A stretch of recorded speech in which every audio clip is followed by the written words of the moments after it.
All right. Back to Mannfred's Pursuit of Power. Yeah, sorry guys, I was here on time, but my game kept crashing. I was conflicting with something, so I had to fiddle around with it, get it working. But we are good now.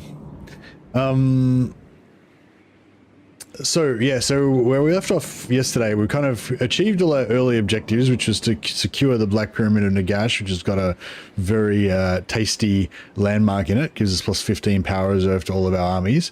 I think we've also nearly completed the short campaign victory. Yeah, we just got to take out Khemri and, you know, get a few more regions.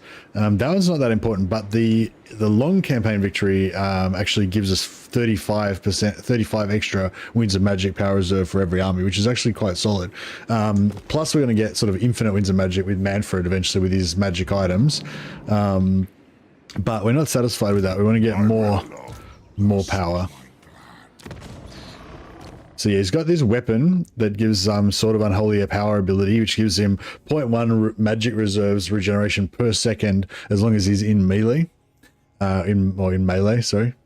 We've got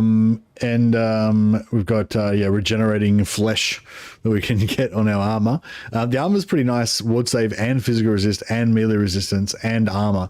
That's probably one of the best armors I've seen, actually. It's probably one of the best armors that anyone's got. It's pretty good. But yeah, so we're gonna get those, but then we also want to get like Scrag, I think gives extra power reserve, extra magic reserve, I think. Astrogoth gives, I think, extra cast range and duration for dots and stuff, which means that Spirit Leech will do more damage. And Yuan Bow gives like 20% up cost reduction, I think, for Winds of Magic. So all of those are going to be really nice, basically, for us if we can get any of those three. There's probably a few others that are okay as well, but those are probably the main ones. And then there's heaps of landmarks that we can get as well. Nagashazar is one that really buffs our vampires a lot. Apparently Galbaraz has got a good one as well. Galbaraz. Oh yeah, 8% weapon strength for zombie skeletons and Graveguard. That'll be really nice. I wouldn't mind eventually building some elite Graveguard armies. If you go for Yuan Bow, Wolfheart straight 15% missile resist, it may be good on a dragon. Yeah, that's a good call, actually. Actually, I think, does Eltharion give you missile resistance as well? Or is it bonus versus large or something? Or maybe it's both. Okay, so anyway, so that's kind of like the mission, is to get up to Drakenhof, secure all these landmarks, get those kills on those Lord defeat traits. But also, we need to leave a secure situation down here. So I don't know, we've got two options basically. We can wipe out everybody that potentially is a threat, is going to be a threat to us later on. Or we can, or we can maybe just split our forces. So we could kind of leave some strength here to deal with Thoric, who I imagine is eventually going to become a problem for sure, and also Tlaqua. Like I'm guessing that they're going to break their vassal treaty with us eventually at some point. They seem to be moving a lot of armies around here, which were aiming towards taking out Cetra, I think, but we kind of beat them to it. But anyway, but yeah, so that's kind of where we're at the moment. I want to start heading north fairly quickly, at least with Mannfred. My bloodline calls. What do you want?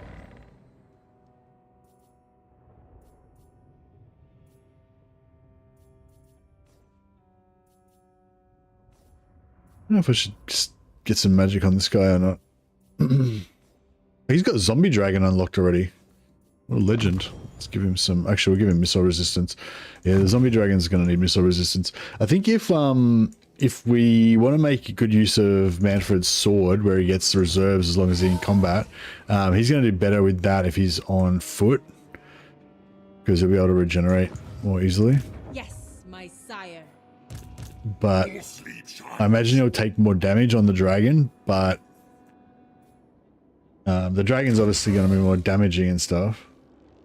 We are in agreement. Good, this will do. You dare. Yeah, that's the last region for Citra. This better be We could take him off the dragon while he's not... oh, we're in. Still got medium graphics on. I'll just put that back up a little bit for our viewing pleasure.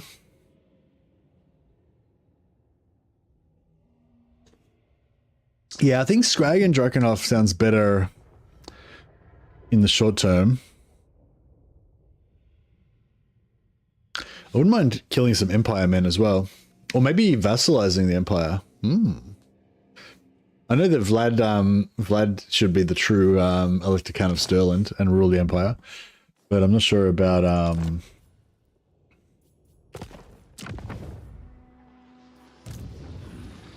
not sure if Mannfred has any such ambitions.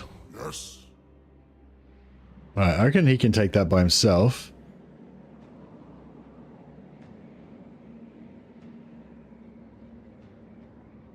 Does Scarbrand have a good, Does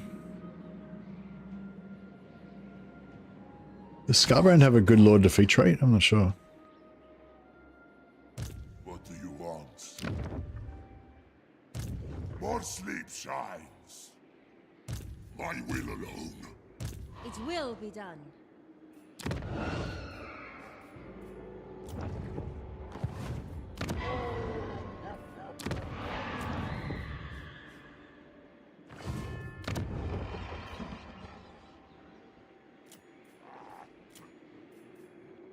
Alright, we're building building lots of stuff.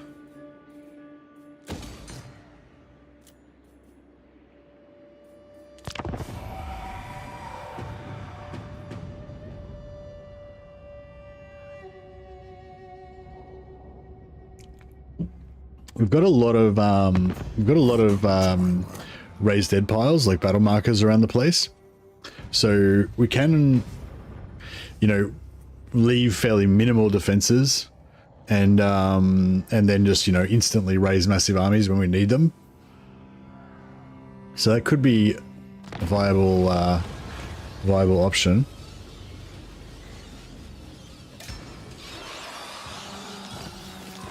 So basically my scenario for this, we're pretty much done in the south here. Basically all I want to do is hold the Black Pyramid of Nagash and make sure that we have this access to this landmark that gives us the 15 winds of magic for all of our and spell resistance for all of our armies. So we've got a little bit of a yeah, see Sudenburg's quite close. So if these guys turn on us, we might not have much of a much warning, but yeah, we've got a big raised dead pile there, big raised dead pile here, big raised dead pile there, and another big raised dead pile there, and there, and there. So yeah, so assuming they take Kasabar or Bagar first, then, you know, hopefully we'll have enough warning to raise some armies and fight them off. It is night.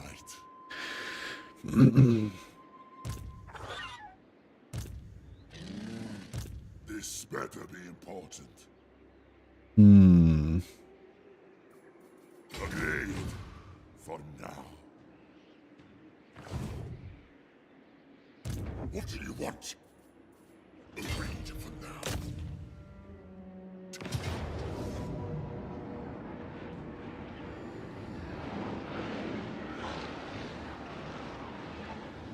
All right, let's end this Citra uprising. Oh, I could have used the dragon, I just realized. Yeah, a lot of the defeat rates we don't really want, but yeah, I think we're gonna have like, yeah, we'll have the option of either flying Mannfred around his dragon for extra terror and glory, or putting him into sort of tank mode so that he can go into melee and have infinite magic. So yeah, I wouldn't mind getting some more missile resistance for dragon mode, as well as any magic bonuses we can get.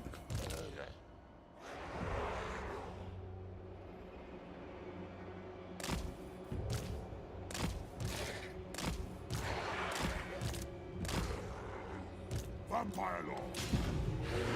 Oh, before me with perish.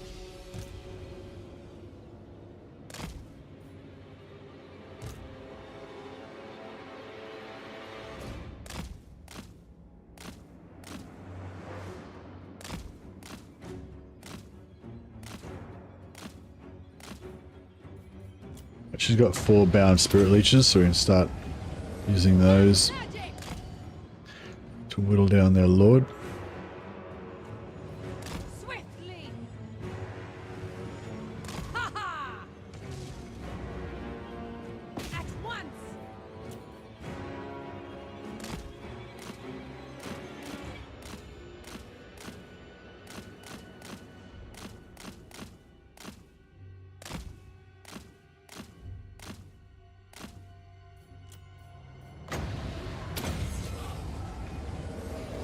Of years. An ancient power is rising. Swiftly.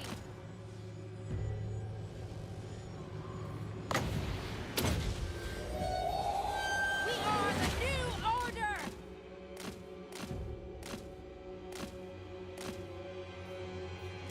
We are the new order. We are immortal. Flying dragon's good unless the enemy has a lot of flyers. Yeah. Well, good thing is you can always land. So it's not the end of the world if they do have some flyers. Vampire Lord. But yeah, obviously it reduces your ability to, yeah, it makes it less good obviously if they can takes away your kind of speed and flight advantage, but it's not like a death sentence, you know, you can always land. Every day you learn something here that you can land. Sorry if that was a bit obvious, but yeah. I've been in that situation before and I'm like flying, I've got one flying lord and the enemy's got like heaps of flying death dealing creatures and I think, oh my god, what am I going to do? And then I just land and then I was like, ah, nice. All before us will perish. The living will join us. Oh, okay, cool. So it was actually a useful piece of advice, not a, not just We are the new order. Now! With haste! Now!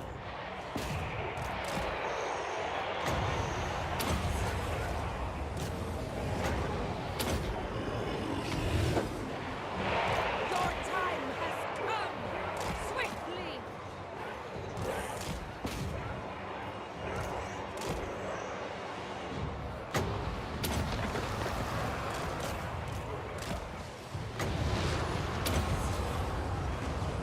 Die, mortals, die!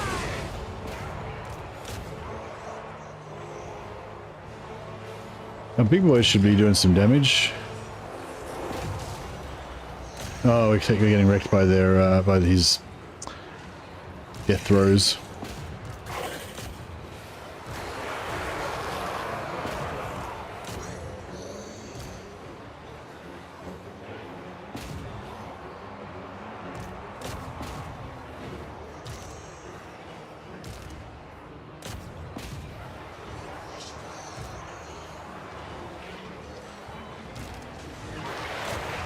I'm gonna take this lord out.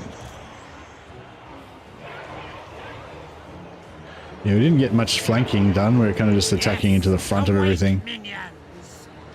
So it's taken a while to finish them off. We are Alright, immortal. it's he's now that the lord's Still dead. I'm beating It should her. get things wrapped up. Vampire. Tonight, I feast.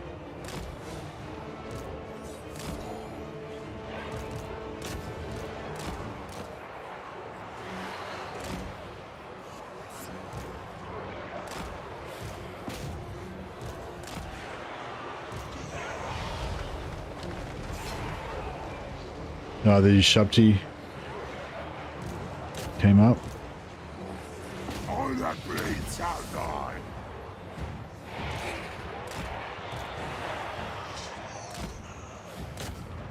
Get a full surround on them.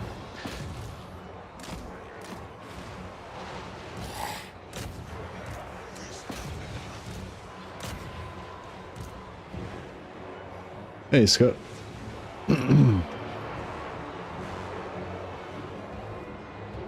Hey, Will Smith.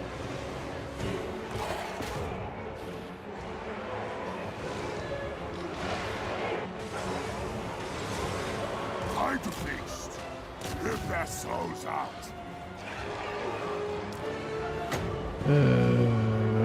Don't think we can really. Got one unit we can. Oh, a bit late there for the heal. Tried to get a quick heal in, but it was a bit slow.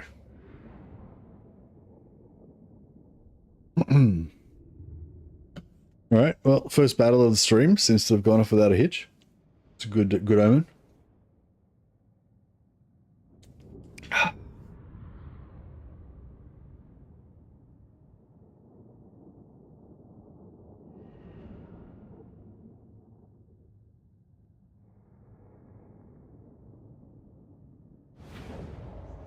Vampire Counts music is good. All the music in this game is good. It's just, yeah, it's just a great game, really. It is, and it is getting better, like, slowly. I'd like it to be getting better a bit faster, but it is getting better slowly, which is good. I might actually just get a rebellion going so that I can give this other army something to do. I grow impatient. Yes. This guy level 9. This guy level 15. This better be important. It's not like it's 900 gold.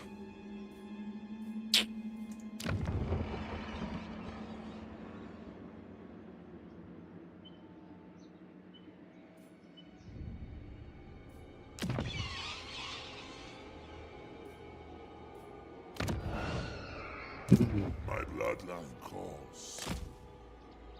What do you want?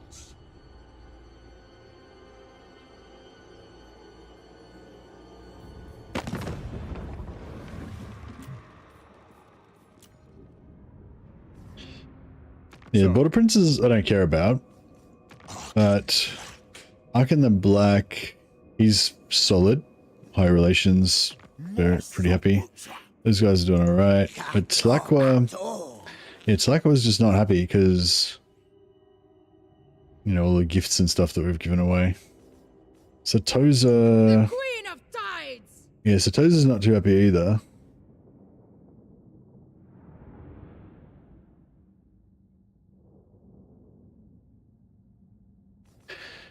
I need to declare war on another faction, I think. If I declare war on a couple more factions, then I think at least the pirates and the and Arcane's faction will be friendly with each other.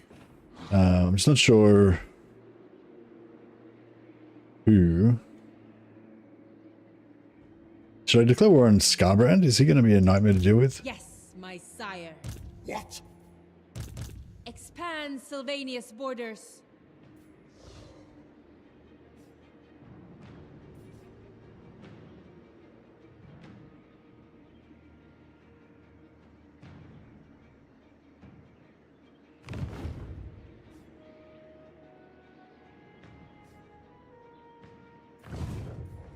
Faraway wars. Yeah, actually, that's a good call. Yes. What? Oil is power. Now, Ready the sword fit. It hung. Chocolate tech. My tech. Say what you call son. Sob off.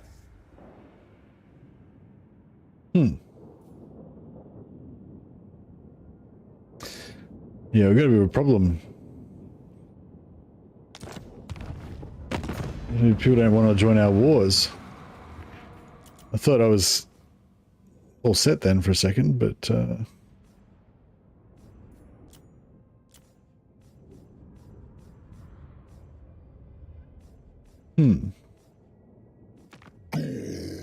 yeah, Scarbrand's the only one we've got vision on.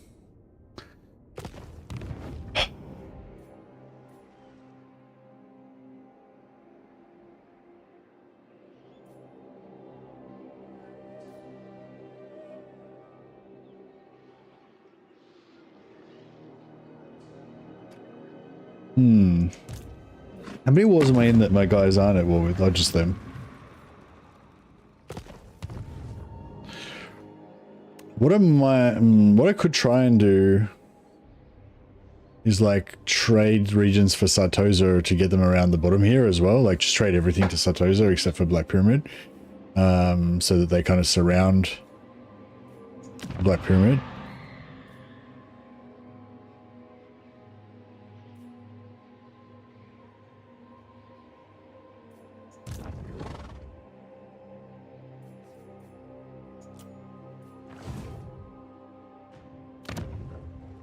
Only vengeance will make me.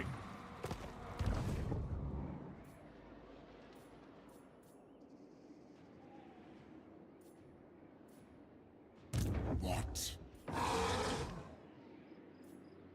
I thirst. Maybe I'll send More sleep shines. one of these guys back.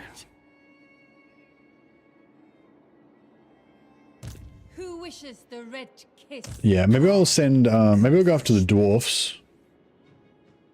Because they're kind of handy. Very good. And, yeah, we'll come in from both ends. We'll send these guys in that way. We're going this way. The truth on Carstein. This And yeah, that might be the way to go. marching. Yours is power I follow. Oh, there's Thoric. Oh, what's Thoric's defeat trait? Is anything any good?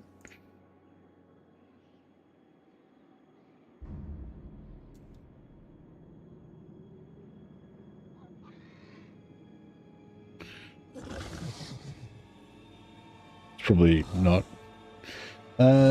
Magic item drop chance. Armor piercing damage for Lord's army. Wow, that's actually pretty good. +3 armor piercing damage for Lord's army and, is really good, especially like if you have an infantry heavy army that has a lot of entities. You know, if each entity is doing 3 extra AP damage, like it's not so great if you got an army of dragons or something that do, you know, 500 damage, but 503 damage is not a big deal. But if they only do like 20 damage and only 4 of that is armor piercing or something, Undeath Ascendant. yeah, or 2. So to make him go from 18 to 23, 21. Pretty solid.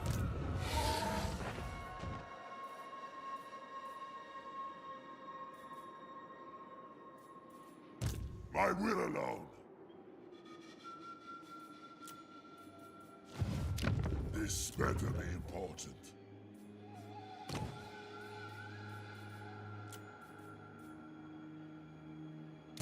More sleep shine.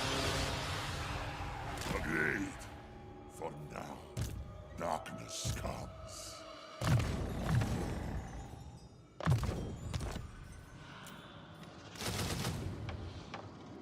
All right. We should be nearly about to be able to get, My will alone. yeah, nice. What do we got? Oh, we can get hex wraiths from him. Tomb Scorpion. A Tomb Scorpion's worth having, you reckon?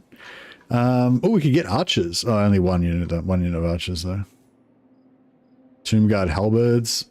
Tomb Guard halberds and Tomb Guard would be better than our infantry. How strong are they? 120, 9.8k health. They seem pretty solid. We've got 33 points. I don't know if I should try and get a Tomb Scorpion or not. Would be pretty sweet. Scorpion for the coolness? Yeah. The coolness is important.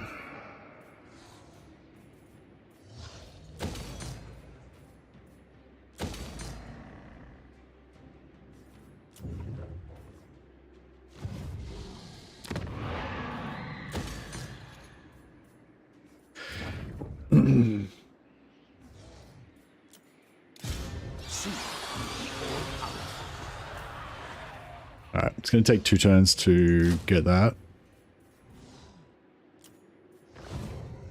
But it'll be worth it. This better be important.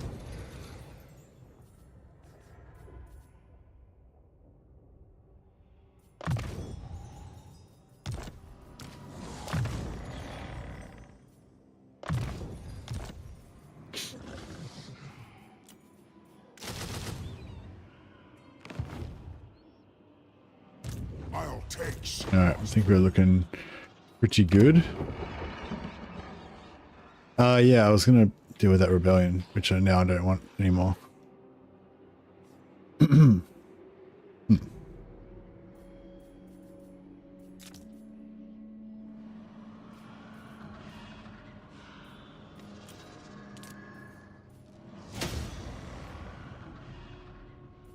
Yeah, I think Tomb King's allies is a pretty cool idea. If we could maybe get Tomb King's allies with, oh no, the other Tomb Kings won't like vampires, will it? It's only Arcan probably that likes vampires.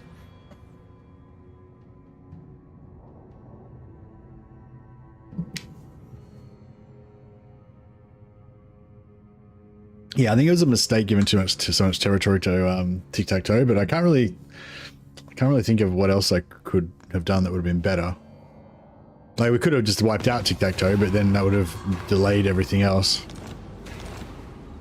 So it was really good allying with him straight away so that we didn't have to fight him and we could get on and get a bunch of other stuff done. It is night. Follow me. We just got a stack there. What? To the shadows.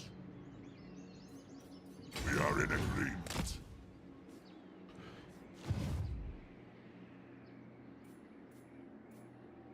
You dare?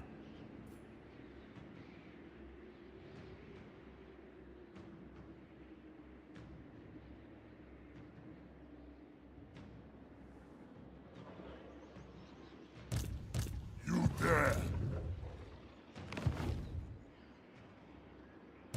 This night.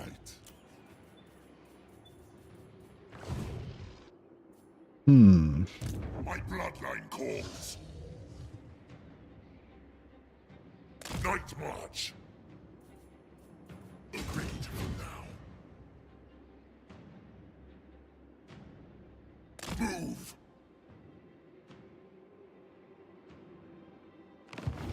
Yes? A pact will be placed. I go. Thine right is mine. Move. It will be done. You dare.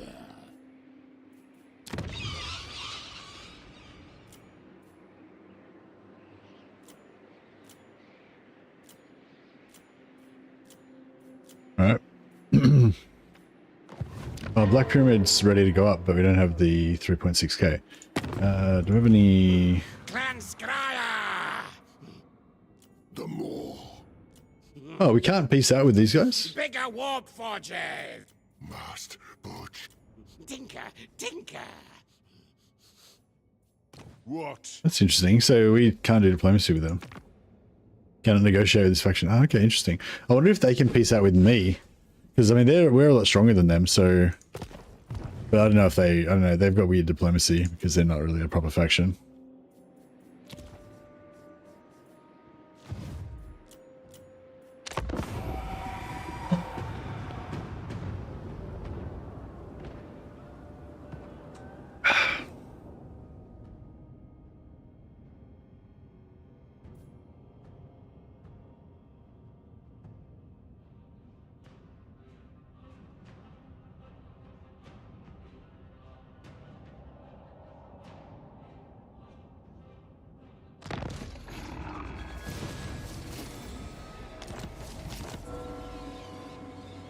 Well, yes, we got our campaign movement range, and we just ended a technology. We just ended a research then, so now we can.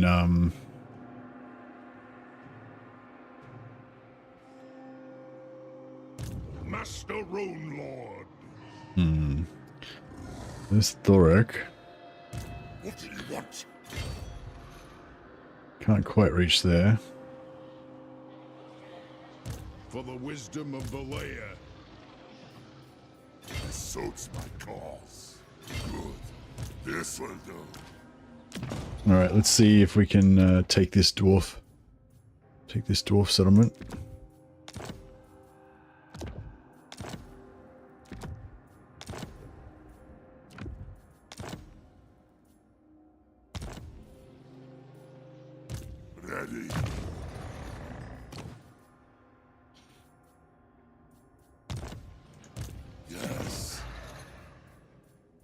Black Periapt for some infinite magic action.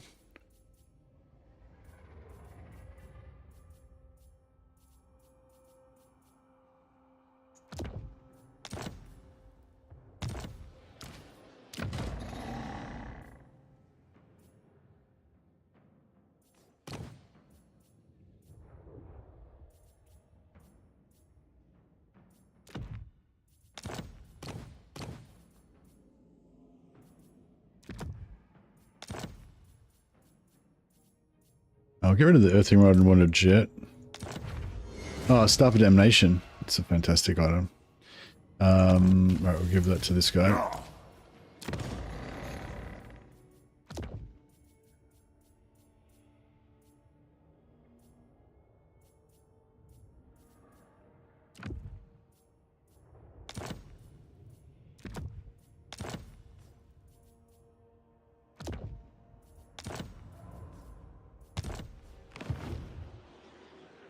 Still listed as Mordheim? Oh.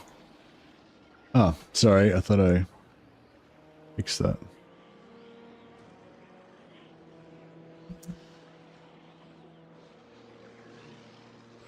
Thanks for that. Yeah, hopefully that wasn't putting too many people off on Twitch.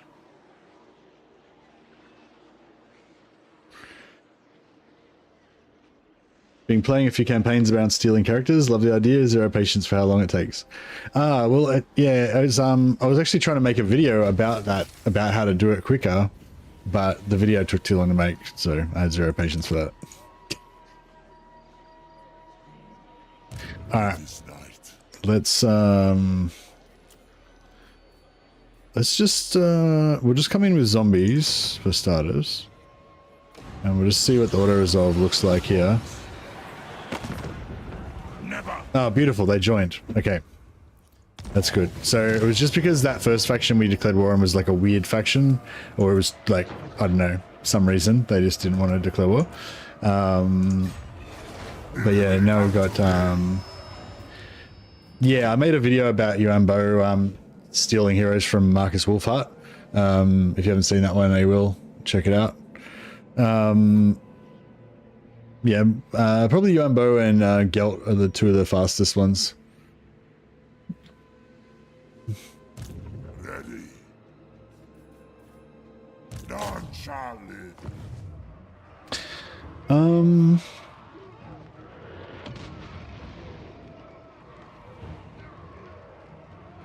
129 wins. Oh yeah. Destroy them. My bloodline calls. I could bring in, I don't think I want a corpse cart.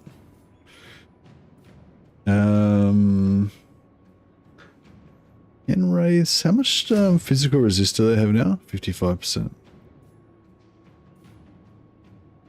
Yeah, maybe I'll give it a try, a couple of Cairn Wraiths to try.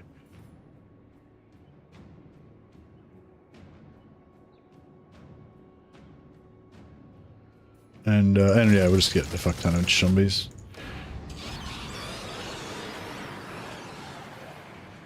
Because, oh, 13. If they had one more unit, then we'd be able to make a massive corpse pile here. But they don't. This better be important.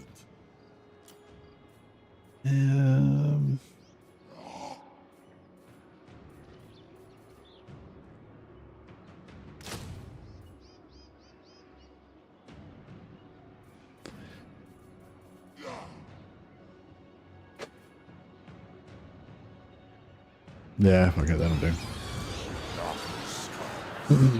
Strike out.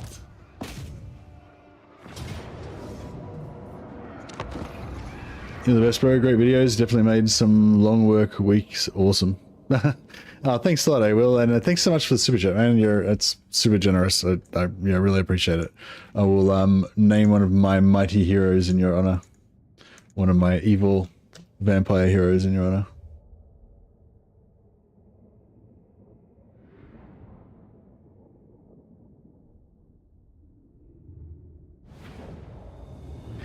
Yeah, no, thanks so much, man. You're a legend. That's awesome.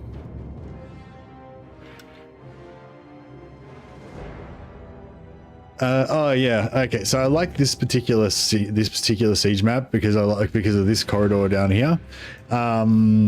So usually what I do is I set up all my armies here, and then I'll usually have quite a lot of ranged, and then the enemy gets forced into this little sort of narrow area here, so you can shoot them with your range. We don't have any magic, but we've got a crap load of zombies, and we've got a we've got magic.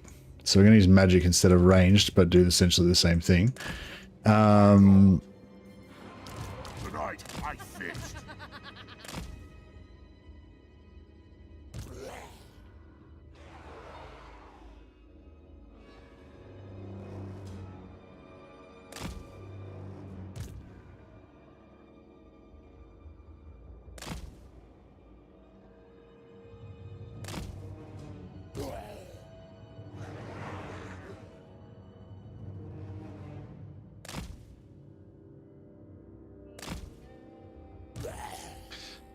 Zombie's quite slow. I still haven't got the ability that makes them have Vanguard yet. I thirst. Maybe I should have taken it in retrospect. Vampire Lord. Everywhere is death.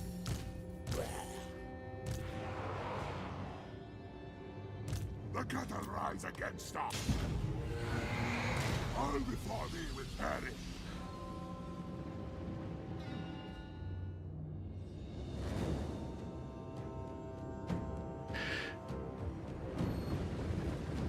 Yeah, let's say UMBO and Gelt are my two for fastest. If you want to like get steal heroes fastest, because UMBO can steal Wolfheart's heroes, or if you did Albric would be alright as well. And Gelt can easily steal Belegar's heroes. Yeah, also Norska can eventually get the ability to steal everybody's heroes.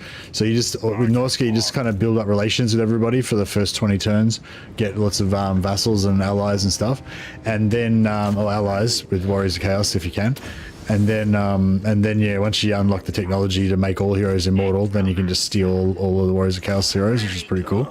And Warriors of Chaos have this really cool thing where they get this Eye of Chaos gift that makes all of the heroes immortal, but it can happen at any random time. So if you're super lucky, I mean, well, I guess unlucky or whatever, if you could get it on turn like 7 or whatever it is when you get your first Eye of Chaos, but you may not ever get it in the whole campaign. So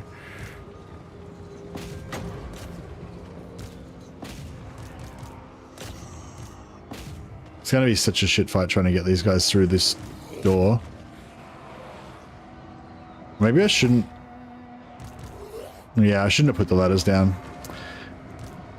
I was just thinking rather than jam everyone through the door, I'll try and get over the ladders, go a bit faster this time. But it just doesn't work at all. Like, it won't be very good. And we're going to end up having all sorts of trouble trying to get our dudes through the door because they're going to want to go over the ladders and, blah, blah, blah. But it's done now. Yeah, blobbing through the door would have been the best way, I think, actually, because of the Master of the Dead, this guy just gives AoE regeneration to, within a small radius. So even though it would be really slow and annoying to go through the door, at least they'd be getting regeneration, so...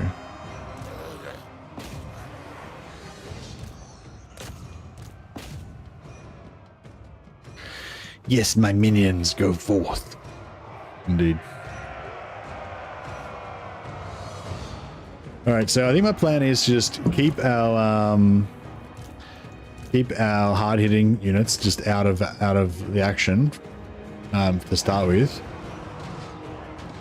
and then once they've kind of wasted all their ammo and stuff, then that's when I'll send in these killers. So the zombies' job is to tank, basically, just to absorb damage, which they're super good at. So I just get them to absorb damage, all the damage that they can.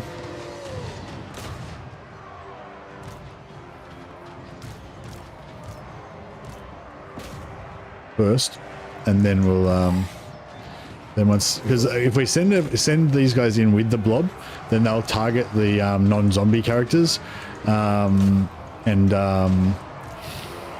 a lot of damage to them.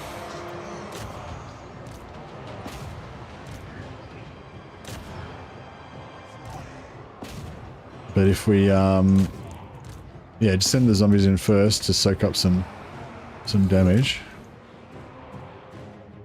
That should be alright.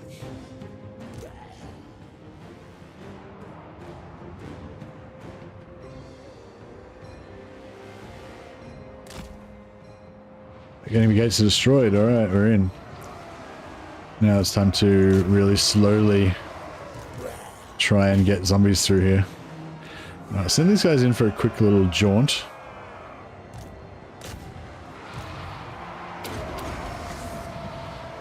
Die, mortal, die! Got some zombies coming through the door.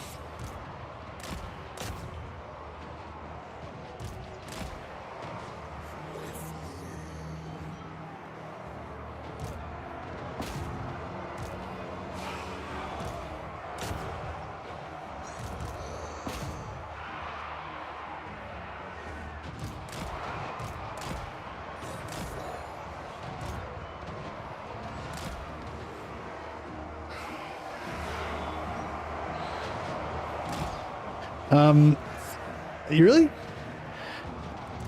Perform better in what way? Zombies have more hit points. Zombies have more hit points and have more entities. And they just do a really good job of just absorbing damage. Vampire Lord! When they're in a massive blob, that is. If you mean combat-wise, yeah, the zombies don't do any damage. Yeah, and the zombies are cheap. The zombies cost fuck all. They cost like 20 gold each or something. Alright, yeah, so these all our units are getting chewed up now.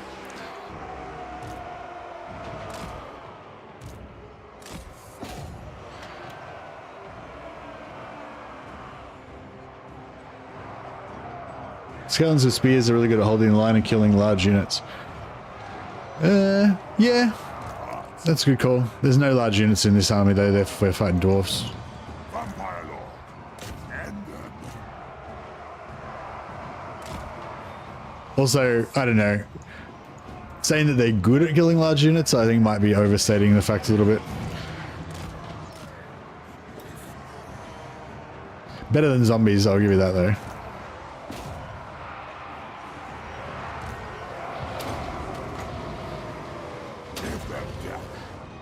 Are we winning? Sort of. All my heavy units that I said I was going to keep out of combat so they wouldn't die, I actually just put into combat and they are now dying. And this guy walked over the wall. Agreed. Now, Die, friends! with haste.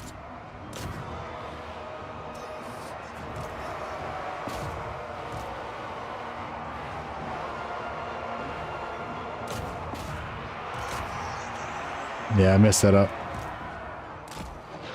You serve me!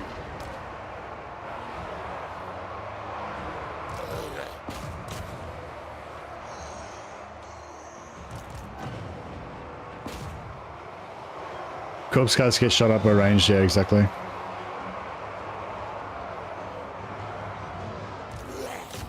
Which is the typical mercy experience? Me just suiciding all my units. Actually, yeah, these guys are... Did I just get my... I think I just got my necromancer killed. What a noob. The whole strategy relies on the necromancer keeping the zombies alive. But I wasn't paying attention, so I sent the necromancer over the wall, apparently, into the middle of warriors here that got wrecked. And it's all going to shit, basically. Yeah, it's completely fucked up by going through the walls. I should have just jammed them all through the door. It's ugly, but it's effective.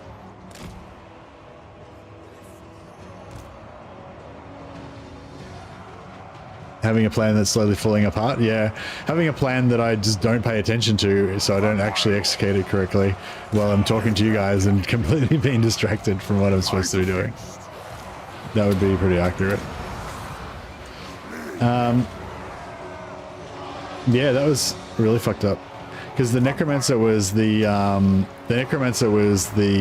the heal for the zombies, and he's my caster. So now I've got no damage. I wish I had some skeleton spearmen right now. Yeah, so the idea with this army is that the zombies are just they're literally just a health battery. All they do is just absorb damage, and they just can't, you know, you can't kill them basically. As long as you've got a necromancer with Master of the Dead there. But our necromancer with Master of the Dead died because I was not paying attention to him. And and he was the one that also had Winds of Death. So now we have no way of killing the dwarfs, and we don't have Master of the Dead to keep the zombies alive. So yeah, so shit's gotten a bit worse than it was before. That's for sure.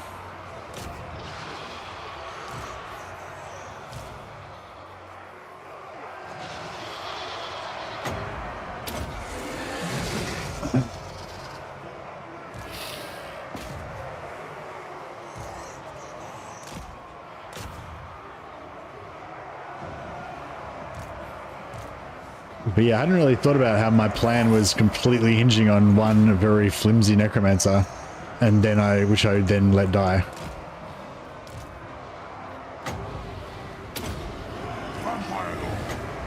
My plan now is hinging on these units that I was being very casual about their survival before, but now it's like that's the only thing that I've got that can actually kill shit. So I need to try to keep them alive. I need more zombies to guard them or push through and block them.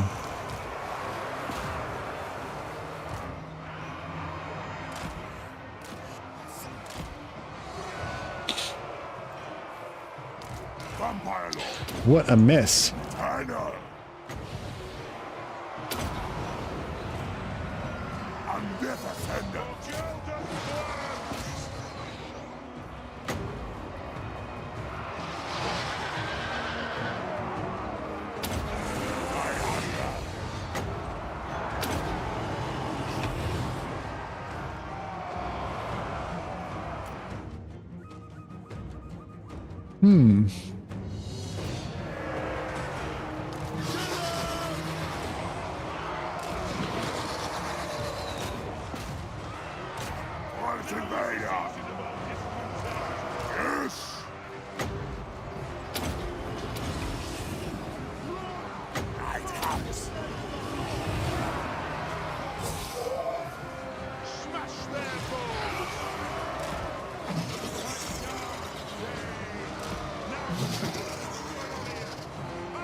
I've nearly wasted all their ammo, so I guess that part of the plan worked.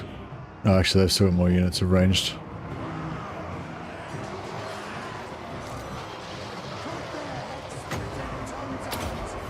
Tonight, I fixed. Dwarf! Vampire Lord! I'll try and kill their lord at least.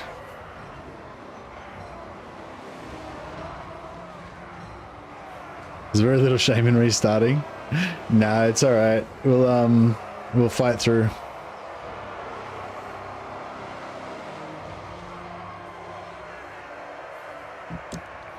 But yeah, our Mongols are going down. Well, hopefully,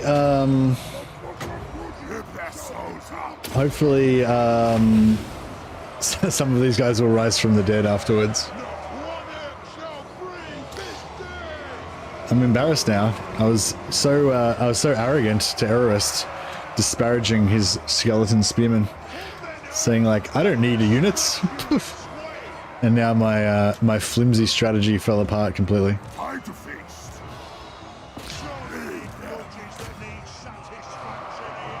Nah, it's alright. We don't care about our undead minions. I did kind of care about that necromancer though, but alas. Man, I wish I had a Wind of Death. I would Wind of Death through here. Need a staunch line of Skelly Spears. Yeah, I wouldn't mind trying out a Skelly Spear blob. So do you use the Skelly Spears the same way as I use my zombies? Like, just with, you know, with a Master of the Dead Necromancer?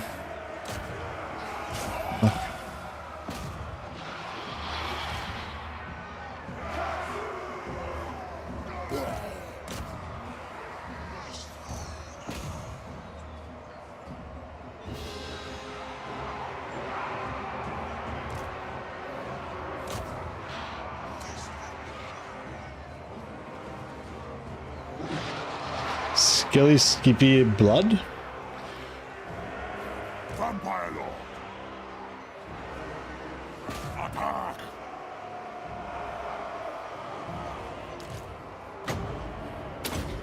I hunger. Once invader. Skelly Skippy blob, yeah. Yeah, Skelly Spears are probably good because they've got more missile resistance because of the shields. They've got anti-large, they've got charge defense. I think they got charge defense normal, don't they? Or charge defense versus large, I mean.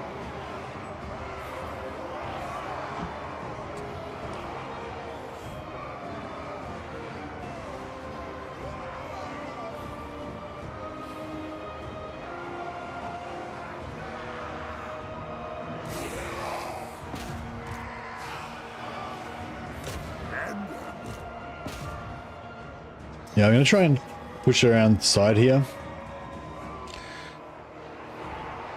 And, because, yeah, it's basically just my lords doing most of the damage. Blood magic.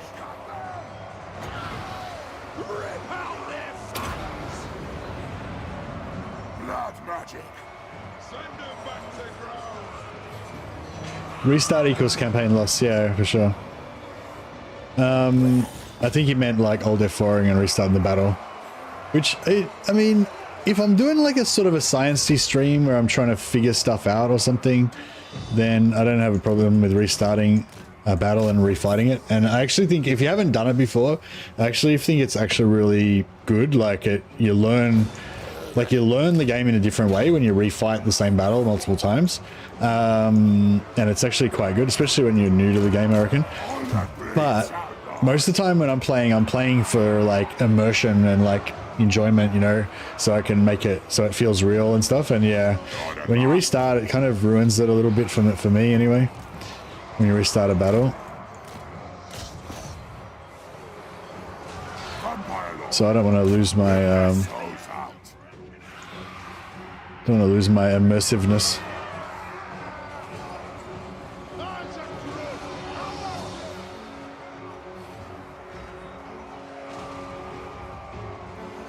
I thirst.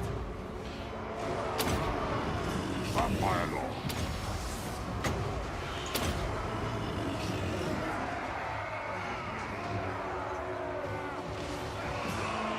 Yeah, vampires can eat a loss, and especially and loss of units and stuff. It's like the half-time they come back to life anyway, and even if they don't, it's like who cares? You just raise a new army. But yeah, I didn't want to lose that necromancer because he was like level 15.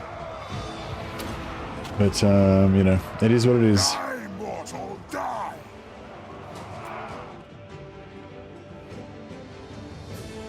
I love the fact that I left for 5 minutes, and when I came back, you had the exact same amount of units in health. Yeah, that's right. Like nothing's happened in the last 5 minutes.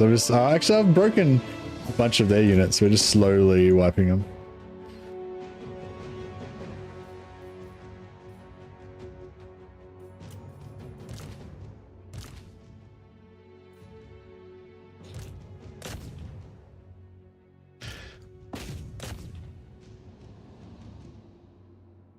Yeah, we are slowly grinding our way through it. But this is with no heals. This is what I mean by zombies. They're just fucking... When you get them in a blob like this, they're just so good. I'm glad I put that terror on that guy.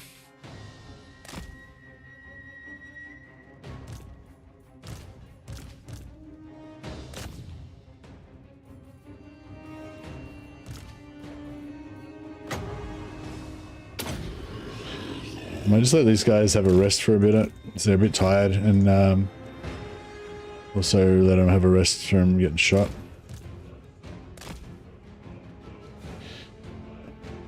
Yeah, I hope my Necro is still alive.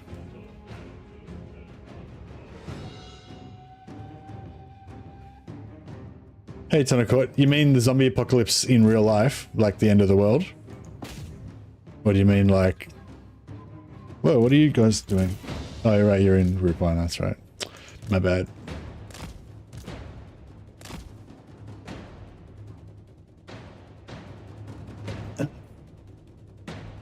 Zombie apocalypse. It depends what sort of. If it's like slow zombies, then I think it's not really a big problem.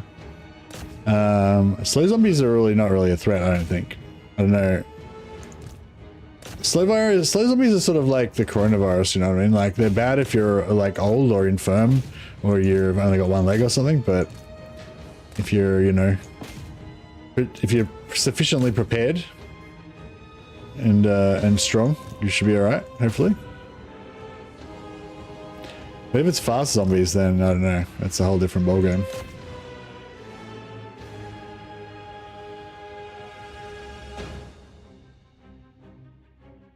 Alright, I think the tide is turning.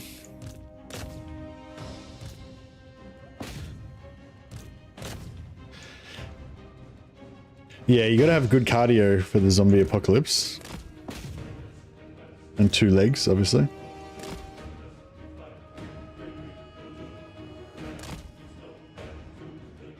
Hey G-Ren, welcome buddy.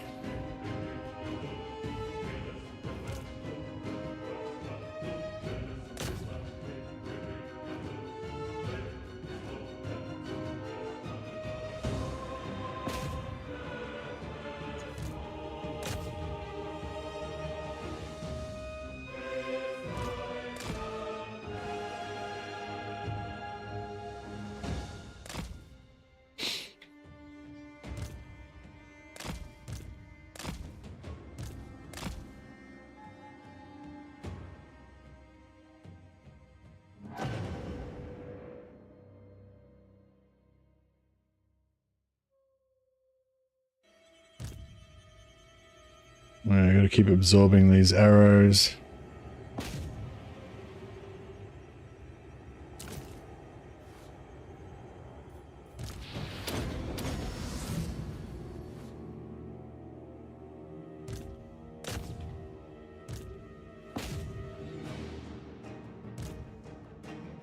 Oh, shh.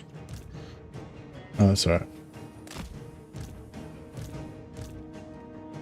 Yeah, no, I'll keep these guys out of range of ranged units because they will target them. All these dwarf units should just keep terror routing continuously until they break, until they shatter. So it's no problem. Yeah, I think we're good.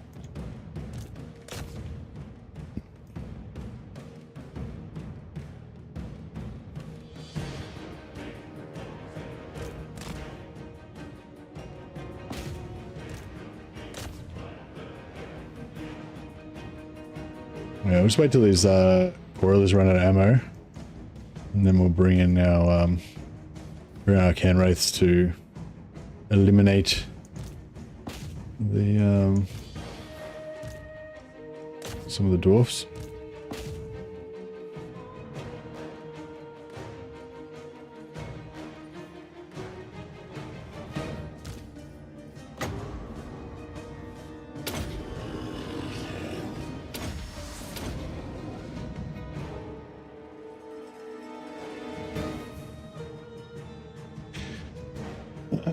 Yeah, there won't be anything today, I don't think, Okatis.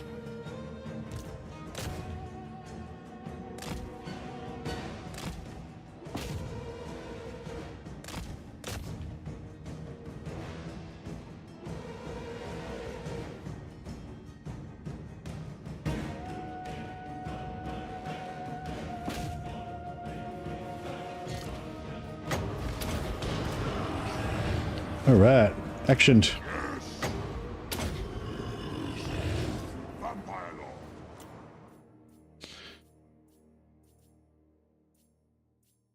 Have we got units melting still?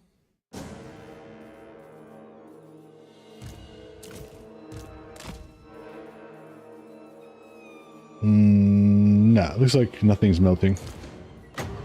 So we can just heal away.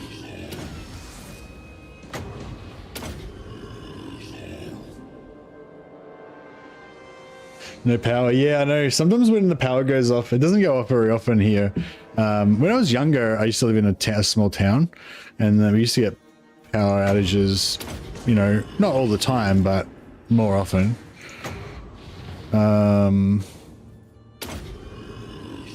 But yeah, in Melbourne, yeah, we have very few. Probably only had, I don't know, like 6 or 7 in like 30 years that I've been living here, you know. So yeah, that's pretty good. But yeah, I hadn't had one for ages. Like when I was a kid, I'd had a few of them, so it wasn't like that unusual. But yeah, I hadn't had one for years, and I remember having a power outage a while ago, and I was like, there was a little tiny corner of my mind that was like, maybe this is the end. Maybe it's all over. Melbourne, Australia.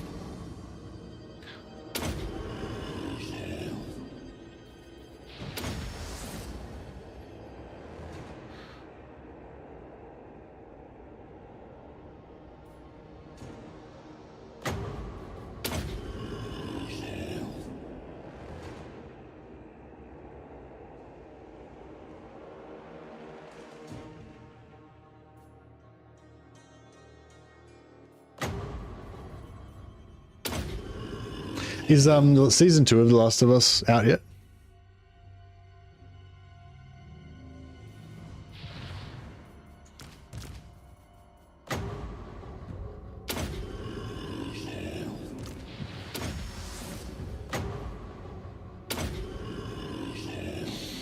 Just raising all my zombies back to death. I'm just being like what's that Frost King dude called in Game of Thrones? I'm like that. After the battle, I'm just like, shh, and like all of the dead dwarfs come back to life and join my ranks.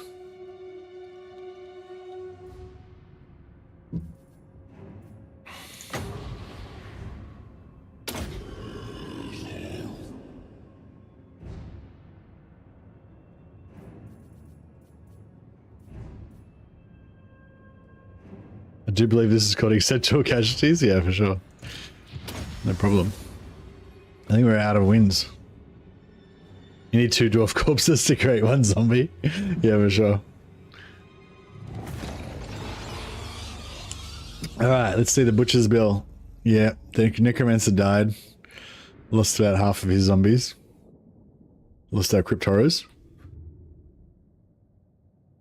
See, the cryptoras, I don't know. Cryptoras are like, you'd think they'd be good because they regenerate. I think like a Cryptora Doom stack might be good because a whole lot of them regenerate. If you, I mean, I don't think they'd be as tough as zombies, but you know, they might be okay because they've got the hunger. But when they're in a zombie stack, like that's the problem with. Oh no, he didn't rise from the dead. Was that a named necromancer? I can't remember if that was a named one or not. I might have killed somebody.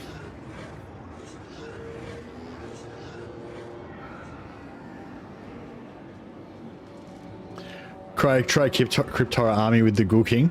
Yeah, nice. All right, maybe I will. I'll get a bloodline. I'll get a after I finish off the Necrarch line, I need to get 12. Then I'll I might try Ghoul King bloodline.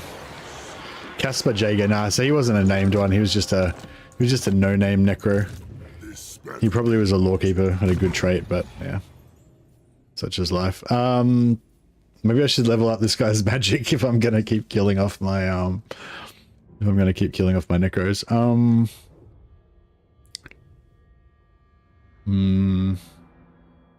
No, this guy can be a general.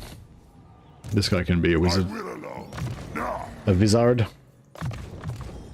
But he's got a long way to go. What do you want? Actually. Darkness comes. I'll seek you gaitara to gorcha itaksu. He loves Sudenberg, doesn't he?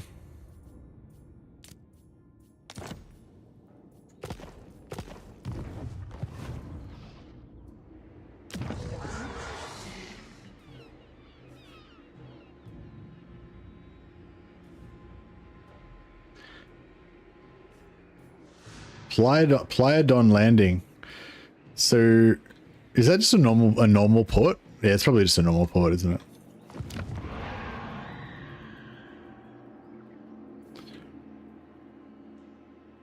There's not really anyone else evil around here that we can ally with.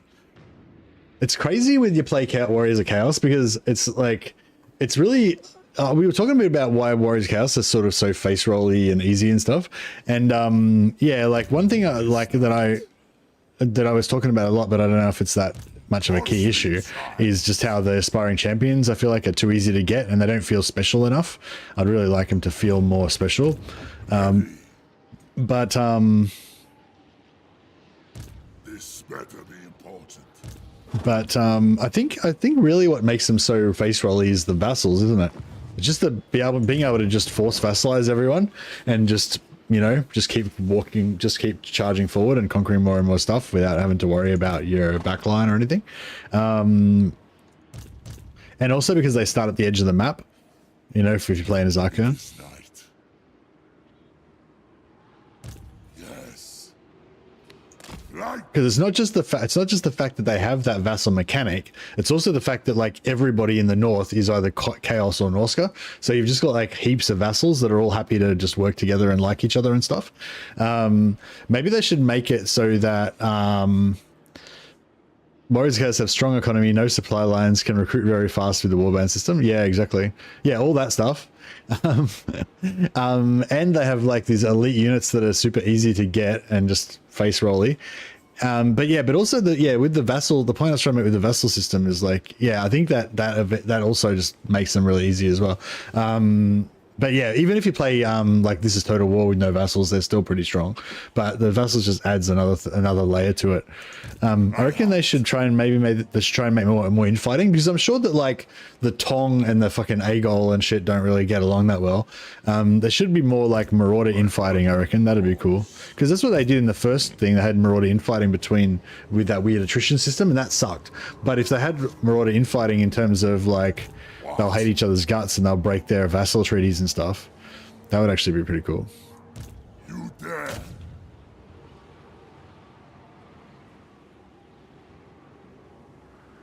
We are in agreement.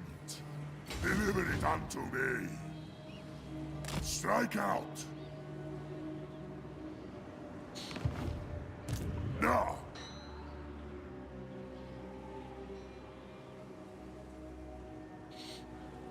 What do you want? Dance the card. I don't know whether I should go in further with this. Oh man. Darkness comes. Fuck it.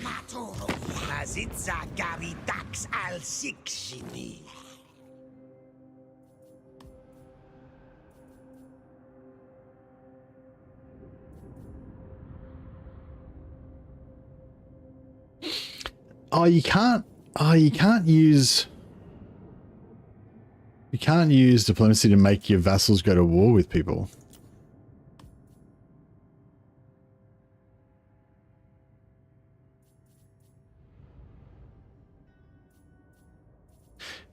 And they don't have any other settlements that are...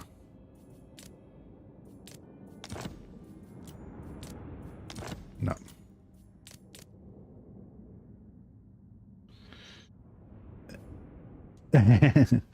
Collects diplomacy, you reckon?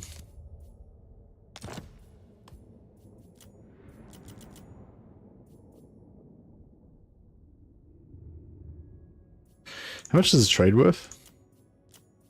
81, 15 turns.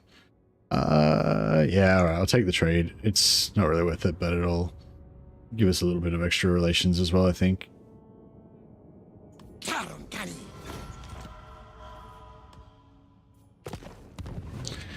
Yeah, maybe if they keep breaking trade first, then we can keep forcing them back in again. I will alone. But anyway, so we sold this to them because it's orange, so we get a penalty to replenishment. But if we sell it to them, then we get their replenishment. We get it as green replenishment. So we're actually getting more replenishment now than we would have got otherwise. All right, Dwarf War is underway. Bats and wolves gather. Thus was my plan. Undeath Ascendant. I shall drink them.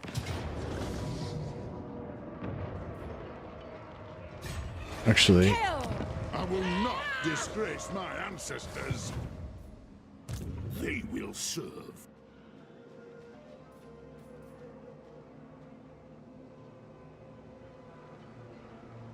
Slay them! Darkness comes. Soon I'll be all-powerful. Thou darest. Move! Die!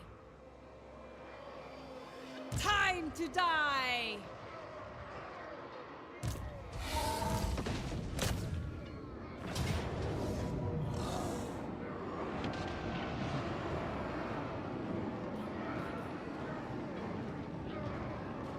I don't really mind that you can't confederate with Tomb Kings. I like how you can vassalize though. Yeah, oh no, you can't vassalize, can you? Yeah, you should be able, that's the thing that with Tomb Kings I reckon, you should be able to make them make the, should be able to make the other Tomb Kings vassals if you're Citra. Follow me. Slay them! I feel like it. Let's kill some dwarfs. Die! Oh. I shall drink them dry. Gotta be so careful with that. If you don't wait until it's fully loaded, when you click the button, sometimes like if you go across like this and then click auto resolve, like it didn't register that my cursor was here when even though visually it was there when I clicked, it was still here escorting the game, so it just encircled. But quite many times it's happened to me where I've done that and my cursor's actually been here even though visually it looked like it was here, and so yeah, you end up fighting the battle manually when you don't want to.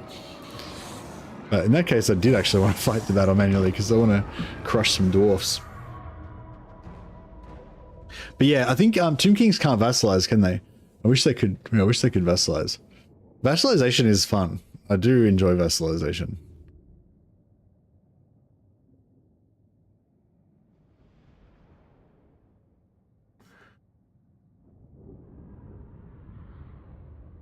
Reading the Eisenhorn books right now, and in one scene they're talking about an imperial general who, upon losing millions of his troops, said, "I've never been so proud to serve the emperor."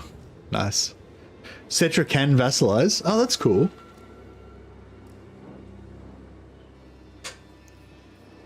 Sweet. Yeah, I want to play Cetra and try and get millions of vassals. Noble of the night. There's not really any cheesy way to get more armies faster or anything, is there? I'm in your throne.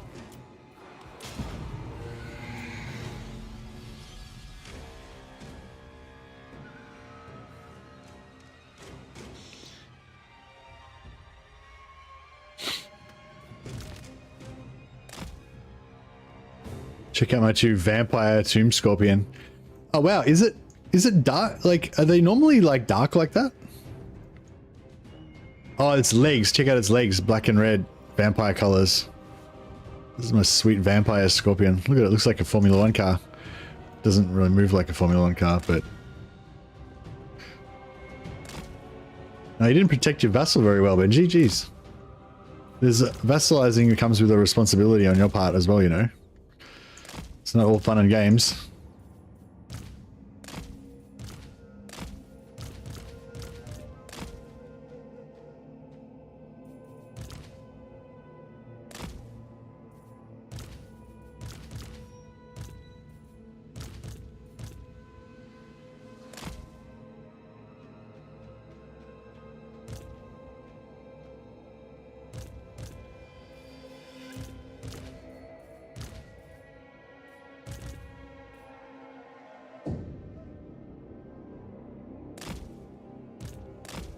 Scorpion needs a name. What should we call the scorpion? Pinchy? Pinchy is pretty good. But if it was proper like Warhammer, you've got to make it sound like, you know, you've got to make it sound like it doesn't actually mean that. Like it's got to be like a pun or something, kind of, you know, like, so it sounds like Pinchy, but it's really like something else.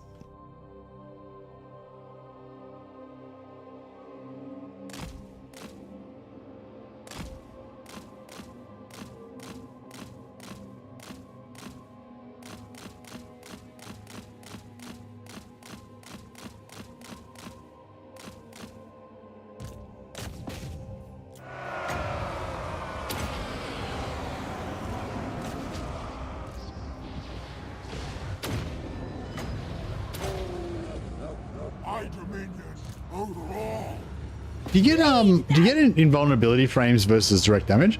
Like if I direct damage them with the direct damage should still hit them, shouldn't it? While they're knocked over. Not sure.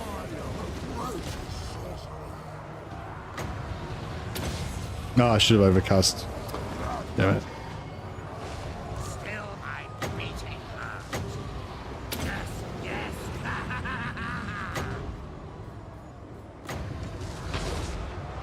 Vampire Lord, find out their blood. The wind.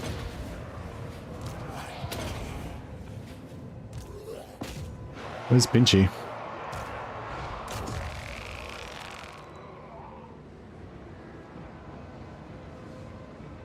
I don't really dig Confederation as much now.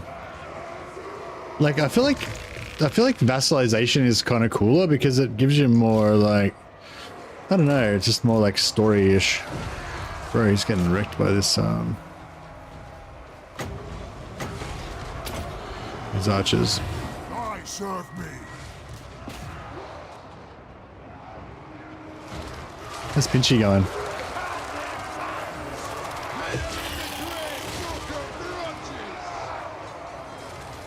Necromancer. Serve my will.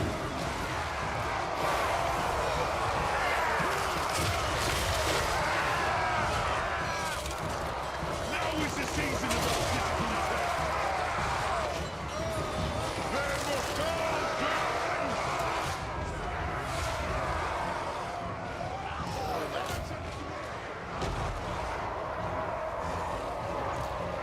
preternatural.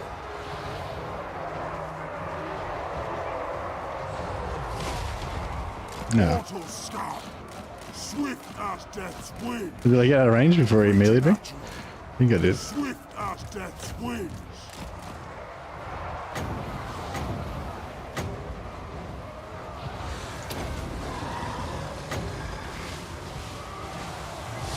Oh, I just did that thing by accident with the dragon breath.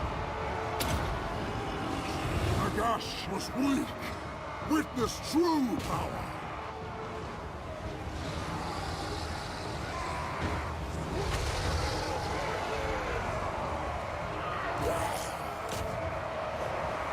Vampire!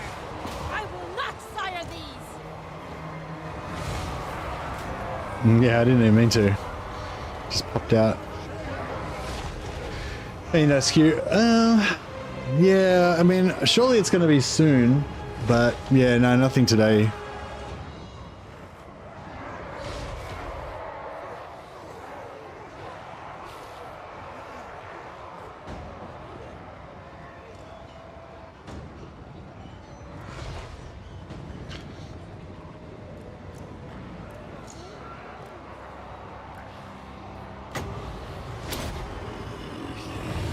God and master. My cure is death.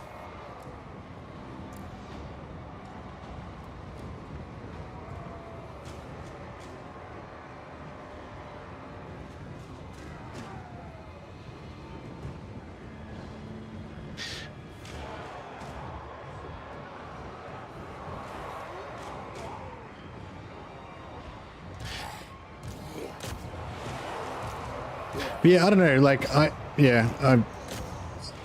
like when in Warhammer 2, I used to be all about Confederation, you know, like, especially once I figured out how to confederate all the high elves really easily. Yeah, I was really into confederating them and kind of collecting them all and stuff like that. But I found like in Warhammer 3, I've really gotten into not confederating though. Like if there's a powerful legendary lord that I think is cool or whatever, like quite often I find it more enjoyable to use them as an ally and actually have a sort of decently sturdy ally. Because if you try and ally with, you know, normal factions, non-legendary lords, they just all roll over, like they fold up like paper. And a lot of the legendary lords seem to go really passive or just do fuck all as well. But at least there's a chance that they'll be good allies sometimes, you know.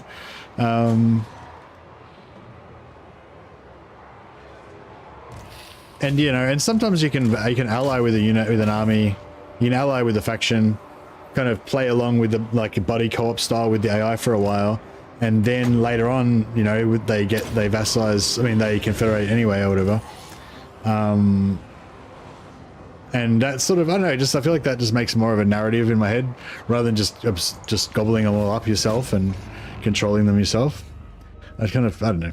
I just find it more interesting.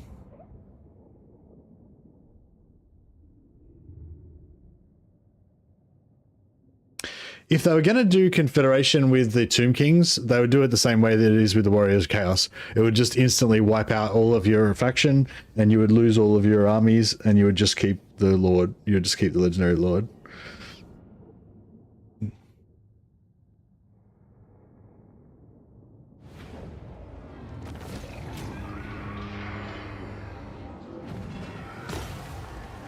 Yeah, you wouldn't get their armies either, though. That's what I'm saying. If they were going to bring in Confederation for Tomb Kings, they'd do it like Warriors of Chaos, so you wouldn't get their armies. You'd just get the Legendary Lord and nothing else.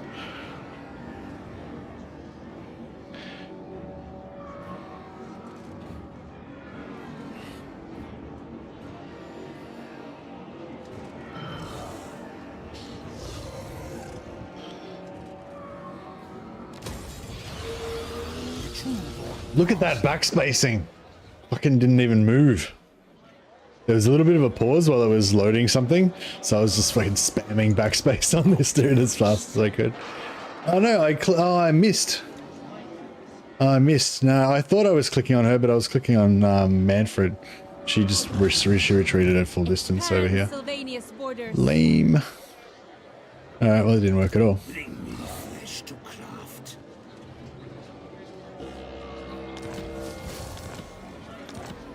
Got another student. Necropolis awaits.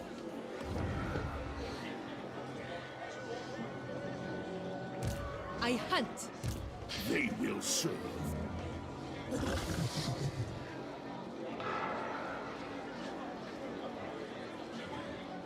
The scent of death is strong. Everything dies.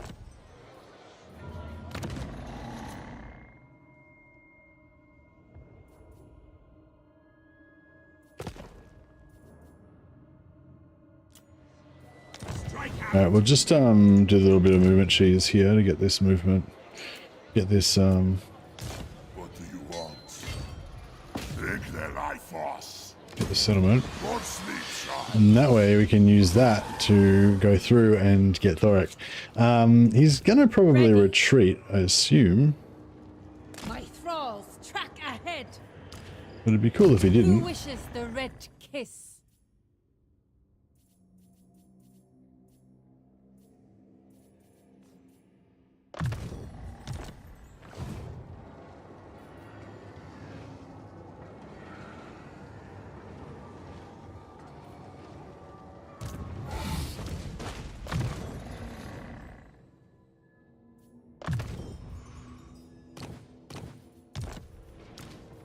Thine right is mine.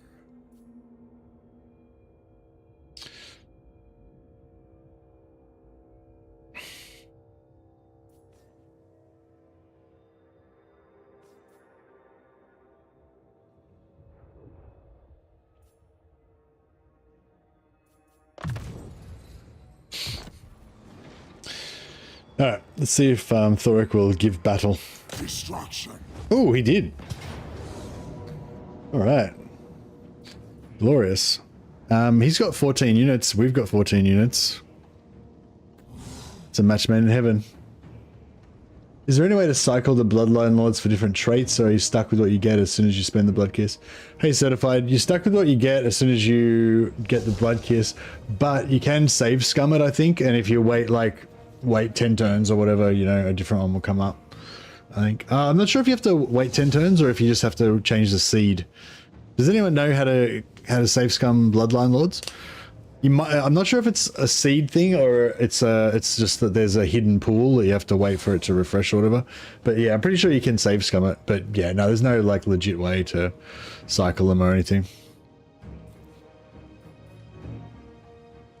Yeah, so he's got 14 units. He's got over 1,000 units in his army, so it's valid. And my main unit, my main army's got over 14 units and over 1,000 entities. So all we need to do is make sure that there's a total of about 2,250 or something like that, 2,300 casualties in total between both sides, and we'll get a battle marker. So we might try and make one.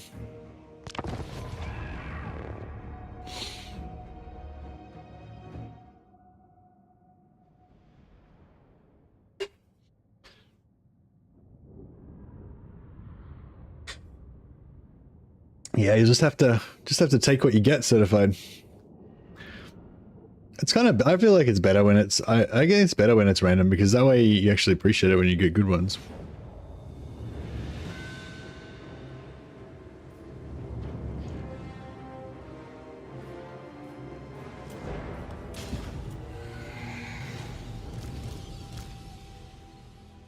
Oh shit, we got artillery.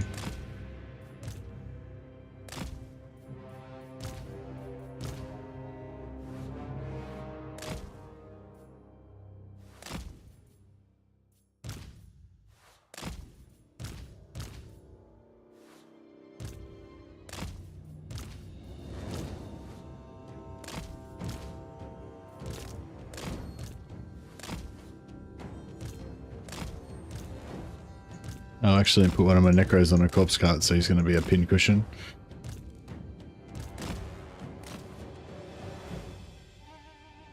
Yeah, I'm really interested to see what they're going to do with Nurgle, because I think they're definitely going to change the way that the Nurgle buildings work, because everybody hates that. But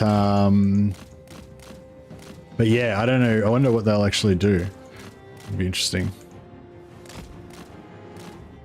Okay, so there's a bug that somebody found recently where if you cast a Dragon Breath on the enemy, and then when they're just about to cast it, you cast a spell, and it cancels the Dragon Breath use, but it still does the Dragon Breath.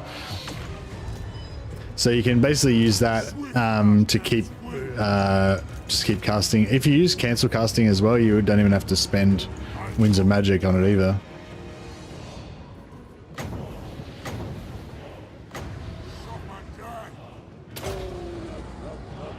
So we cancelled the Dragon Breath again, so we've still got 3.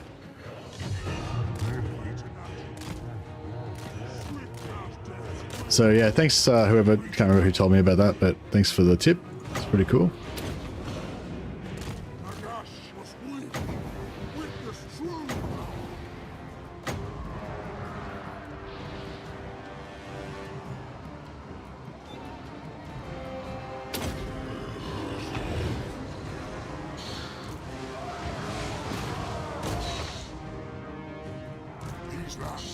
Notice that it works for lots of missile-based bound spells. Gaze and Nagash is another good one.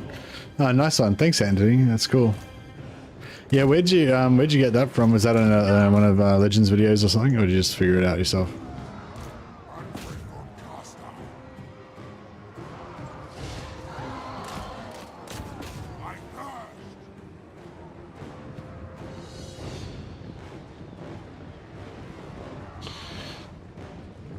The gaze, you don't need to cast another spell to cancel, just move it. What do you mean, bound gaze?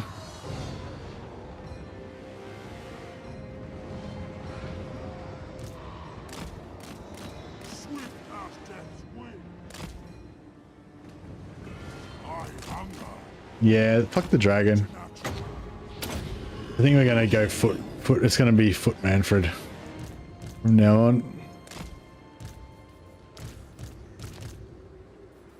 The dragon's just too much of a bullet magnet. Unless you're fighting against stuff that doesn't have move your character. Oh, I thought moving the character like cancelled this, like stopped the spell from actually working though. Is that, doesn't it, wouldn't it stop the spell from working, or is there a specific kind of technique for how to get it to work?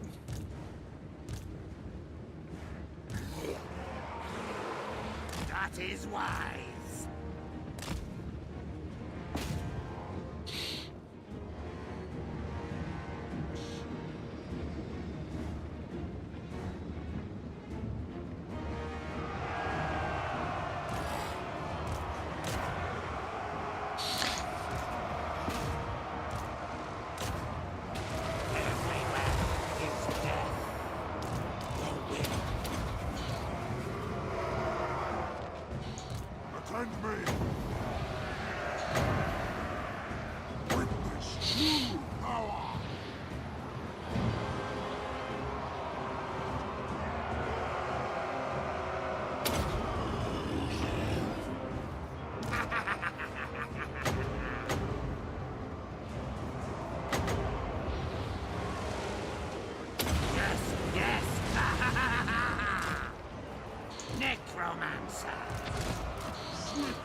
That's all right. We're trying to get. I'm trying to do a battle marker, so we'll just The mortals.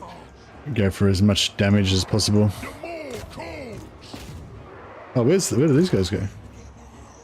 Did I just black hole stun them? Slaughter them. Their time has come. Now! With haste!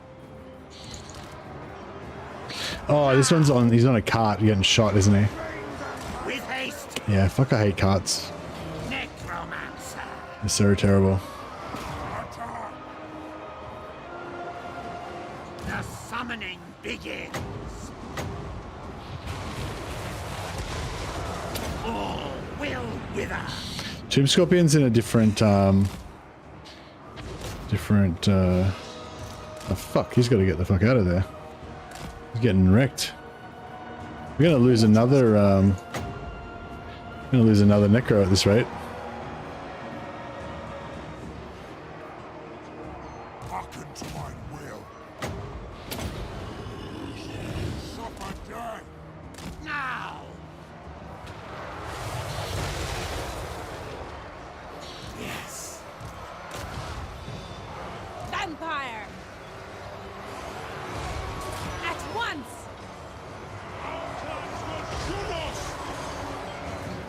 Swiftly! Swift as death's wing.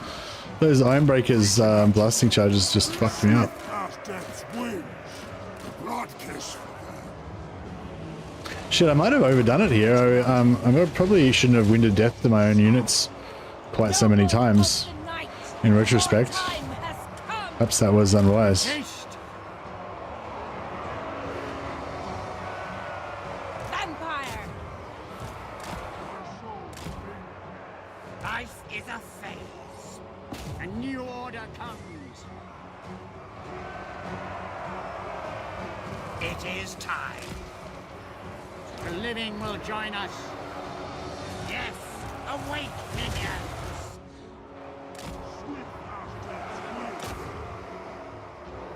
Necromancer, life ends.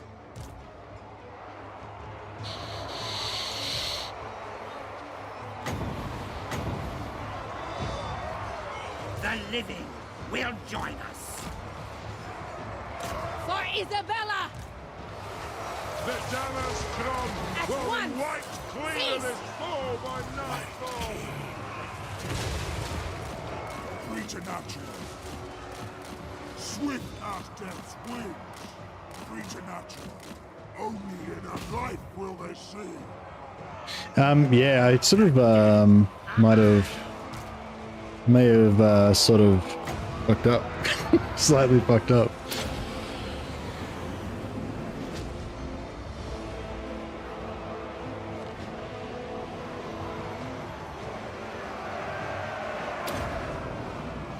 Nagash was weak. Witness true. Swiftly! At once! Swiftly! At once! Swiftly! At once! What? From the tombs. Bring death. On death ascendant! Yeah, this is rough. This is very rough. Immortal! Your will. It shall be done. Swiftly! At once! Swiftly! As inevitable as death! At once! Swiftly! At once! Necromancer. Find me if you dare! Vampire! Swiftly! Address thee as master. The von Carstein's march! At once! I'm in your thrall!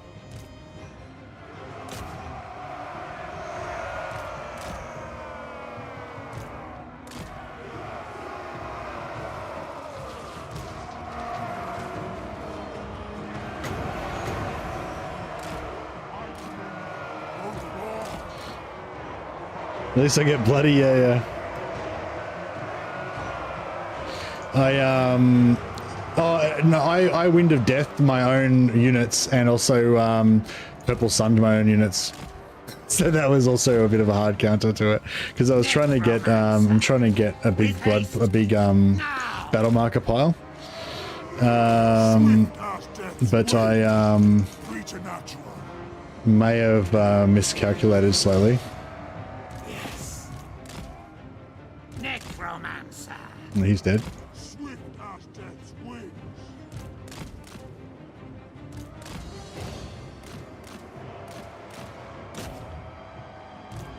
Your will.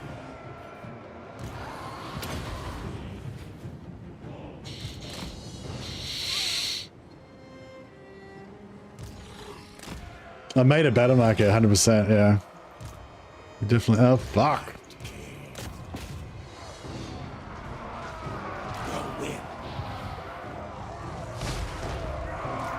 Preternatural. Yes. Swift as death's wings. I should have cheesed the rest of those We surpass dragon the breaths, gash. actually, in retrospect. Oh shit, we got army losses. I serve me.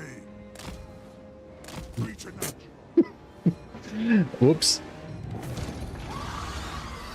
Alright, mistakes were made. Mistakes were made. We did get a battle marker though, in my defense, so. One of the, there was two objectives. One was to not get wiped out. The other one was to get a battle marker. So we got one of the objectives successfully completed, so.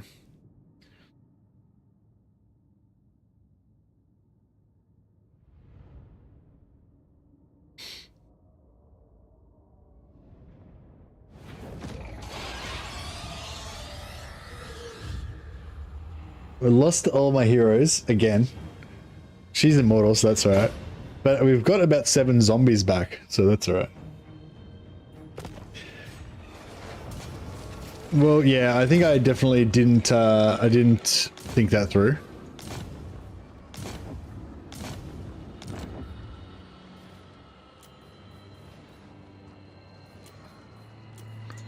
Soon I'll be all-powerful. More sleep shines. What do you want? More sleep shines. Now, everything dies.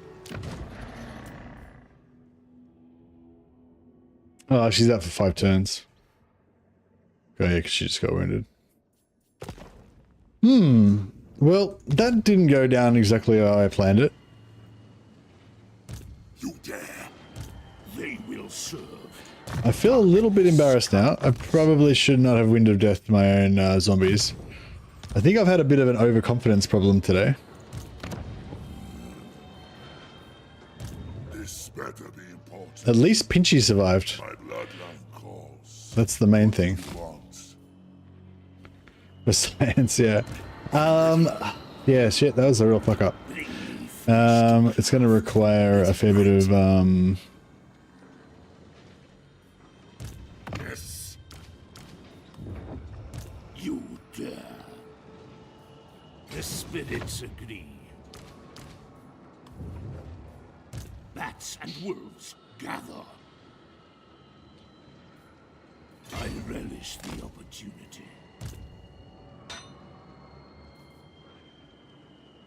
Forgot you weren't playing with Skaven with all those friends. But no,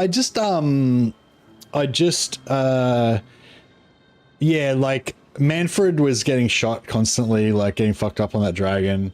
So Mannfred was kind of useless, you know, like he didn't get to do much apart from just cast a few spells.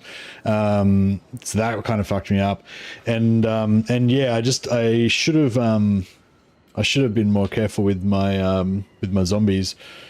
And been more precise with taking out the dwarfs, but well, in retrospect, hindsight is 2020.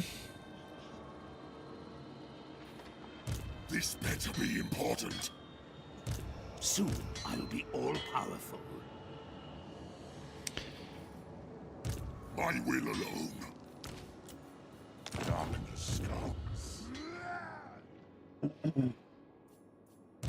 Ready. Did you get anything good in the road? Oh, we don't know yet. So it hasn't updated yet. But yeah, we got a pretty big battle marker, 5.4k. So that'll be handy for us. This better be important. Mistakes were made. Yeah, that's going to massively drop our faction strength as well. I wonder if we're going to get some random dickheads declaring war on us now as well.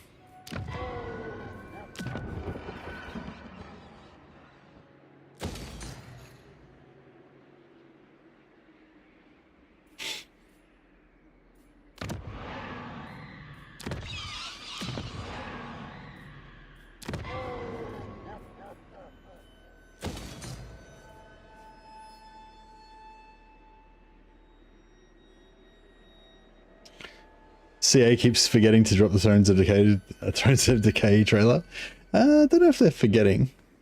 How early did we get Nagash Pyramid? I mean the Black Pyramid of Nagash. What was it? Turn 3, turn 3, turn 4, turn 5, turn 6, turn 7, turn 8, turn 9, turn 10, 11, 12, 13. I don't know, it's probably about turn 13, something like that. I just went down here, up here, across here, and took out these guys, and then I sent an army back, and then I sent the armies back and took it out. It was probably, yeah, maybe it was 18. I was somewhere in there. It was like 13 to 18 in that area, in that region. What do you want?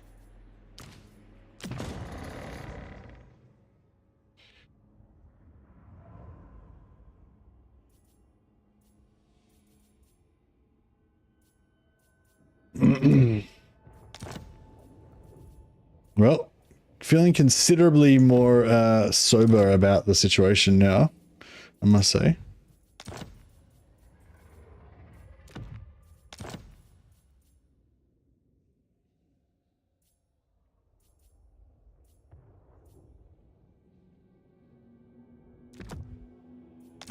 And I plan to be a little bit more careful when next I encounter the Thoric. Yeah, I reckon CA will definitely completely overhaul the Nurgle buildings.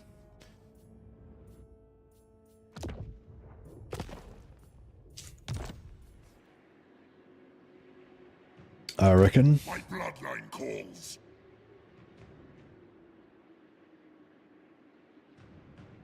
Wonder what Let the sun sputter and die.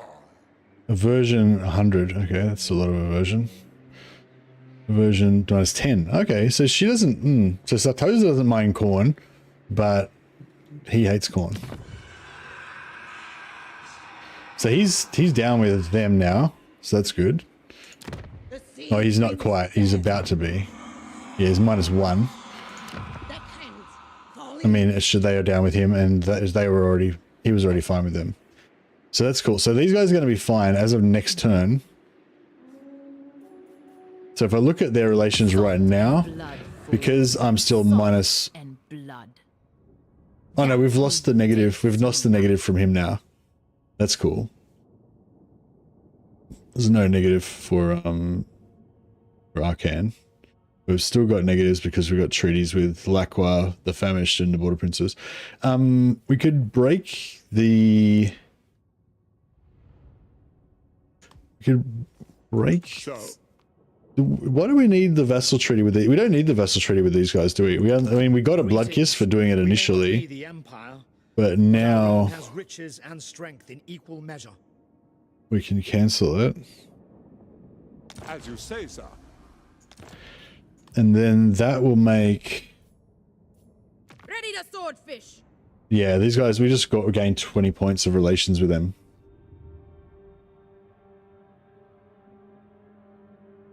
If I break more treaties... Who called? Your man gods and dubious masters have no place. Very well. Aranessa salt spice. Oh yeah, that's much better.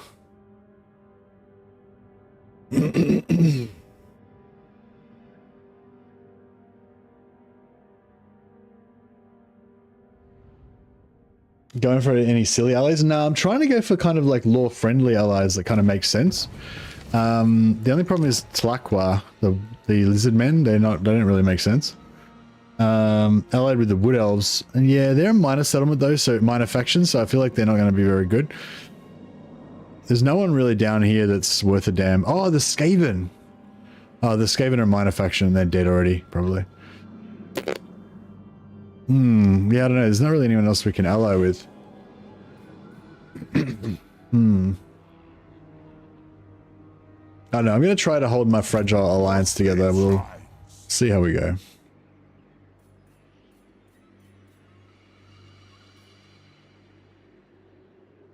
Close. Do you reckon if I go to there, I'll be able to get there? And see, I don't reckon I might be able to make it, but I might just not quite make it again, and then I'll be really pissed off. So I'm just going to go to there, and hopefully that'll sort. Khalid's alive. Yeah, I don't think Khalid and Arcan are friendly though.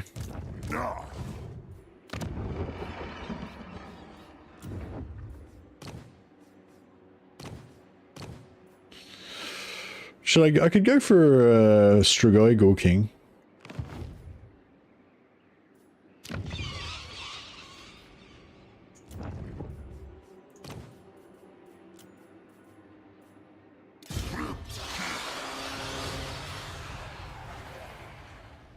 You get one Crypt Horror.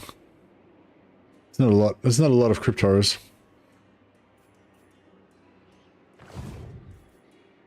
Welcome to my court.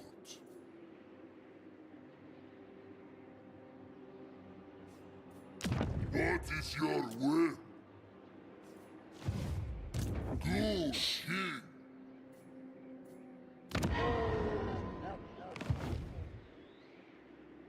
What do you want? You dare?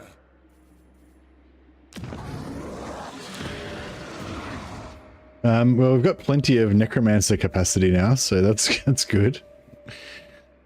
I guess. Look on me and despair. I will not betray you. King of the ghouls.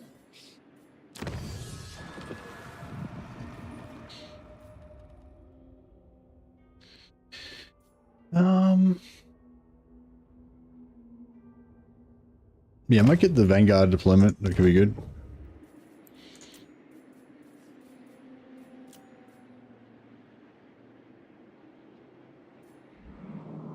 Alright, I think we're good now. Klanskaya. Maybe. Get some evil Skaven underlings. Before Storm Demon is charged. Agreed. The more. Icket Cla- What's up? Tinker. My cook. Fuck talk. Alright.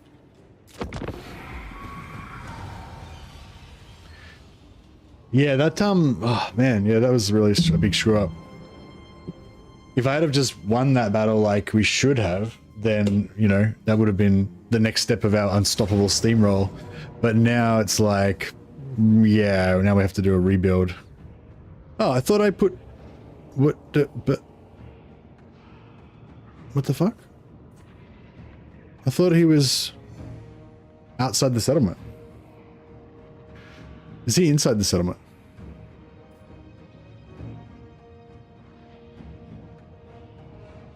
That's weird. I was sure I put him outside.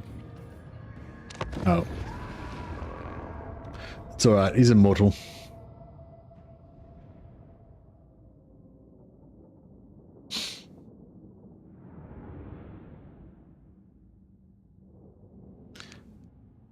I like the idea, at least thematically, with the buildings biologically growing over time, but not a fan of them going back to level 1. Actually, yeah, that's a good call. If they just, he is outside the settlement. Yeah, I thought he was. I don't know why they put him inside, but yeah. See if we can survive if we... Easy battles are the hardest because the fear doesn't kick in. Yeah, no, I didn't even care what he had. Like, I didn't even look at his army. Like, I just didn't even care at all. I was like, yeah, no problem. We're just going to blob up and blow them all away with magic. And we could have done that, but I spent my first 2 spells blowing up my own army with magic, thinking that that would be a cool thing to do.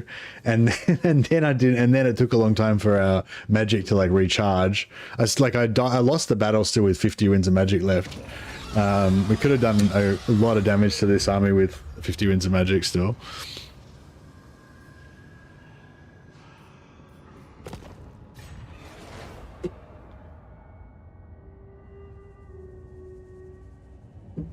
But yeah, I was foolish. It's meant to show death and rebirth at Nurgle values. Yeah, but the thing is, like, that, like, you can't have things that are like all thematic and shit that are not fun.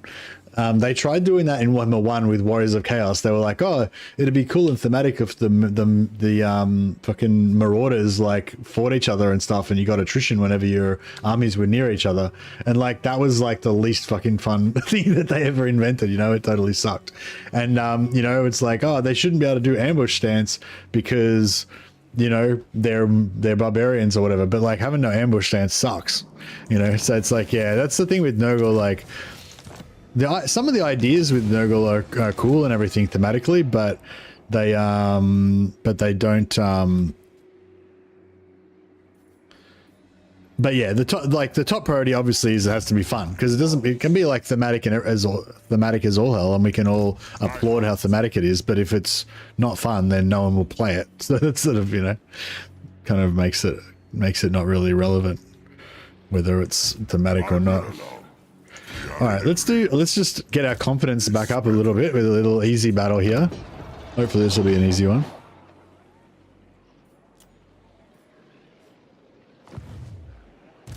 My bloodline calls. Agreed. Kill them. Fun is subjective. I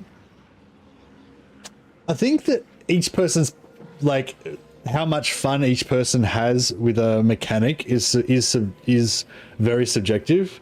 But I think that it is, if you're a like experienced game developer and or player, it is possible to predict whether something will be fun, at least to a degree, you know, for the majority of people, you know what I mean? Especially with the benefit of hindsight, you know, with the benefit of experience. What do you want? Destruction. And even further than that, you can probably even like quantify it more scientifically by providing evidence and saying like, oh, we did this thing that was similar and player stats went down by 20%. So, you know, we have evidence showing that this thing is shit and not fun. Do you know what I mean? So I don't think it's like obviously, yes, each person's enjoyment is subjective, but it's not like, you know, it's not like it's completely subjective and there's like no way of understanding or comprehending it in any objective way or anything. Like, it's pretty straightforward. Like, a lot of things are pretty obviously not fun. So I counter your counter, Daniel. Gauntlet thrown down.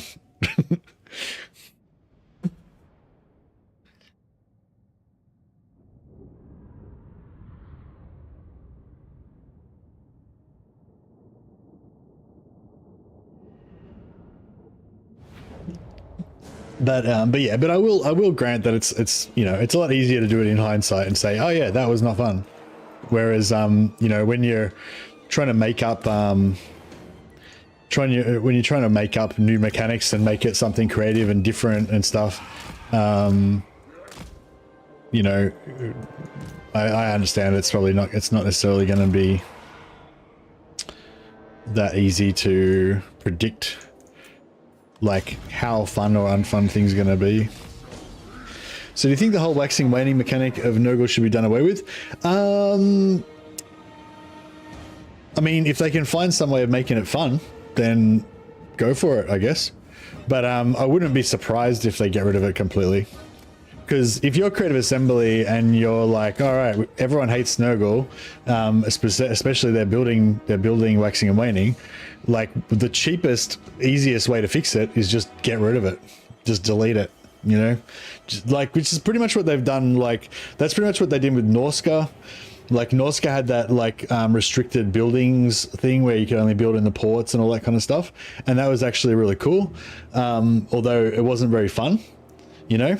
And so they just got rid of it. They just made it so that Norska can just settle anywhere and just don't care about that part of Norska's theme anymore, you know. And so Norska have got less of a theme and less of an identity now, but they're also a lot less painful to play. So it's a bit, yeah, again, it's a bit subjective about whether you think that's an improvement, a straight improvement, or you think that's a we lost a bit and we gained a bit kind of thing. But at the end of the day, you know, Norska are a lot more powerful, they're a lot more accessible now, more people can enjoy them.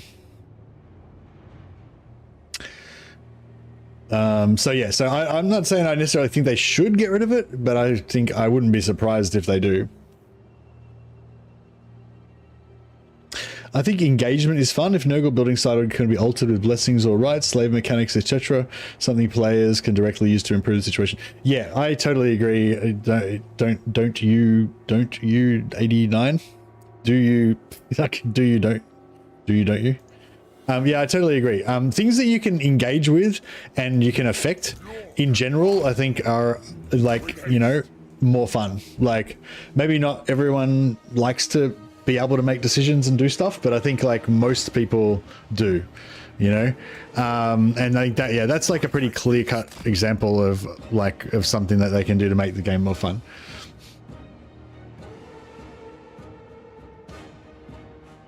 No, you're right. It's not too bad. Literally watching numbers go up. Yeah, it's really shit. I was trying to. There was another mechanic that I had that I basically said that exact same thing about a while ago. I can't remember what it was, but yeah, it was just. But basically, yeah, that thing. Whenever you've got a thing where you just can't interact with it, it's just that's like unfun, you know. And on the other side of it, like that's like with if you think about most of the factions that are fun. Like one of the things that I think is really fun in general that kind of crosses all factions is when there's multiple things that you can actively do and you can kind of combine them together. So, you know, you're like, oh, I'll do this, it'll make my guys more powerful, and I'll do this, it'll make me be able to recruit more guys faster, and I'll do this and it'll like, you know, and so you've got like you're able to actively make decisions and kind of like they kind of combine together or they stack up and stuff. And I feel like that's pretty fun. Whereas, yeah, when you have like when you have like a succession of things where you can't do anything, you don't have any choice or power over the situation. It's not like, yeah, not awesome.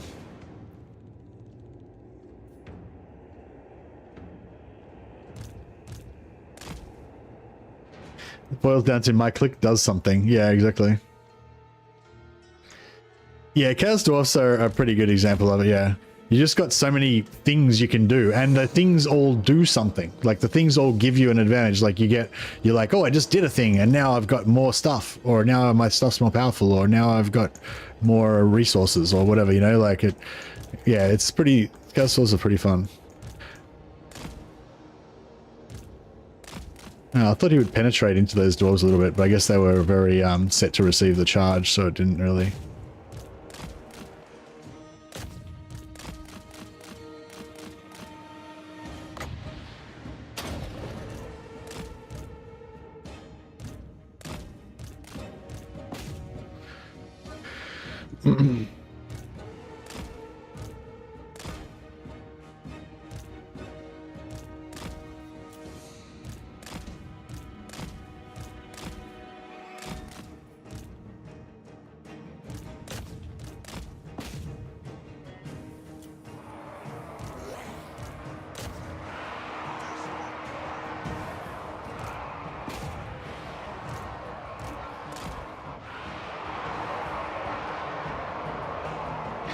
Chaos Dwarfs do wish they were a little bit weaker. Yeah. Yeah, Chaos Dwarfs are maybe a little bit too strong. But they're so... That's the thing with Chaos Dwarfs, like, they've got so much to do that even though they are a little bit too strong, like, you don't mind because it still feels like... I don't know, you still feel like you've got, like, lots of stuff to do, basically. I think one of the things I like about the Chaos Dwarves is because because of the way their economy works. Look at that, like that blasting charges there. Because of their economy, you kind of always feel like you could be doing better, like you could be making more money. I mean, you could be making more materials, you could be making more armaments. It doesn't really matter how like much you're dominating on the campaign map. You kind of just always feel like you could be doing better in the economy section. Only strong in good hands. Yeah, that's true, I guess. Chaos probably are one of those factions where people can like screw it up if they have no idea what they're doing, I guess.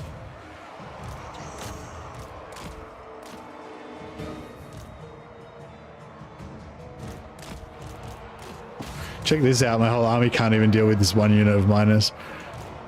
I'll try and get our attacker guys out the back. Try and do some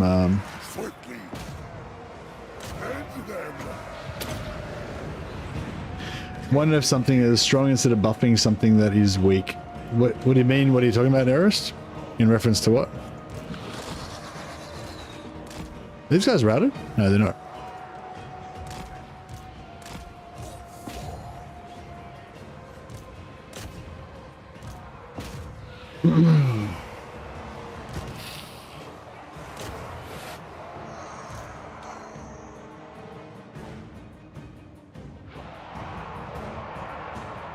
Like fighting a thorn bush with wet toilet paper, yeah, for sure.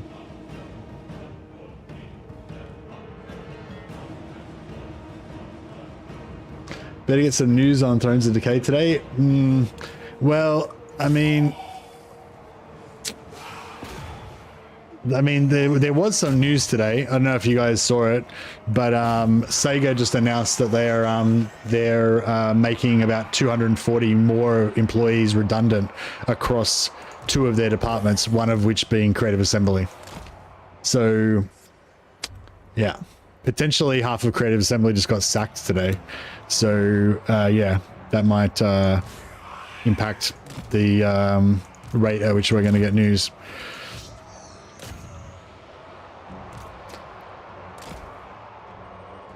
I think it said 240 between CA and one other company called like Sega Hardlight or something like that.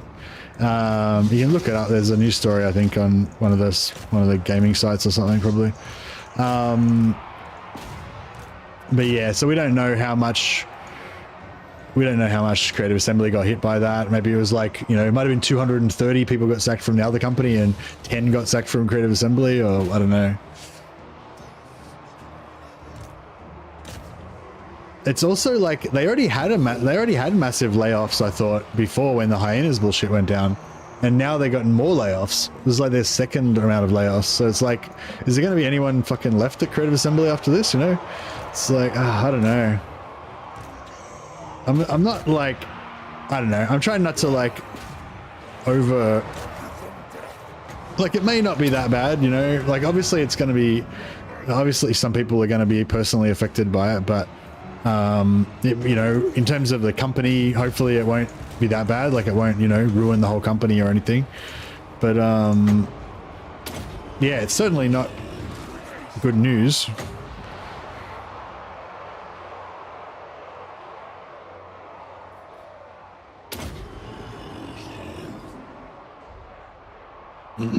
Packs 200 people. No, they already sacked all the people working on hyenas before.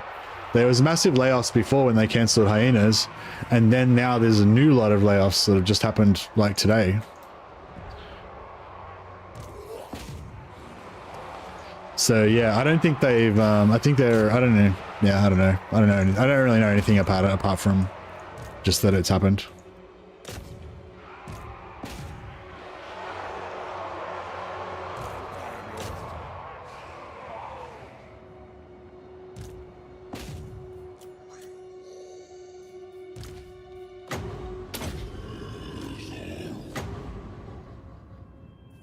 Anyone else who's not heel capped? Oh, here we go.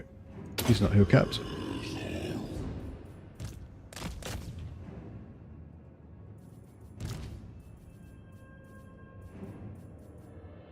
That guy. Could do with a heal.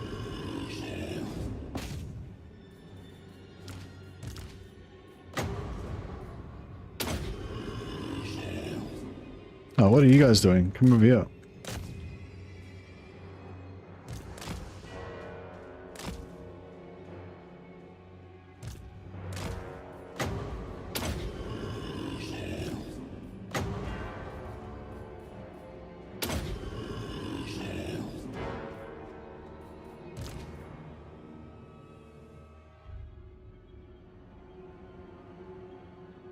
Took CA almost 2 years to realize Warhammer 3 was their cash cow. Personally, I think the game is safe. Yeah, well, yes, like as of yesterday, I was just saying how I feel like cautiously optimistic that it sort of feels like Creative Assembly is now like focusing on the right stuff again. You know, and maybe we won't quite get back to the heyday, but you know, hopefully it's looking good. But yeah, I mean, I don't know, like. Yeah, I don't know. Yeah, like we don't know the details, I guess. We don't know how badly it's going to hit them or anything, but it's just, yeah, I don't know. It's scary. Like I've got such high hopes for this game. Like I'm not, you know, I'm not done with this shit. I'm not ready. You know what I mean? I'm not ready to like move on to the next thing. You know, yeah. So I don't know. I hope we've got a good, at least a couple more years, a few more, maybe even longer left with this. Hopefully.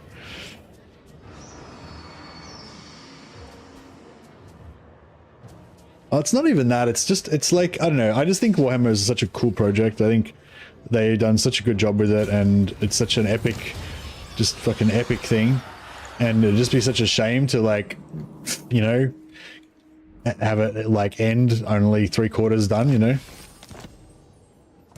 More sleep shines.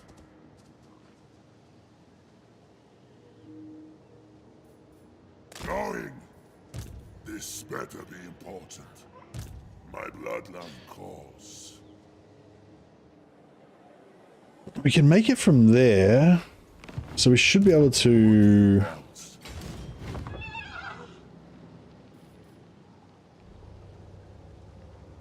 What's in this settlement? Nothing much. All right, we'll build a barracks there. My will alone. March.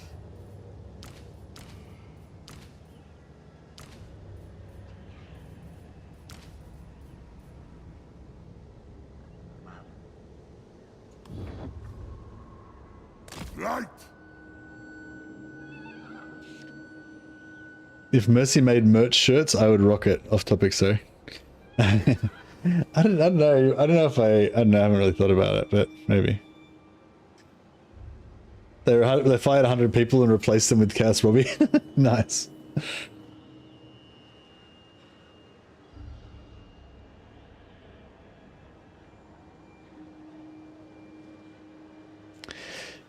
Yeah, I know, Eris. That's yeah.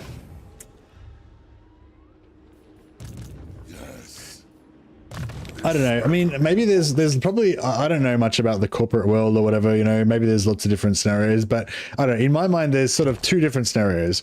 One is that, you know, it's just, we're in a bit of a recession, and it's just kind of the nature of the game. And everyone's having cutbacks and all that, and you know, basically there's nothing to worry about. A few people have been fired, unfortunately, but the core team is still there, and they're, you know, still going to be going full steam ahead with Warhammer 3. Like that's like best case scenario. But like the other like bad case scenario is that, you know, Sega's like, yeah, Creative Assembly is not, you know, making us enough money anymore. It's not a viable business anymore, so we're gonna fucking get rid of it. But before we do, we'll just keep a skeleton staff in to like cash in on like all the shit that they've got that's 3/4 done already, because there's already some investment there and they can get some money. So we'll just do like a bodgy half-assed job of whatever's left and just, you know, cash out of Warhammer, basically, you know, just do as much money grabbing as they possibly can before they just trash Creative Assembly and Warhammer, you know. Like, I mean, hopefully that's not correct and that's not the scenario, but that's like my worry, you know. My will alone.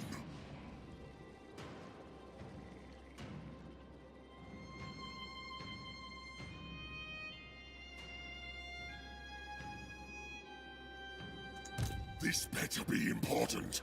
Good, this will do. destruction. All right. I still can't believe I suicided my army into Thoric. He was quite a lot tougher than I was expecting him to be. I was actually really like, as soon as I kind of realized, I was like, oh shit. That was like, kind of, it was too late. I'd already fucked it up by then. But yeah, that was bad. Probably they canned the people who worked on Pharaoh. The people they worked on Pharaoh was the Sophia branch.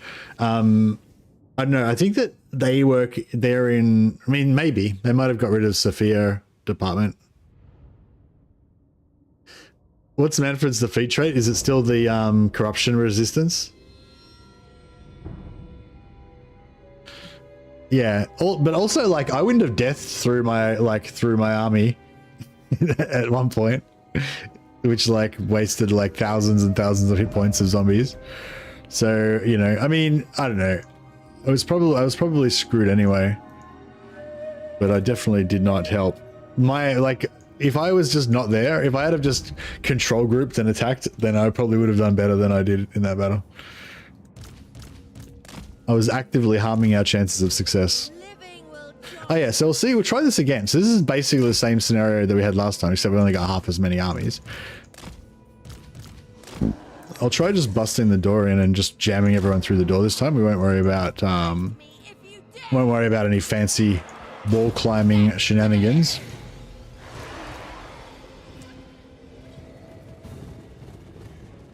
I really need to take her off this flying horse as well. Patron of the Sciences shirt. That'd be pretty cool. Yeah, you're probably right, Risky. Yeah. Yeah, hopefully, you're right. Maybe they just overhired and they don't need that many people, and you know, maybe it'll even be, I mean, again, I feel bad like for all the people that are going to lose their jobs. Where'd I leave my necromancer?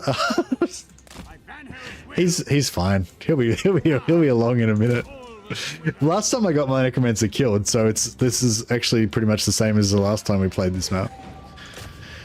I got to stop talking so much when I'm getting ready for battles. Speed 24, he'll get there. He'll be fine. What was I gonna say? Yeah, like, yeah, obviously for the people who are being made redundant, that's like a personally for them that sucks. Yeah, I don't know. Hopefully in terms of the game,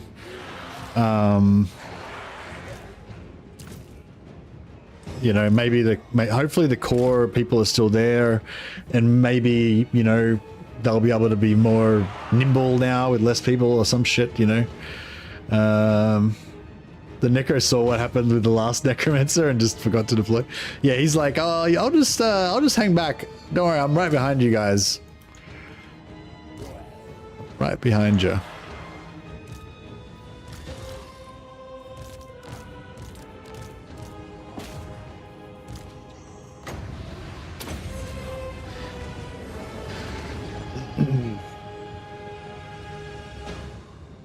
But yeah, see, these zombies are taking some missile fire. That would be doing absolutely nothing to them if we had the Necromancer here, Master of the Deading them. But since we don't, it's a bit not so good. But having said that, like, their health's not going down super quick because there's just it's spreading between them, which is good. Maybe this Necromancer will make it. How far is he? He's on the corpse card, isn't he? Yeah.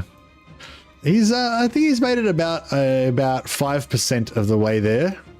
So by the time we get all these zombies through the door, he should just about be there.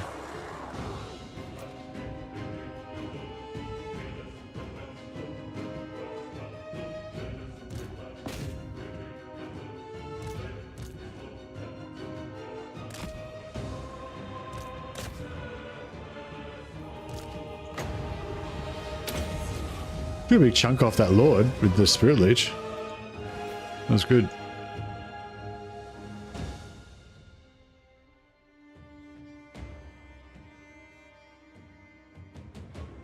Yeah, I wonder if Chaos Robbie's version of Warhammer will become like the definitive kind of version.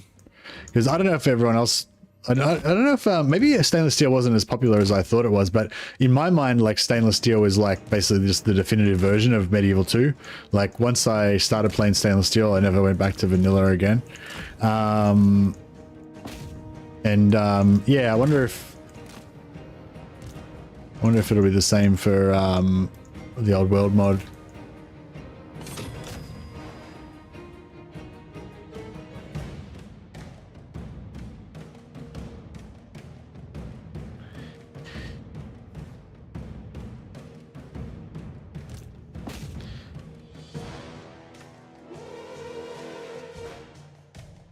Yeah, Warhammer 3 is a fucking awesome game.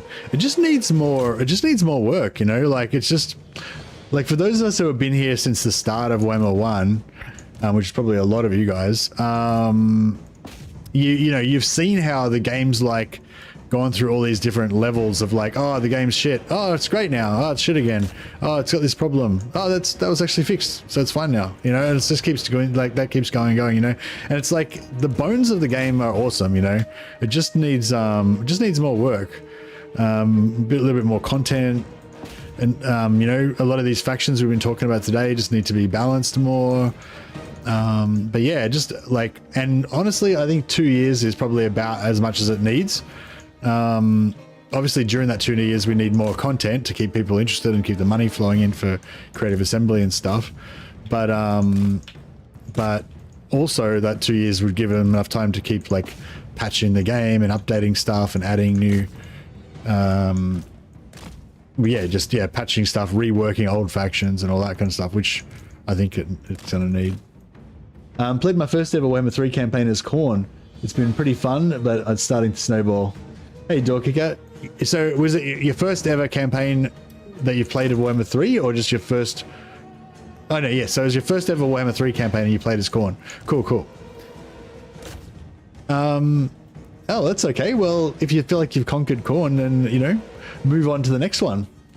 Have you played Bretonia yet? That'd be a lot different from Khorne.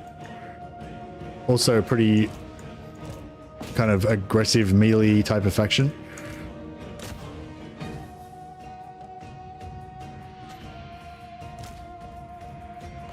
Where's that lord? There he is.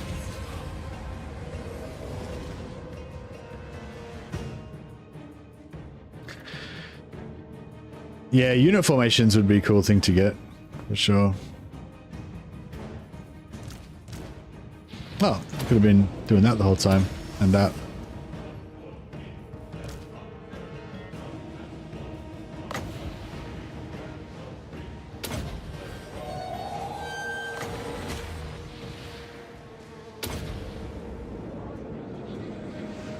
He's got Warhammer 3, so he might not have Skaven.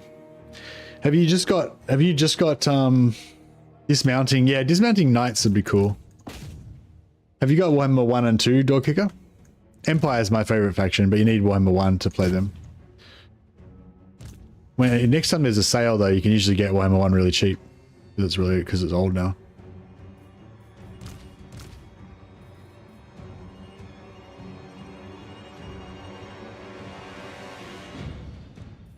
But yeah, Khorne is a cool faction, but it's not a very developed faction. Like, it doesn't have as much content as a lot of the other factions. I'd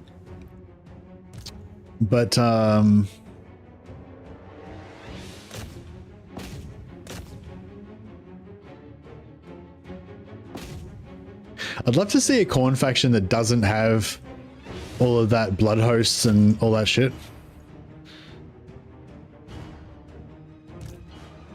Dismounted Reichsguard, yeah, the Imperial Foot. Here he is. See, he made it just in time. We've almost made it through the door. Perfect timing.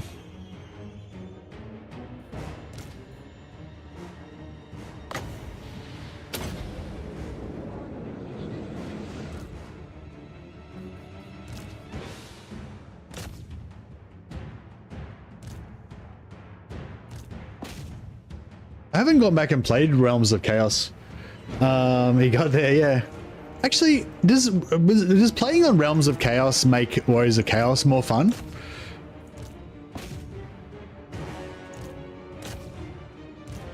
Like, is Warriors of Chaos like harder or more interesting or anything on the? Because I heard that the Realms of Chaos campaign, you know, the whole like chasing the bear bullshit is not that much fun, but the Chaos campaigns on Realm of Chaos are apparently pretty good. I never actually played them though, so I don't know. Yeah, they've got some other totally different campaign where they've got to find Zambanjan or something. But I've never actually played it, so I don't really know what it's about. But I feel like, I don't know, I can't really imagine liking Realms of Chaos because, yeah, Realms of Chaos, I feel like it just isn't going to have the same variety of opponents, and you're not going to have that, you know, the big map and everything. Like, yeah, I don't know, I don't know if I'm into it.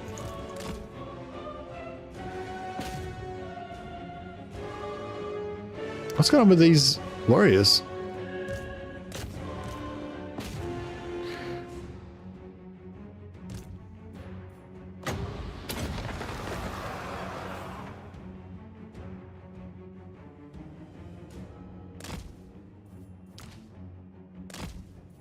Have we not won yet?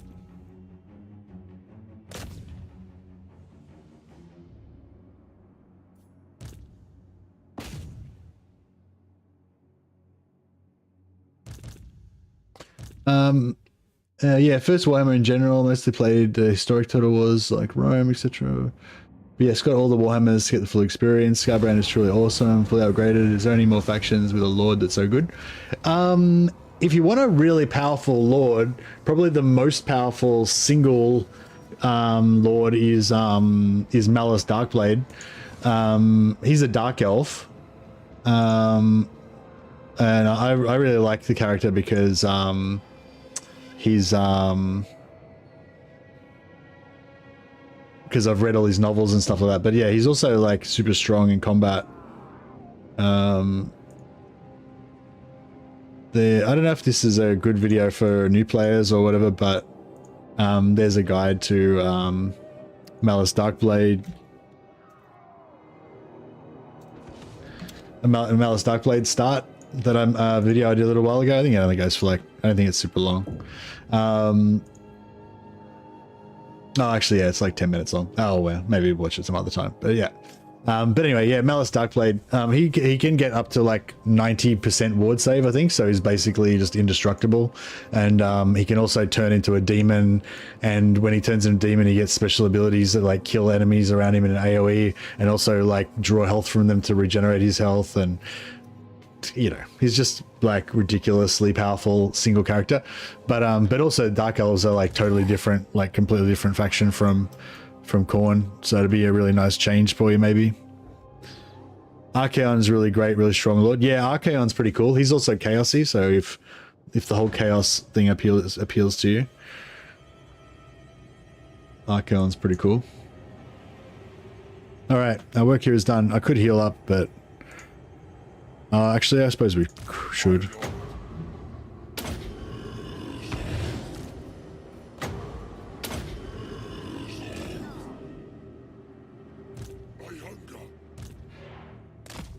Probably was a bit, probably should have A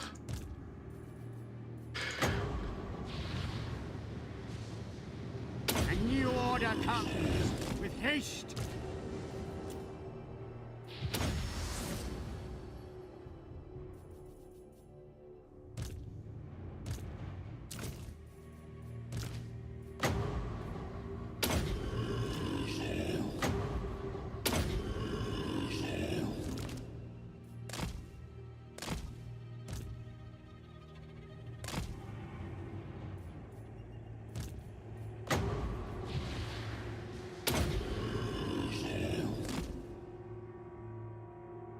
Vlad. Yeah, Vlad's pretty cool. Vampires are cool.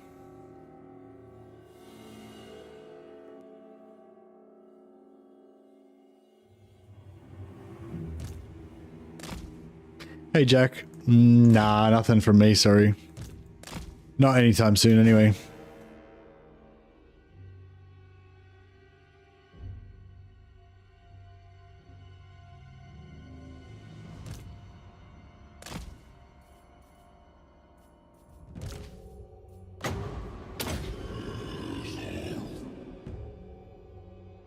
I'm mainly focusing on single factions at the moment. So like the closest thing to something like that I would probably consider doing would be like, I don't know, like a while ago I did a campaign for a Scarbrand campaign actually, where I focused on allying with Malagor so that I could get Beastmen units, Beastmen allied units, because Beastmen don't cost any money. So Scarbrand, I feel like, well, depending on how you play Scarbrand, you can kind of like run out of money sometimes. So I thought it was, I don't know, it was a sort of fun idea for me anyway to play a more passive Scarbrand campaign and focus on trying to be cheap instead of focusing on being Scarbrand. But anyway, but yeah, that kind of stuff like is the sort of stuff that I would more focus on, you know, like I'm not going to do like you know, like I'm not going to try to do like a review of like every unit in the game and every lord in the game and what faction, what, you know, what allied recruitment goes with them and stuff. But if I was doing a guide on or a guide or a stream on a specific lord, then I would probably talk about what allies would go with that specific lord, and I'm really into that. So pretty much any stream that you watch of mine, like if you're playing a particular campaign, if you go and watch a stream of me playing that lord, you'll see me going for, you know, the allied units that I think are available or that are interesting. The only thing is though that I'm more into lore friendly alliances, so you know, like vampires with Waywatcher archers or something might be a cool combination, but it's not something that I'm likely to focus on. Mannfred with the rattling guns for Mannfred's armies, pretty good. Yeah, that sounds pretty good.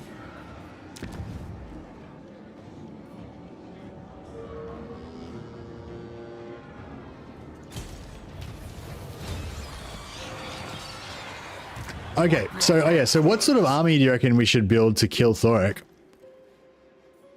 Don't be a wazzock. So we need someone with armor piercing and super high melee attack to be able to kill Thoric. Oh, actually, we could just zap him to death, couldn't we? How much magic resist has he got? 55. Yeah, he's got a fair bit of magic resist. My will alone.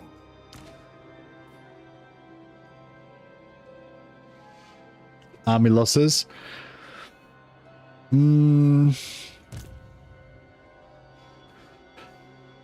feel like the easiest thing would probably be just to go in with like four vampire lords and a white king. They just go in like a 5 hero stack, delete all his infantry with magic, and then kill him. I don't know if we've got enough lords left to actually kill him now though. They're all dead. Hell, he's out for 4 turns. She's out for 4 turns. And that's all we got. Yeah, we got those two. Plus we got him. And we got Abarash. No, we got Madred here coming up.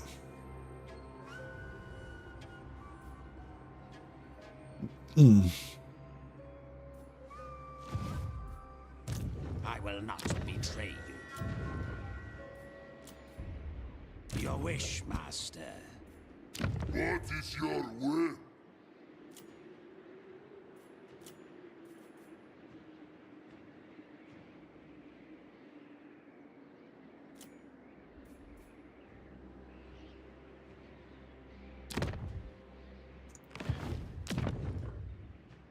I don't have vision on her. What the fuck? You are just a skull to me. That skull belongs to Korn.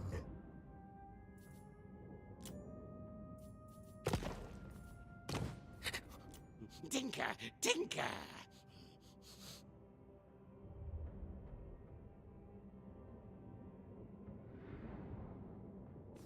Ready to swordfish.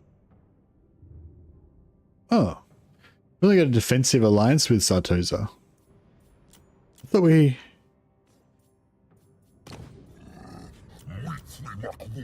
Oh, crap. I thought we had a vassalize treaty with them.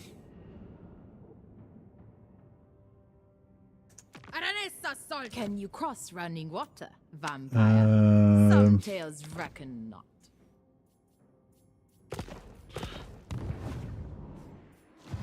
All right, maybe I'll King of the ghouls.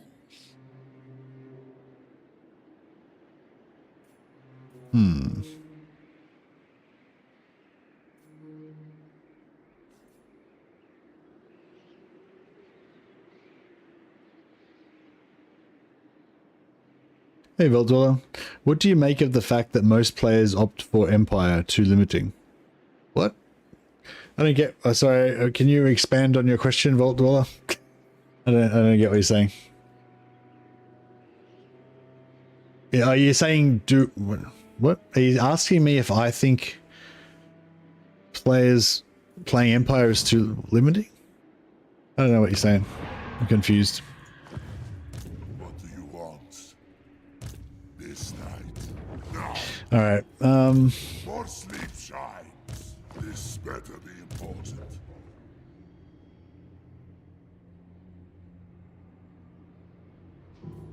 My will alone. What do you want?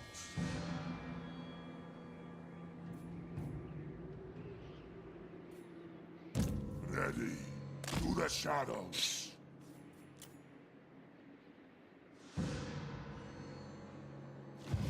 How many months would it take you to complete 100 turns in a campaign?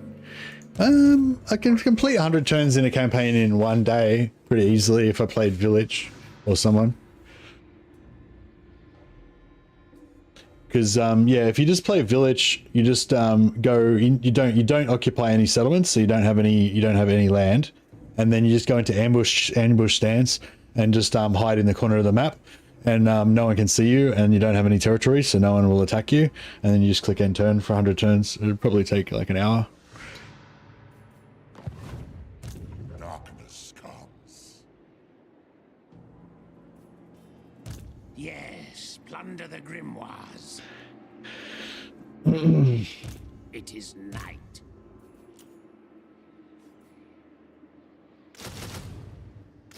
Village. But you could do the same thing with Changeling as well. Yes.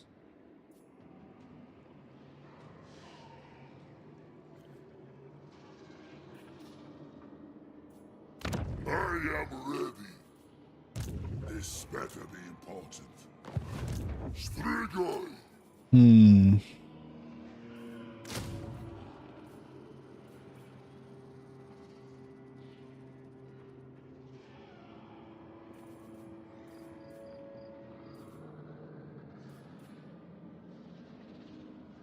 Village is probably the most fun Warriors of Chaos right now. At least for me. Yeah, I really like Village, but I don't know. I feel like people don't really get into him that much.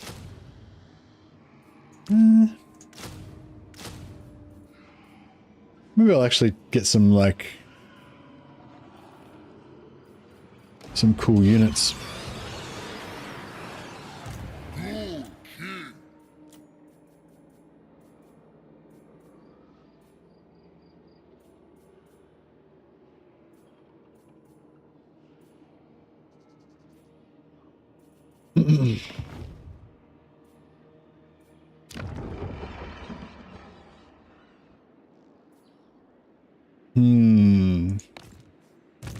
What do you want? This night. Necropolis awaits. Yeah, I'm a little bit unsure what I want to do.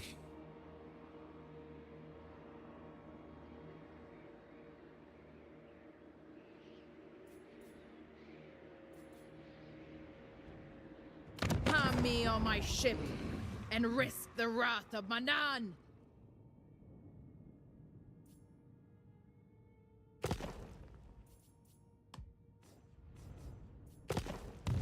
Thanks, Will Spoil. Yes. Now.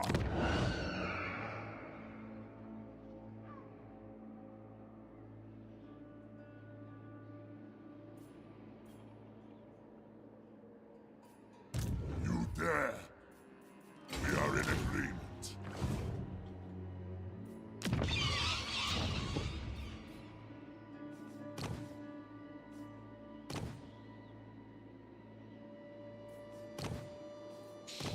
We'll get a few of these bad boys.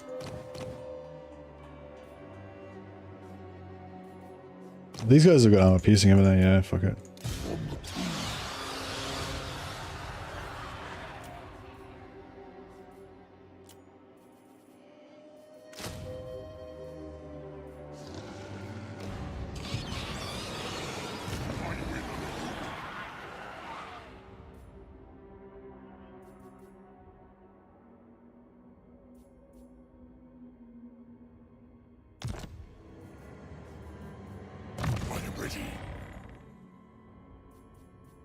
Alright, I might start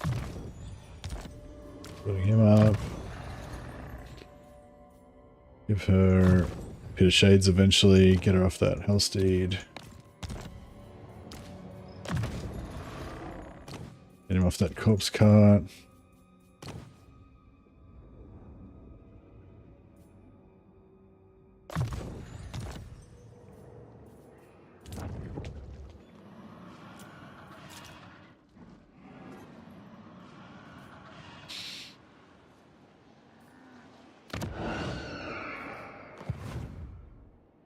Hey, Ellen. We Thoric'd him.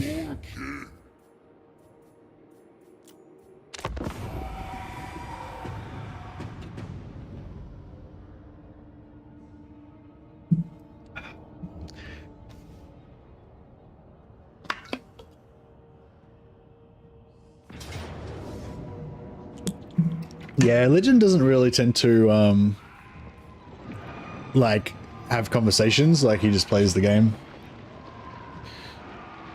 Which is probably what most people would prefer, at least the people that watch Legend streams. But yeah, I guess I treat it a little bit more like, I don't know, like my, you know, we're hanging out at the pub or something. So it's like half me playing the game and half just talking about the game, you know. Is Legend not streaming on Twitch anymore? No, I'm pretty sure he still streams on Twitch. Your will? Crypt King. More sleep shines.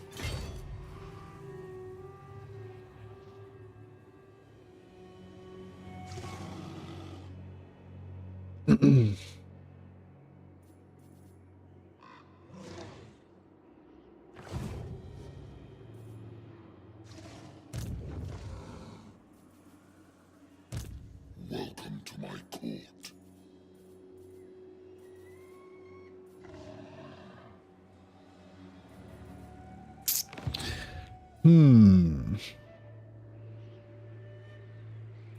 What do you want?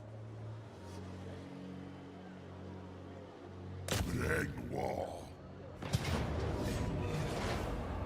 Obliterate. I will alone. This better be important.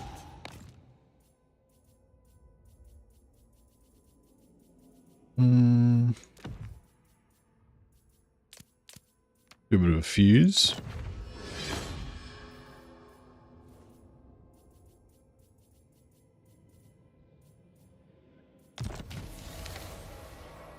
Bugman's Pub Vibe stream. Yep.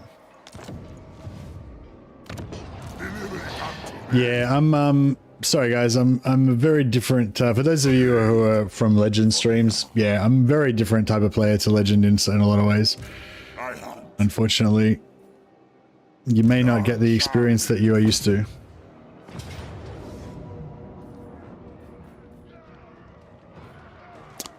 I'd love to start auto-resolving, but I'm worried that my guys will all die. Half talking to us, half window deathing his own units. Yeah, yeah. There's a little bit over too much talking going on this particular stream.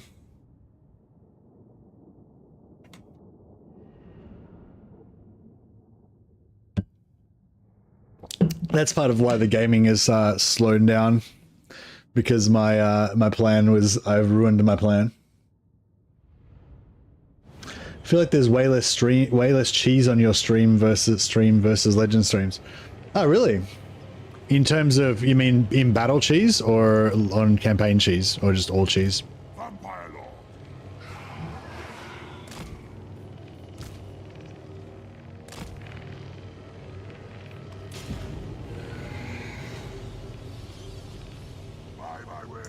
Legend is like a military grade cheeser. Yeah, I tried to explain it the other day. It's like there's like I think we've got a fundamental difference in our philosophy with Legend and I. We both have a big appreciation for cheese and like understanding the game and stuff like that. And I've definitely learned a lot from Legend. I've been watching Legend streams for years. He's the one that basically inspired me to get into streaming.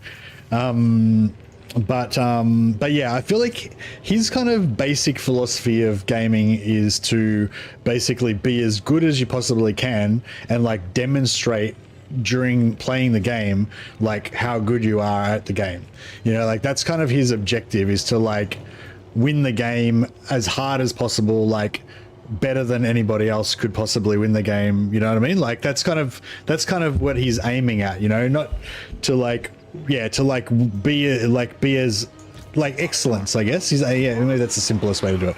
He's aiming for like excellence, to demonstrate excellence and show excellence kind of on the stream.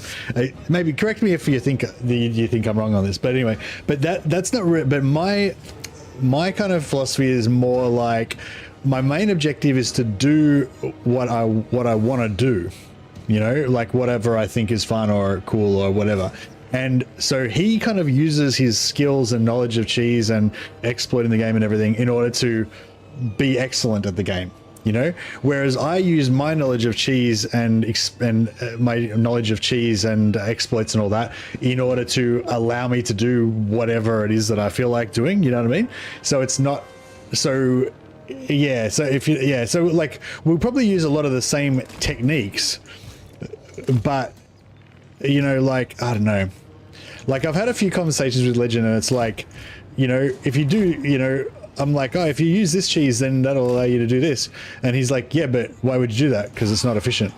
You know, and I'm like, yeah, but you know, like he doesn't really care about, you know, like doing stuff for fun. He only cares about it if it's like effective.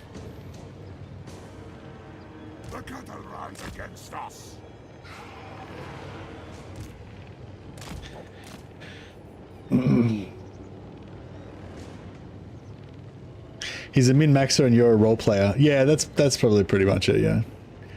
But it's funny though, because we both like we both appreciate the same like techniques and cheeses and exploits and all that kind of stuff, but we use them for very different purposes, if you know what I mean, you know? I feel like that's how it is anyway.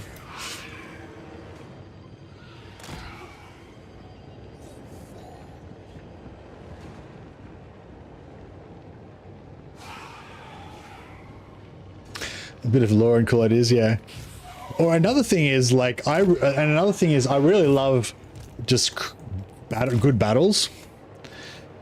You know, like I really like it when I get into a battle and I do some sort of screw up, and then I spend the next like 10 minutes desperately trying to survive in some battle that could have been like really boring. And you know, that's kind of fun for me, you know. Whereas I don't think Legend like enjoys shit like that.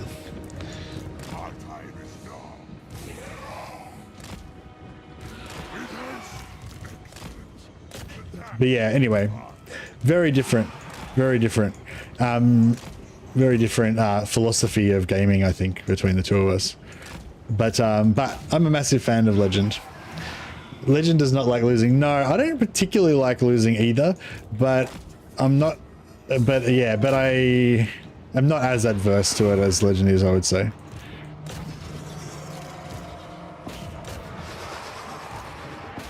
But it's not just about losing, like, you know, like I try and do like whatever I think is the most fun, but still make it viable, you know what I mean? Like I don't want to just suicide myself, but except I suicide those zombies a little bit maybe. I probably should start focusing on this battle slightly, even though it's a really easy one.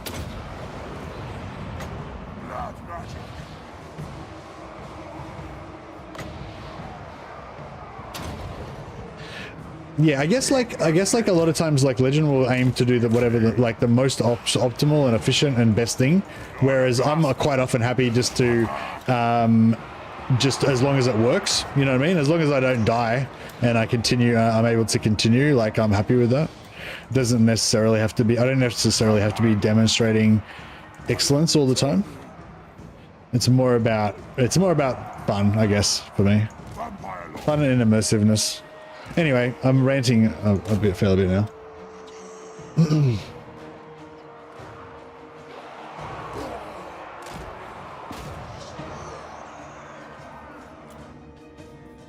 All right, let's just we can wrap this up, shall we?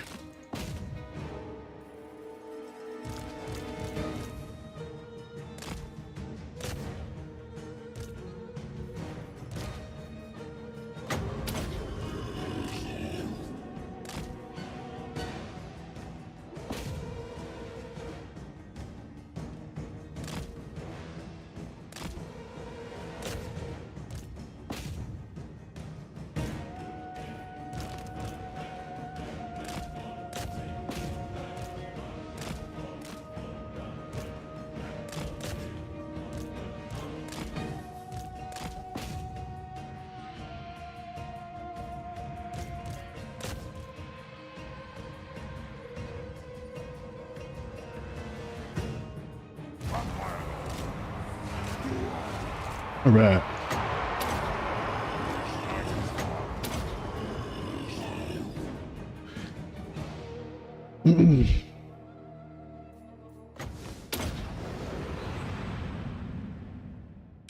So yeah, so we're basically gutting Thoric. He might be all proud of his victory over me. He's won this round, but meanwhile all my minions are just destroying all of his infrastructure and wiping out all of his lands. So, you know, I'll have the ultimate victory.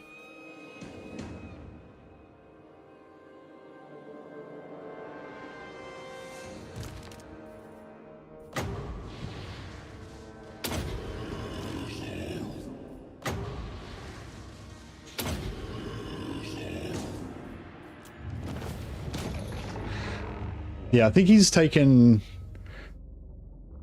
only taken back the one settlement that we took of his.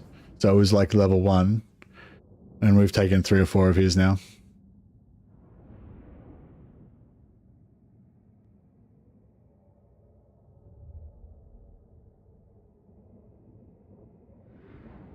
Yeah, I mean, honestly, I'm not trying to compete with Legend at all. Like, I wouldn't bother, you know? Yeah, like, yeah, honestly, Legend's a friend of mine, and, you know, I don't in any way want to beat him or be better than him or anything like that, you know? I consider him to be basically a mentor of mine. Yeah. He's given me a heap of advice and help over the time since I started streaming. And yeah, we're just different people, you know?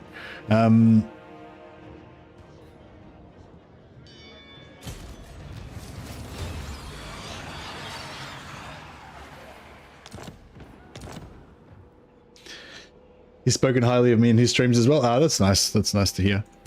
My will alone. This Yeah, no, Legend is a legend. march. He has got me through many a hard night or a depressing night, you know. I used to watch his streams all the time when I would go to bed, you know. It's always nice to be able to escape to the comforting world of Total War after you've had a hard day. Ready this night. What do you want? How are these treaties going for us? Sartosa's most infamous. Yeah, so she's still. She doesn't like Clan Scryer. Like, I didn't think that she even had vision on Clan. Oh, no, it makes sense she has vision on Clan Scryer, yeah, of course. Crap. I wonder how much penalty we got from... It wouldn't have been much. Maybe, how much does she hate him? He hates her quite a bit. Tinker, tinker.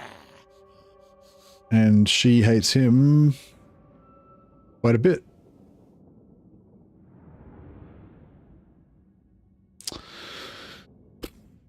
All right. Well, I'll try and break that treaty with Iked again. Yeah, it's such a like, this is what I was talking about before. It was like when you're playing as Warriors of Chaos, it's so easy. You just vassalize every Norscan and all Chaos Warrior faction that you meet, and yeah, it's just like no problem. But then I don't know if I should bring him over here to deal with Thoric's army, or we might be able to just kill him with vampiric attrition.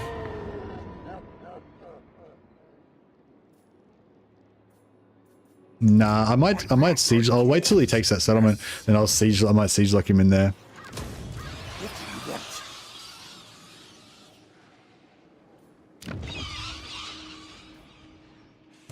More fleet shines. Got some nice You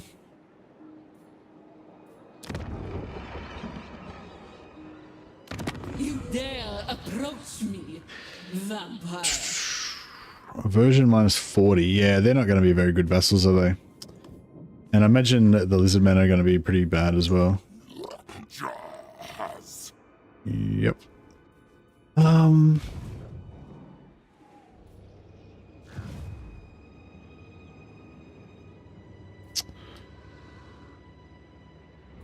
Yeah, I think I'm just going to keep selling all this crap to It is night. just keep selling all this crap to Fleet shines. tic-tac-toe. Yeah, we don't really need these guys in here anymore. I hunt. This better be important.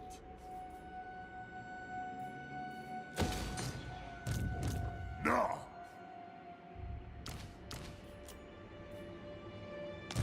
I will alone. This is what I love. One thing I love about vampires, like their armies are just completely expendable. Like you can just get rid of the whole army and just raise a new army somewhere else.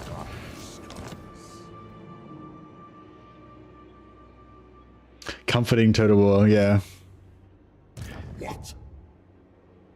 Yeah, like Total War and other games, you know, it's like, it's I guess it's like an escapism thing for me or something. Like I really enjoy being able to just forget about the rest of the world outside, you know, and just kind of immerse yourself in some kind of hardcore strategy game. But sometimes when you've had a long day at work or whatever, you know, you just don't have enough mental energy or physical energy to play, you know. So you just like watch somebody else play, and they can do all the hard mental lifting for you, and they can just kind of like narrate their campaign for you.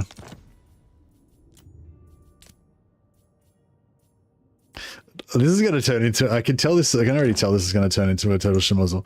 I'm just going to build up tic-tac-toe into this like ultimate big bad by giving him like all over the regions.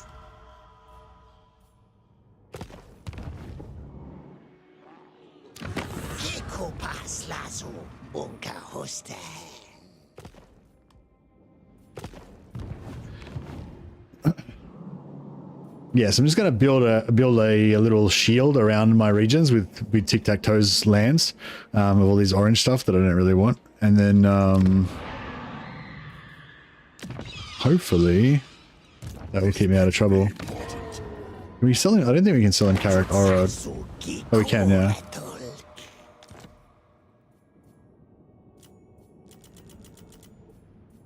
Actually, could we sell him Carrick Orod in exchange for?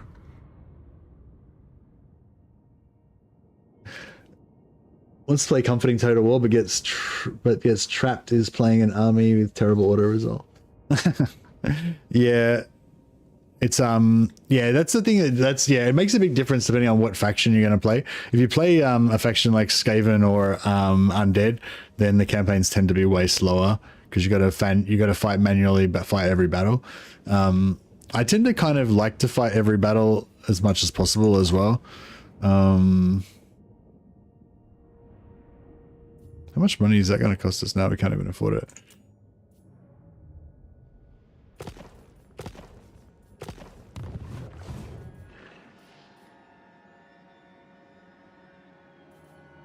What is your will?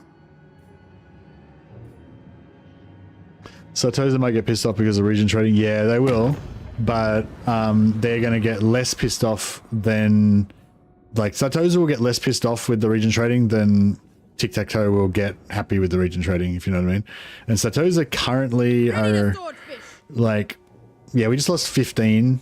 I think we just lost, or 16. I think we just lost 16 with Satoza, but we gained like 40 or 80 or whatever with tic-tac-toe. Yeah, it's a bit of a high wire act at the moment, isn't it? The only problem is Satoza is not vassalized. So we're going to lose them at some point, and I really want to keep them both.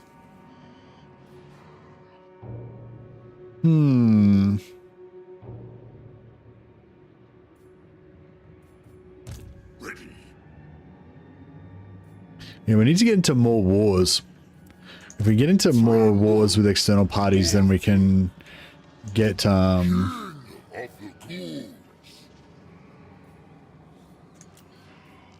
what other cool stuff? Oh, screaming skull catapults. Yes, please.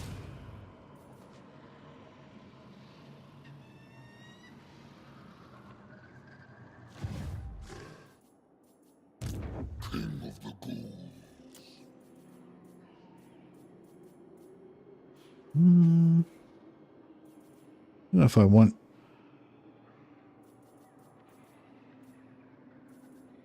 Maybe we could take them, I guess. Has he got 14 units still? Yeah, he's got 14 units still.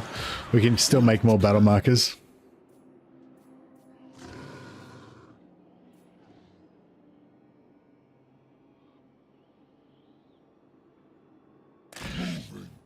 Yeah, I don't have, I just need my heroes back, really.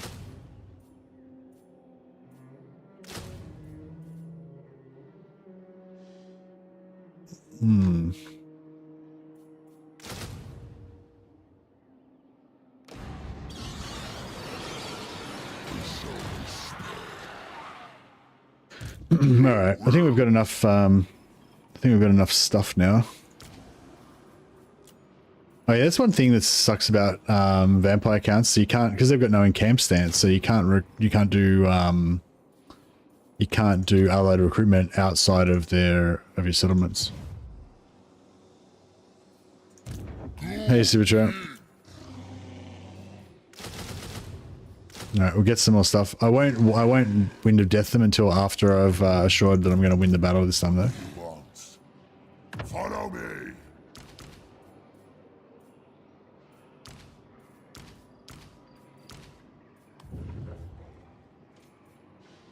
Deliver it unto me. Alright. I think we're ready for another big push.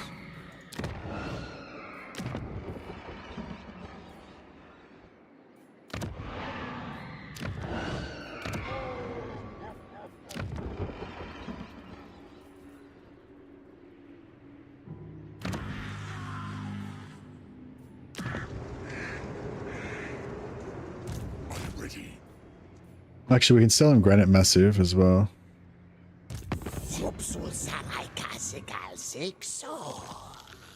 Oh, he doesn't want Granite Massive.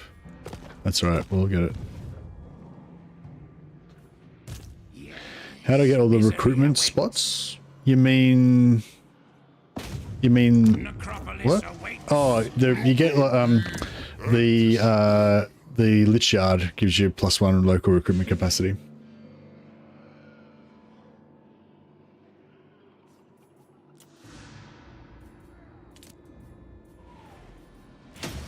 Nah, I can sell it as it is now, just for -2. But we'll also get once we sell them Karak Orad, and they already are in part of the region. It should be all right. I think it's just because it's just got a negative, maybe because it's. Oh, they haven't even taken back Agro. Yeah, I like to get them so that you get lots of Necromancer heroes. I like to have heaps of Necromancer heroes to use them for like money boosters and just general agents around the map and stuff like that. We need to actually set up a good economy province at some point. Yeah, I should set up a good economy province at some point so that we can actually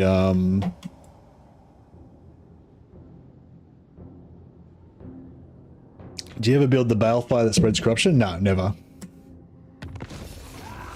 Hey, Protofin Pet 175. I don't know what that means. But thanks for the comment.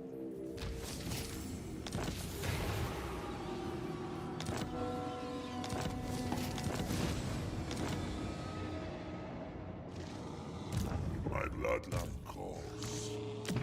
Just make sure I got all my students equipped.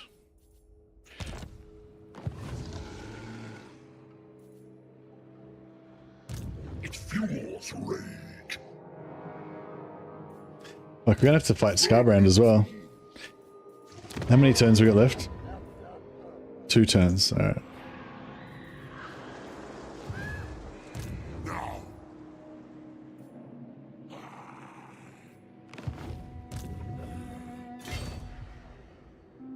Move.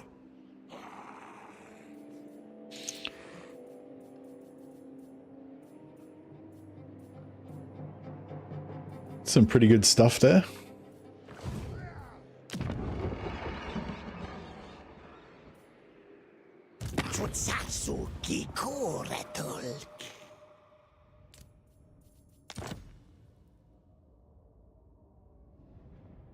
No, wrong thing. Yeah, so I could sell Carrick Arod for 2,000 gold, which is not really very worth it, but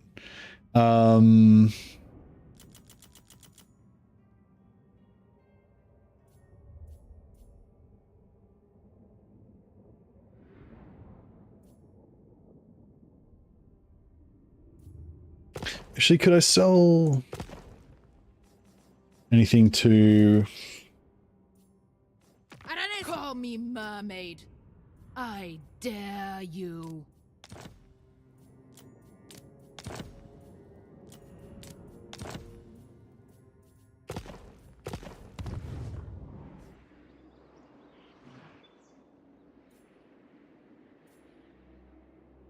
Your desire?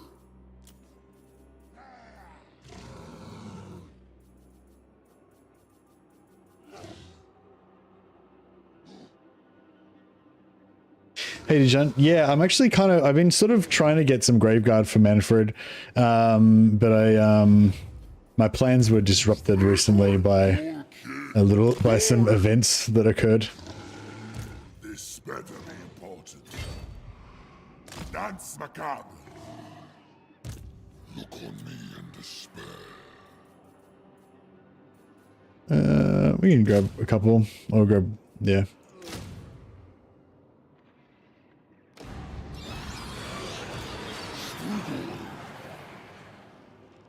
Forward. Oh shit, I just realized that's... On my way. Bugger off. What is your whim? That's not ideal, I just realized. Welcome to my court. I accept. More sleep shines. What do you want? I wonder if they'll, I wonder if he'll be able to auto-resolve us to death. I mean, I wonder if he'll be able to beat us there again.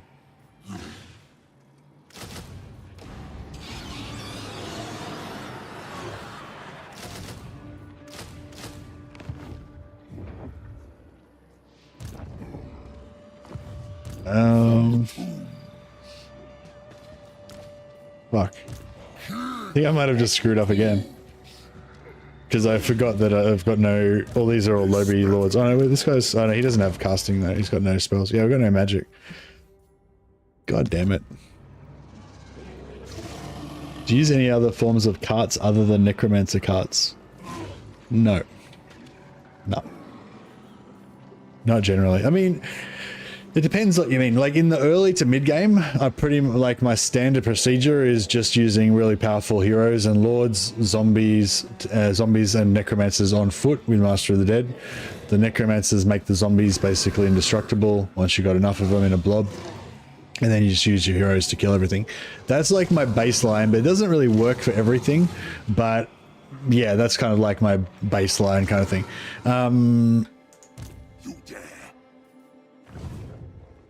Yeah, I just realized I fucked up. Again. We'll see how this works out, I guess.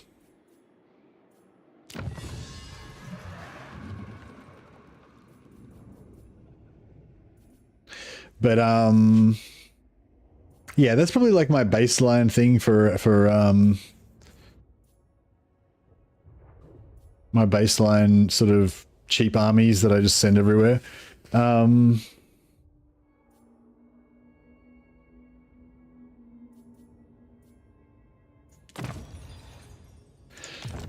Mortis engines and lodestone corpse carts. Oh yeah, lodestone corpse carts I'll recruit if I don't have a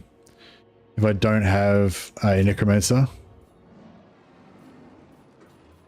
just so that I can get you know, get like Master of the Dead type effect without having a necromancer. But I'd probably prefer to have a necromancer on foot. The black chariots are incredible when you have a blob going around. Black chariots, you mean the black coach or whatever it's called?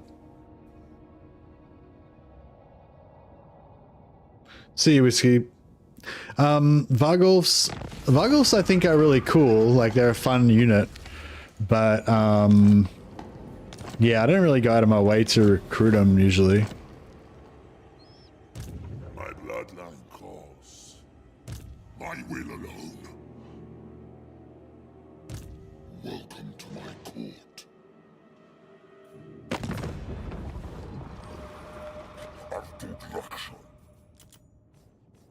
The Queen of Tides! Salt and blood, fool. Salt and blood. That's all you'll taste soon enough.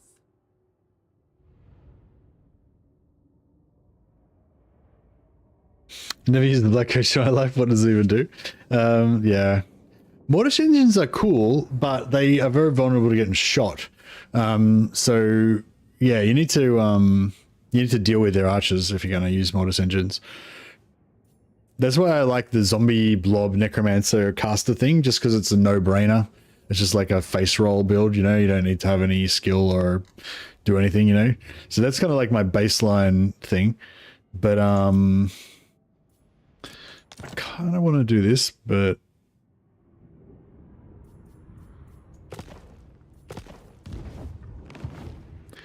somebody was trying to sell me on the black coach, telling me that's amazing and shit, but yeah, I don't know. I never really felt like it was that amazing.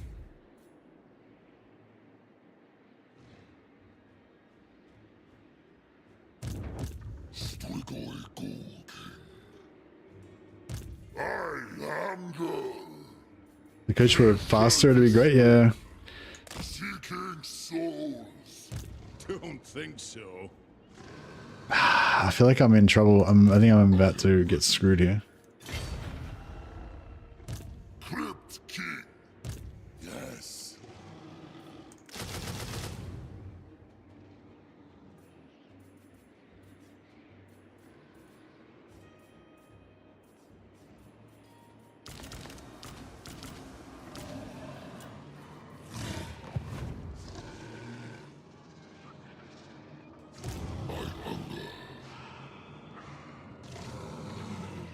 What is your will?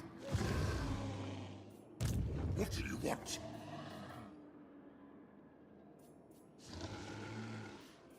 This suits my cause.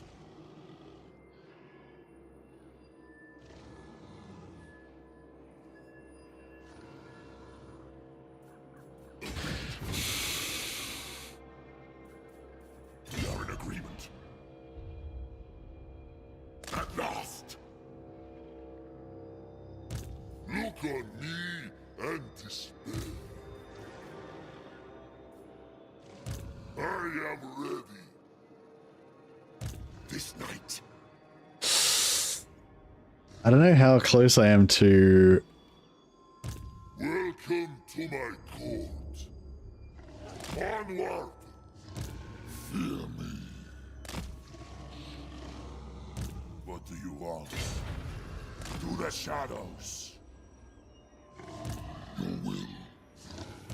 Stregoi Golki.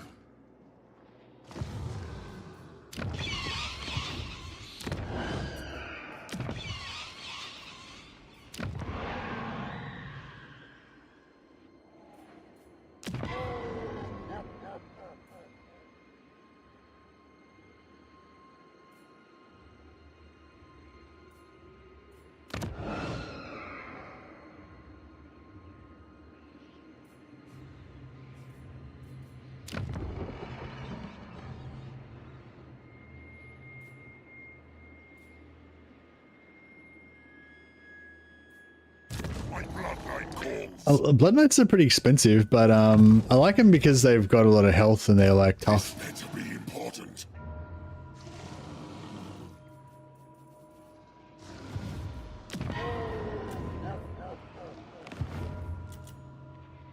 Oh, where's the rebellion happening?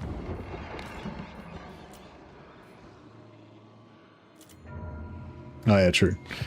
All right.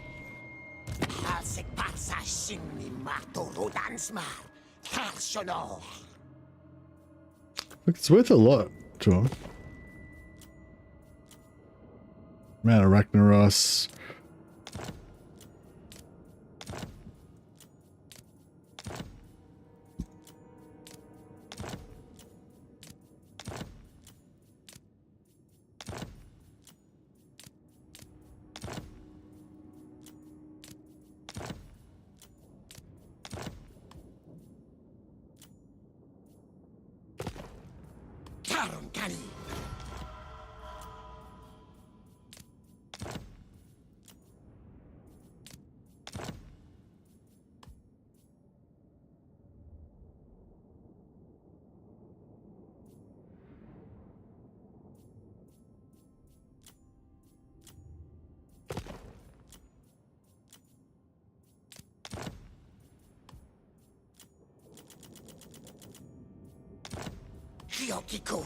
Alright. Get rid of that rebellion. Got a bit of money.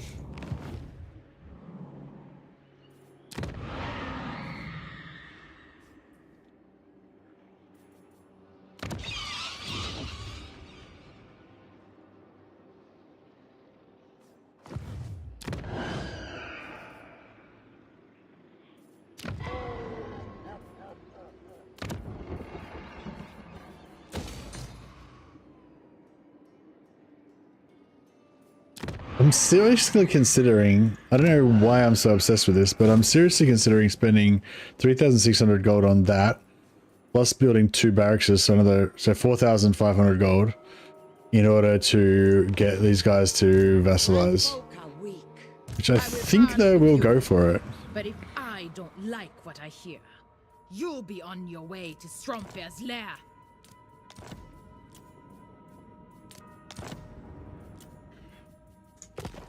I'm really in love with my idea of being the overlord of all these factions, but it's really not working out very well, but I really want to do it anyway. But yeah, we'll see if my obsession gets the better of me. I'm pretty sure I'm going to get fucked by these dwarfs here as well, but we'll see how we go. If they don't gank me this turn, then we should be able to.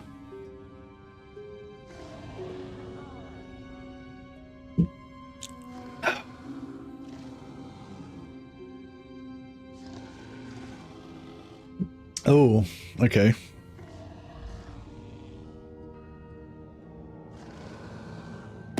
Do not underestimate the danger thou art in.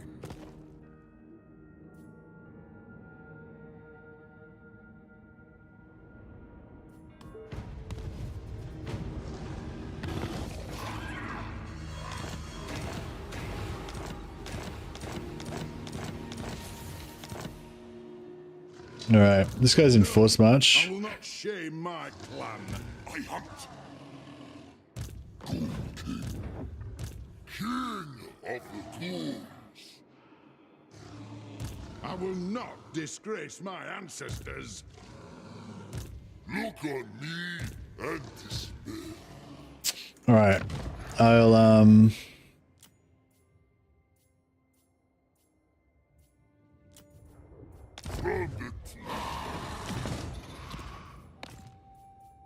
yeah, let's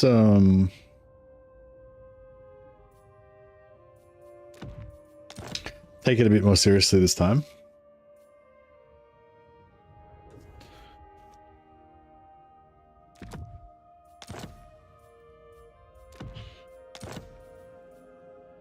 For starters, we'll make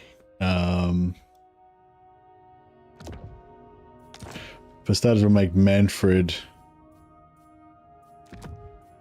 as stacked as we can.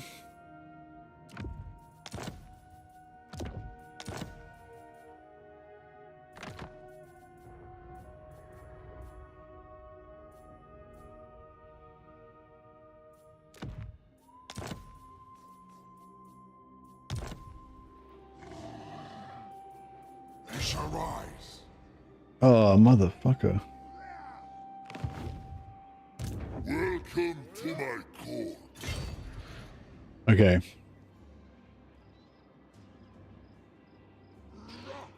More sleep shines. Thine right is mine.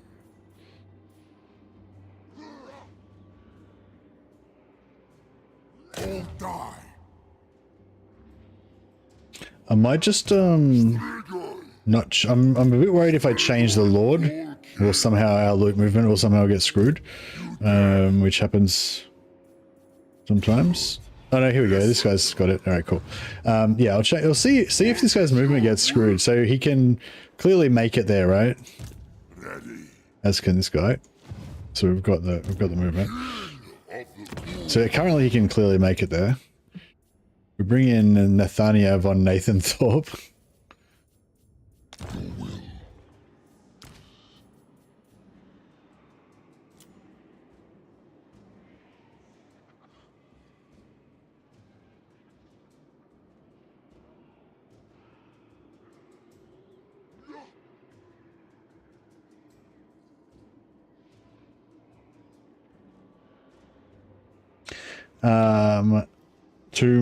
Tomb Reaver. Pinchy the Tomb Reaver. See, it's not Pinchy, it's Pinchy. Really different. Want to become famous? Buy viewers on blah. Oh, that's what that means. Oh, right. So that's when it's got 3 asterisks, that means that whatever they said was blocked. Ah, I was wondering what that meant. Because somebody else said something that didn't make any sense because it had 3 asterisks in it. But it's like, 3 asterisks means it's blocked. Illegal words being used. Expanse. You always shop at asterisks? Yeah. I mean, that's the best place. Oh no, so her movement didn't get screwed. So that's cool. She can still make it. This better be important. I grow impatient. You dare. Oh yeah, where's my It is night. Oh, here he is. Lord Beta. Lord Beta More sleep goes. returns to the fray. I didn't realize he was immortal. I should have. I think I'd checked it and seen that he was immortal, but I forgot.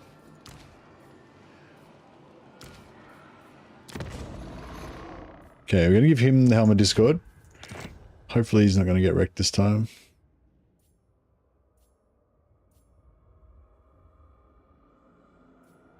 Oh, he's already got magical attacks just naturally. That's cool.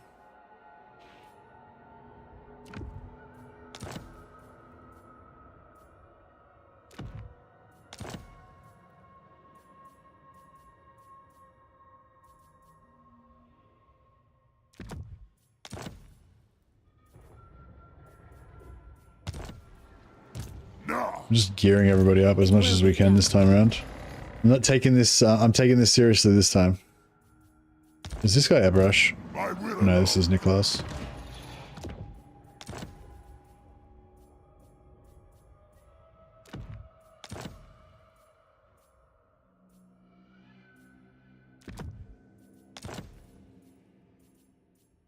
The Iron Course item, I don't think we really need it because there's other better enchanted items.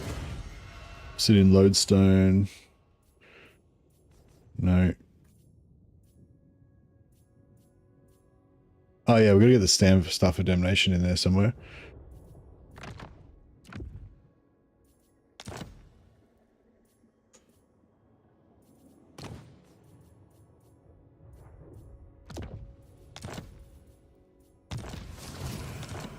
And I don't think there's any items left over for her. We have a spell shield.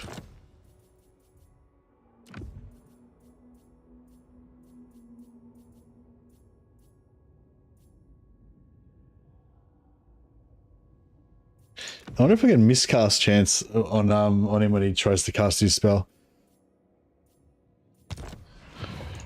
This night, kill. Okay. We can auto resolve it. Decisive victory low.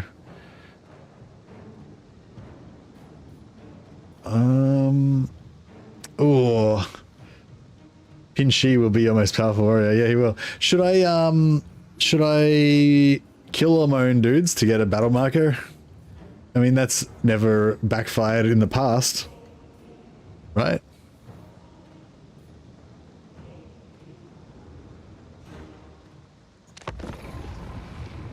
Curltown says no, but we could make such a glorious battle marker.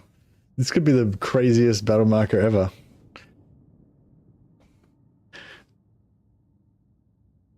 They have a lot of fire.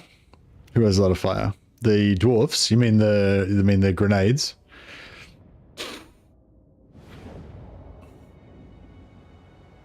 Let me get my popcorn. Yeah, this is it's all good.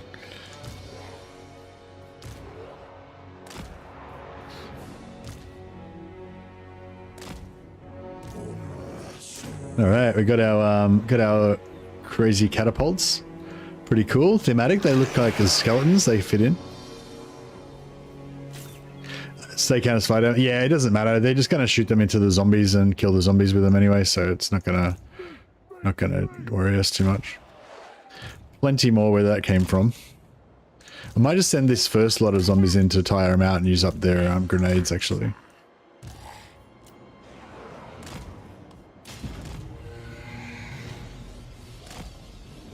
They can just kind of like stand there in front of them and just absorb arrow fire and stuff.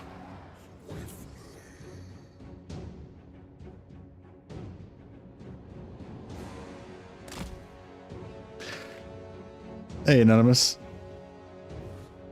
Whole army of undead and 24 Chinese ogres. Yeah, that's it. Are they in range? Oh, they're not quite in range. So yeah, this is undead fighting style. First, we just send in a wave of zombies just to probe the enemy, you know, just see what's going on. Yeah, so this squad here, these four guys, they're going to be my my Thoric killing squad. I think they'll be okay. Hopefully they'll be all right. Oh, all right, time to send in some more zombies.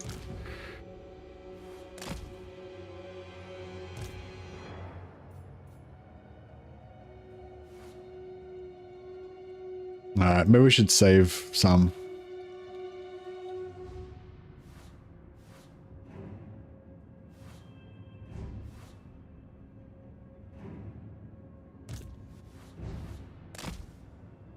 Alright, we'll send some after these guys. Actually, look how much damage they've done to them. These zombies are ripping it up.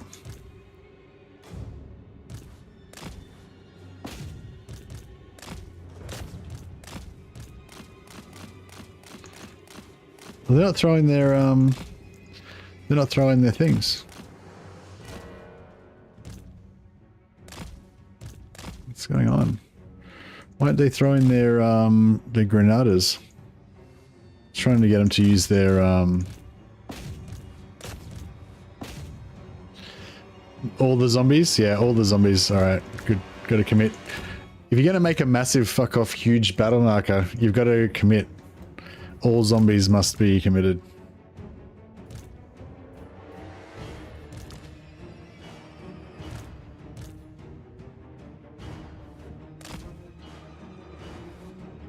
I don't think zombies have emotions or anything, so I think it's fine.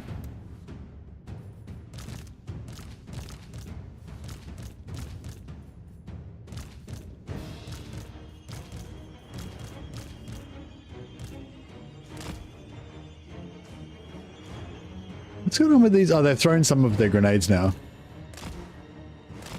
We can just park some of these guys in front of the grenades. Worth a whole 10 gold. Yeah, all of these zombies that I've wasted probably only were worth like 50 gold. 500 gold, sorry. They've wasted all their ammo. Yeah, I think all their ammo is gone now.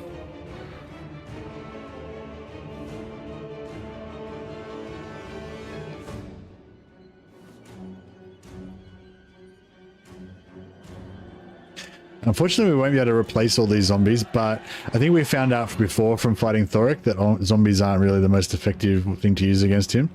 So we might not go the zombie route this time around.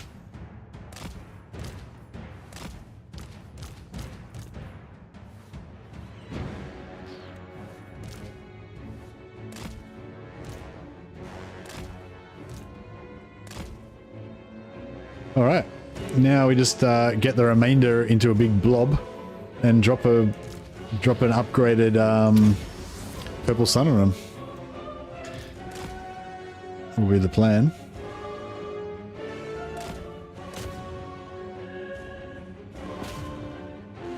Oh, actually, we should spread these guys out so we can capture the runners, if there are any runners.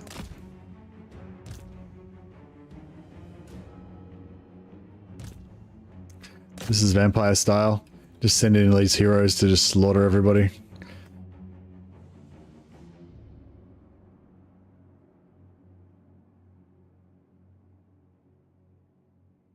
So this time when I fight Thoric, because I'm not going to be stupid and underestimate him, it's just going to be super easy as well. After all, so it won't even, like, after all this build up, it'll be like it wasn't even that hard. Mortals quail. I am the greatest sorcerer.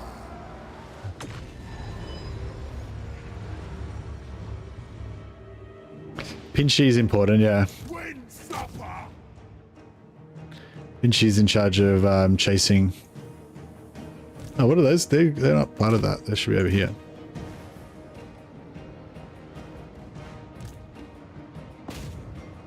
Blood frenzy! Bleed them! Yeah.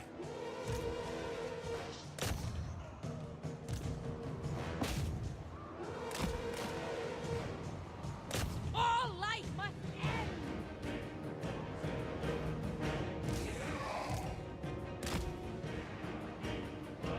Vampire!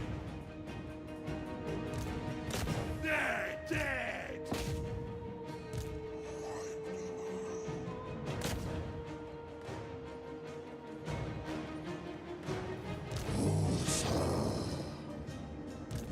Hey, old fart. Respect for. I don't recruit black coaches, old fart. So I won't be getting any of those. You can be a necromancer on a corpse cart. You can paint it black. Oh, A Will. We've still got an A Will in here as well. Sorry, A Will. I forgot to rename your guy. Thanks so much for the support and stuff. I appreciate it. Hey, Larry Parker. I do not wish to become famous. Thanks for the offer, though. It's good to know that it's that easy.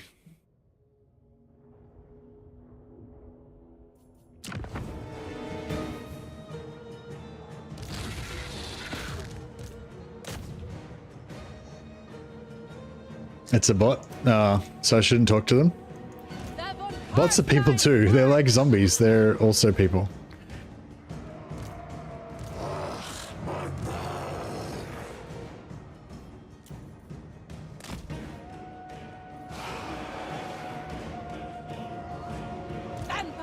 All right, let's see how effective they are at killing this lord.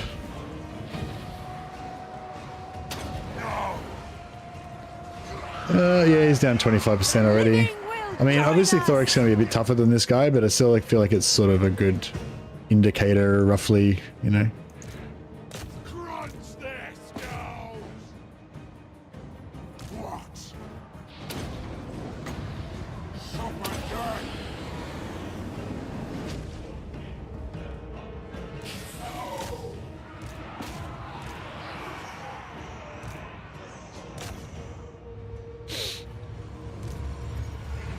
End them! Nagash was weak. Witness true power.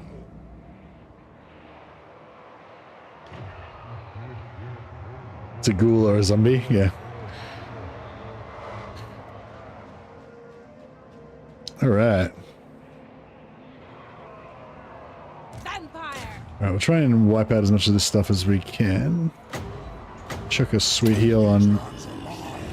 Sweet heal on Lord Beta. Lord Beta the Bad.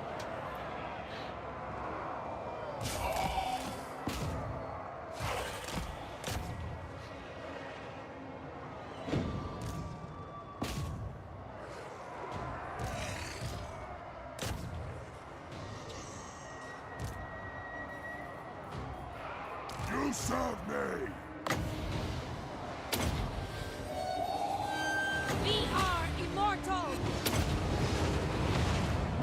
The curse of our You guys finished over here or what? The rate of killing these enemies seems quite low.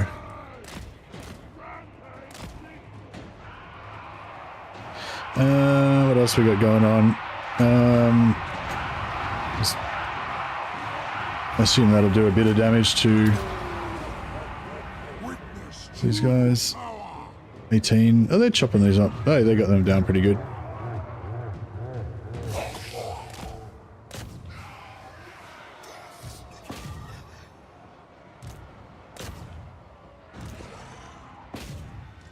biggest in the tribe!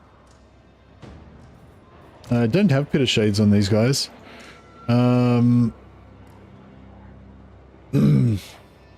Yeah, my vampire hero is in the other army.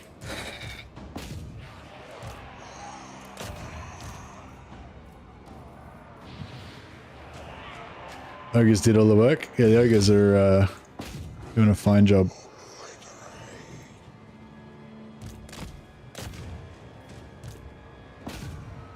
vampire!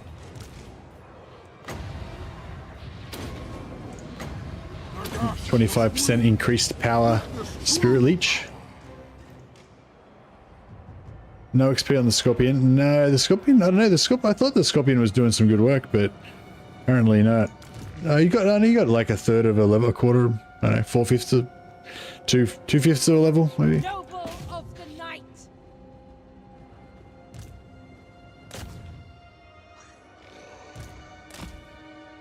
Alright, I think we're about done here. Witness true power!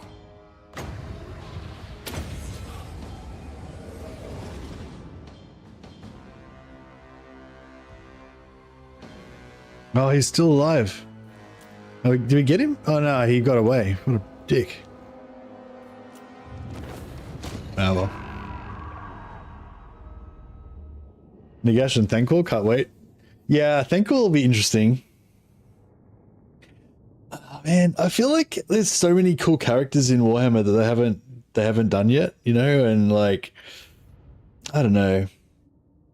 Yeah, I hope the game has a long future ahead of it. I think we need at least a couple years more.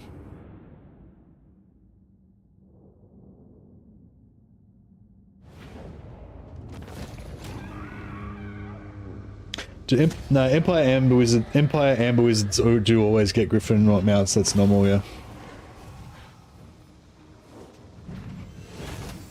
How did we go? It didn't get as many casualties as I thought. Thought we were going to get more than that.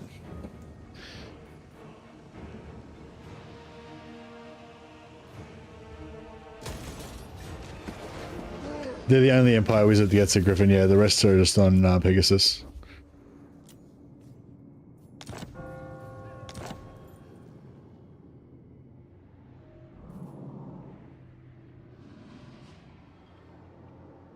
$5.9k battle marker. Woo! Pretty good. A pact will be placed.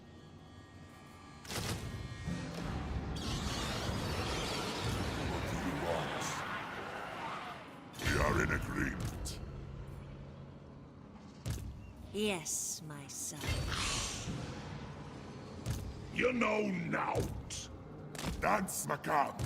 Bugger off.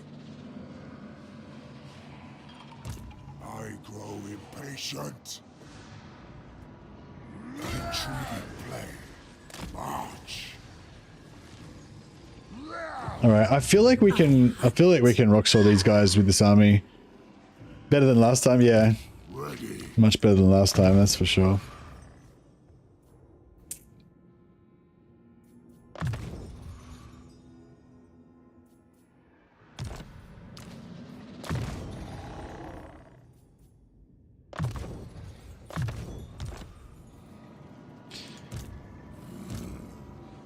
You dare! Because he's going to be attacking me this time, so that is going to make it a little bit less good. I thirst. But, hopefully be fine.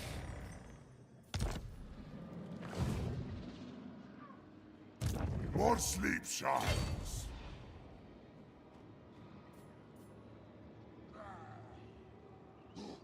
Good.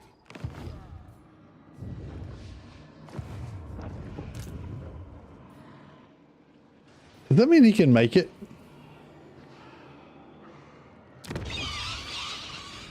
God damn it. I'm going to lose another settlement. Thoric has definitely been the biggest pain in my ass this campaign.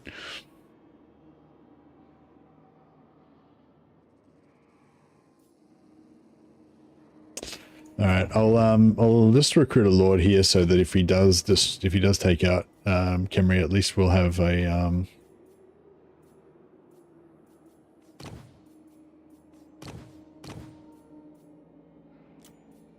Everything. Yes. Empty. at least we'll have a lord there that we can counterattack with. By Sigma, no. What if I should also raise a lord here, so that if these rebels somehow take El Kabad, then I can yoink it. I can yoink the settlement. Bring me flesh to craft.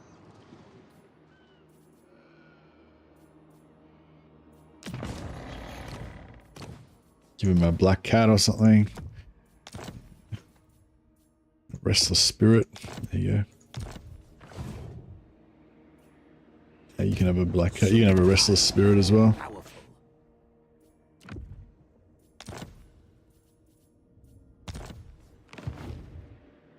This better be important.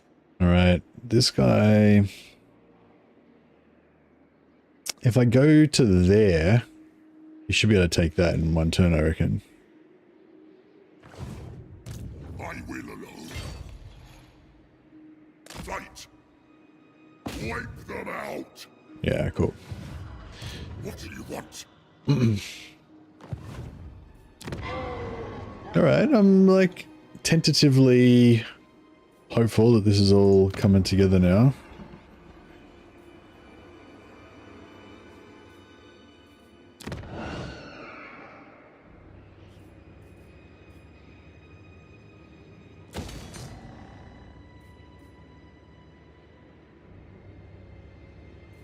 $20 turns it takes to build it? Jesus Christ. Fuck it. Oh well, we'll get it going anyway. Get it started. Stop talking about Empire. I feel like everyone should be banned from talking about Empire in my streams, because if you talk about Empire enough, I'll just end this campaign and start a new Empire campaign.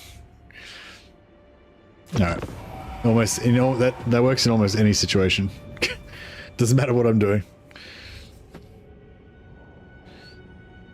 Do not underestimate the danger thou art in, mortal. Mine patience.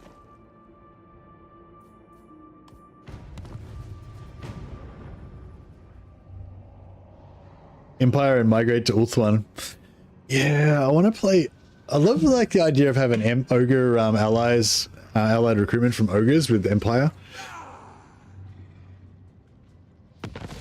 But I'm trying to, like, because we were talking about the other day and saying how if you're allied with the ogres, then it doesn't count as raiding.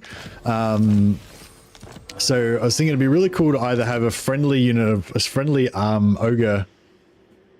Like have a friendly ogre faction and just have a one unit of ogres in every army. Just like that's just a standard thing that Empire armies always have, like one unit of ogres because they're allies and stuff. What's this guy? He's taunting us. Look at this. He just like moved right next to me, and then he set up a raiding stance right in front of me. It's like he just doesn't give a fuck. He's like, what are you bitches gonna do about it? Just standing here like a big Chad. What a legend. Bats and wolves. Thoric is sassy as fuck, I know. How many, oh yeah, how many units has he got? He's got 14. Oh, but he won't have 1,000. 1, 2, 3, 4.3, 5.3, 5.7, 6.1, 6.6. Nah, he doesn't have 1,000 unit entities, so we can't get another battle marker from him, unfortunately. That's right.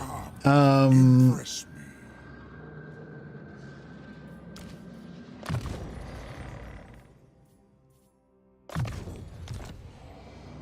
Ready.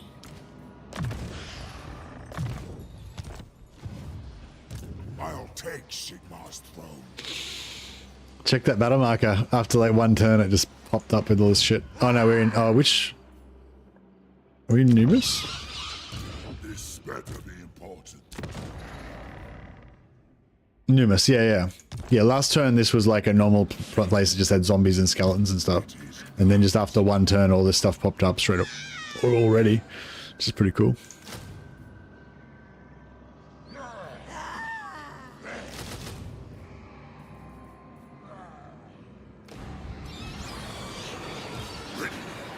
I could get him in, but I feel like we shouldn't need him. Like, we should be able to handle this. Come on. The true von Carstein.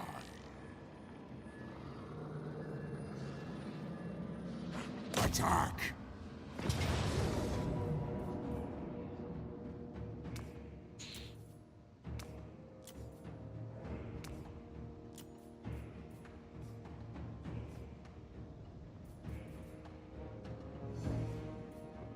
All right.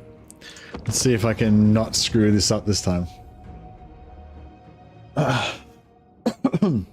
Thoric's obviously going to be a fair bit tougher than that other lord. I think he will be anyway. He's higher level and he's got really high armor and stuff, but we're a bit more prepared this time.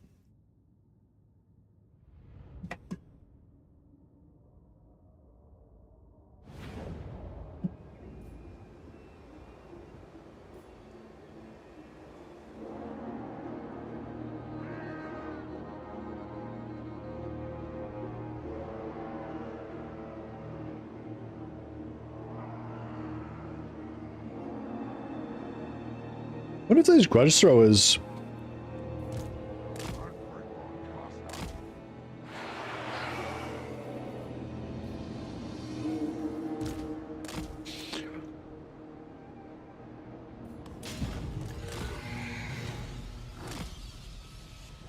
Fuck, I just bit my lip. I wonder if these grudge throwers will do much damage.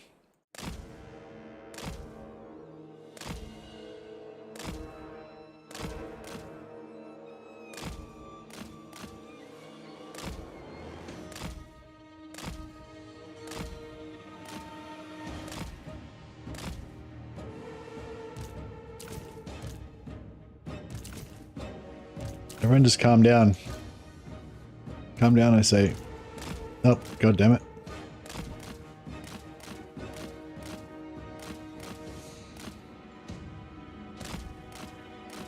We used about half the ammo. They've only got one grudge thrower, so it's not doing too much damage, but it'd be good to get rid of it anyway.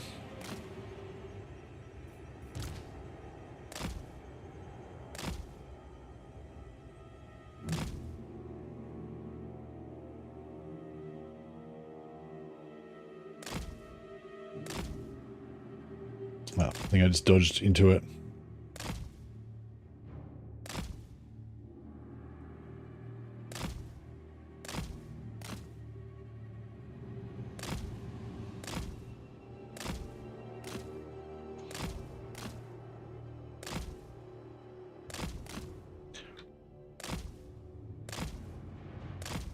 I've taken no chances. We're just doing maximum overkill of cheese now.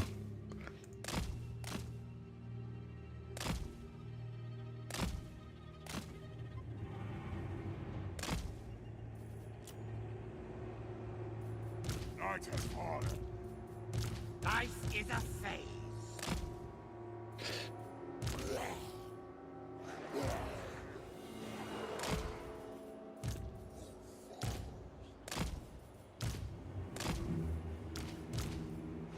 The dead are mine.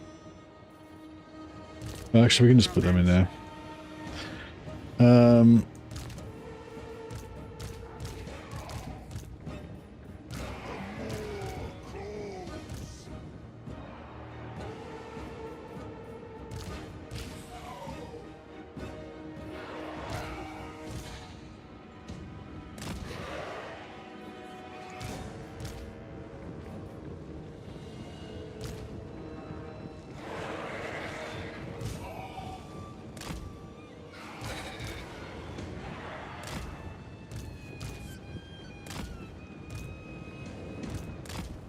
All right.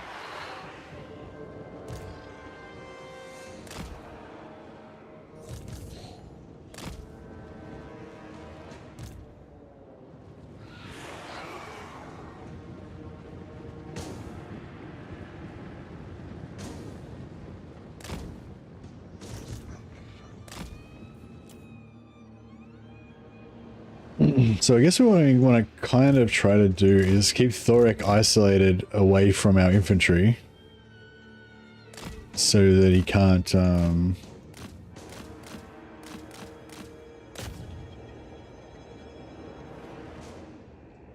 mess them up. My cure is dead. Nagash was weak. Witness true power. Suffer dead.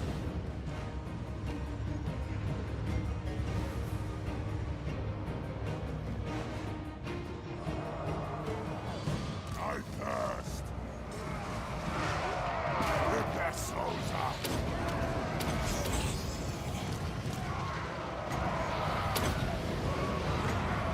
Night comes.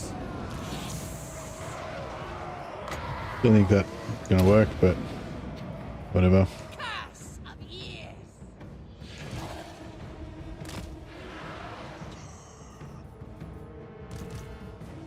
Flaming Skull's doing its thing.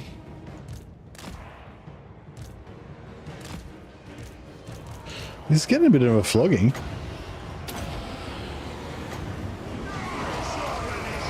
We've got him down to half. My dominion over all. Oh, Jesus. He's getting wrecked. Nagash was weak. Witness true.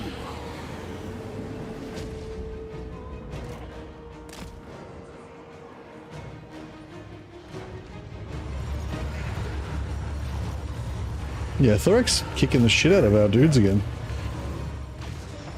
I don't know, I'll just cast everything at him. Just throw the kitchen sink at him.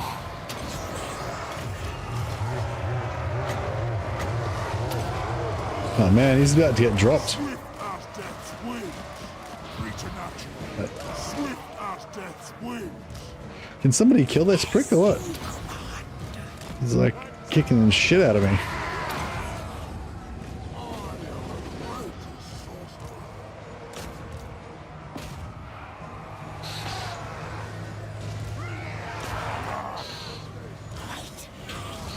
Wow, I will not underestimate Thoric again. He was extremely painful to deal with.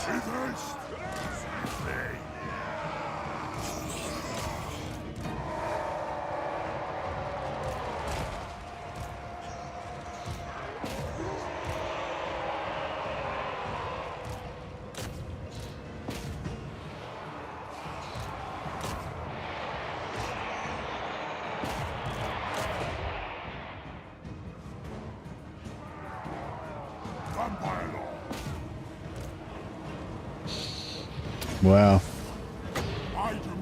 Yeah, he beat us up. Beat up like all four of my heroes and lords together.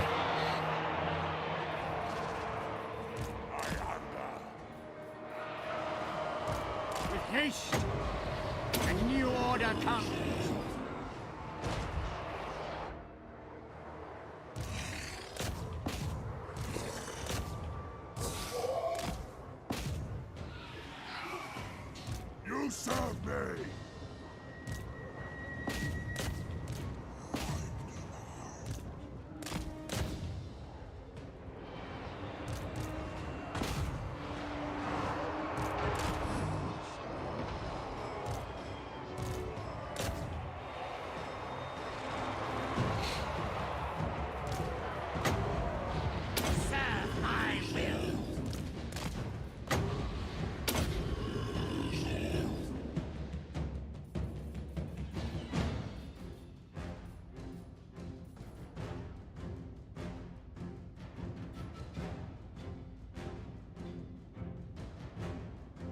Thoric does insane damage to spellcasters if they cast within his 100 meters or whatever it was. Yeah, oh yeah, right. That must have been what it was.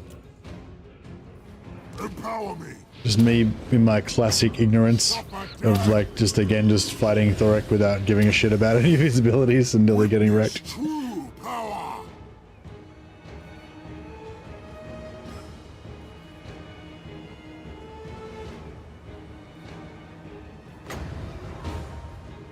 But we managed to win through with brashness. That includes abilities and bound spells. Okay, crazy. Yeah, I think I remember it vaguely from when I played Thoric like ages ago, but yeah, it was a while. We surpass Nagash.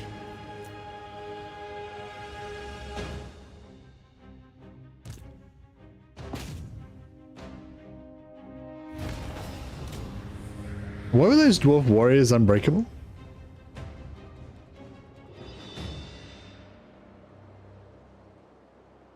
Well, that's why, I guess that explains why Thoric was so sassy. Because he knew he could just about kick the crap out of my entire army by himself.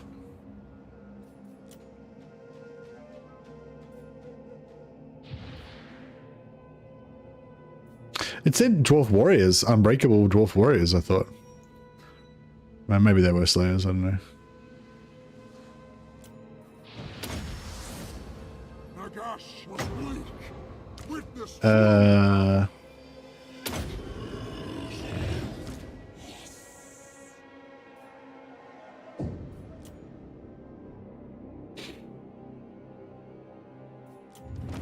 Alright, so we're back to roughly where we were supposed to be at the start of the stream. But now we should be able to get a bit of momentum going.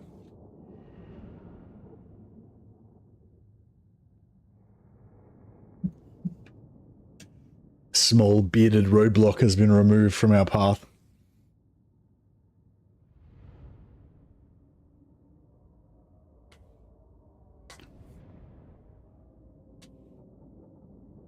Kind of makes me want to play Thoric now.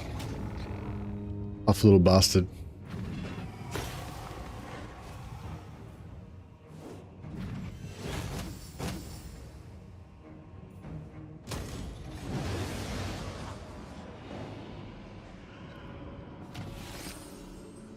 Yeah, pretty good. 15% magic item drop chance and +3 armor piercing weapon damage, which is pretty nice for our zombies. Or if we give him a full army of like Graveguard or something, that'll be really nice, especially on shield Graveguard that don't normally have armor piercing.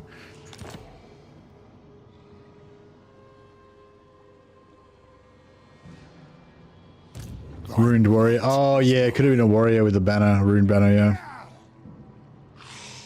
Darkness comes. This better be important. We'll put all the 4 lords on here just so we can get the magic item drop chance. Night march. Bats and wolves, gather.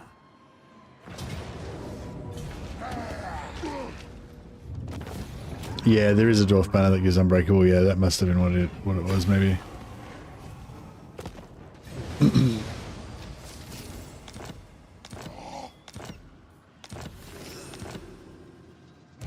All right, good riddance.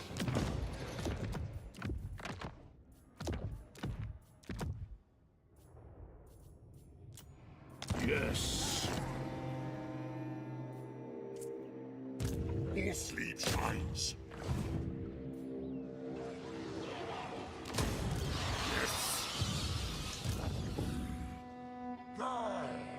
Hmm.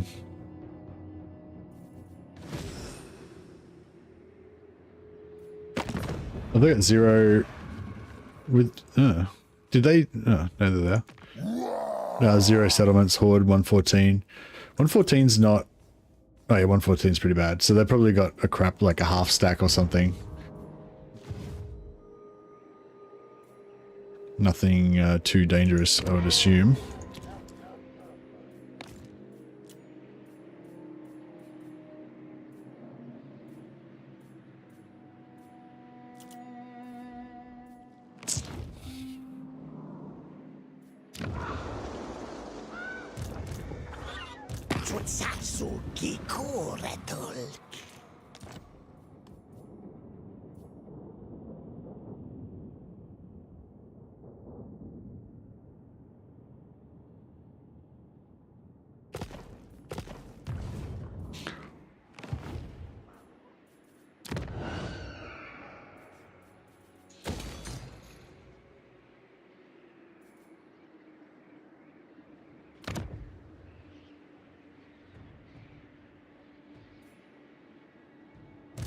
This night, All right. I guess we have to take out Korn because we can't really yours is power I follow. ally with him. If I force march to there, no, I can't Follow me. really make it. What? We shall rise. Move. Yes. Agreed. Maybe we'll be able to make it to there next turn. I don't know. This better be important. To the shadows.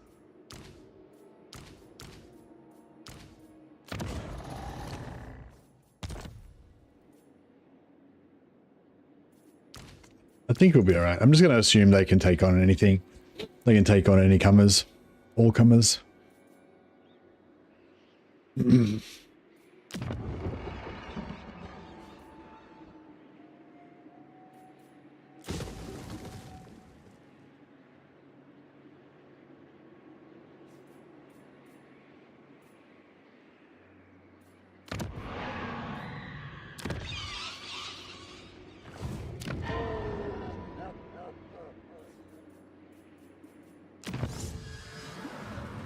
All right. What else do we want? Oh yeah, we want to get our Risen Champions stuff going on for our... Yeah, get our upkeep production for our Grave Guard at some point. I also want my Spirit Shackles. Soon I'll be more powerful.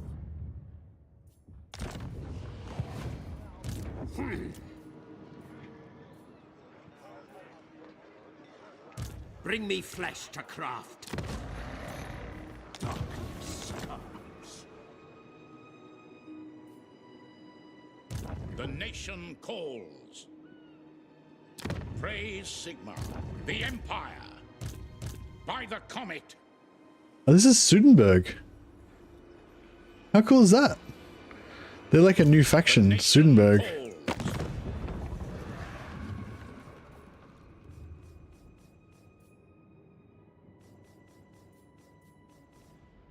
Oh, we don't have vision on him. That sucks. No, I should have... Damn it, I should have moved that guy before I... killed him off.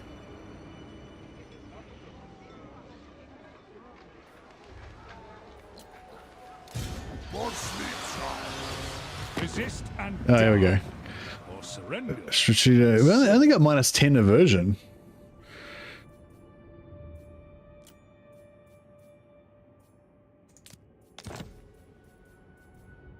We can make another vassal.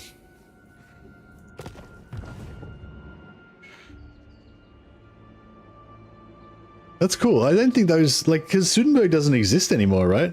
They basically replaced Sudenburg with Volkmar.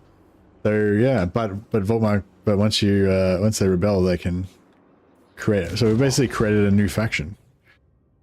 That's pretty cool.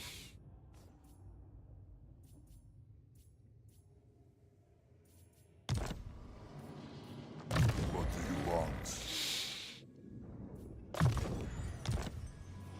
Thou darest.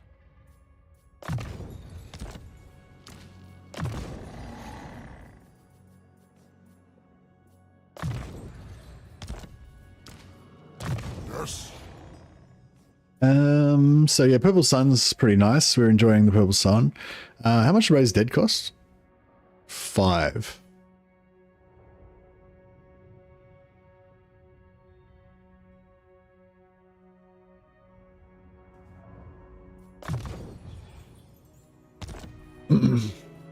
Yes.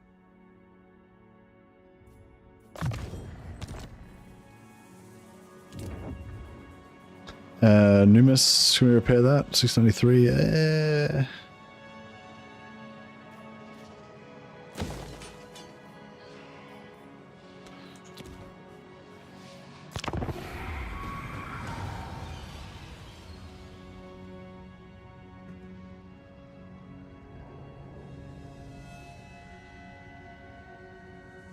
Excuse me, I just put coffee on myself.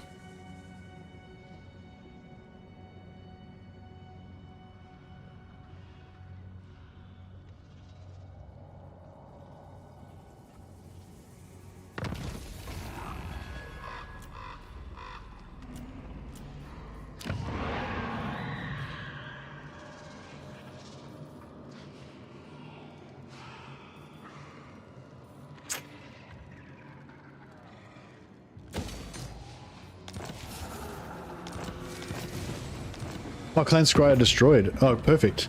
That actually helps us because tic-tac-toe and Aranessa didn't like him. So now he's gone. However, they're more pissed off because of the gifts they gave to Tlaqua again.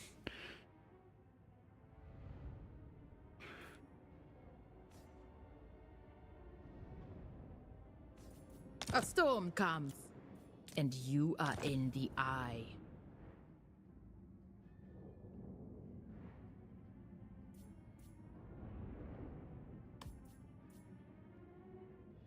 You might be right.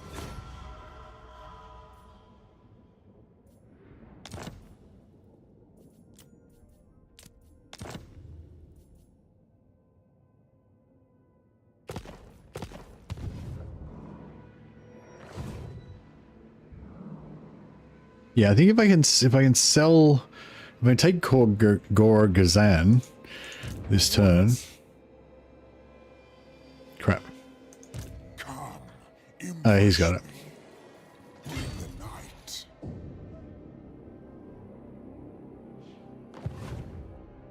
Who wishes the red kiss? A pact will be placed.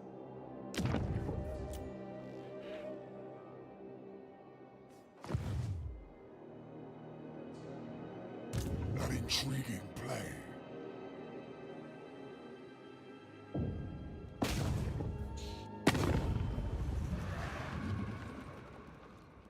Never. Destruction. No, I'll not walk into daylight. Bring war. All right. I wonder how bad Scarbrand's going to be. Where is Scarbrand, do you reckon? I thought Scarbrand would be around here because, you know, he started there, he conquered his way over here, so you'd think he'd be around here somewhere. But yeah, I don't know. He's not in any of these settlements. Because you can see there's no garrison sign on any of them. I hunt. My bloodline calls. Yes, my sire. Wipe them out. It is night. Light. What's this guy's trait? Strategist. Oh, strategist is not bad. Nice movement bonus. Alright, we got to get some renames happening.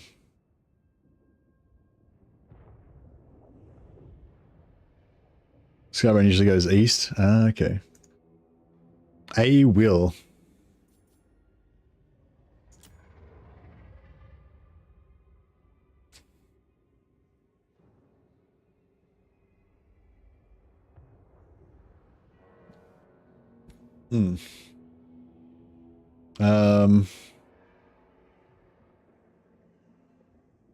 A Wilhelm Krugenheim. There we go. Boom. I'm sure his first name's Adolphus. And Old Fart. Old Fart.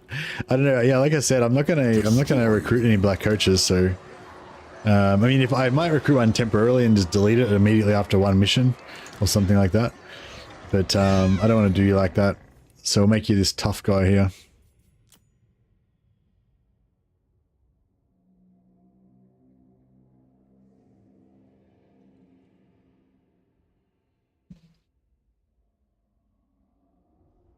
This guy's called Farthus the Old.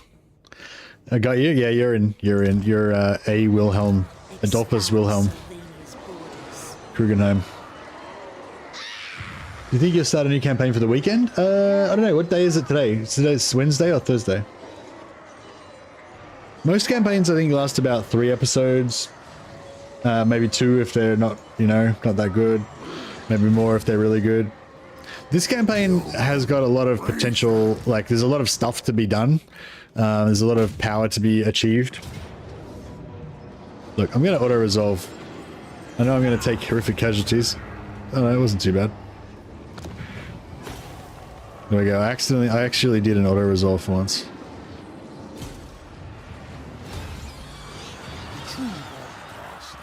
Yeah, no, I don't know, no plans for any more campaigns so far. Nice Q, like, yeah, I haven't planned beyond this one.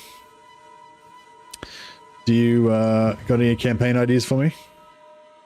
Call me mermaid. I dare you.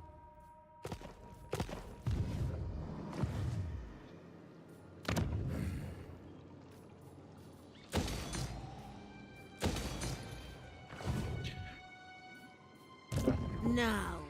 All right. I grow impatient. Hey Carl, Empire, but the map is upside down. What do you mean? That's the campaign idea. Ready. All right. I mean, I'll it's not. I wouldn't say it's your best idea so far.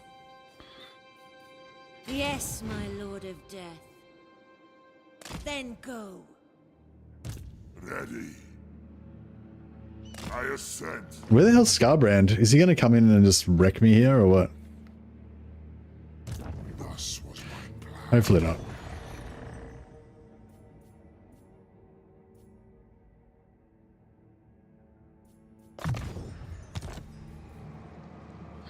Undeath Ascendant.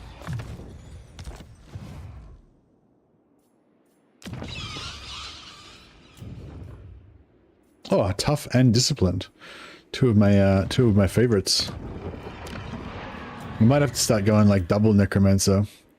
I will not betray you. Ready?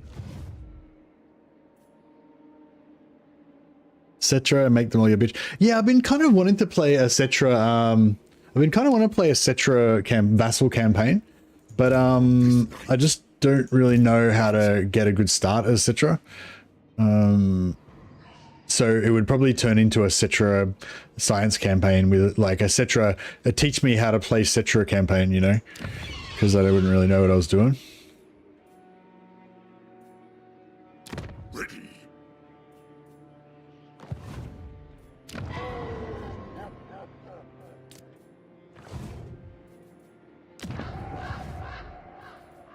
My will alone.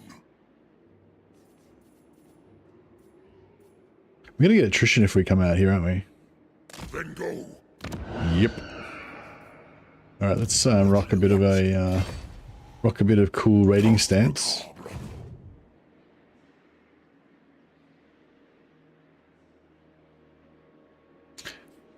Think you have to rush Mannfred, etc. Oh, okay, maybe. I always lose interest in Tomb Kings before they start steamrolling. Yeah, I've actually never played Tomb Kings to the point where I actually got more than 3 armies and, you know, actually started getting and got the higher tier units and stuff like that. Vampire of the waves. Call me mermaid. I dare you. If she like declares war on me or something when I'm just about to I'm trying to fix my relations with her, and I think I'm on the right track, and I'm just like nearly about to get it sorted. So if she breaks the treaty before I get there, I'll be really pissed off.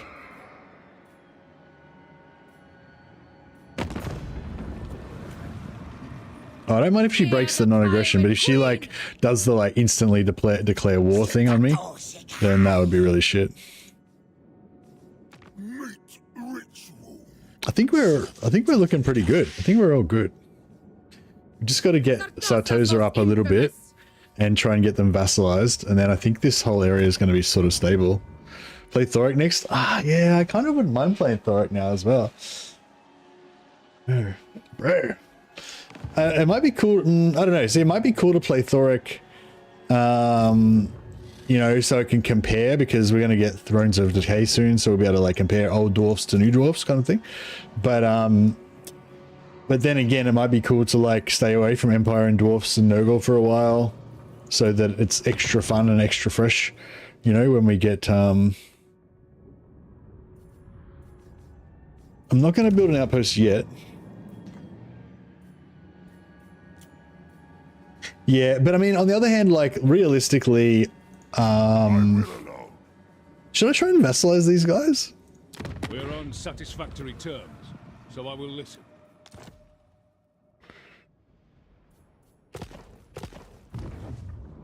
I should probably just kill them and take their shit, hey? Yeah, I mean, it's like, yeah, on the one hand, it'd be nice to keep it fresh, but on the other hand, like, you know, for like a lot of you guys, maybe a lot of you guys are like as hardcore as I am, but you know, but maybe a lot of you guys only play like, you know, a couple of campaigns a month, you know, and you spend, you know, a couple of weeks on each campaign or something like that. So if that's the case, then I can understand you thinking, oh, I won't play Empire or Dwarfs, keep it fresh for when the DLC comes out. But you know, I play like, you know, 15, 20 campaigns a month, so I'm probably like, it's probably unreasonable to expect I'm not going to play either Dwarfs or Empire, which are two of my favorite factions, for the next month. In an ideal world, every second campaign would be Dwarfs or Empire. Hey, Paranoiac. I'm thinking about just recruiting an instant army and wrecking these dudes to take El Calibad, but I mean, they could be a potential vassal, but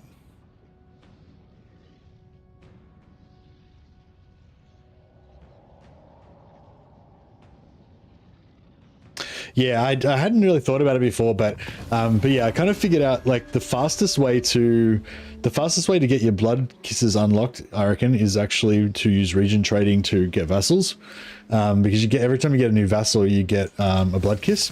So if you did it right, you could probably just get about nearly a vassal every you could probably nearly get a vassal every second turn or something, you know, in addition to whatever other blood kisses you got, you know. Was right. Oh, here we go. Do not seek to command Scarbrand. Fuck. I don't want to know if I don't want to deal with that shit. Oh shit. Yeah, I don't know if I want to deal with that. Can we just send can we just send a will to deal with this?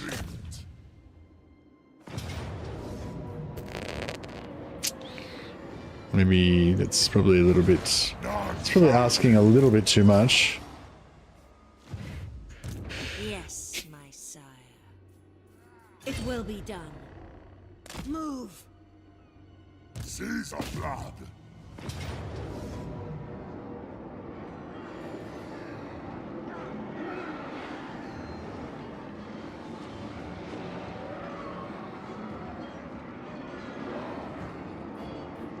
This could be a fun little battle. I'm not really sure how it's going to play out exactly, but I mean, we should win, but yeah. Been enjoying Wolfheart, but I think I just really like factions that can summon armies when I mess up. Yeah, being able to summon armies when you lose all your armies is really good, and also being able to like keep units in reserve. Like there's often times when I kind of want to defend, or I kind of want to have I want to, you know, secure a certain area or whatever, and you know, so I need to keep some strength there. Like some people like to build walls, but I don't know, I never like to rely on walls for defense. Maybe it's just, I don't know, I just never have done it, so I don't know. Yeah, like I think a lot of people seem to like building walls, and then they you know, they can use that as a defense, but I don't know, I've never really used walls for defense, so I don't really know how to gauge how safe an area is. Like, you know what I mean? Like if, like I imagine some people build walls and they think, oh yeah, that place, those walls will be able to handle, you know, a certain amount of enemy forces or whatever. But like, I can't judge that. Like in my mind, doesn't matter. Like walls are just, you know, walls are just shit. Don't even build walls.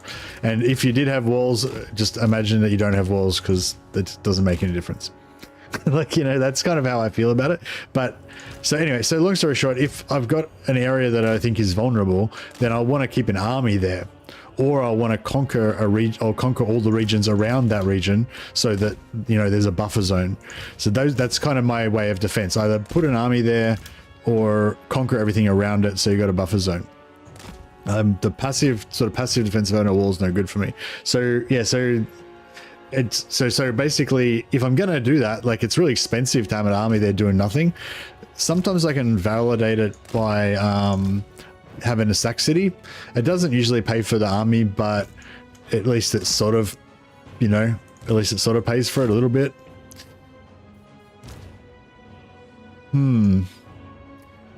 Master of the Dead's not going to be able to keep these zombies alive in the face of heaps of berserkers chomping on them, I don't think.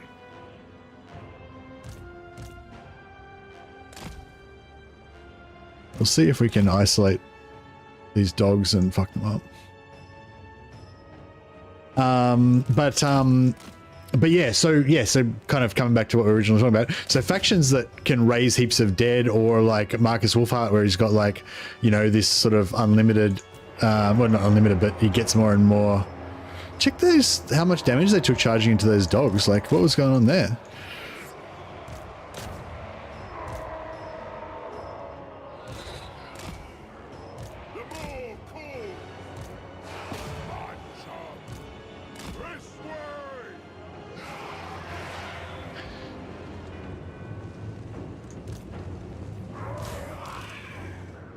Yeah, why did they take so much damage? I'm not really sure what was going on there. I don't feel like they deserved it.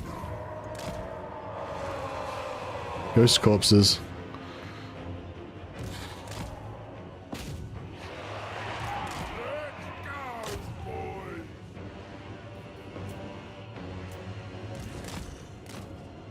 Alright, this is nice. So split them. We've only got 2 units that are coming towards our actual force. Why are these guys so fast? What the fuck? Oh, this. Oh, oh shit. Pinchy's only got speed 50. Yeah, these things are speed 73, but 38. Sorry, but you'll probably find that they've got much higher charge speed, like 50 or something. Where's my ghosts? My ghost dudes.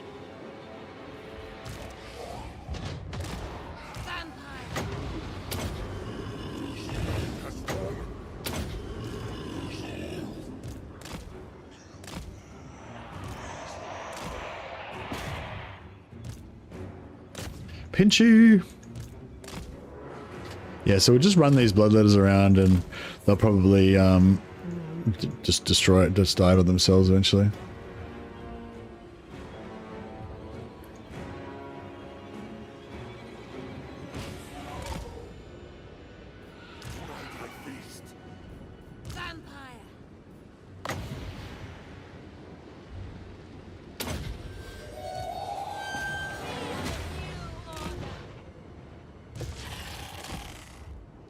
Oh yeah, get wrecked, bloodletters.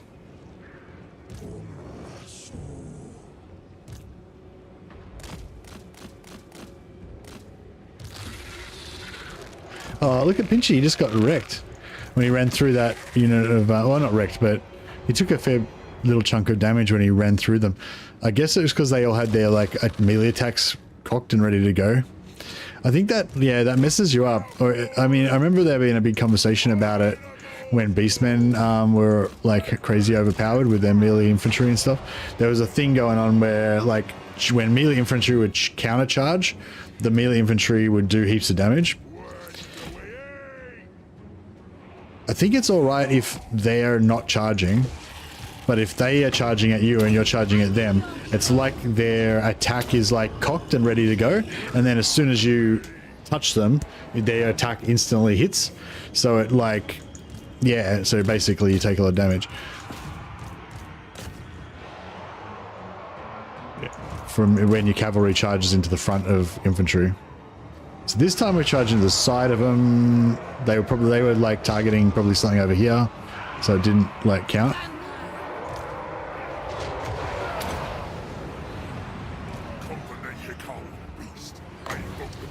Debuff them.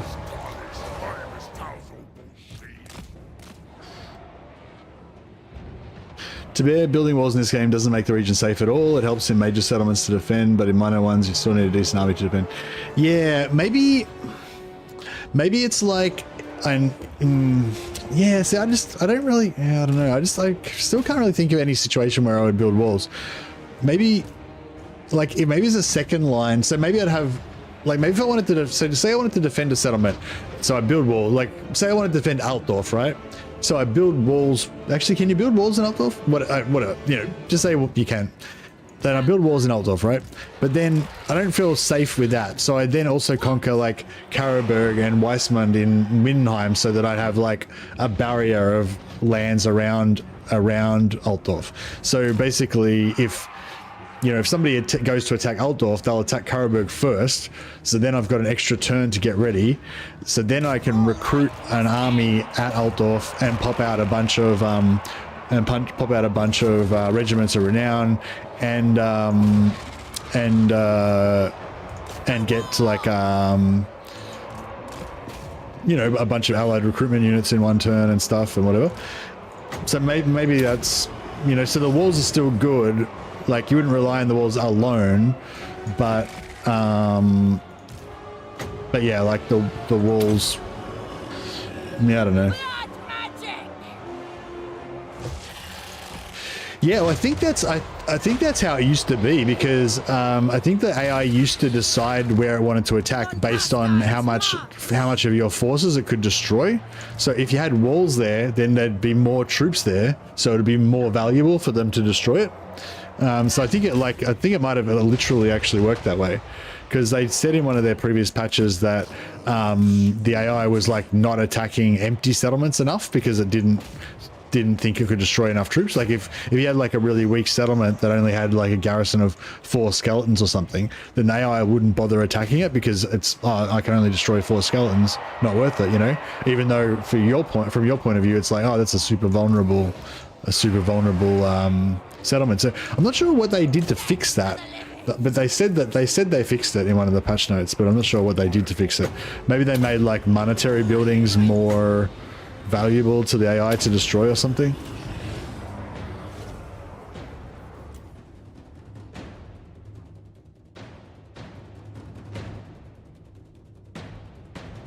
I leave minor settlements at level 1 until I can make the area safe. Yeah, I kind of tend to do that as well. Although I've failed to do that in this campaign. I lost a couple of level 2 settlements.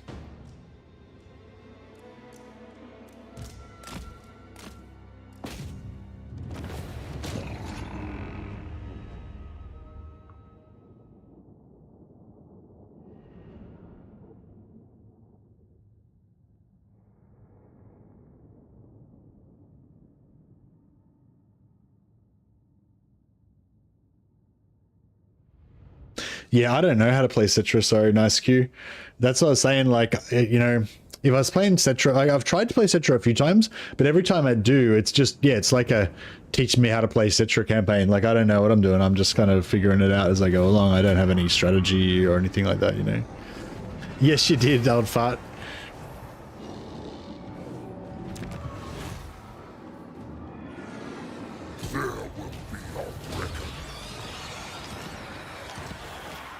Sure, victory achieved. Woohoo! Undeath ascendant. Who wishes the red kiss? Farthus the Old. Oh, okay, yep. Yep. It's not pronounced Fartus the Old, it's pronounced Farthus the Old. Totally different name. Nothing to do with farts. The truth on Carstein. What do you want? My bloodline calls.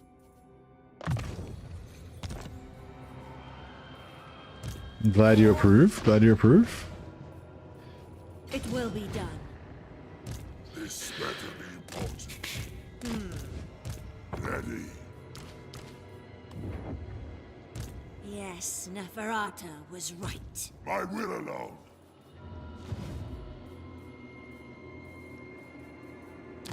Yes. Alrighty then.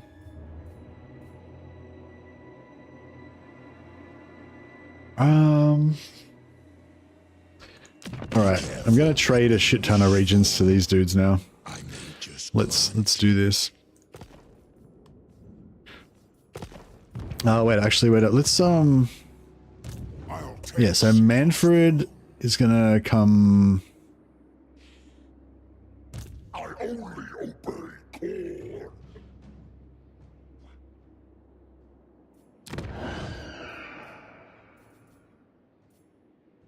More sleep shines.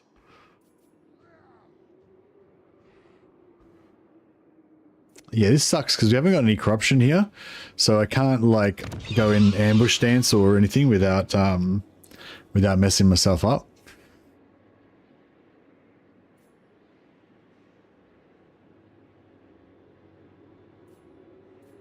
Darkness comes to the shadows. Yeah, all right, let's do some diplomacy. Embrace my master. I can offer you so. No, wrong people. I will parley with you. But if I don't like what I hear, Ooh, you'll be on minus your 23, way that's to pretty good. Fromfair's lair. Oh, you broke, motherfucker. It's like, god damn it.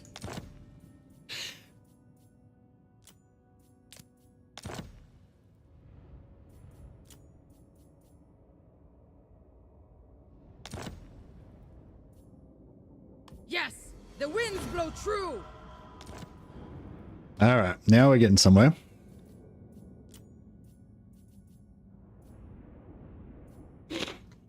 If we go... What about Karag Orod?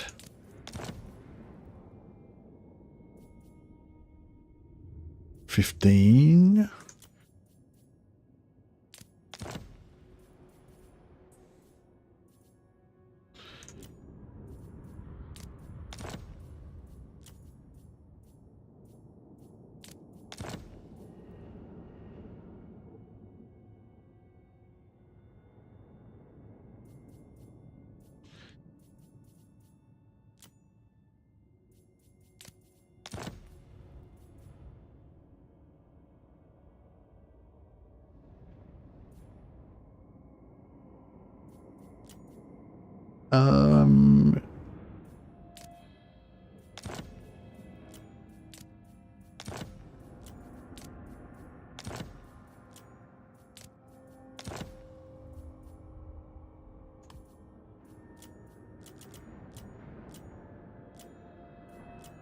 Yeah, we'll just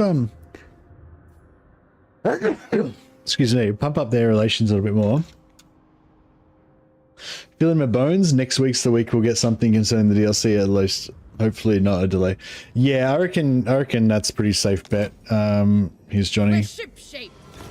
This week or next week we should, hopefully we'll hear something, because they said April, right? So they've got to give us at least 4 weeks. You're so broke that you trade with the pirate, but she's also broke. Yeah, I know. That's right. I'm not trying to get money. I'm trying to, is Manny's long victory to own all Empire provinces and destroy Rockland? Yeah. Yep. And I'd love to do that. I reckon that'd be fun. But it's just going to take a while to get up there.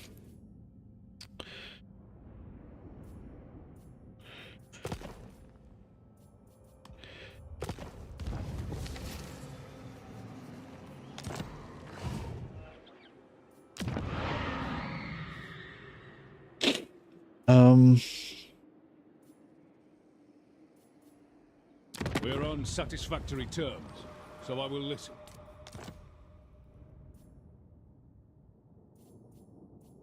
I wonder how much these guys hate let's check how much everyone hates these guys. So, yeah, so these guys, I mean, so Arcan hates them. And she doesn't really hate them. Okay. But he hates them. Arcan hates them. What's Arcan's? I must ruminate on how you can serve me. He likes Pirates of Satoza. Yeah, he's pretty happy though in general. I feel like there's nothing that's going to make him dislike us. So I reckon we could probably, you know, get them on board and give them heaps of gifts and stuff. Although, but they probably hate him as well, right? Minus 100. It's not going to work out. All right. Hey, J1. Yeah, actually, that's a good idea, isn't it? Have we got a spare necromancer somewhere? Richmond von... What's this guy's trait? Fleet-footed. Oh, he's got a pretty shit trait. Yeah, all right. All right, cool. Yeah, I'll send him up to make diplomatic contact. Why not? Your wish, master.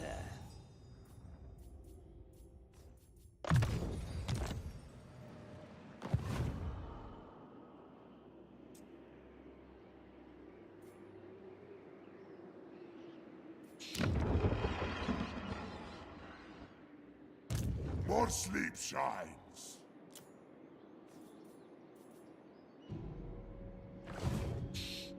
What region's he in? Oh, Kabad. What armies have they got? They just got heaps of spearmen.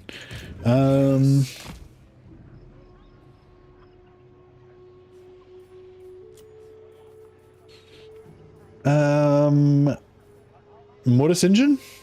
Just a mortis engine and...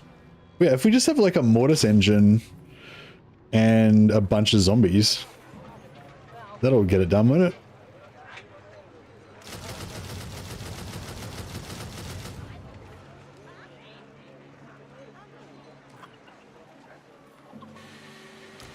Should I bring, I don't know, some Blood Knights?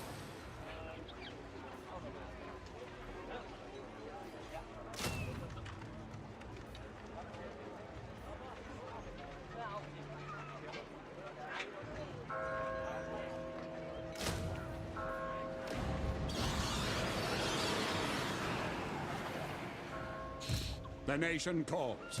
The nation calls. Oh, he's got crap. He's got archers. Shit, I thought he didn't have. Didn't realize he had archers.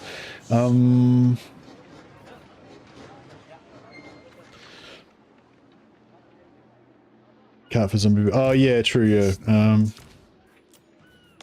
What do you want? Yeah, I want the unholy lodestone cart, but it'll probably die because he's got archers. I probably need another. Probably need some more cavalry I will alone. if we want to get this done easily.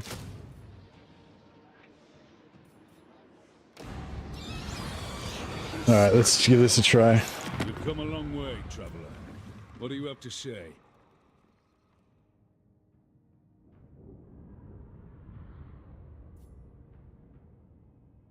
I don't agree. More sleep shines. Oh, I'll ignore do I have a better What do you lord we can put in here? I got level 7. Yeah, I guess level 7 poison lord's gonna be better.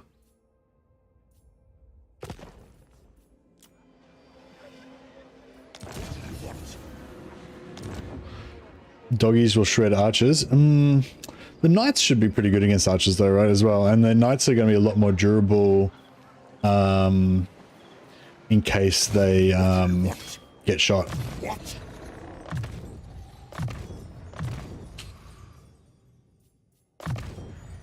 Or we could just Wind of Death them. That's probably the better option, isn't it?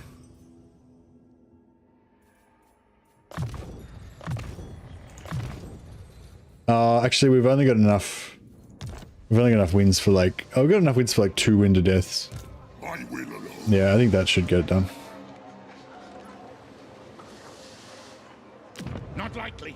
This better be important. Oh, actually, I can give him a Black Period. Then I've got infinite wins then. Alright, so I'm starting to feel like it's a bit unfair now. I feel sorry for them.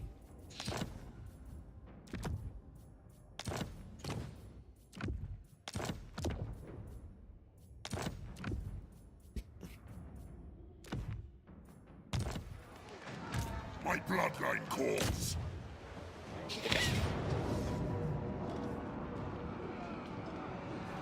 Alright. Hopefully this is going to be alright.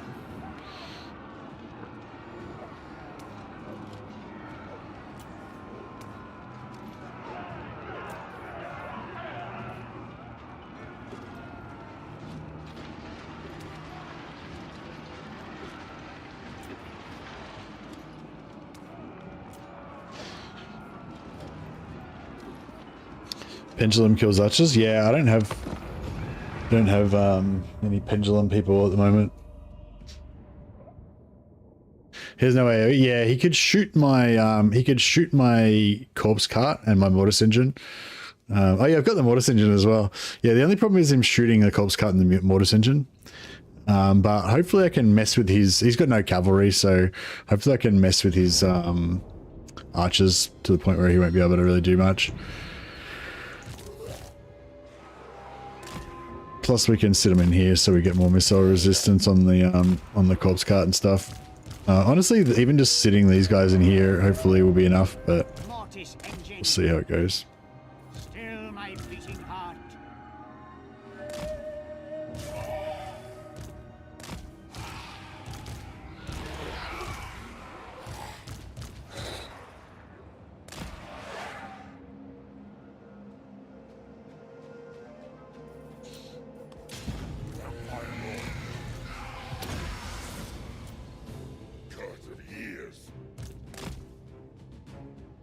Is he? Oh. Oh, actually, we'll just kill this guy first, eh?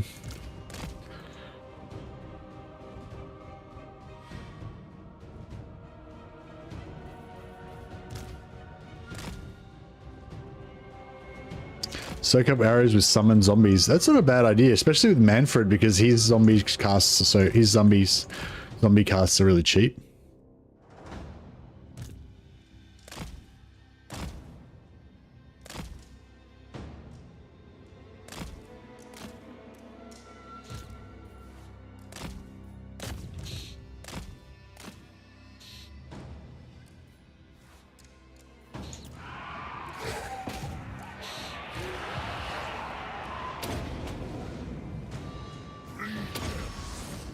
Yeah, these guys are armor piercing, plus we just debuffed. Actually, we'll get these knights out of there because they're just going to reduce the amount of killing that our these guys will do. We've got a surround on him. Yeah, he's surrounded. He's getting hit by like 8 of them at once. He should go down pretty quick. Yeah, he's now down nearly half already. Cool.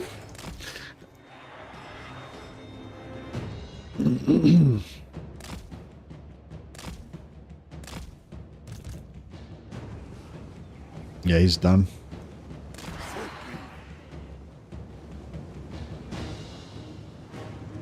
It'd be nice if we could kill him, actually, but I don't know if that's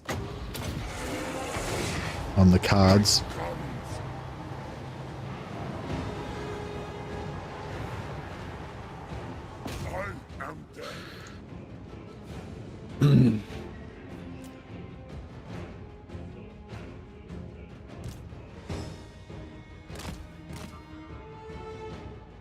If we kill him, then we can get it done in one turn. We don't have to chase him down. Got it. Cool.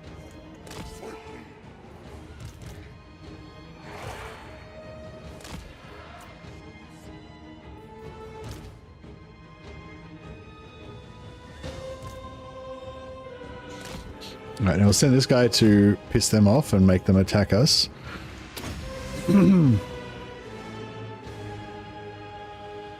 Oh, we're 42 out of 42. I need to spend some wins so that we can regenerate more with the Black Period.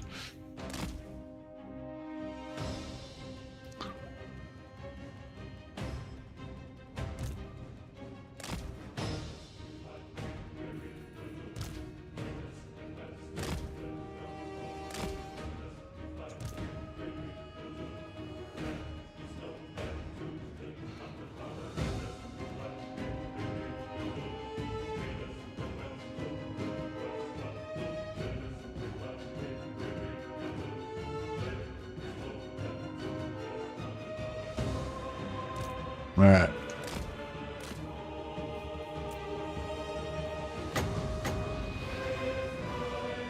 I guess it's the archers is the main thing we need to worry about.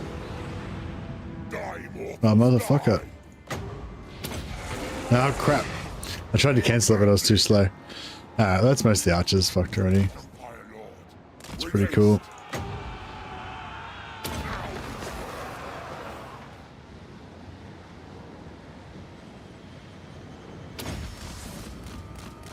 For Sylvania. Now, swiftly, with haste.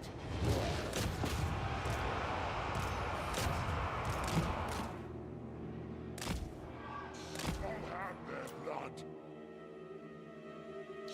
Wish the battle music for VC was their trailer music. I know their battle music's pretty good.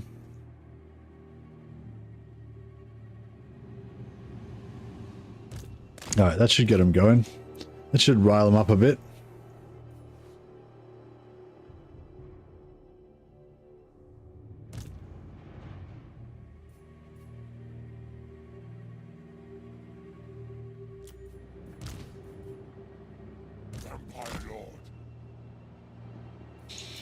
Yeah, so we get these guys to all come in. Hopefully they, the corpse cart and whatever will survive long enough. Oh, I forgot they changed it so the, mortis engine only does damage when it's in melee. So is the mortis engine kind of useless now? Because, I mean, I imagine the mortis engine doesn't survive very long in melee, right?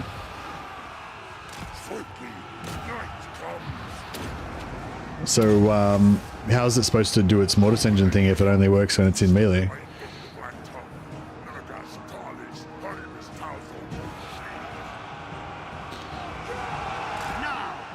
You know, I mean, like in this particular situation, I can't really use it, right? Because it's everything's anti-large.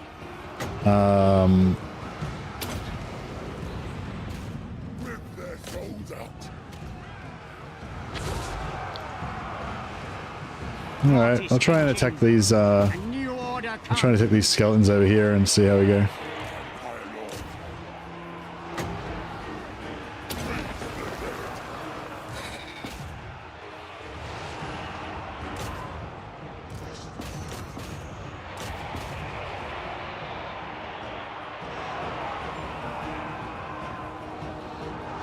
Micro like cavalry to avoid a surround? Maybe, but the thing is you want to get it surrounded so you can get its mortis engine going, you know? I know, it seems to be going okay so far. It's taking a little bit of damage, but not much.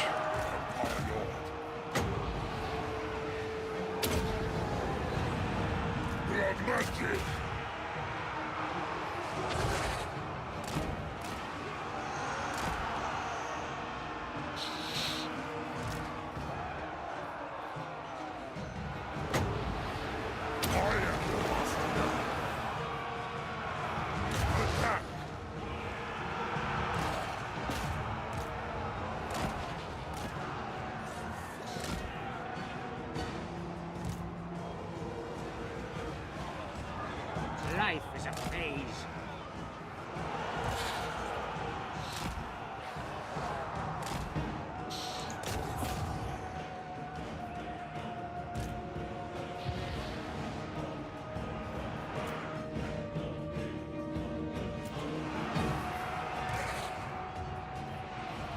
It's still in combat. It's still melting everybody.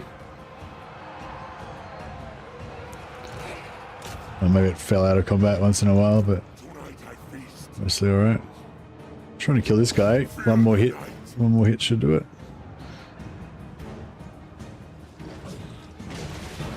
Lord and laughter. With haste.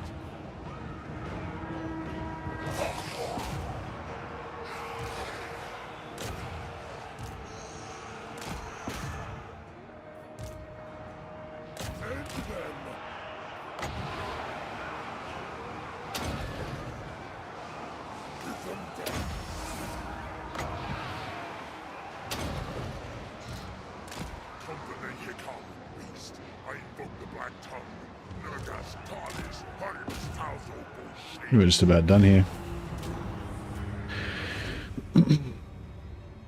Nice. I could run around with my knights and mop up, try and get lots of XP, but 603. Are they getting XP? No, they're not getting XP. 25.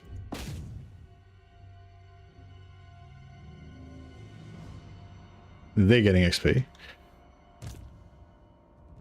603. No, these ones aren't getting XP. So maybe these ones are capped out because they already leveled up. Whereas these ones...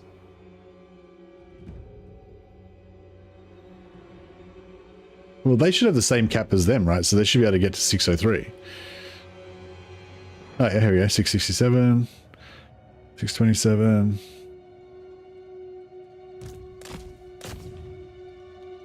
$603. 585. Yeah, what the fuck is going on? These guys are capped with 603 XP required, whereas these guys have gone past the same cap. And they require 574. They're both, like, I recruited them both at level 0, right? Or level 1, sorry, whatever. So weird. Maybe because this... I don't know. Maybe because this unit's wounded, we've got more XP faster or something. Or, I don't know. It's got 573. I think they're capped now, right?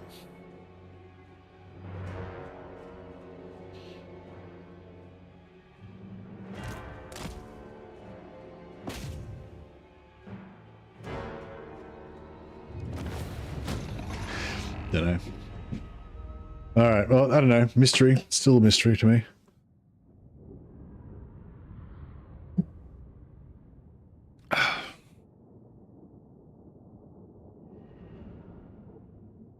Yeah, as long as we've got forest, I guess.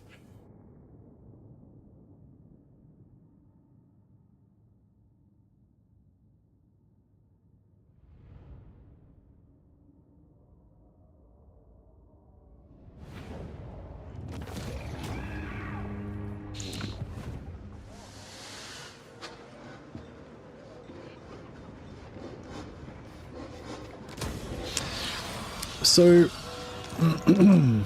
yeah, got rid of them. So does everybody hate the ogres? Because the ogres are pretty useless. So if I took out the ogres and gifted their land to Sartosa or to, or someone, that could be a good move.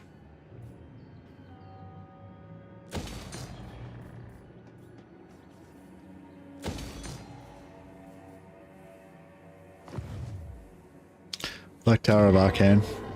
I feel kind of bad because I've got the Black Tower of Arcan and Arcan doesn't have the Black Tower.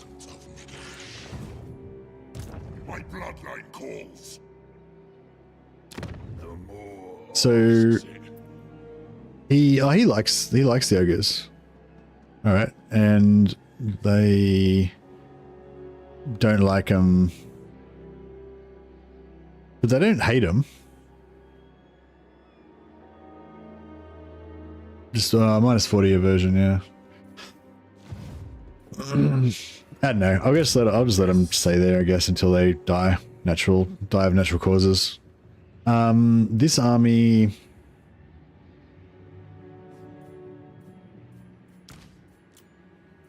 Get rid of that. Mortis engine. I'll get rid of the mortis engine for now. We'll maybe use it again sometime in the future. What am I going to do with this army? Oh, not really got nothing for it to do. What do you want? 1, 2, 3, 4. Nah, it's going to take too long to get anywhere. We'll just recycle it. It was a bit of a waste of money, but at least we got the at least they've got another region to add to our province now. Yes, misery awaits. This better be important.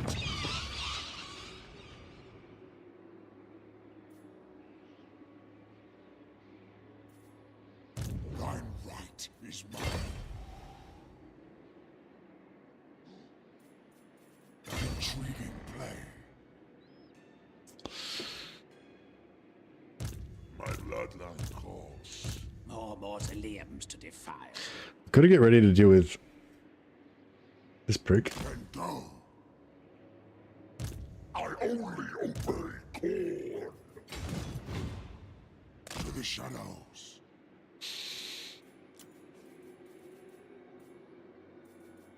I'm trying to slowly build up enough Cryptoras to start a new Cryptora army.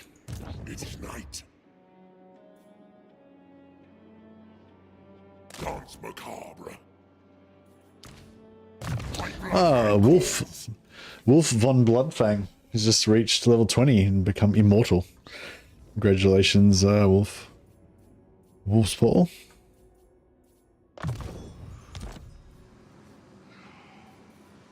Yes, my sire.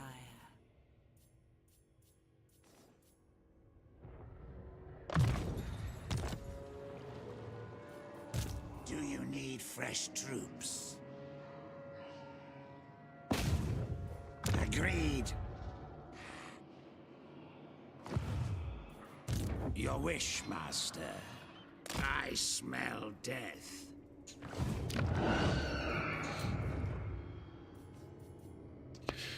Devious could be good. I'm ready to cast off. This best be quick. Oh, I thought, yeah. Yeah, I guess you're right. We do need to build a building there to get them to want to get it. I thought that they would, Yes. I thought once they owned another part of the region, they would want it. But apparently not.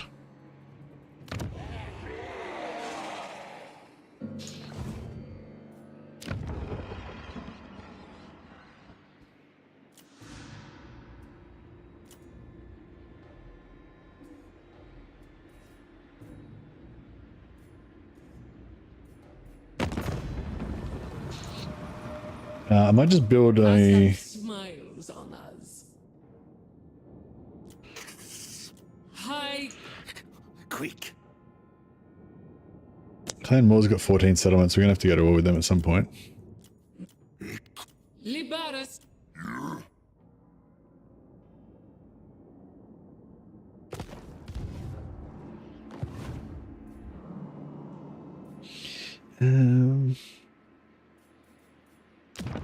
I want this to rebel. Oh yeah, 69 minus 22. Oh crap. So it's not going to rebel anymore.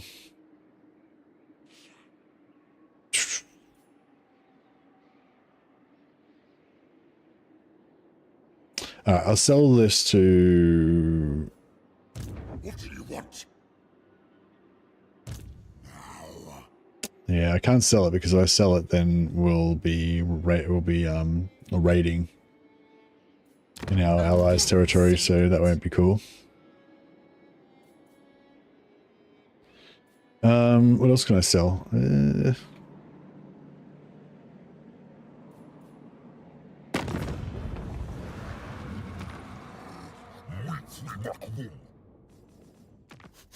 What?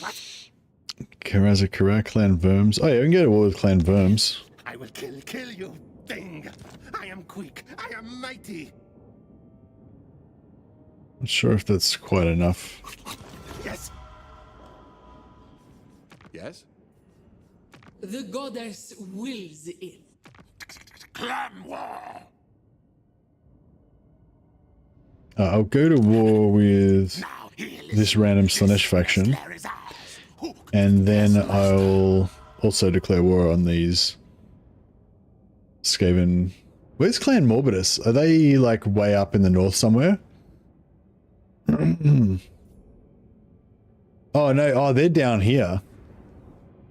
Oh crap. Maybe that was a bad idea.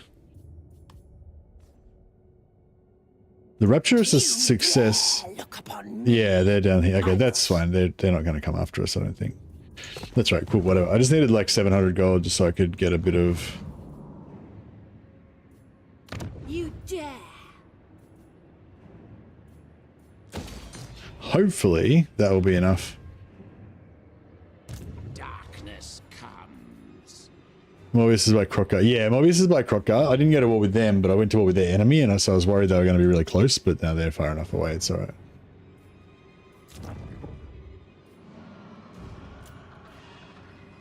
Oh, those Sudenburg fuckers. If I, actually no, I can't do it.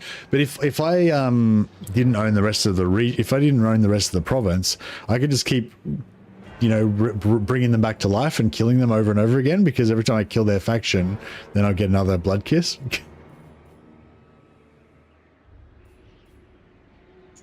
All right, hopefully that's good.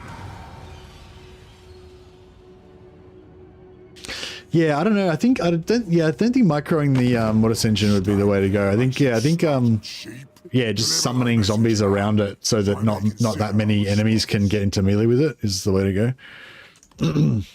Or just keeping in the middle of the blob so that the occasional enemy unit enemy infantryman gets in contact with it.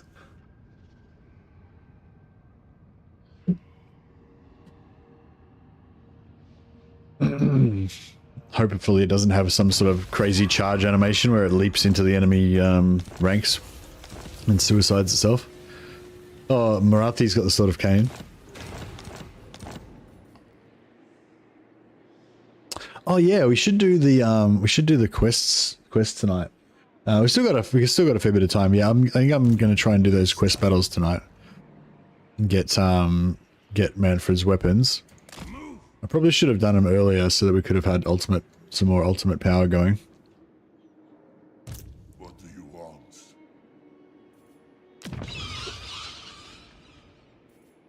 Darkness comes. Dance macabre. My will alone.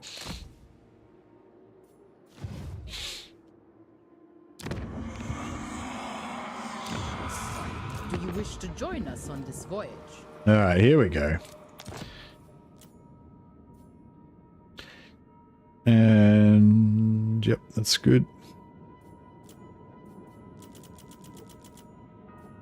All right, she's now my vassal officially. We're shipshape. All will bend the knee.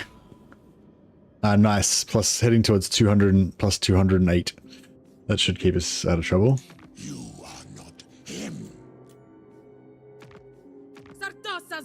War's chosen. They're heading to minus 51. Okay, if they break their vassal treaty, that's actually good for us.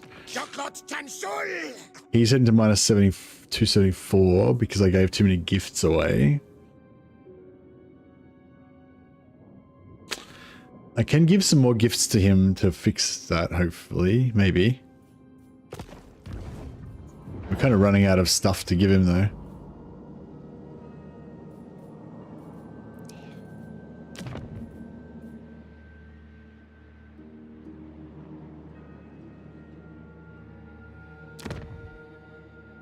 Yeah, I think what I need to do is get a secondary army. Yeah, I think this is what I'm going to do. I think I'm going to get a secondary army. I'm going to head south and conquer some of this stuff.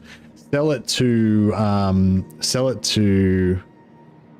tic-tac-toe, so that eventually he gets big enough and sort of overextended enough that he has too many other enemies to worry about. Hopefully that'll work.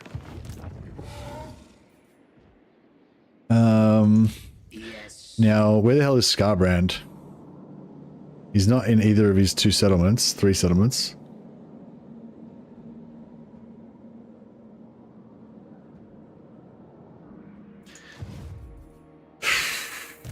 Yes. Aha. Okay then. Well, I guess we know where he is now. Fuck, I don't know if I want... I'm scared of Skarbrand. I'm really scared of Skarbrand. Like, he's gonna just wreck us so hard.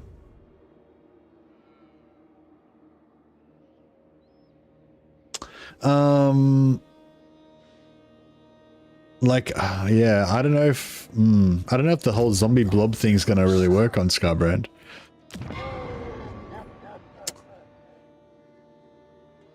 Spirit Leech on cooldown? Yeah. Yeah, we just Spirit Leech the crap out of him, I guess. What's his movement range? I thirst.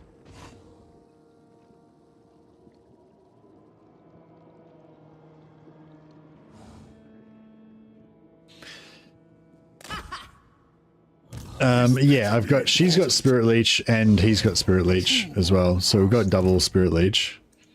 Yes, bring the night. Who wishes the red kiss?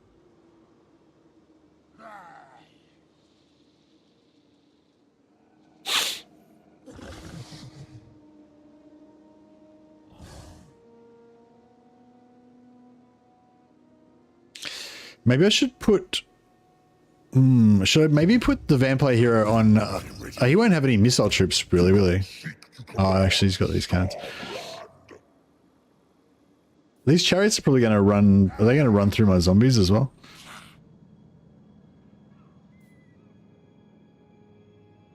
I don't know. I mean, I feel like the power of the zombies can still handle it. Maybe. The shadows. This suits my cause. I definitely want to wait for my other armies, though. I mean, we could have a crack. We could have a crack. And if they die, then we just just keep sending more armies in until we win.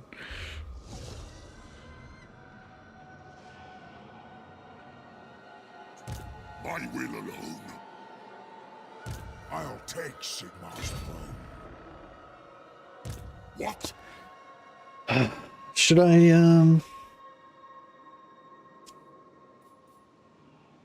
you have the cart that provides AoE magic attack buff? No, I do not. This night.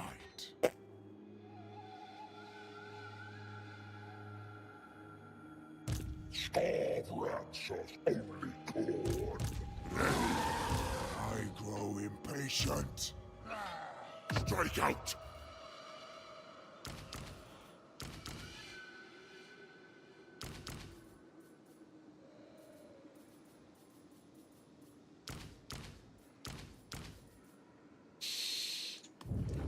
Do you think this army is good enough to do the quest battles?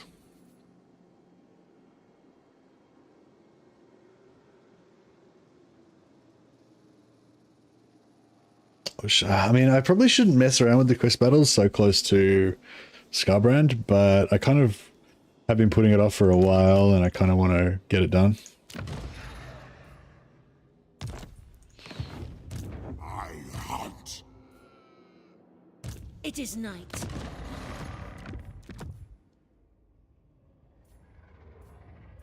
They're easy? Oh, okay, cool. More sleep shines.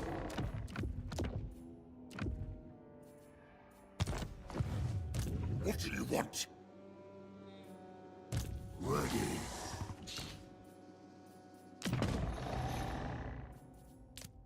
Another Black Periapt. Armor of Destiny. Oh, that's not bad. Don't mind if I do.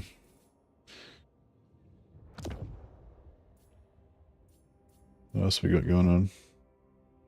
Forbidden Rod, Trickster Shard. Yeah, get rid of Forbidden Rod because we want Black Periapts. Boom. Another Black Periapt.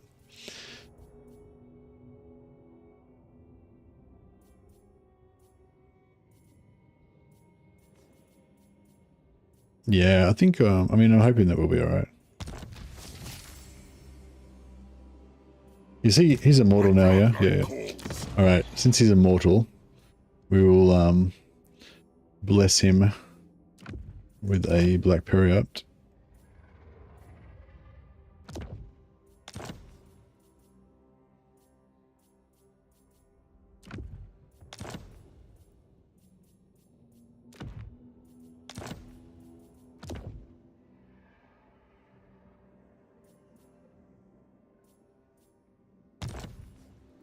The true von Carstein.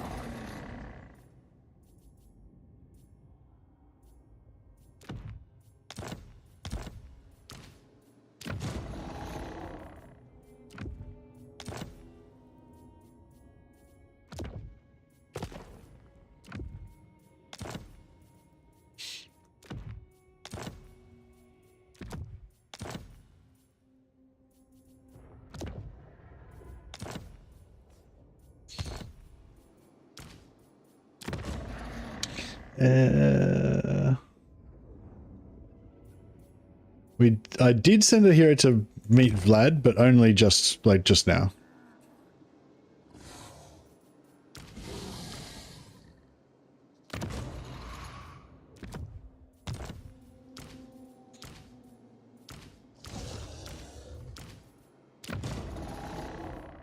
If this guy dies with this Black Periapt on him, I'm going to be very annoyed.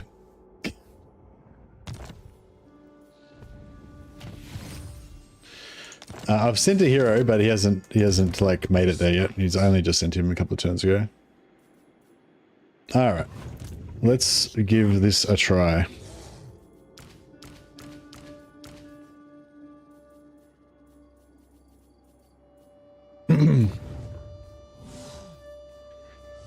Sort of unholy power. Which one's meant to be the easier one? We'll do the easier one first, I guess. So sort of unholy powers first. It's level 7.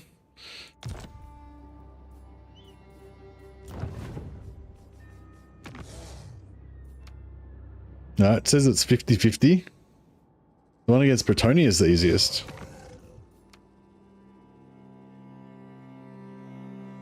Okay.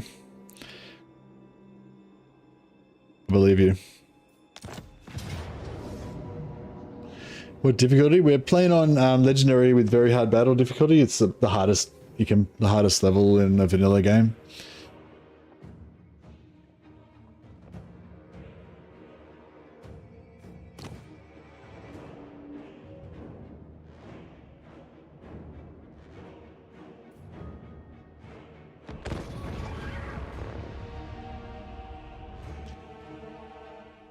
All right.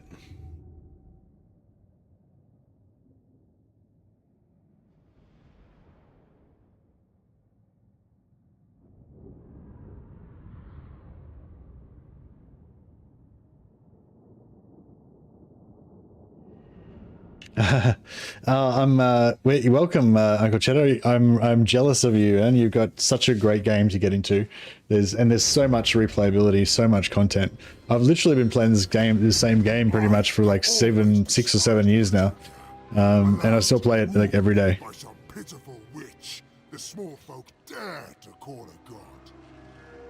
Only I can bring the night.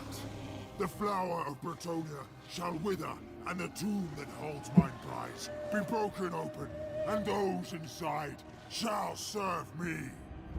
They shall know a true deity. I am a god. Let thy grave-bound and thy living worship me.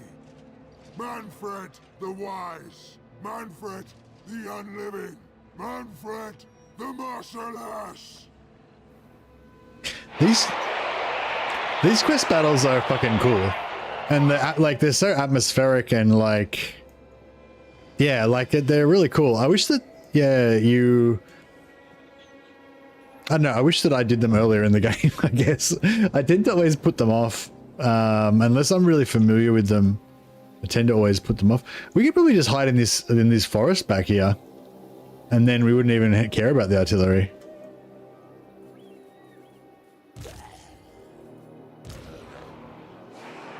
Yeah, I don't think we need to even worry about the artillery.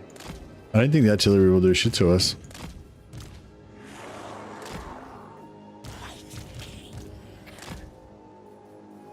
The summoning begins. You aren't on a dragon mount yet? No, I got the dragon mount. I'm just not using it because you get the crap shot out of you too much by archers.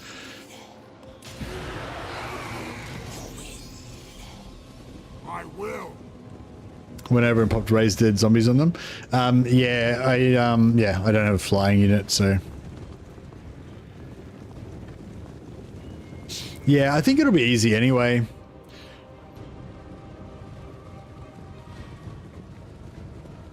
I always feel ripped off when I wait until the quest battles are too easy and I'm OP. Yeah, exactly, yeah. Yeah, I kind of do that as well, and then I kind of... I wonder, I don't know what the solution is. Like, maybe it's, no, so it's not just me, obviously, you do the same thing, Alan, yeah.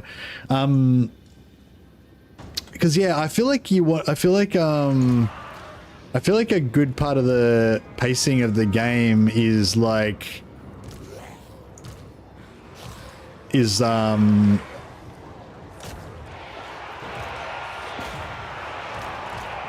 sorry, I'll just concentrate so I don't screw up again.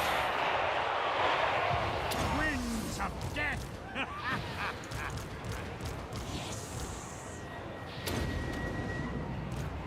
Blood magic!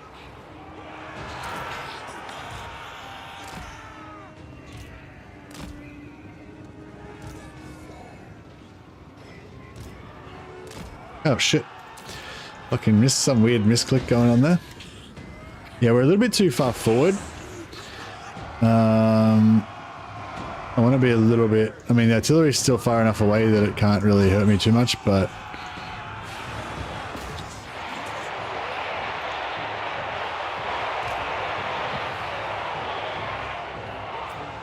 So Fate of Buna some dudes. That's what the spell's meant for, right?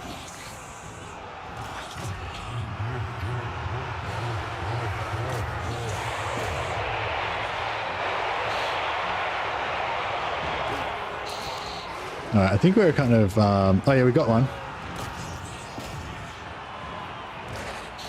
Yeah, I'll just wait till this stuff to calm down a little bit, and then we can maybe take our cavalry out and start chasing stuff off. But this is looking pretty good. We've taken out 2 units of cavalry already. They've basically done no damage to us.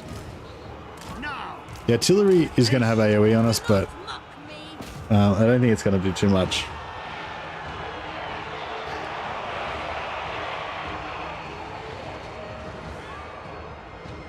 Oh, Emily, you stick in the mud, you.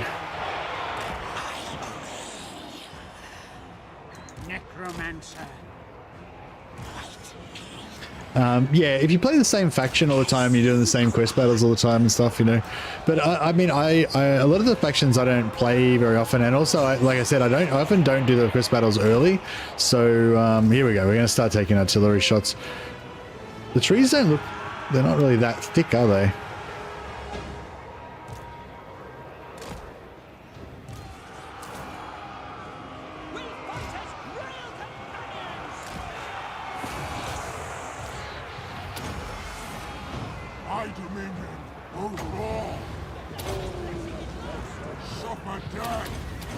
Upon Carstein's march!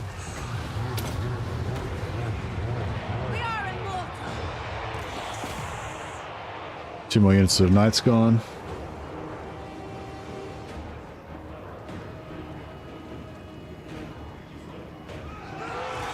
Is it one of those ones where you got to take out a specific target before it'll stop or whatever, or the orc one?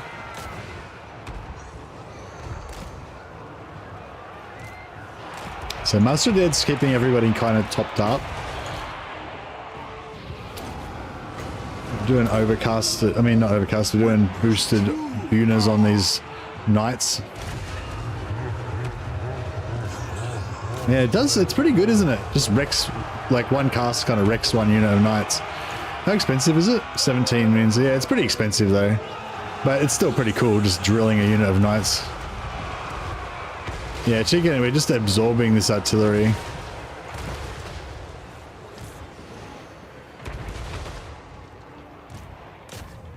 Alright, I want to try and get my knights out if we can, without them getting pinned. I don't know, they might get pinned a bit though. Blood frenzy!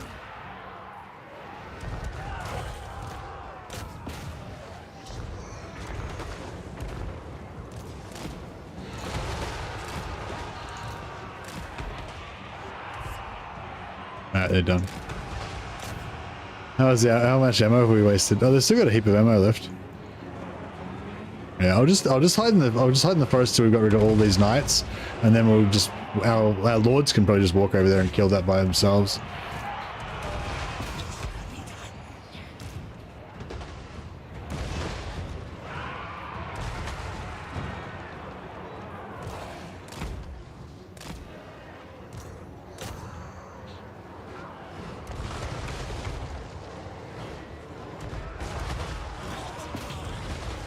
All right, let's.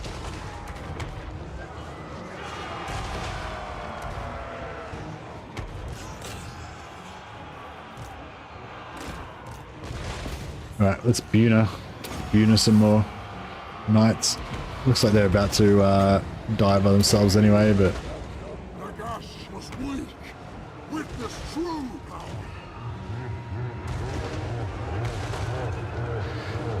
How's this anything other than super easy?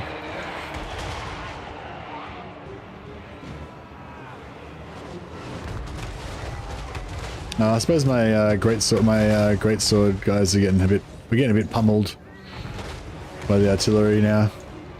Seems to be, actually, yeah, the artillery seems to be firing a lot more effectively now than it was before. Alright, maybe we should do something about this situation.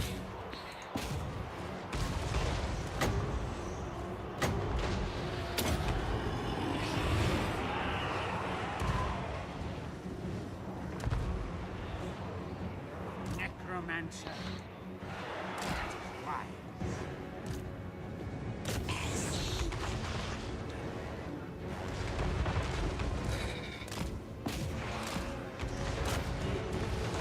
Yeah, they weren't doing as much damage before, but then they just started really nailing them. Not sure why. Like, I'm not sure why they weren't doing much damage before.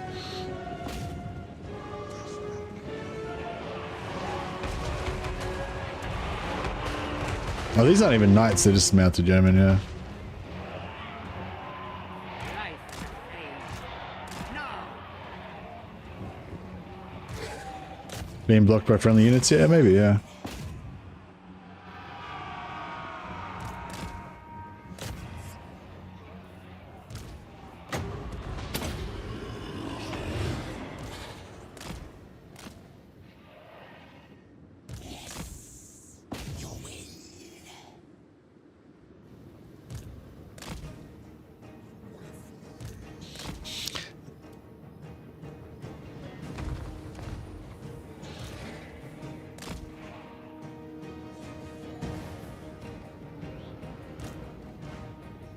Yeah, they're slowly regenerating.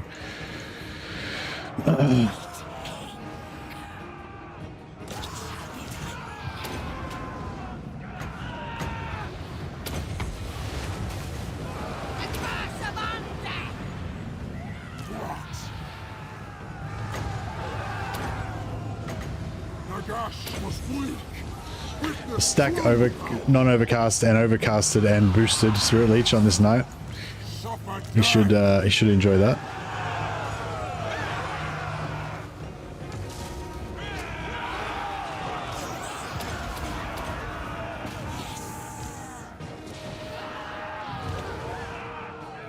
Die, mortals! Die! It's a pit of shades. I've ever seen it. Oh, I could have pit of shaded. Yeah, actually, that would have been nice. I did purple sun instead. I'm quite digging the purple sun now. It doesn't like. It's not as stationary, but it just does such heinous damage. It's pretty cool. And I think our work here is done.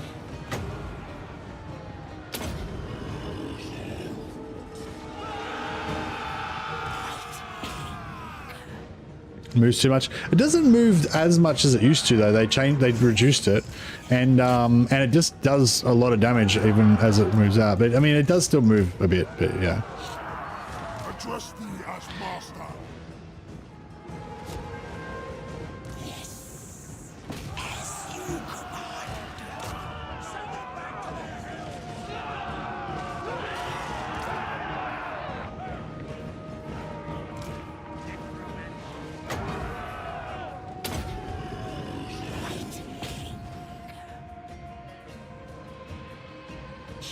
They did make it so you can't control the initial direction. Yeah, that's right. It just immediately scatters in a random direction straight away.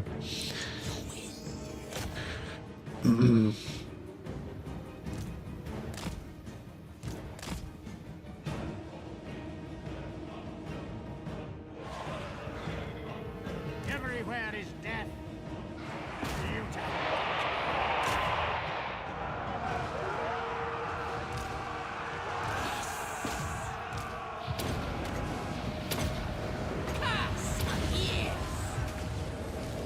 Necromancer.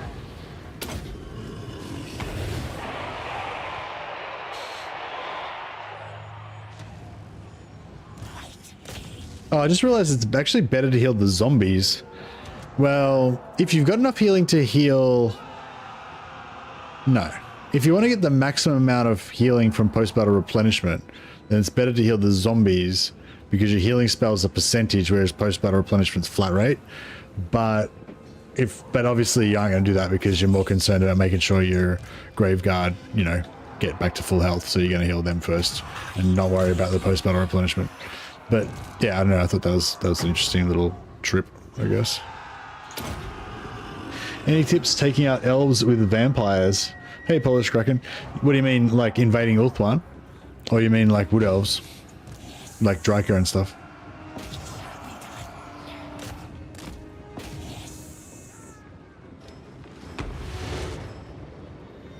Yeah, I'm often scared of Draco when I'm playing as Vlad. Oh, high elves. Well, if you're trying to play like I'm playing right now, then obviously hide in the forests. Good thing about Ulthuan is there's forests everywhere, so you can, if you're trying to do a zombie blob, then yeah, put your zombie blob in the forest. Then a lot of their archery, a lot of their arrows will not, you know, be as effective. And yeah, you can't really use corpse carts, you can't really use mortis engines or any of that sort of stuff, or they'll just get shot to shit. But if you just have necromancers on foot, then the archers won't target them, and the master of the dead from them will just keep the zombie blob alive. That's if you want to do what I'm doing. You don't have to do this. Like, this isn't the only viable option though.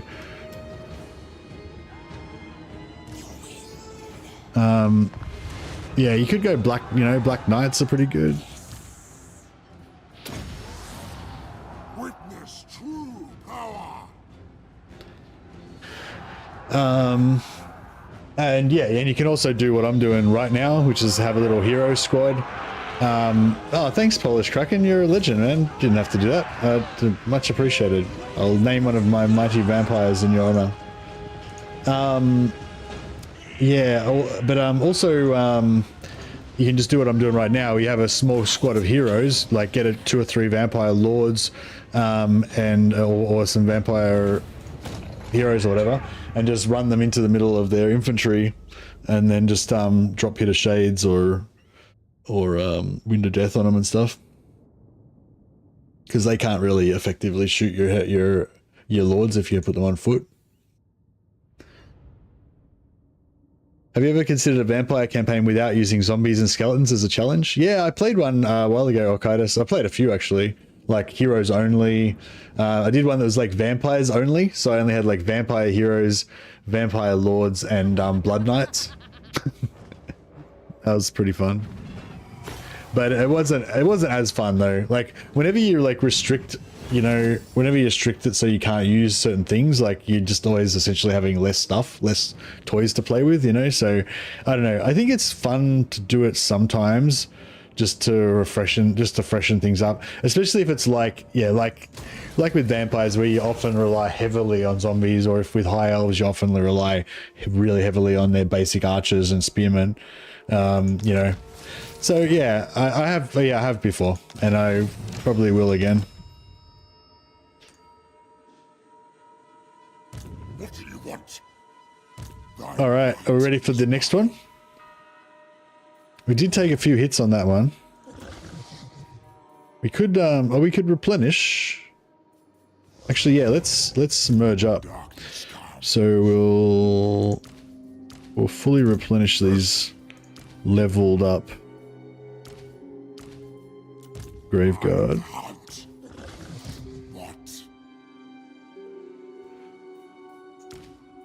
Get rid of that one. Ready. Did we just... No. I thought maybe we'd made a battle marker or something. Is there a battle? Oh, there's a battle marker. There is a battle marker. Oh, that's right. We made that battle marker. The Battle of Agril Midgard in turn 26. That was when I got smashed, right? Real challenge. Only play Bretonia with 1 lord, 1 damsel, and all peasants in the armies. But you only got 1 lord, so it's just 1 army. So just 1 lord, 1 damsel, and 18 peasants, and that's it. No other units. You dare. Thus was my plan. Campaigns like that are actually pretty fun, I reckon. That's something that's actually really fun that probably not many of you guys would have tried before. I did a campaign a while ago called a no recruitment campaign, and then I did a couple of them. Basically, you can't recruit any units at all. So the only way you can get new units basically is through confederations, or sometimes if you do a quest and you get like you'll get some special units. And And yeah, like you know, you can get Gotrek and Felix through a quest. Yeah, you get Confederation. Basically, that's it. But you can't recruit any mercenaries. You can't recruit any regiments of renown. You can't recruit any units. No elect counts. No heroes. No lords. No nothing. You can only it's just only your starting units and whatever you can confederate.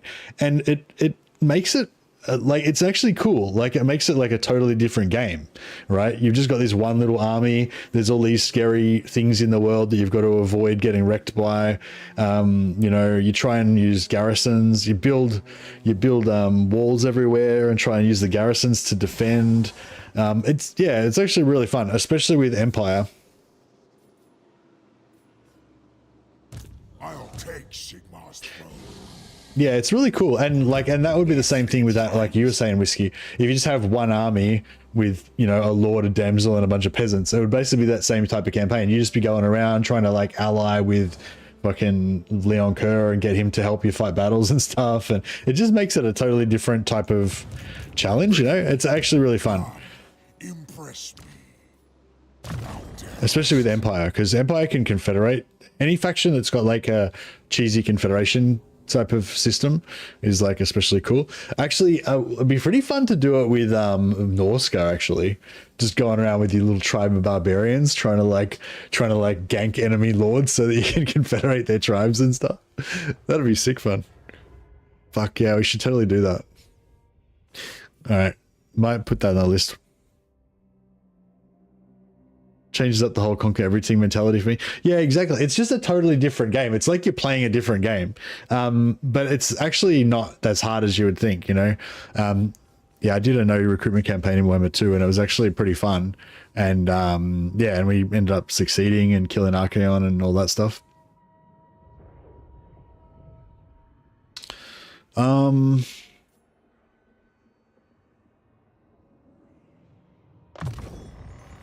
Oh, I don't actually have Wind of Death yet, so I guess I should try to get Wind of Death first. And then that would make more sense. Overcast Dance Macabre would be nice too.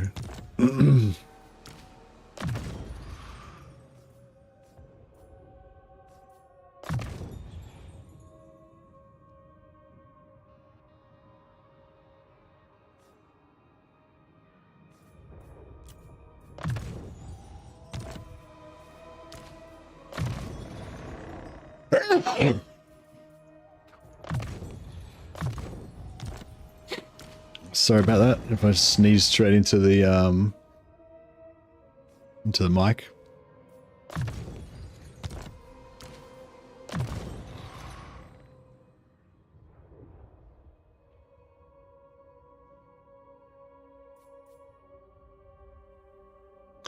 Take Grimgor on a world tour. That sounds pretty good. Sounds like a worthy endeavor. Genevieve von Sinkler.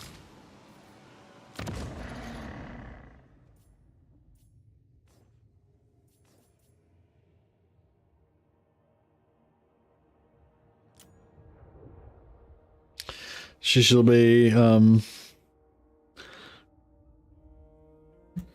Reckoner.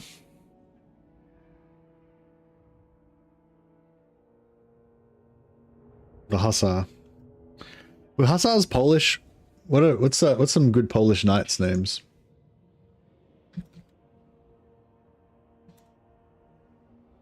Hussars are Hungarian. Was Hungary and Poland like merged together at some point?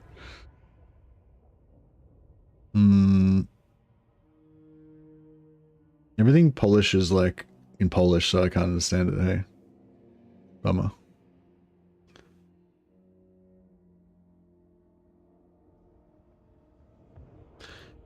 I'm trying to think of like some Polish knights in what's Wrymouth mean?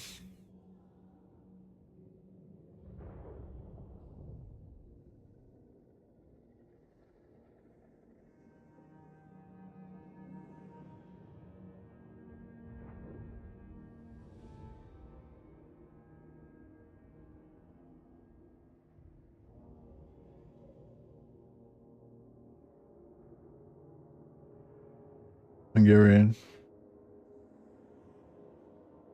Polish Hussars? apparently there was Polish hussars. Fuck it. I'm making it Krakina Hussar. Boom.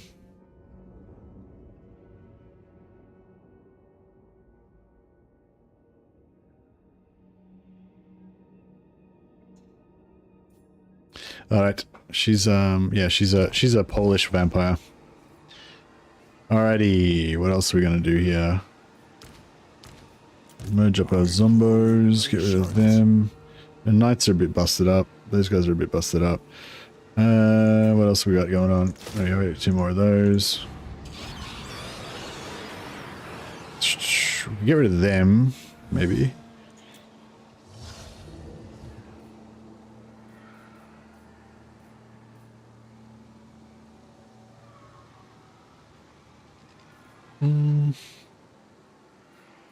I ever feel like the crypt horrors are all gonna die, but we'll give it a shot anyway.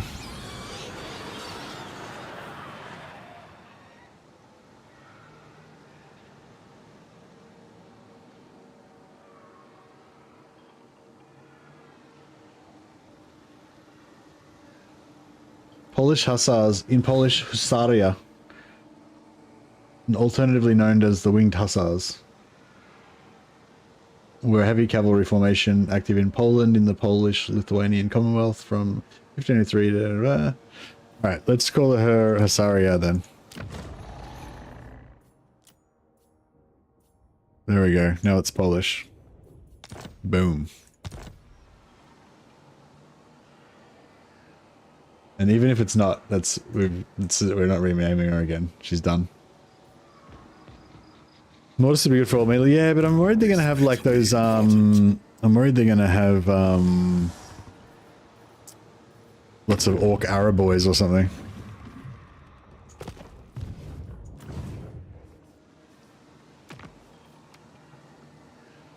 Look at some goblin archers and some artillery. Again, artillery. We can't see what the map is, can we? Oh, I better just make sure none of these guys leveled up. And yeah.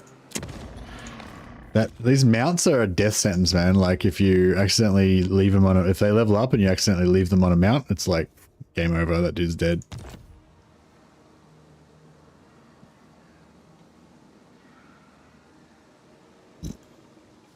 Excuse me.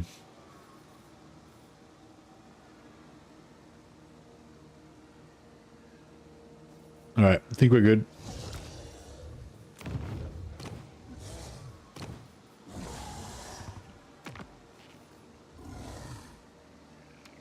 Oh, we get 3 blood kisses out of this. 2 blood kisses. Oh, we got 2 blood kisses out of the last one as well. Oh, we got 1 blood kiss, I think. Whatever. Anyway, so up to 9. Then we'll only need 3 more. That's pretty cool.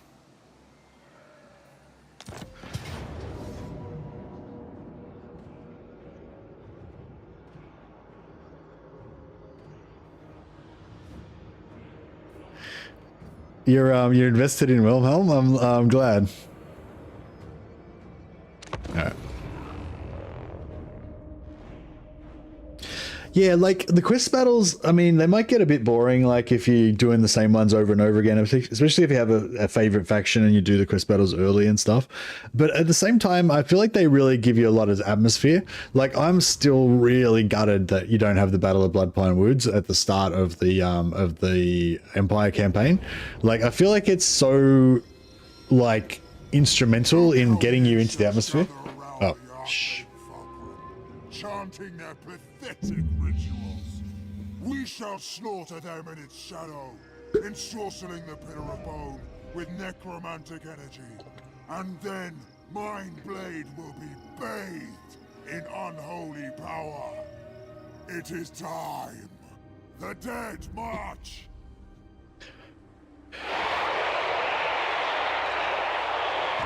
All right, let's rock. All right, this looks like a hero. This looks like a forest. These trees should be pretty good at blocking their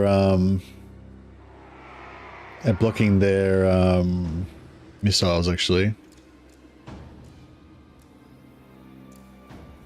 Yeah, the Battle of Bloodpine Woods, that cool like ambush battle that you do at the start with I used to love doing that. Like I had like it was a total art form for me. Like setting up my grouped units on both sides so I could charge them from the both sides and stuff, and having my arrows at a certain my range units at a certain angle so they could shoot into the middle, and putting like spears so they'd be able to like you get some spears so they'd be able to just defensively kind of tie up their lord so that my lord could, you know, be doing some damage up the other end or whatever. Have all my cavalry and fast killers, maybe flagellants or whatever, at the back of the formation so they can come in and just instantly destroy all the artillery and archers at the back. You know, it's just like every time I did it, I was like, I'd spend like ages figuring out exactly where to put all my dudes to like maximize the battle and stuff. It was fun.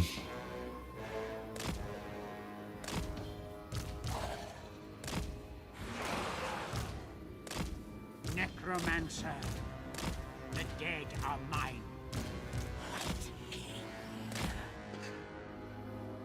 Necromancer.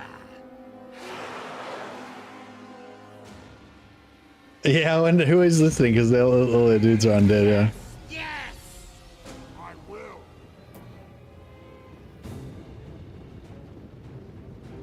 Mannfred's army got an upgrade. Yeah, I'm gonna give all these crypt horrors to somebody else, and just keep a full army of Graveguard. I'm just gonna keep using them like zombies, but just armored, shielded zombies. They haven't got as much HP, but I mean they've still got a fair bit. These guys got 12,300. These guys got 9.8. So yeah, they don't have as much HP, but still pretty cool. They got Black Orcs. So what are they doing? They're all just going to merge over there. Kill or rout all the greenskin shamans. Is that one of them? How do we know who they are? There's no markers or anything. How do we know who are the shamans? Like, he's a shaman. Is he a shaman? Is he a shaman? He's not a shaman. He's a... I don't think he's a shaman, is he? He's like a orc boss. Yeah, he's not a shaman.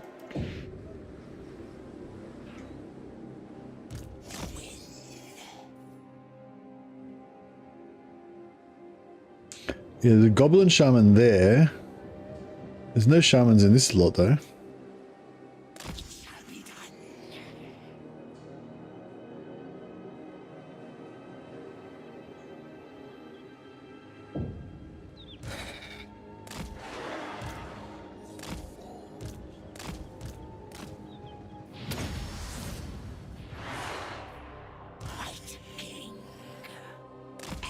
I think they just tried to shoot me with some magic spells, didn't they? I kind of want to come around this side. Yeah, fuck it, I might do that. Let's see if we can move everybody over there. What's the range on the artillery? Oh, I can't see anymore. I think it was... Yeah, that's fine, yeah. Let's come around there. And then these guys can sneak up. We can commando our way up here. And this should be easy peasy.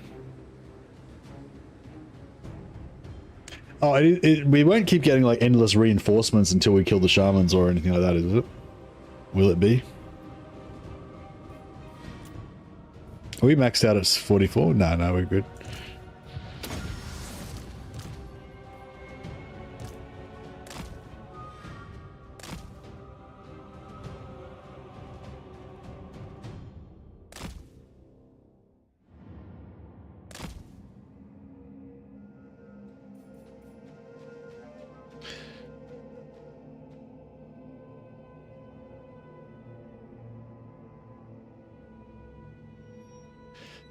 Yeah, I like this. Vlad's got a really good one. Really good pre-battle speech. I'm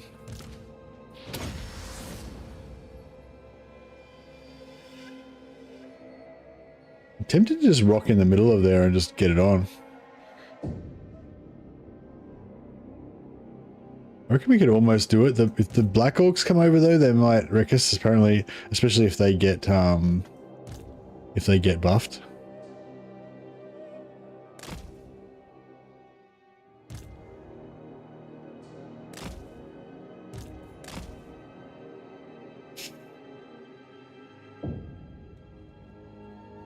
I haven't really got any big boys or anything, so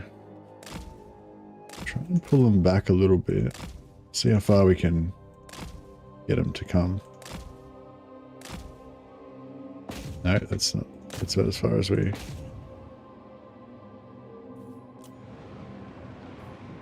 Is it? Which a nuisance? Okay. Necromancer.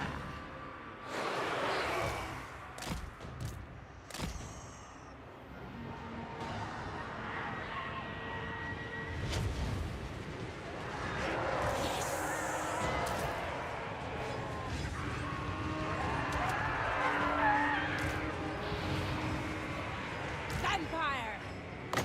Yeah, let's get it. We haven't. This is our first Pit of Shades of the campaign. We are the new Just a cruisy Pit of Shades. Oh, I'd love to drop something in there.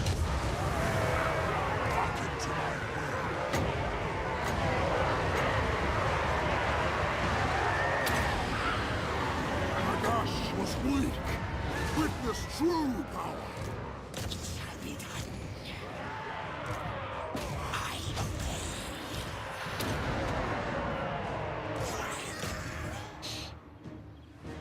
It's looking pretty cruisy so far. Now here comes the Black Orcs. Now it's gonna get a bit more serious.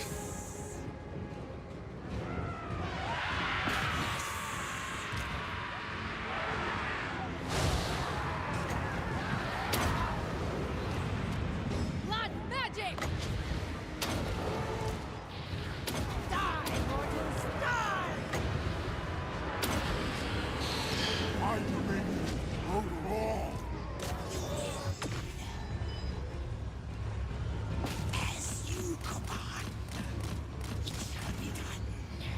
Yeah, that totally missed the Black Orcs entirely. So that was not super awesome. We surpass Nagash.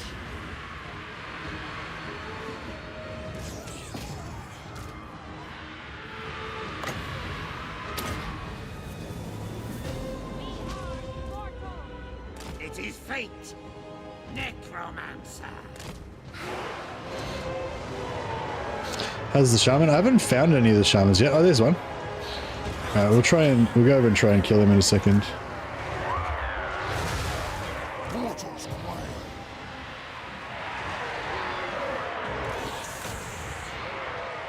Oh, here we go, big orc boss coming in. Yeah, I might need the blob to save us. Die, serve me.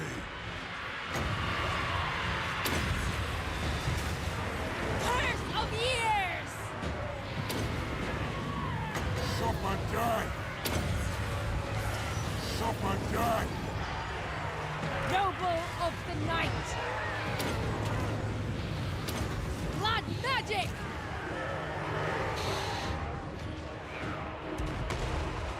Yeah, I don't think the artillery is doing too much, so that's alright.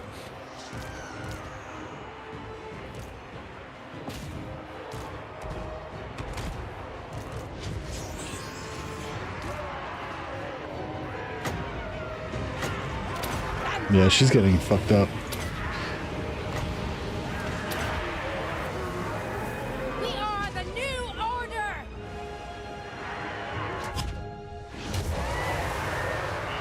Once we get rid of these Black Orcs, I think we'll be good. Calm down, guys.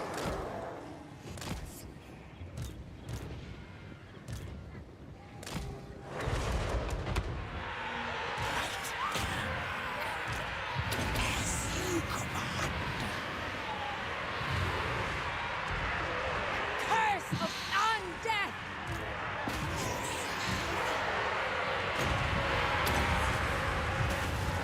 Die, mortals, die!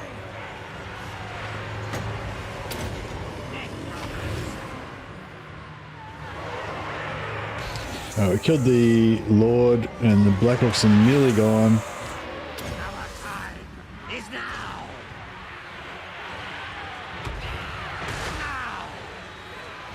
Now. Should I? Yeah, I might as well. Beautiful decay.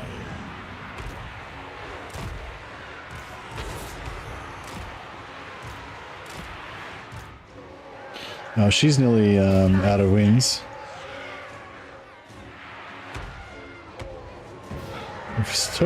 called a total of zero. Breathers! A total of 0 shamans so far. Oh, here's the shamans. They're all hanging out together. Shit, we can just run over there and wreck them. Might just charge all the cryptoras up here to take them out.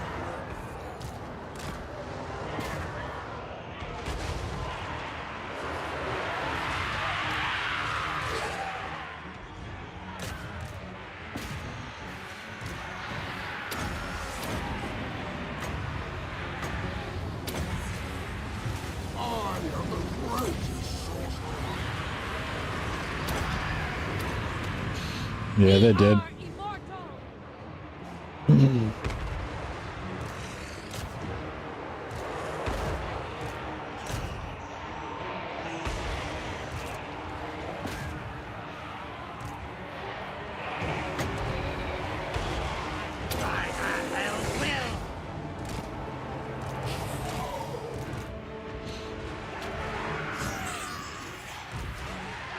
Harvest them! Curse of years!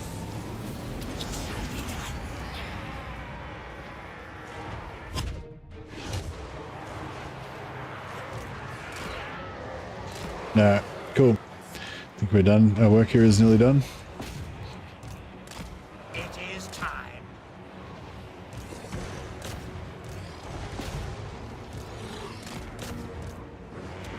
As you command. Witness true power!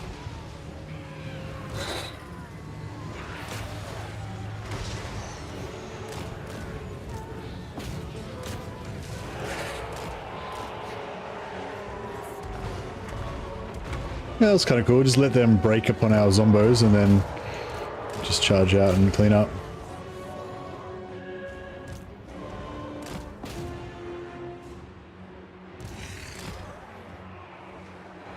Life is a phase.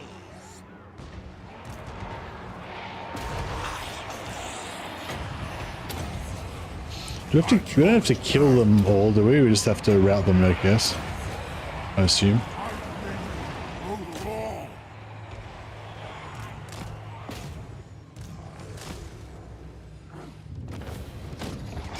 Done. All right. Well, thanks for your encouragement, guys. I was probably could have done that a little bit earlier, but then again, if I wasn't that strong, it might not have been so easy.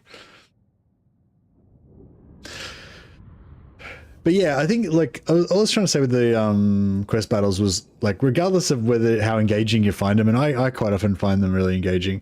Yeah, I think that especially if you get them early, they give you a really good really good like they get you into the atmosphere of the campaign. It's at least the Battle of Bloodpine Woods did, I reckon. Like that one was really cool because you do it really early. You can do it really early. Gives you a free wizard, so there's a really strong incentive to do it. And you know, and you probably, if you played Empire before, you're probably pretty familiar with it. You know. I don't get how you love quest battles but dislike the Changeling. Oh, I haven't played any of the Changelings quest battles. I always get bored before I get to that point of doing any of them. I haven't managed to get to one yet. This better be important. Yes, But yeah, maybe I'm not making my point correctly. My main point about it was not that the quest battles are super fun and engaging. My main point about it was like quest battles, especially the really early game ones, is it gets you into the storyline of the faction, you know? So like, yeah, so I'm talking about quest battles that you do in the first 5 turns, like Battle of Bloodpine Woods, like all the ones that we don't have anymore, that are gone now. And I'm saying, like, I really enjoy the straight sandbox experience with no storyline, no roleplay, no nothing, you know. But I reckon it's heaps better when you have those things. And I reckon, I reckon the Battle of Bloodpine Woods was really cool. Maybe we'll get it back one day. My will alone. What do you want?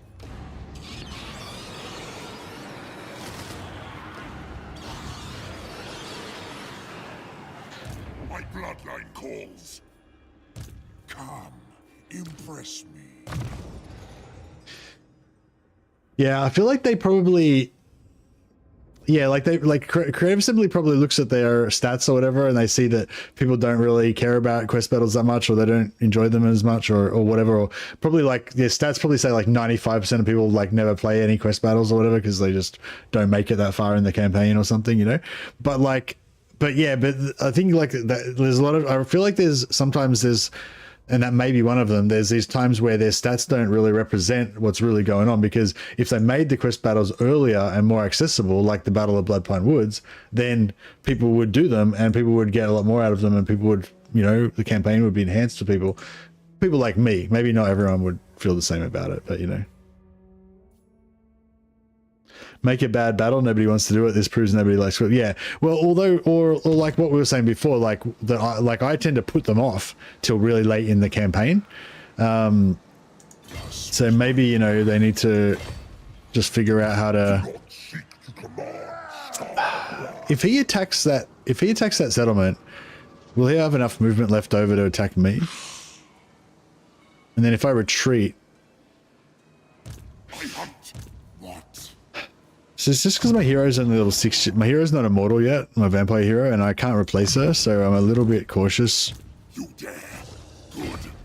But at the same time, I'd really like to get this battle over and done with, because as soon as we kill Scarbrand, it's like the world is our oyster. I grow impatient.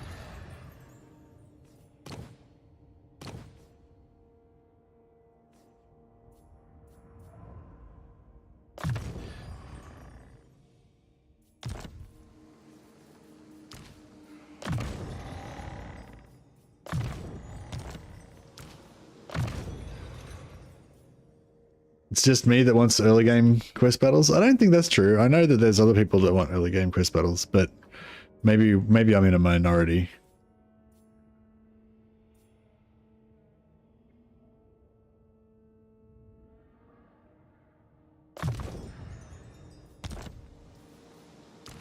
I hunt. Some of them are difficult, some of them are not that difficult.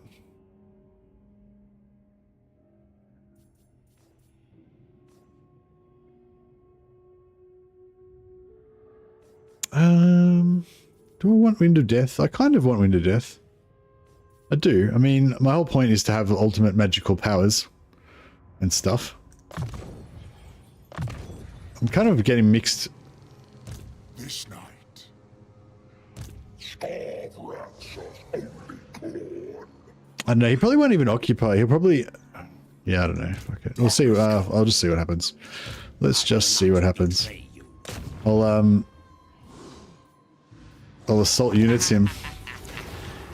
Oh, that's right. Oh, how cool is that? They got rid of that lame assault unit skill that these guys have got. Now everybody's got assault units. That's actually cool. Necromancers are cool battle map heroes now. We're like smashing up his army. Aha. This will be fun.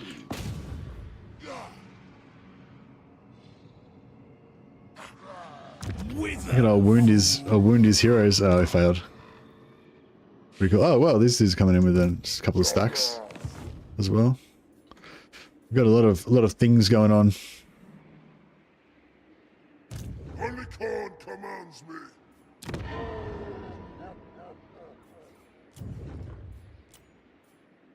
Your wish, master. Yes, plunder the grimoires.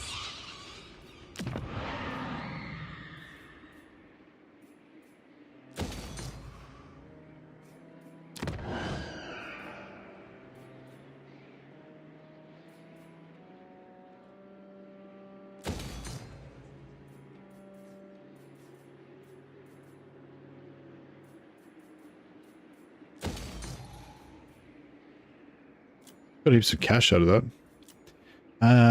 Yeah, I want to sell this eventually, but hold on to it wrong. Casa Bar, I did lose it once before when they so I'm sort of shy about building it up again, but I guess I should at some point.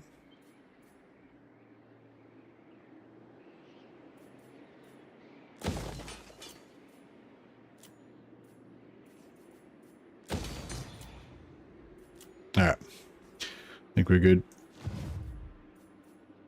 Ready.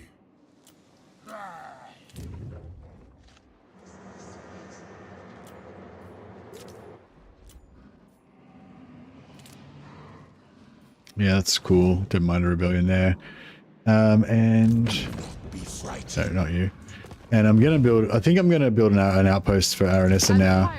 I'm just gonna expect that we're gonna be friends forever now. Friends forever. Mortars. Oh yeah.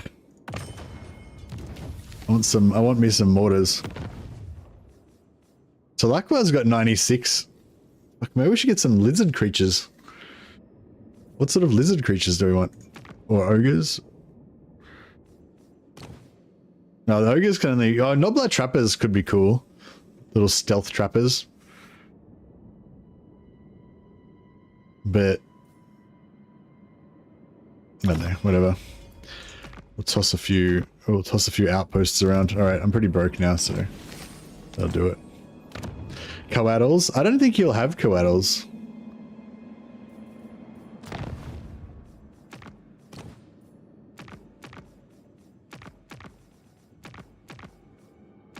Yeah, no, he doesn't have to. He doesn't have coattles. He's got pterodon riders. I mean, I guess they would be kind of useful. They'd give us some new tactical options. All right, is Scarbrand gonna destroy me? That's the question for this turn. Oh, he couldn't make it. Beautiful. Okay, that's cool. I sort of thought that would happen. That he wouldn't be able to quite make it. But now the question is, do I have the balls to take him with my 4 armies? I'm not sure if I do. I think I do. I think I have balls. The danger thou art in,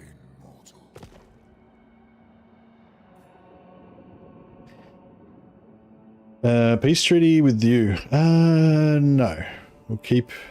I mean, that is a good amount of cash. We'll keep that in mind for the future in case I get broken. I'm running out of... Since I run out of money. Scarbrand is best wiped hard and early. Yeah, I need to take him out now, otherwise... So then our way north is clear. Once we take out Scarbrand, I just want to blitzkrieg north, like, just as fast as I can, basically. And just sell regions to people and do whatever on the way. This better be important. This suits my cause. Now. This night.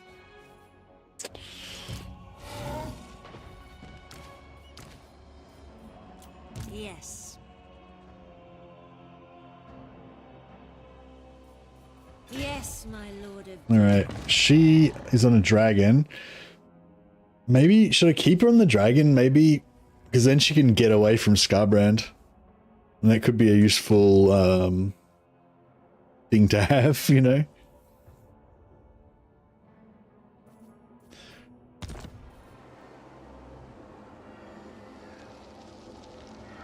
What? And yeah, similarly, I kind of want to put her on. Do not seek to command Scarbrand. Yeah, I might put her on her mount as well.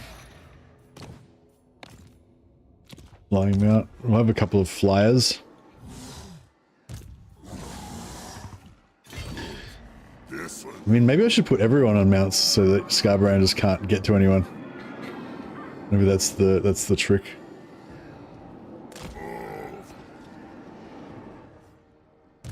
Now.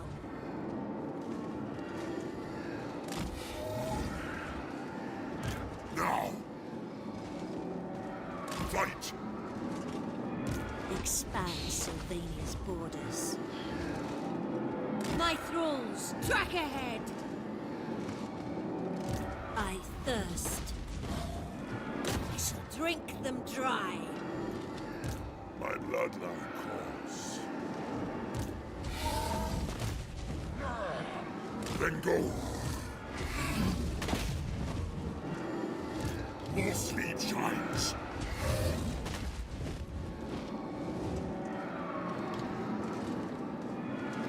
Then go. What do you want? Okay. I don't know if he's going to move or not, but Carstein. we'll see how we go, I guess.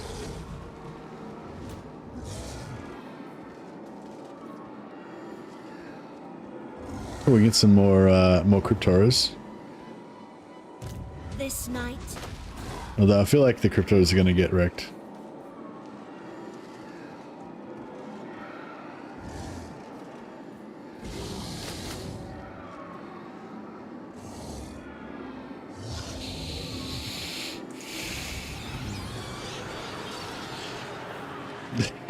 Their entire battle plan is based around just running away from Scarbrand.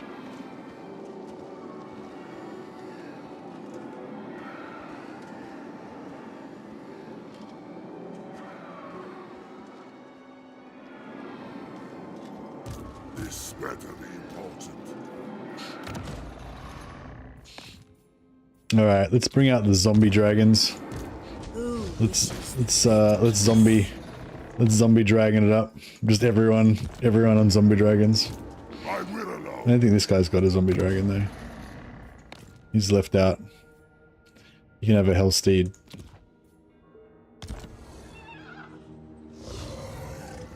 The necromancers are probably all going to die, What? but Who shall we destroy? you know, such is life. Death.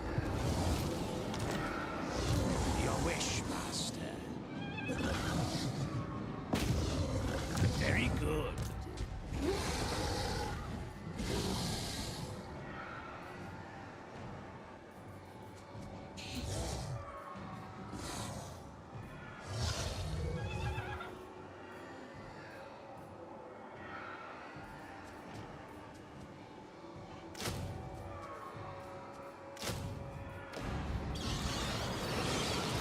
ready.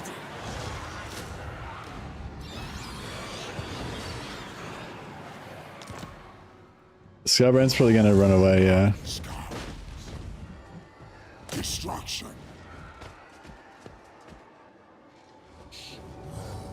Oh yeah, we can probably auto-resolve it. I didn't even think about that. What's Scarbrand's Yours is power I follow.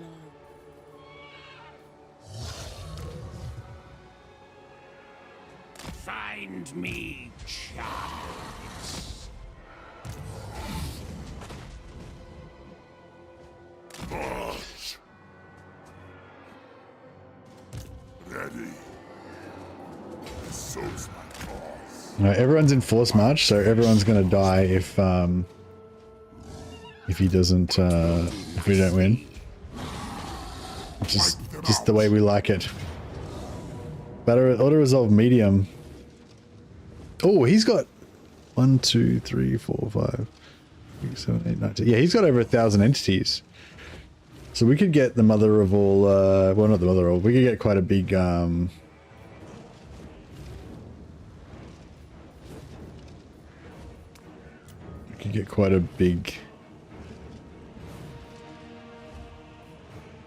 raised dead pile here if I'm ballsy, if I've got enough balls to kill all my zombies. Alright, I feel like I'm scared and I really want to auto-resolve it just to be safe, but I also kind of want to fight it just to see how crazy Scarbrand is. If he kills all my necromancers or not. Maybe it won't, maybe it'll be really straightforward. I kind of need another coffee, I reckon. I might just put the jug on. I'll be back in 1 sec.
Don't kill my own guys, they'll die naturally, yeah. Quite likely.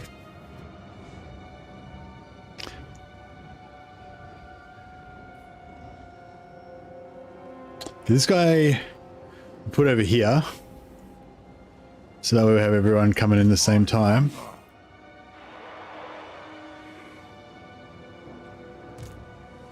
What else? Squad over here. I think my jug just boiled. I might just go grab my coffee before we start. Yeah, I think this is going to be fun. All right.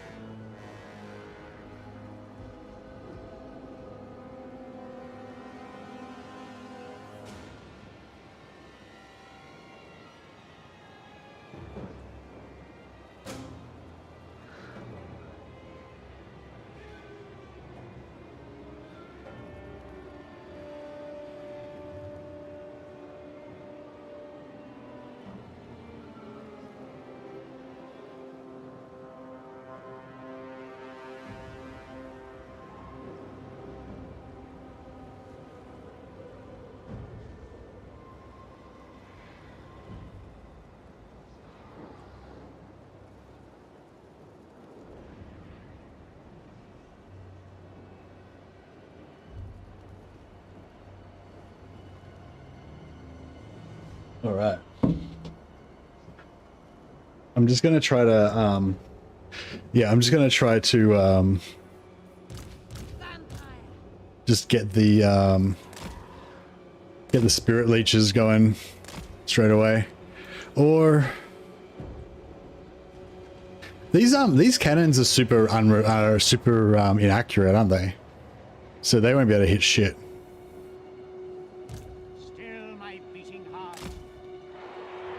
I don't think. They'll probably shoot at my dragon. Vampire. At once. Swiftly. Or I will. At once. what's that? Oh, is that Scarbrand? Swiftly. At once. We overcast spirit leech from him. Not bound spirit leech from her. Oh, I didn't need to do overcast because bound is separate from normal. Are these things good? These things are pretty good in melee as well, aren't they?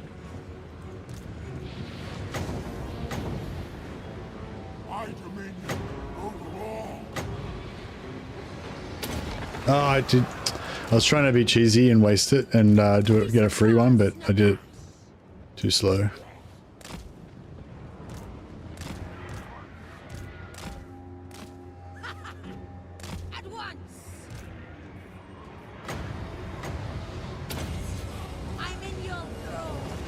Oh, crap.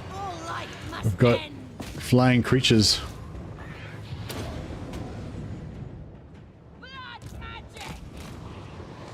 Everyone's on flying mounts.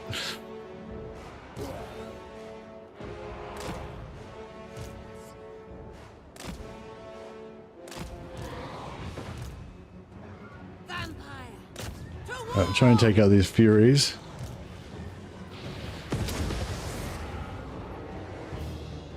Upon Carstein's march, my fangs grow sharp. Vampire. Noble of the Some of these shots are landing, I think. Vampire. I don't know if they're particularly accurate, but yeah. We haven't done much. We haven't murdered Scarbrand very effectively yet.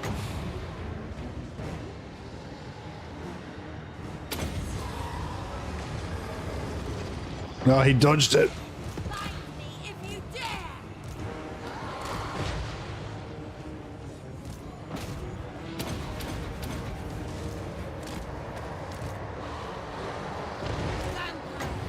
Oh no. Oh, how did he make all my oh shit. Get out of that.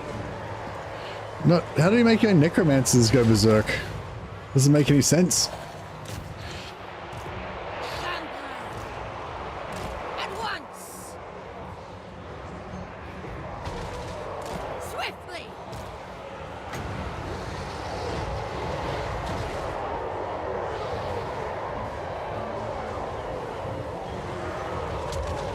surpass Nagash. I am the greatest. All right, we'll get in here and buff our magic. I mean, buff our, sorry, put our, blah. Put this bad boy on there. Helm of Discord. The curse of undeath!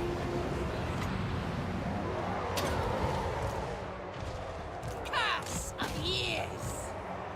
Swiftly! Scarbrand's gone down.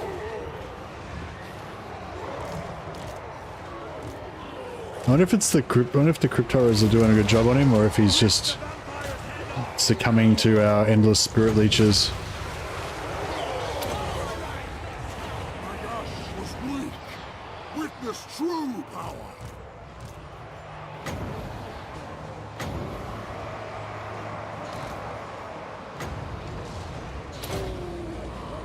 Witness true power. What? It is done!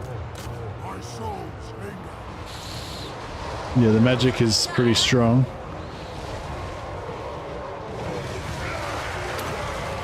Another spirit leech into him. Just trying to spirit leech the crap out of him. I was worried he was just going to go straight after my necromancers and wreck one of them, but no, he hasn't really. Them!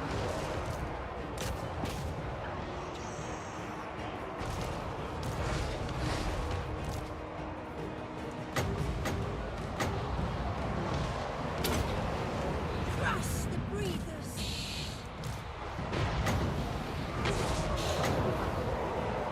Witness true power. Suffer death.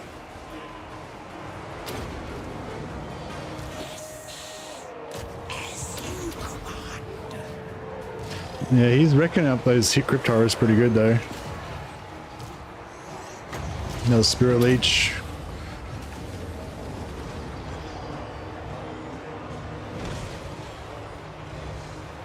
I don't have any winds of magic left. Living will join us! At once! We are the new order!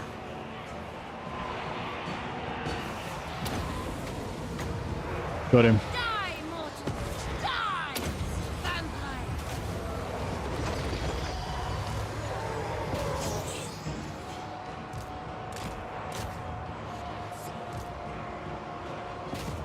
Guess where is the corn getting routed?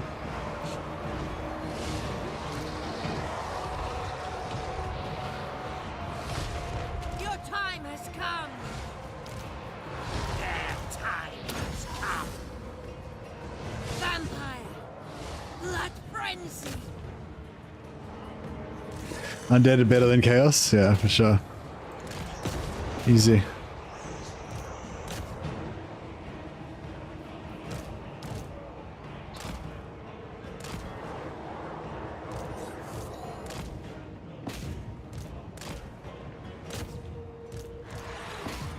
Get some replenishment here.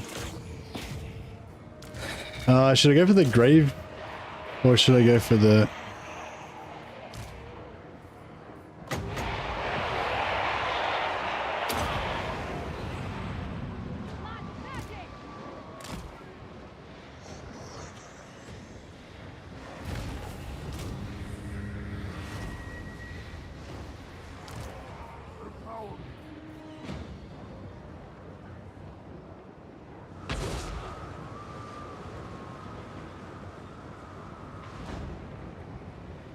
Oh, is there anything in here that I don't want to die? Oh, those guys I don't really want to die.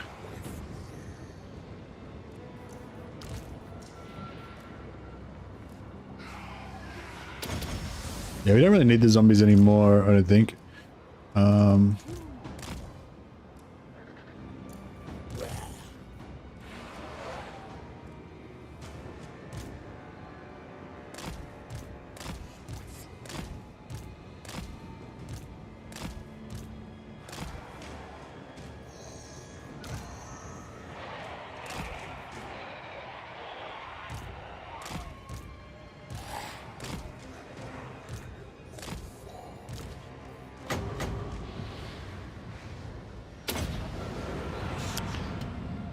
They cannot stop the blob, yeah.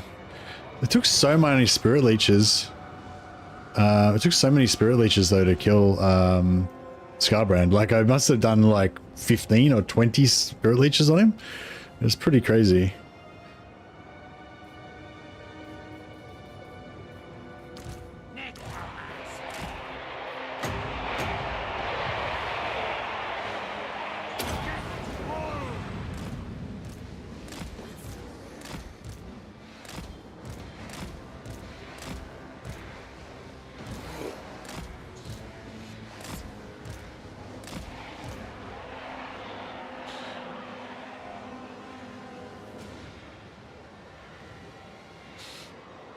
I could have used this Winds of Magic to heal my my guys, but this is more important. Can't you just withdraw them? No, they won't die if they withdraw. You need to kill them to get extra corpses. These guys should all melt now. Yeah, they're melting. They're melting.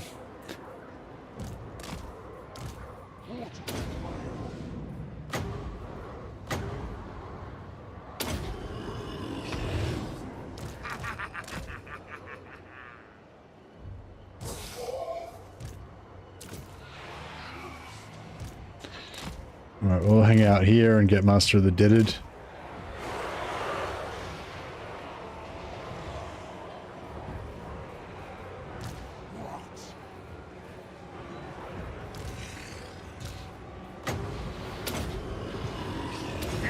Magic.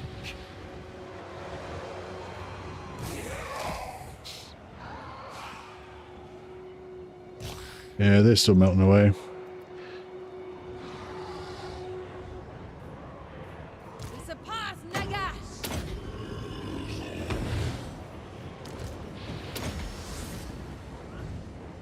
What button do I press to see the unit icon above? If you press spacebar, you get this. But if you press spacebar, there'll be a little arrow on the sort of the screen, or there might even be this here. You can press this to get rid of it again, so you got more screen space. But yeah, this, when you press spacebar, whichever things on here that you have ticked, they pop up. So if it's not popping up, press spacebar, open this up, tick whatever options you want, and then yeah, then that'll show up whenever you press spacebar. Yeah, no worries, man. Glad to help. It actually makes me feel really good when somebody asks a question, like especially if they're like new to the game, because then I feel like I've helped someone.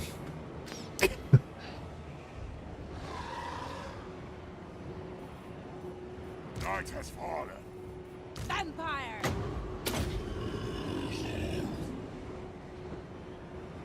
Nah, but I mean, like, because I'm still kind of getting used to being a YouTuber and stuff, and so yeah, so sometimes I feel like maybe I'm not, you know, maybe I'm saying stuff that you guys don't think is interesting, or I'm not telling you the best, you know, I'm not giving you the good information or whatever. So yeah, if you ever ask me a direct question about how to do something in the game, then like, and hopefully I can answer it, which may not always be the case, then, you know, like, not only do I feel like I help someone, but also I'm reassured that I'm actually telling you information that you actually want to know, which is good for me too.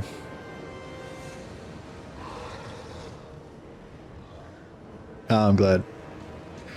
Alright, I've probably healed myself enough. I could sneak in one more heal on the knights if we really wanted to. Yeah, let's do that. How can you grow a beard as majestic as mine? Don't know, I think it's all genetic, really.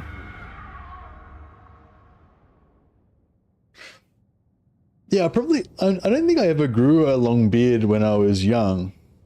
I always used to kind of rock the designer stubble look back in the 2000s when I was a youngin'. But yeah, I probably could have grown a majestic beard when I was quite young, but I just never did. I didn't grow my first proper glory. Like I had, you know, I would have had maybe short beards and like really long 3-day stubble scruffy sort of thing. But yeah, I didn't grow my first majestic beard till, I don't know, last few years, I'd say. But now I'm all about it. The beard's pretty good right now, isn't it? It's probably at the perfect length right now. Actually, no, I could go a bit longer. It's beardling length at the moment. It's not full majestic. Let's get some cash.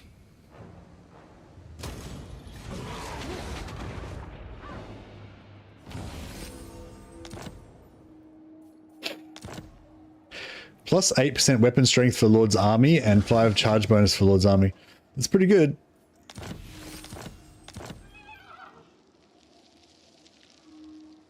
It is restrained, but it threatens a dangerous vigor if provoked. Nice. Grow a beard, dig a hole, and hold grudges. I know, I'm a full dwarf now, aren't I? All I do is grow beards and dig holes. It's my thing. Alright. Yeah, we'll retake... Actually, is there still a lord over here that we didn't kill yet? What do you want? Yes, my son. Strike out. Alright, we'll colonize that. The truth on Carstein. This better be important.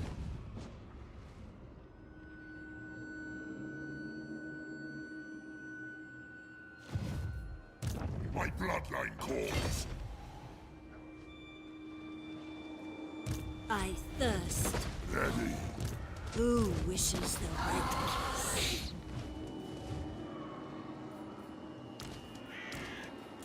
What? What do you want? We are in agreement. Agreed for now. Good, this will do. Follow me. The Shambler's move. Agreed. You dare. More mausoleums to defile. Yuan Bow Voyage can be connected with Gorok and Tehnowan Hunt, plus maybe a few others if you care for Marathi's defeat trait.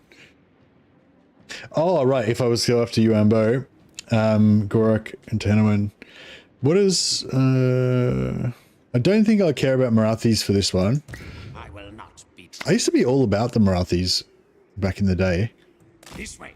Loving those free Asian actions, but the only one I really want to get Marathi's trait now for is when I play Skarsnik campaign. But it's so I spend so long getting over to Marathi that I kind of tend to lose interest in the campaign by that stage. Oh yeah, we've got our glorious, powerful weapons now.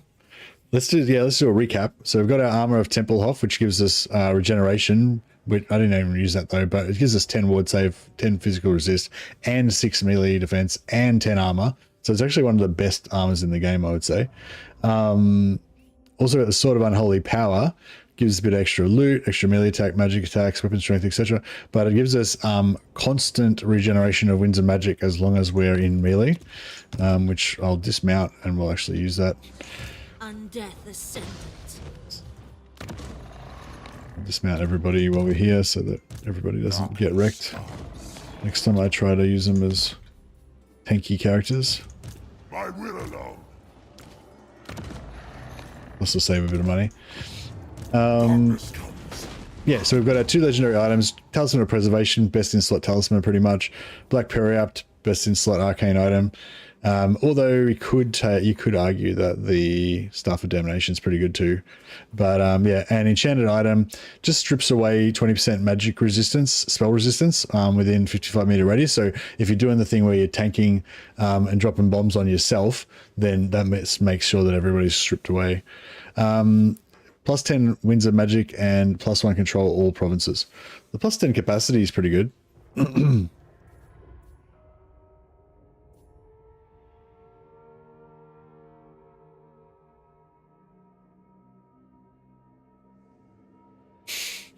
Had a big long beard, hey? That sounds pretty cool.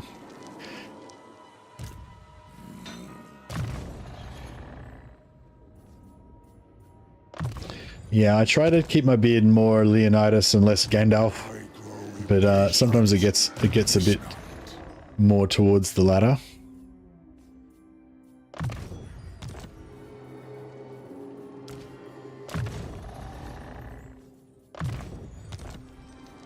Thine right is mine.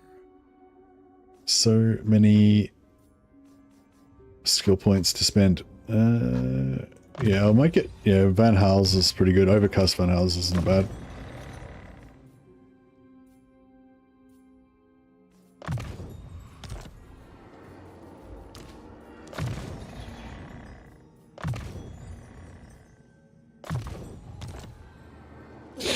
All right. 10, we now got 10 blood kisses because we killed Sigvar. I killed, what's his name? I can't sell Migdal to him, can I? No. I kind of need to sell some more regions to Tic-Tac-Toe because otherwise he's gonna get angry with me. Yeah, he's heading towards minus 76. It's just pretty bad.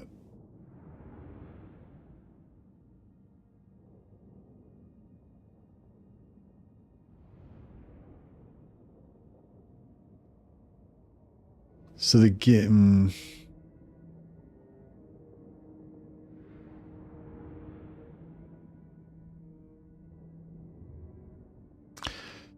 So the treaties with Thlackwa is 42, and the aversion's 40. I don't know.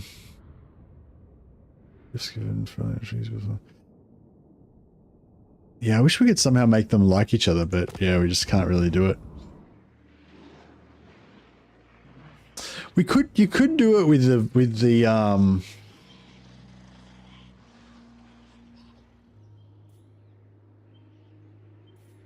I was going to say, you could actually make everybody like each other if you played as the High Elves. I'd really like to play like a High Elf, like heavily diplomatic kind of campaign. Where maybe I used heaps of foreign mercenaries and stuff.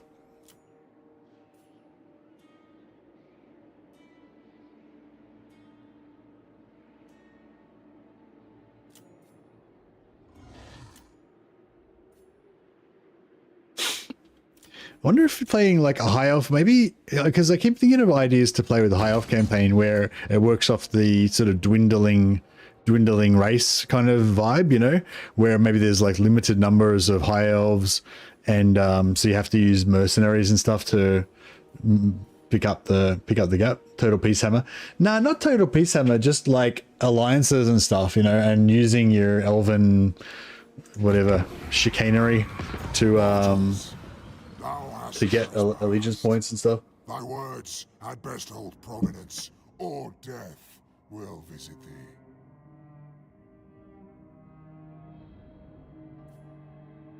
So I don't really know what sort of rule set you would go with, but maybe you could do like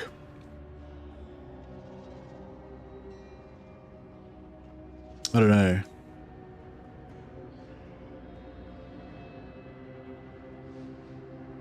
I was trying to figure out a way to make it work before, but I couldn't really think of a way to do it. But I was thinking maybe something like you have like unlimited heroes, but you have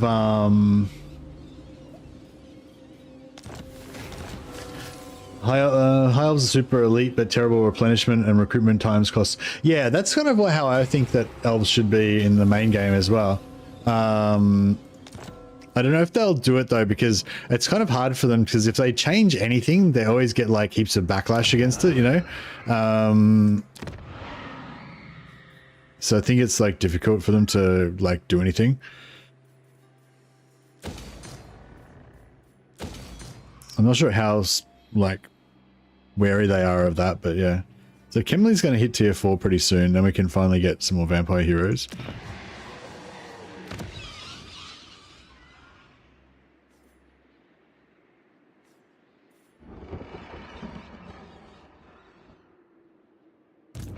More sleep shines. Crap. I'll take Sigmar's throne. This night. This suits my cause. Deliver it unto me. Obliterate.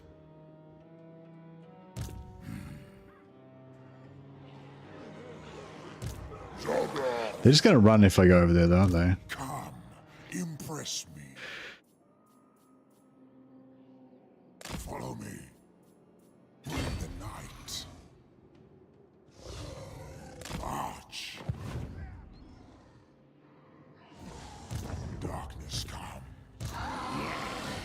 Misery awaits. Necropolis awaits. Expand Sylvania's borders. It is night.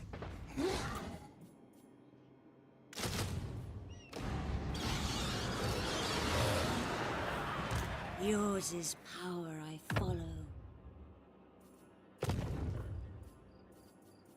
It will be done. My thralls, All right, I'll track get. ahead. She can be the.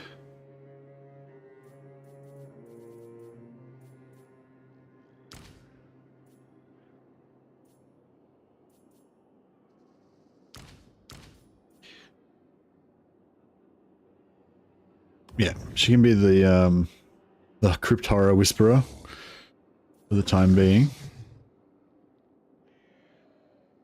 Move! No!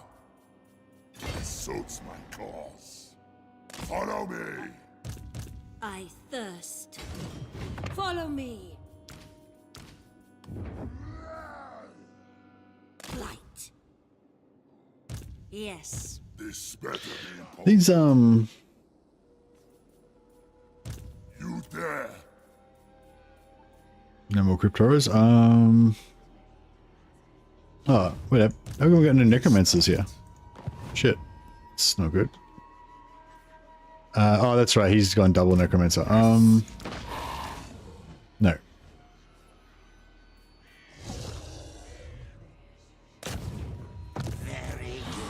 Cool. And this is a weird army.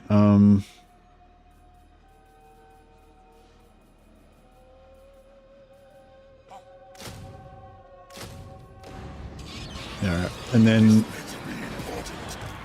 he's gonna go for... I'm too broke now. Yeah, I reckon the high elf replenishment and post-battle replenishment feels a bit off as well. But yeah, I'm trying to think of some sort of like house rules that I could play that would make me feel like more... Yeah, so basically what I want is to feel more like we've got limited population, and you know, it's dwindling population, and because of that we basically have to use more mercenaries and use borrowed armies and stuff like that. So I don't know, like you could do something like I think I tried doing it once before where I had like a maximum of like 10 units in each army or something, 10 elven units in each army, so I had to make up the rest with, you know, ogre mercenaries and allied units and stuff. But it sort of doesn't really work because you can just have 100 half stacks and it's still like the same amount of armies as if you had 50 full stacks, you know. Yeah, population's cool. They should bring population back again. Yes, my sire. My bloodline calls. I don't know. It's just like the game. Warhammer is a much faster game. I feel like like population is a slower mechanic, so they probably wouldn't want to bring back that sort of slow down sort of thing.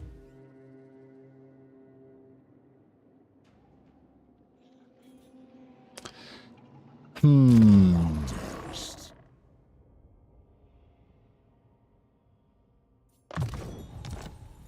going to turn off unassigned skill points, building, outpost available, damage building. Yeah. Suit's on his way to meet Vlad. Once he meets Vlad, then we'll send him across to meet Kemler. This will be fun.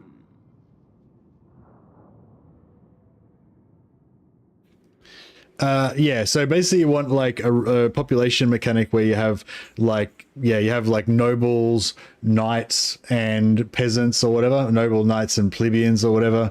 And so if you recruit a unit of like ironbreakers or whatever, then you need to have like noble population. If you recruit like heroes or whatever, they come from noble population. If you want like longbeards or whatever, they'd come from your knight level population, you know, that kind of thing.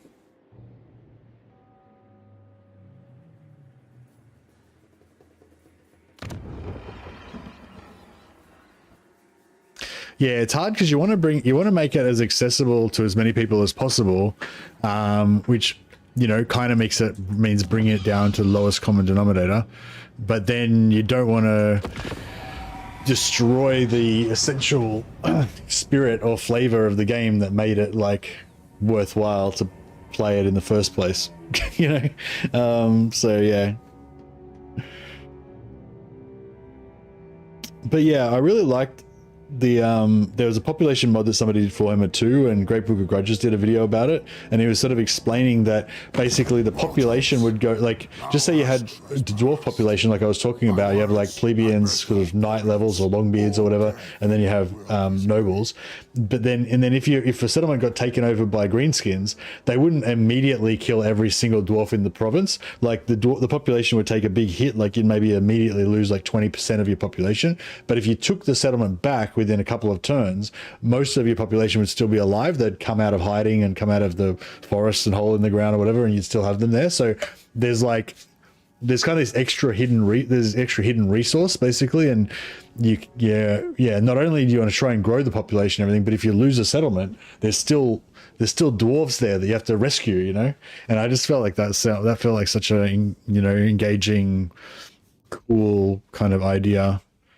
How many regions have these guys got? None?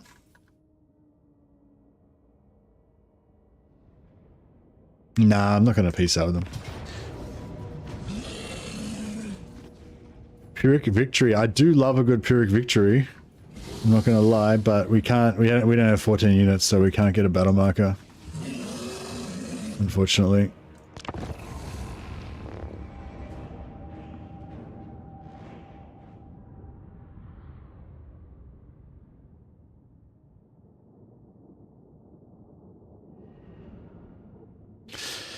Yeah, maybe one thing I think that they do, like what Creative Assembly tries to do in this game, is instead of adding on like deeper mechanics for the base game, they just try to give those deeper mechanics to individual lords. Like they try to give each, you know, legendary lord new mechanics and whatever. Yeah, I wonder if that's one of the problems with this game. Maybe that they've set the bar so high by keeping on giving every new faction like special mechanics and stuff.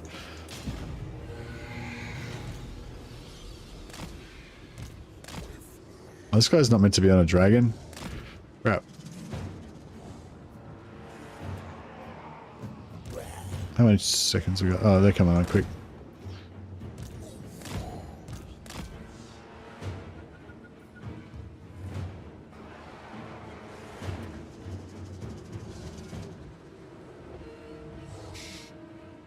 But yeah, I'm trying to think of how I could like... Time fixed. With haste.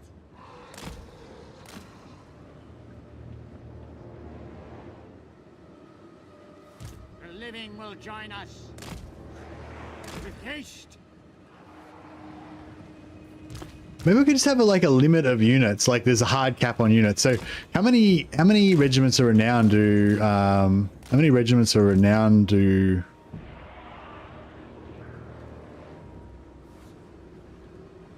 It's hard to make new mechanics with old. Yeah, that's what I was sort of thinking. Maybe that makes it hard for them because, like in previous games, they never made new mechanics for any factions. Like all the factions just had the same mechanics. Like there's, do you know what I mean? Like if you think about Rome, or if you think about Medieval 2, literally every faction operated exactly the same. There was no difference in mechanics. The only difference between the factions was numerical differences with the units. There's no difference with any of the mechanics. So like, yeah, I'm just thinking like it must be like infinitely harder to that was a nice dragon spit. It must be infinitely harder to make Warhammer 3, where they're trying to, every time they bring a new faction, they try to make each individual one have its own special mechanics. Like, some of them don't... No, I suppose it's not really every faction. It's every race they want to have unique mechanics. And some factions, they want to have unique mechanics. I guess with the faction ones, they kind of recycle... Like with the Lithanar, they kind of just recycled the Skaven Assassin, the Skaven ambush... whatever it's called, Stalk Stance. They didn't actually make up a new thing. But yeah, so I guess every new race they want to give new mechanics to, but every faction just gets like a combination of other races stuff.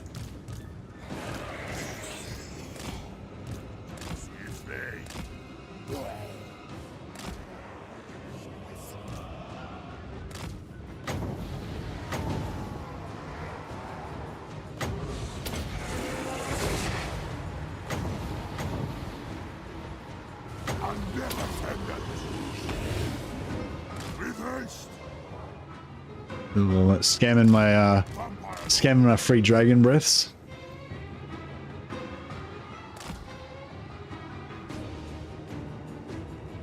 The thing is, like, if you build more, if you've got like 100 settlers and you build 20 settlements, like you still only have 100 settlers, right?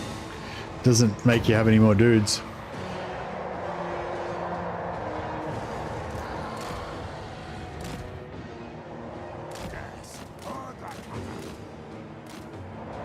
Yeah, I don't know.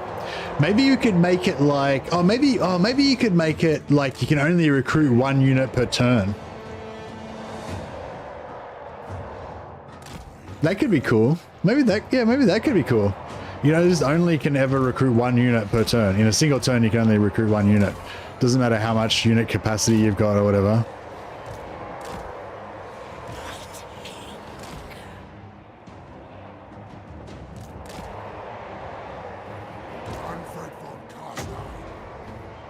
Oh, has somebody got... Yeah. For God's sakes, somebody wind of death these pricks.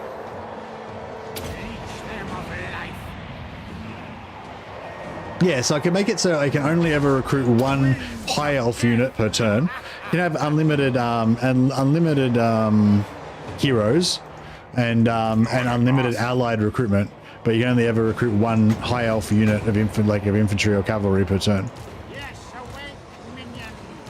It's not very sexy though.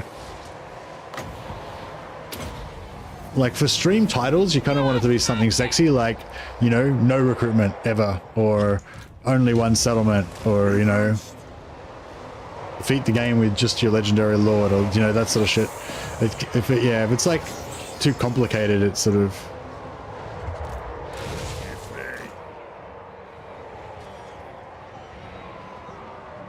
But yeah, if you have it so you can recruit 1 unit per turn, then it's like yeah, we can still recruit as much as we want. There's no hard cap, but it's just like, you know, the elven units are really precious.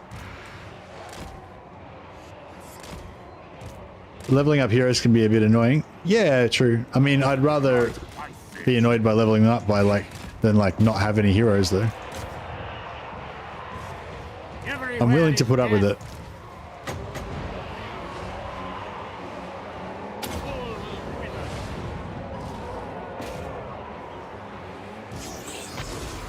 I'm gonna kill this orc.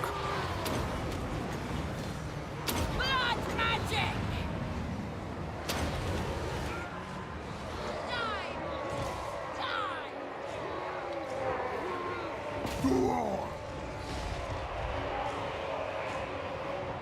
We're shredding up these orcs pretty good. I think they've kind of given up. I think they've had enough.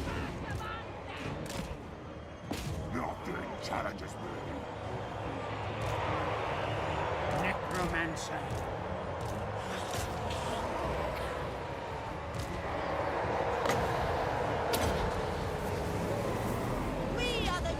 This is a different orc lord. Oh crap, we got another one.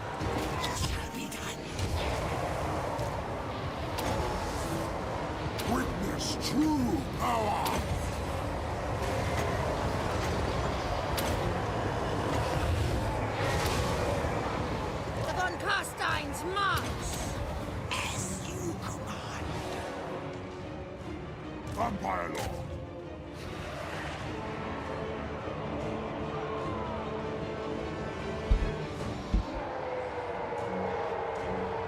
Yeah, so yeah, it's not so much about a realism thing. It's just like I want the storyline of my campaign to be that, you know, the elven population is dwindling and we need to rely on our, you know, our short-lived allies whose lives are basically worthless to, you know, to sustain all the casualties for us, you know. I'm just not sure. It's kind of confusing to see a necromancer cast Winds of Death, not Mannfred, even if it makes perfect sense. Hey, George. Yeah, I just went into Death first, so I haven't actually got Winds of Death on Mannfred yet. But yeah, I probably will pick it up just so that he can, you know, have ultimate power.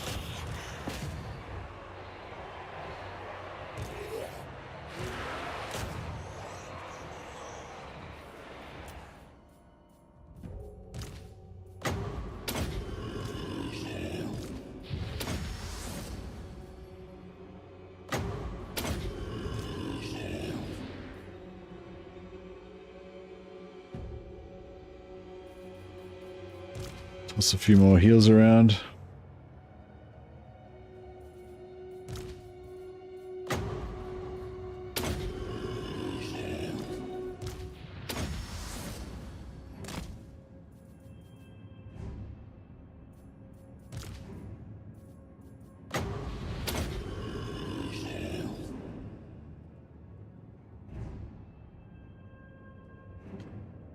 Keep up with high elf heroes plus regiments of renown plus borrowing armies. Yeah, just, like you just say, and just have only regiments of renown and nothing else. And then the regiments of renown, if they die, like it takes 10 turns to get them back. That would be pretty cool.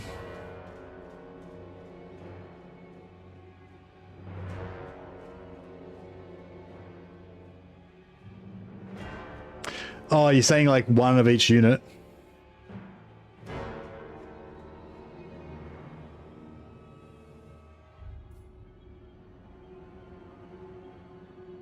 What you want is a much bigger map. There is a much bigger version of the map that it's a mod called the Old World that you can play.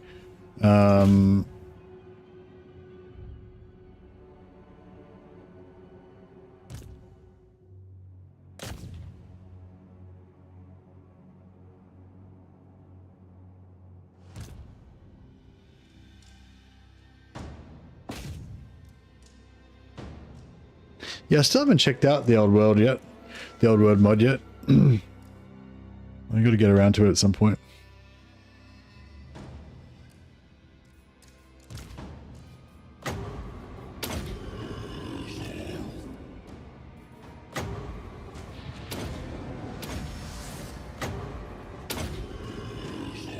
All right, everyone's fully healed up now.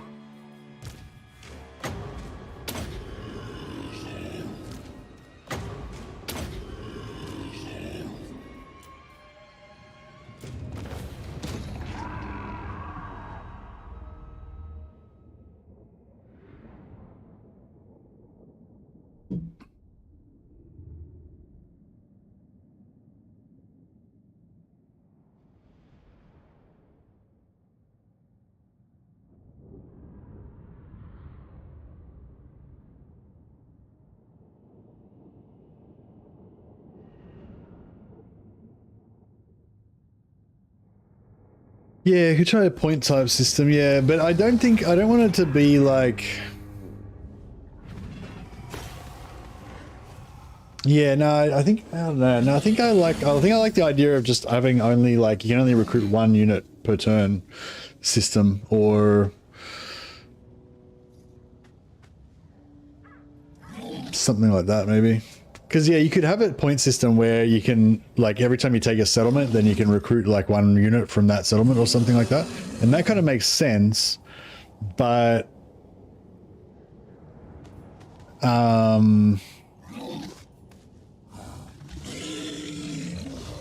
money or the replenishment? Money.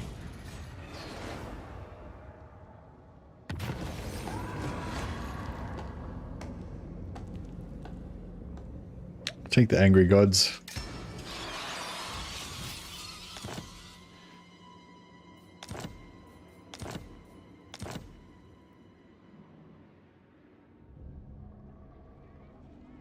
All right, cool. So we're in range now.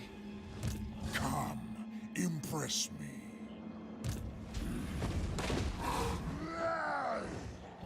Then go. Yeah, he's going to take that. Agreed for now. He's going to kill him. Oh, can we recruit some more? Impatient. Nice. How much are we paying for these guys? 158. It's not too bad. I mean, I could be paying less if I did that. 151.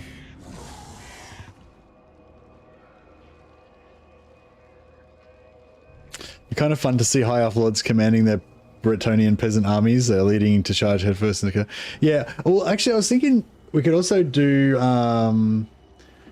we could do like, you can only recruit 1 unit per turn, and you can't recruit any tier 0 units. Like only tier 1 and tier 2, like only tier 1 and higher units. So basically, no basic archers, no basic spearmen.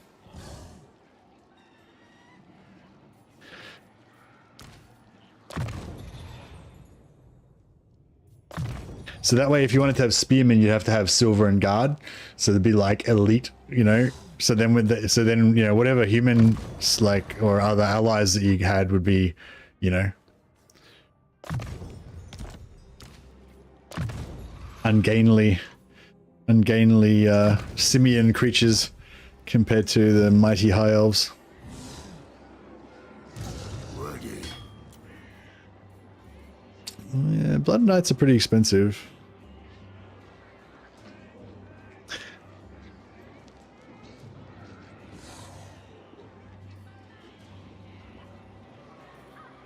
Yeah, well, like I was saying in the first episode, I think it's quite fun to have phases, you know. So in the early phase, I just did the normal things, just zombies, you know. And then, I mean, we can always still fall back on the, you know, the zombies thing. Oh, we could actually do... How many have they got?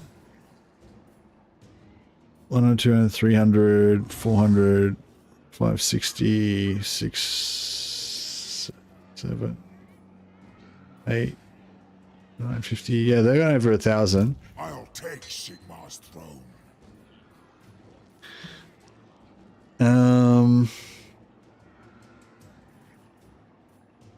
I need to kill a lot of zombies though.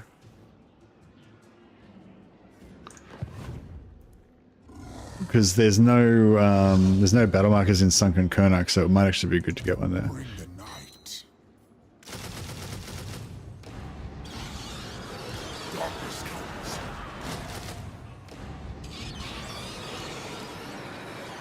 All right, let's get some stuff killed. Yeah, so I think it makes the campaign a lot more fun if you sort of change. Well, this is my latest thought that I've just had this week, is that it makes the campaign way more fun if you intentionally transition through different units throughout the campaign, or make an effort to, yeah, just change the types of units that you recruit and stuff. This better be important. The true von Carstein. All right, I'm pretty sure we can get a battle marker out of this. So let us give it a try.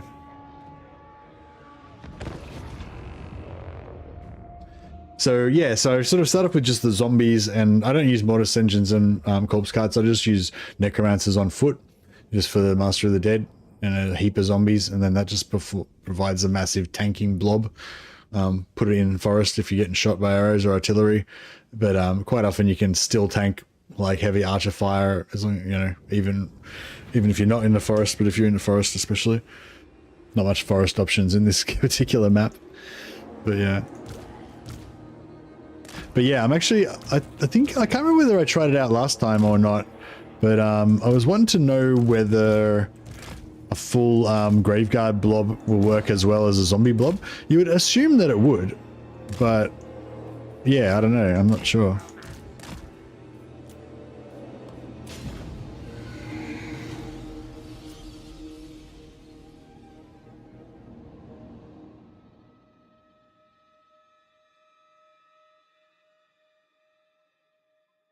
No mortis, but they're so amazing. Yeah, but they get shot pretty easily, right? That's why, like, they're expensive and you don't really need them. Yeah. Like I'll use them. Like I'll rate, like if I've got them in the raised dead pool and I've got a good fight that I can use them in, then I'll raise them and use them. But then I'll probably just disband them again, so I don't have to pay the upkeep, you know. And then just if I need them again, I'll raise a new one. So yeah, like I try to get like really good raised dead piles around, like scattered around my empire in the key locations.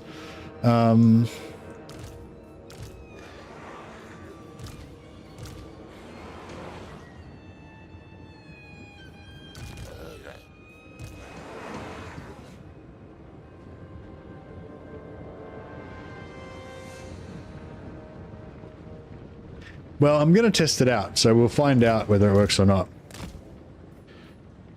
I sort of feel like it doesn't work, but I don't really understand why. Like, I mean, it wouldn't work as good against armor-piercing attacks, so late game zombies would be better. But I feel like early game, when most stuff's not armor-piercing, Graveguard should be better. I'm talking about using them purely as armor, just as a blob of health to get shot, and regenerate them with the foot necromancers. So yeah, I feel like they should work better than zombies in the early game, because these guys got they've got 12,300 hit points. These guys have only got 9.8, but they've got a heap of armor, so they should be better. Slightly better, at least. A little bit better, I think. But yeah, once you get into late game, you're probably better off with just straight zombies. If you want just to use them as armor, I mean. Against missile attacks.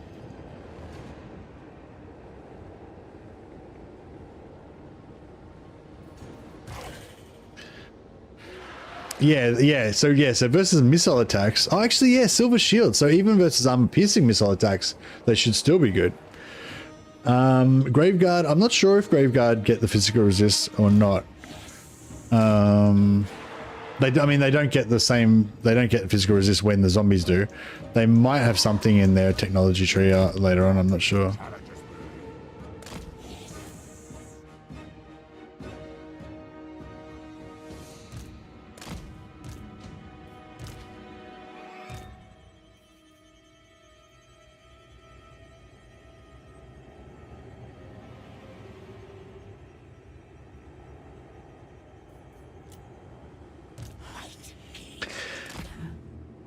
Yeah, I guess like my thing with the way I like to play zombie, like the way I like to play vampires is basically that my heroes are my only real core units, and everything else is just kind of, you know, expendable trash.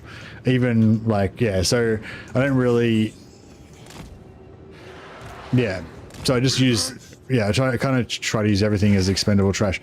But maybe later in the game, I don't feel like anything that I feel like even the vampire count's best units are still kind of expendable trash. Like, it's only really their heroes that are really exemplary.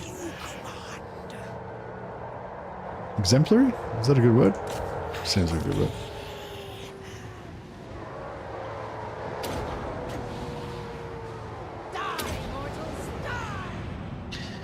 Yeah, even graveguards are just trash, but you can just raise new ones when they die, so it's cool. It's all good. Lord and Master.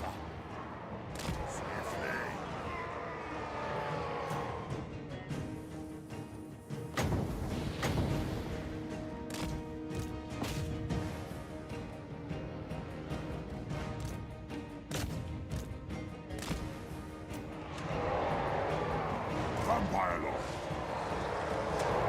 My cure is dead. The summoning begins. By the hell's will. Beautiful decay.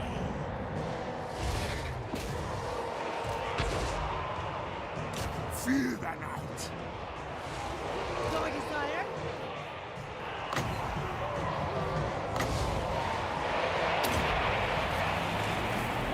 We are the new order!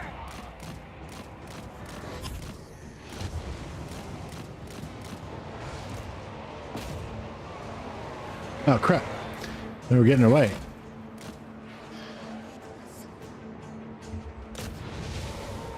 Oh no. They're getting away.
Yeah, they're not the best at not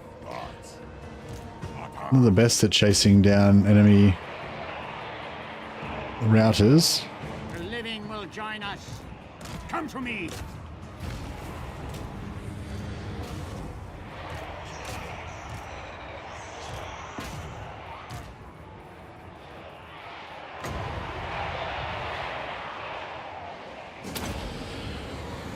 Nagash was weak. Witness true power. Necromancer. Check that out. Just vacuumed up those guys.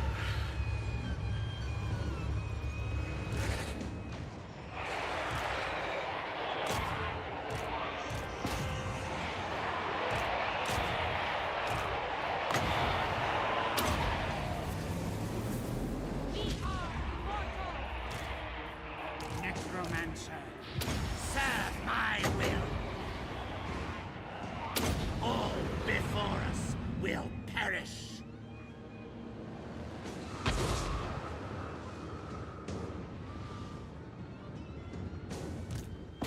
I know.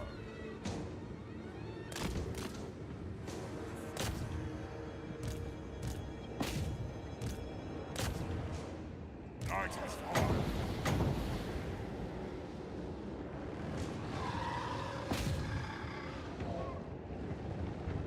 Yeah, I thought attacking the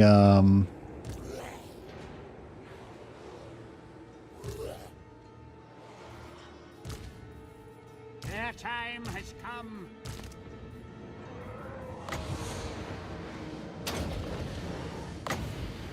Blood magic! Blood magic!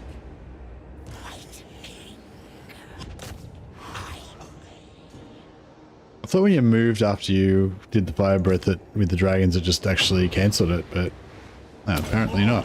Will wither.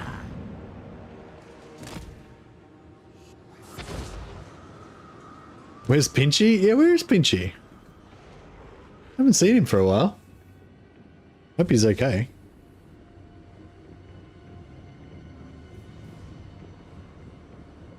I think he's with Nathania. Why Mannfred start at the end of the world?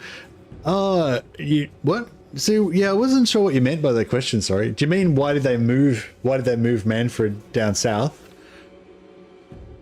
I think they just did it to, you know, give a bit of variety so you could play as vampires but fight as different enemies. Which I do get that they do that, but I don't know. I don't always like it when they do it. I think they've come around to the idea that not everyone likes it though. So they're now trying to give, like when they do bring in like lords that are in faraway places, they try to, I think in most cases, they try to give you an option to go home again, you know, like with Lockyer, Rackarth, stuff like that.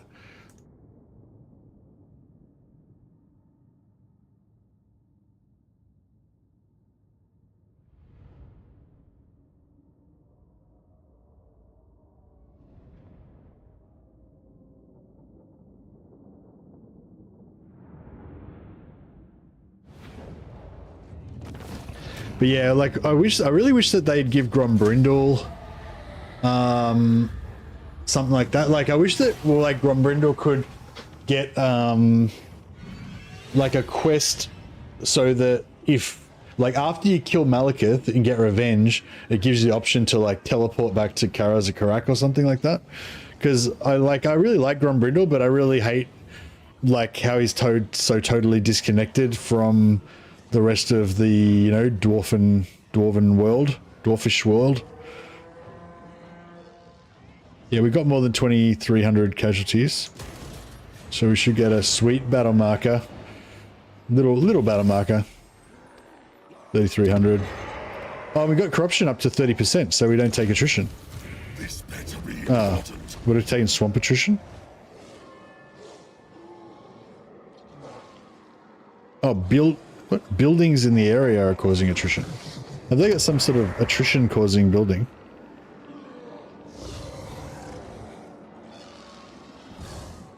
What the fuck? Oh, is it Beastmen? Is it the Beastmen putting... No. What's this attrition causing building?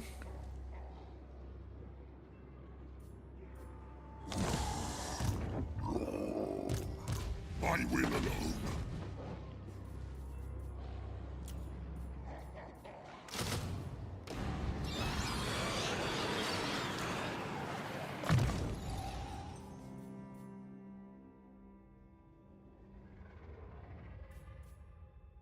Gaze in a gash. Is Gaze in a gash good for shooting anti-large? Yeah.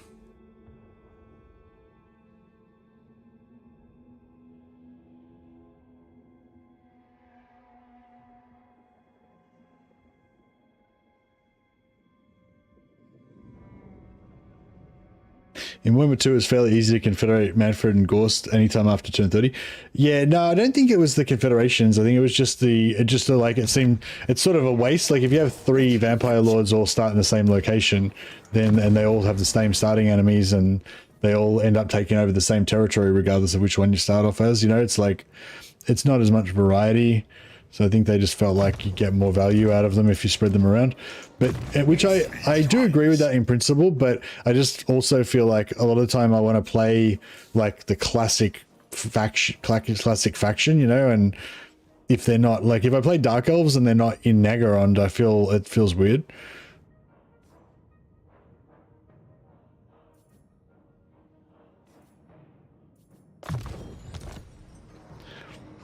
All die.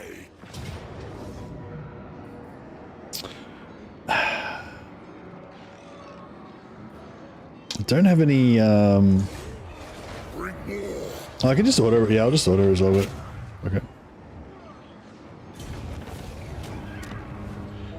Done.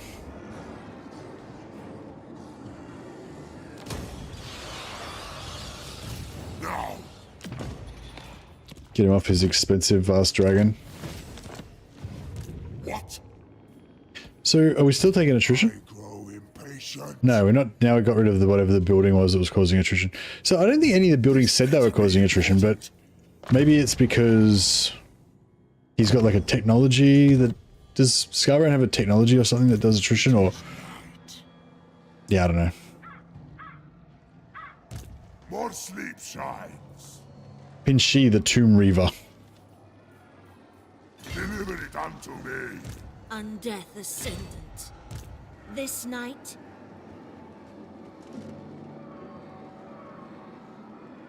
my thralls, track ahead! This better be important.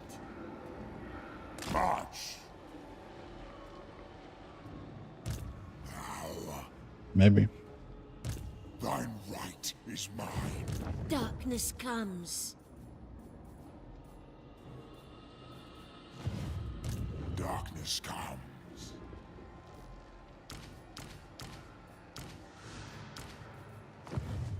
The true von Carstein. Kill them. Wreck. Get some more magic item drop chance.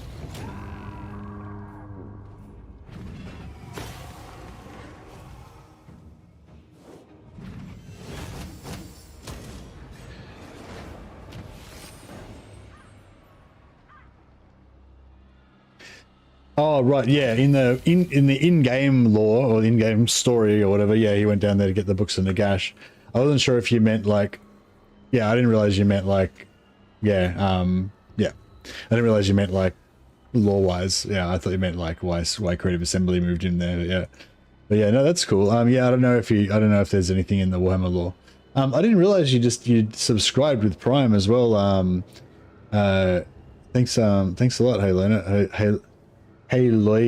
Haloyoa? Maybe?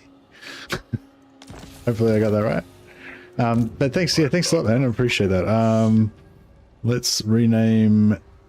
We can't wait. A. Wilhelm Krugenheim. We can't rename him. You can be his loyal necromancer though. How about that? What trait have you got? Tough. Yeah, tough's a good trait. Necromancer's main job is to try to stay alive long enough to keep regenerating his zombie flock.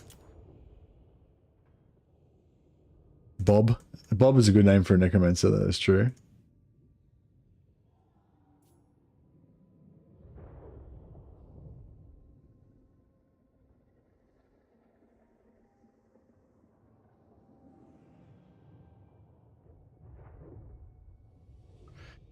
Herr Leoenheim.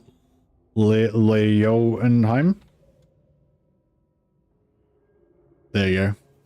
Haleoa. Sorry if I'm saying that wrong.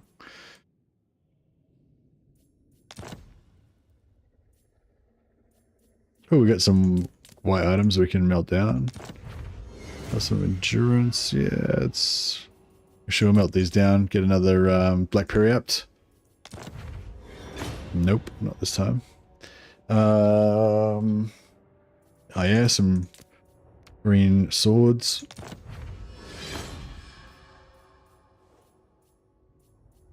Talisman of Prevention. Flying units. So we're not really going to come up against anyone with really good flying units. I don't think anytime soon. Use that shit. Obsidian amulet. Yeah. Talisman of Endurance is not too bad, but black periapt. Boom. That's what I'm talking about. All right, I think we need to give your lord here, Adolphus Wilhelm Krugenheim, a black periapt, so you can have some infinite magic. One of you guys is going to have to learn how to cast some spells at some point as well. It's going to increase the efficiency of this army.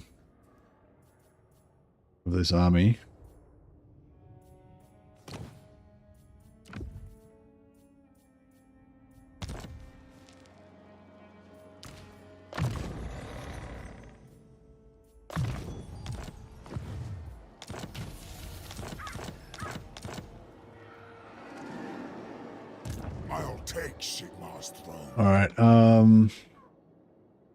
We're not at war with... Oh, we wanted to take Galbaraz, didn't we? What do you want? Expand Sylvania's borders. Move!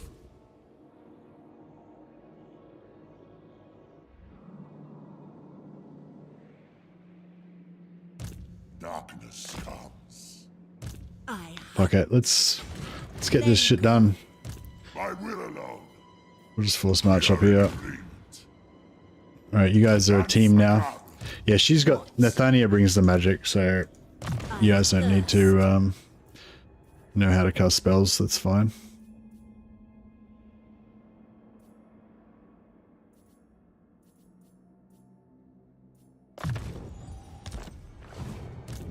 Ready.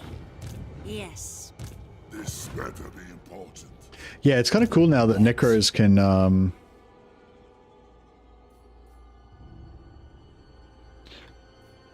Yeah, we'll send him up to take out... My bloodline calls. Oh, we can get some global recruitment. I mean, some allied recruitment. What do we like? Sepulchral Stalkers, Necropolis Knights. I wonder how these would go mixed in with... I wonder how those would go mixed in with zombies.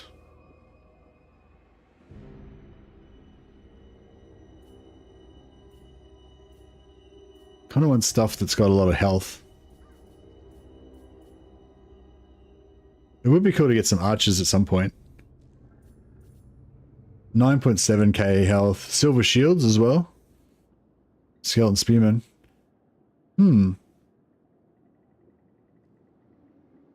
They might actually be not that bad. Hey, what's this? What's that? What?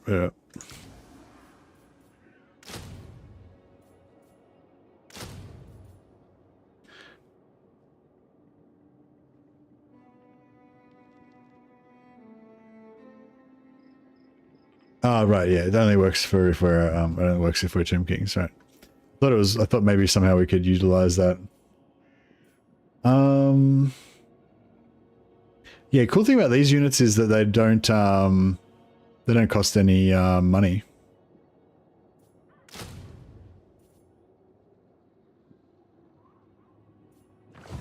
I've got to start trying to get my got to start trying to get some oh yeah. Now we're talking. These do cost money, but getting mortars in our army is pretty cool.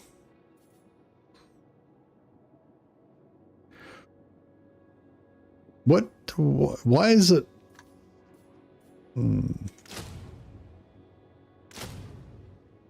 All the cannons, please. Yeah. Yeah, I'm going to get 2 units of mortars. It doesn't really work that well with zombies, but, you know, it is what it is. Do they have, yeah, no, that's fine, yeah. And the famished. Yeah, I don't know. I don't really need these non-blood trappers, but we are getting pretty full on money. I'll get one just to try them out. Ready. Bring the night. They do not have bomb throwers, no. I am ready. Yeah, no, none of these are the bomb throwers, are they? No. Alright, I think we're looking pretty good. We just need one more blood kiss. And then we will be having a lot of fun. Oh, these guys aren't liking us too much. Is this army any good? Nah, it's just.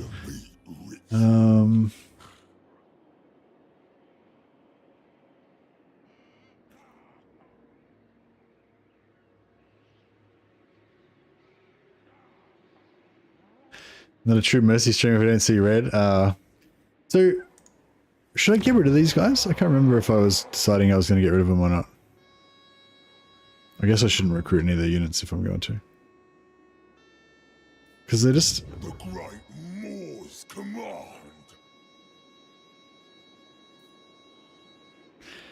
Mongol's a bit expensive. Yeah, I don't know. They're okay, I guess. If it means butchery.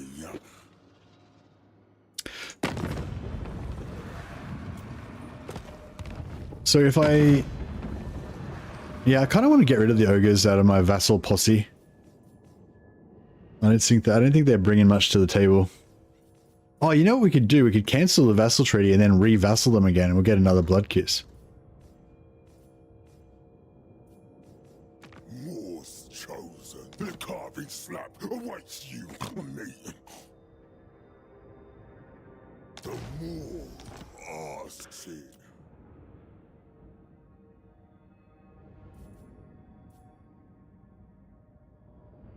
Should I cancel the vassal treaty with these guys? I'm not really I'm pretty tired, so I'm not really thinking very clearly, but it seems like a good idea. Because then I wouldn't have to worry about them being a pain in the ass with my other vassals. The slaughter master abides.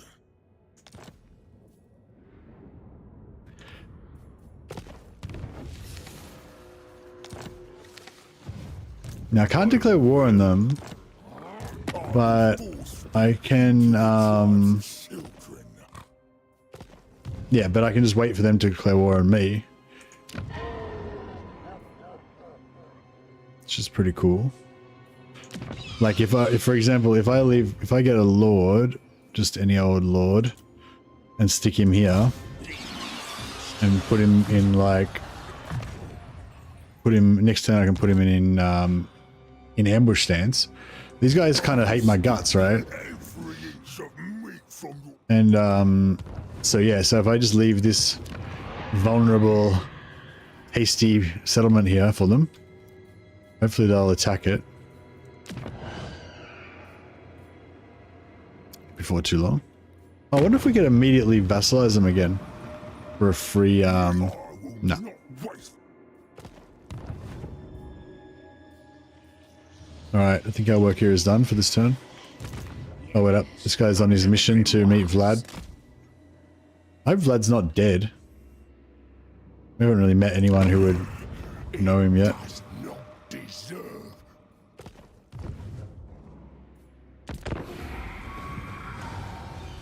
Oh, I think yeah, hopefully I've nearly built my Banshee building. Greetings. Thou stand before Oh shit. the rightful elector of Stirland. I need to trade. I think I need to trade another region with them. So that's why I was hoping that the hoping that the ogres screw me over, so that I can sell, so I can take their land and then sell that to Tic Tac Toe, and hopefully force him.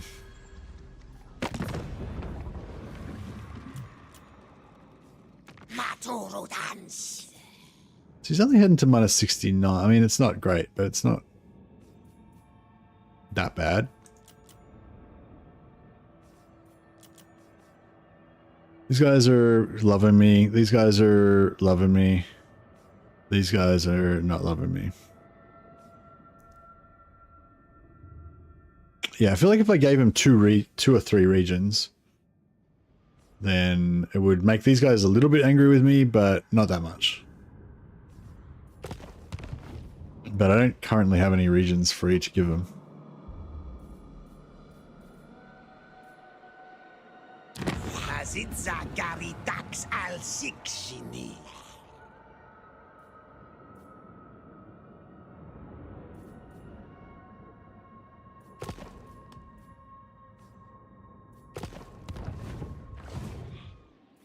Where's this guy going? Oh, he's going to war with them. Vampire of the waves. No! Who wishes the red kiss? I hunt. Agreed.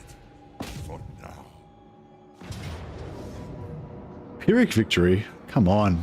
Surely not. Kill them. What about if we bring in Nathania? The big No. guns. It will be done. March! Plague war. None shall live. What the? Is it just what?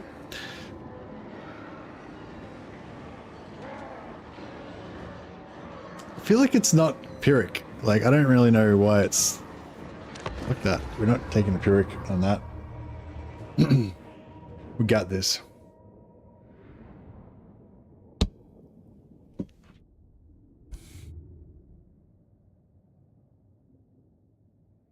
But yeah, so I'm thinking another thing I want to do from now on is like start off the early game in my campaigns with like the cheap trash and try to rush a bit, and then like move into sort of some semi-themed armies, and then late game try to move into like full doom stacks sort of thing, or you know, whatever, however it works out. But yeah, that kind of gist.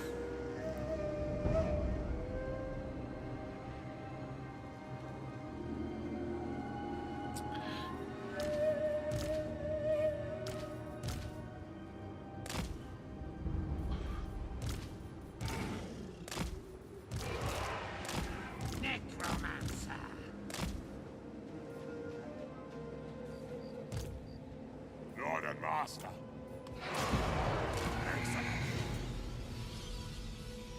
Did we trick him? Yeah, I think we tricked him. Aha, we're actually going to go over this side.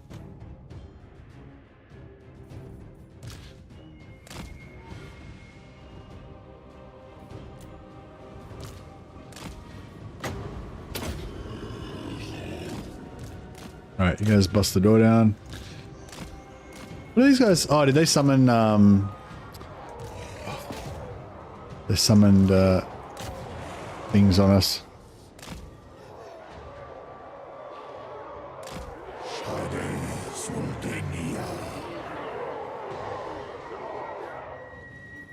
Oh yeah, my dudes. Yeah, kill this tower.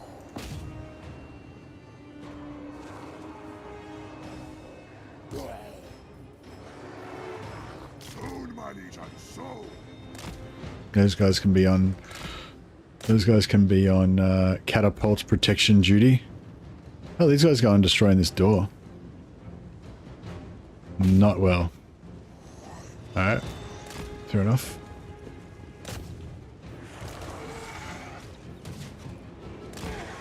So I go up, then we charge. Check the health as they charge. Chunk, chunk, chunk, chunk, chunk, chunk. Then we pull up. And we charge. Chunk, chunk, chunk, chunk, chunk, chunk, chunk, chunk, chunk, chunk. Then you pull up.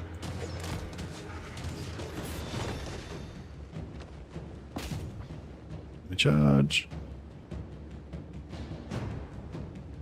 Now, if you just leave them in there, they do, I guess, eventually take it down. But, you know what I mean? It just doesn't seem anywhere near as quick.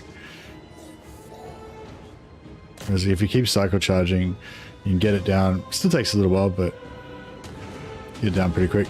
I think, yeah, I think Chaos Furies were the best. They just destroy the towers in a couple of charges. But bats are good. Bats do it really well as well. Oh, here we go.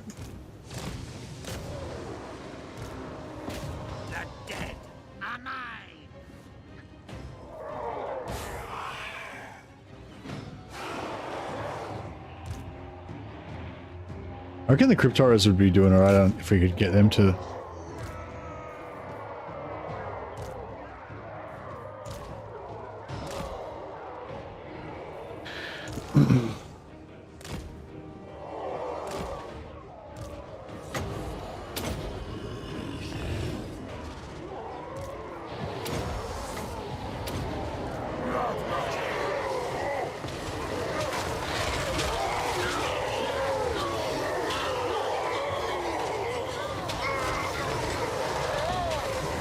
Demons of Corn. I don't know if anyone remembers playing, I can't remember what it was called now.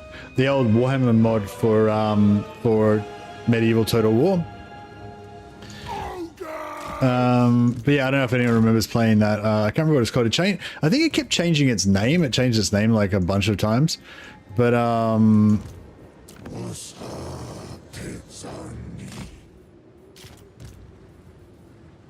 so be it. I will see to it. But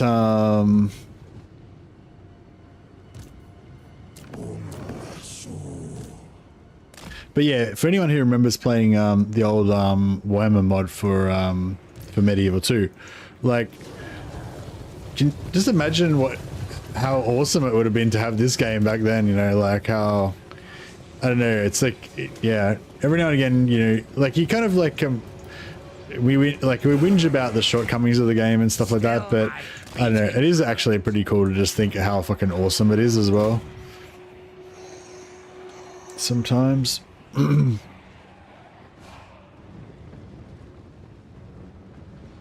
Vampire Lord, with haste. Oh, I thought they only had 2 casts of that. All right, well, I guess they got more.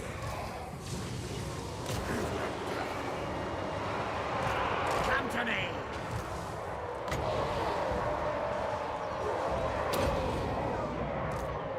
Fight invader. These doors are just, these gates are just not coming down, are they?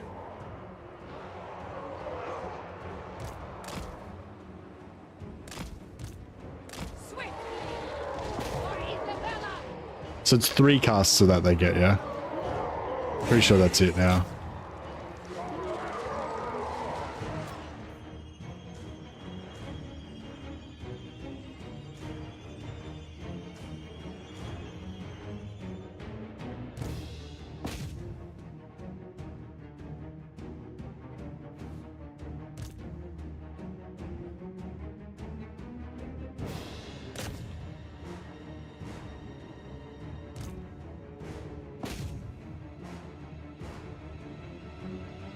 Rome 2 used to have some angry Steam threads. Yeah, I mean, been lots of angry Steam threads for this too.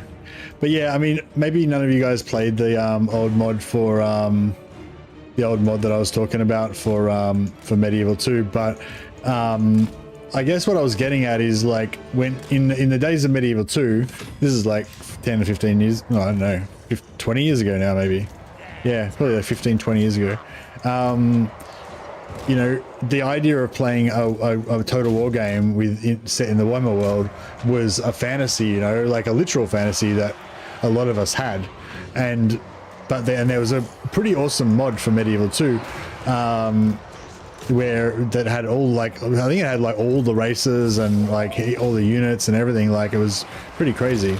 But obviously it didn't hold a candle to this game. And yeah, I don't know, I just think it's actually cool to think how, you know, for I guess a couple of decades now, the gaming community has been, you know, wishing for this game basically, and now it's actually finally a reality, and it's, you know, it's pretty glorious.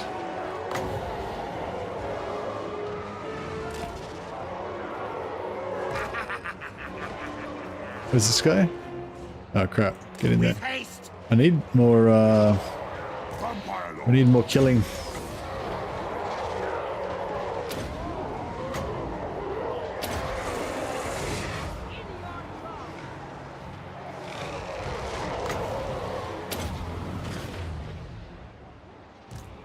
Now! By Van Helm's will!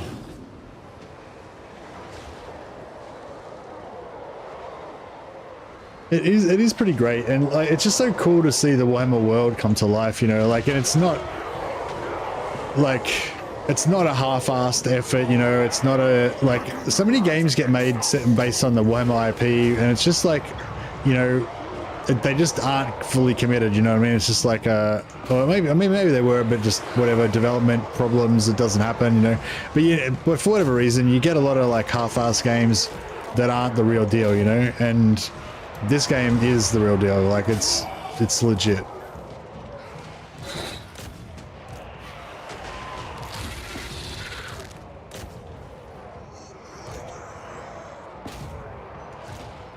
Glorious death!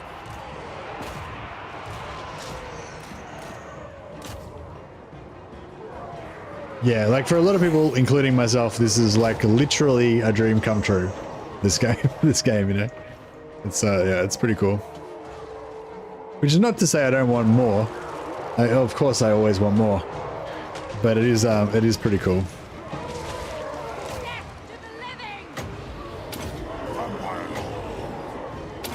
Yes!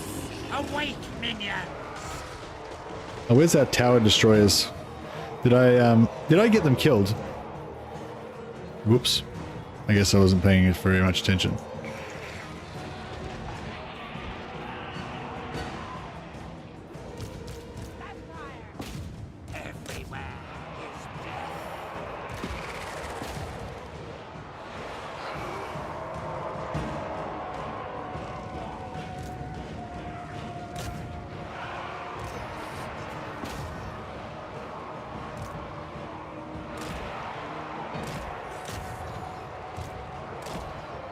Help save Warhammer. It didn't really help save Warhammer. Like Warhammer's dead. Warhammer's done and gone.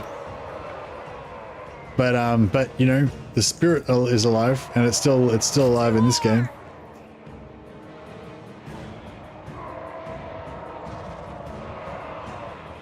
It is time. Vampire Lord. Yeah, I'd say Warhammer's well and truly dead and gone now.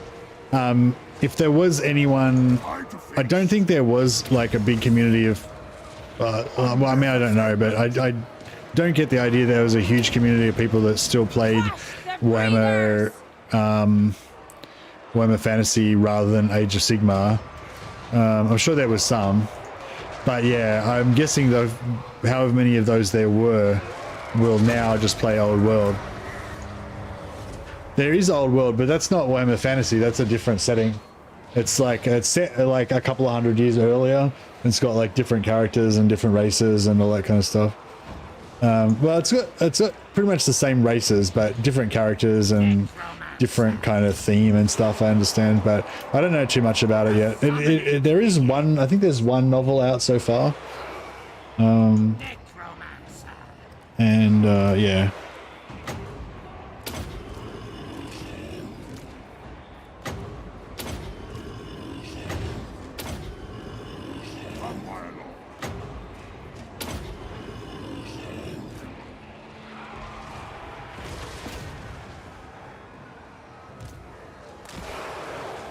Oh, Pinchy.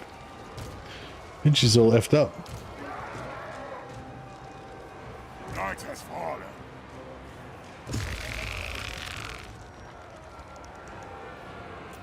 But yeah, so that's what I was saying. Like, there might have, I don't know if there was much of a community of like hardcore, you know, Warhammer Fantasy players that still played Warhammer Fantasy. But yeah, if there was, I imagine most of them will now start playing Old World. So yeah, if there was anything left of OG Warhammer Fantasy, I'd say it's probably going to be dead now.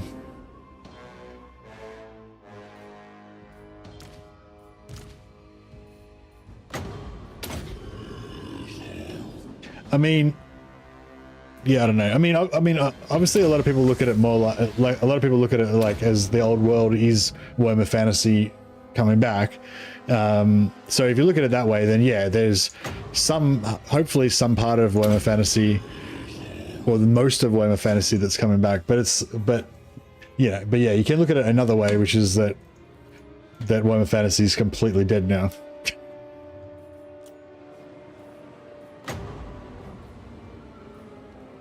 Oh yeah, I keep trying to heal my ogres, but they aren't undead. Where's my... What's going on with this guy?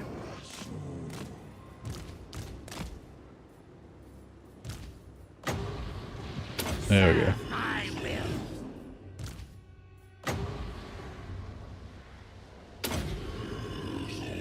Alright, fully healed.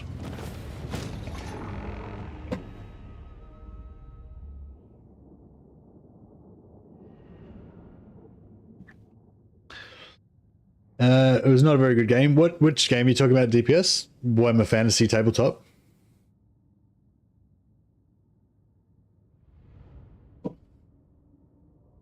Or are you talking about the mod for Warhammer, or the mod for Medieval I was talking about?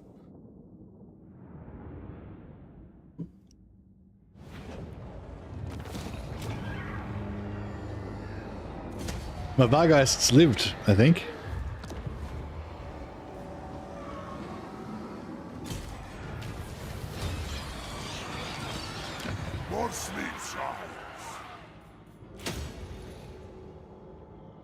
Warhammer Fantasy Battles was not really well made. Huge imbalances and factions. Pretty simple meta, very high NG.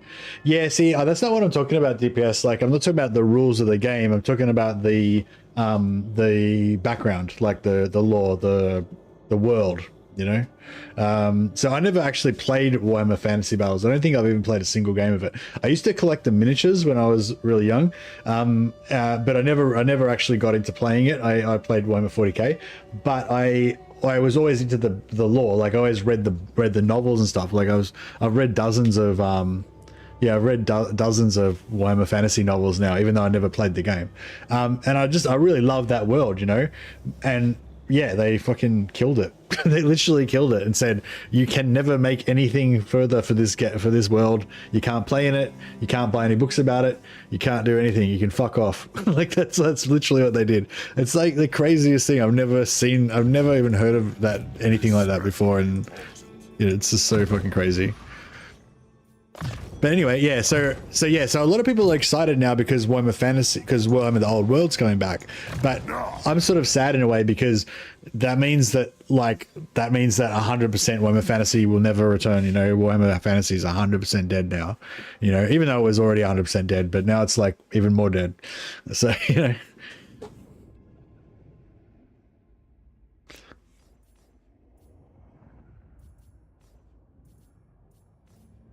But, you know,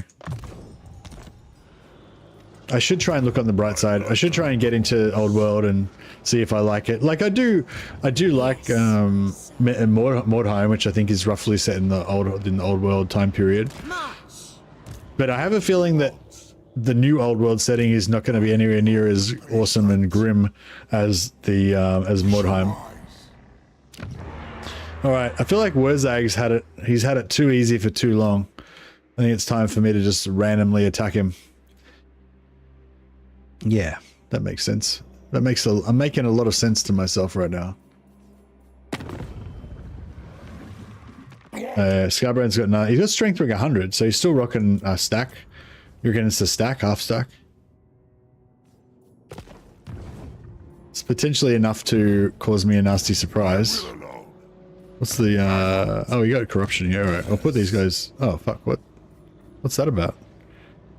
Blighted by the what? Oh, oh crap. So even though we've got enough vampiric corruption, so we don't take untainted attrition, we're taking chaos attrition. That's bullshit. All right, well that's fine, I guess. Actually, what I might do is we'll just switch in Nathania, because Nathania is immortal, so we can trap her inside the settlement. If worst comes to worst, we get some crazy battle that we can't win, then she's going to rise from the dead again. Herr Leonheim is not gonna live through it, unfortunately. But we can give Wilhelm some insurance. I'm sure he'll be fine. But it is night. Oh, what's this crazy thing? Blah blah. Armies in local province plus 10. Yeah, we don't really need that. We don't really need that.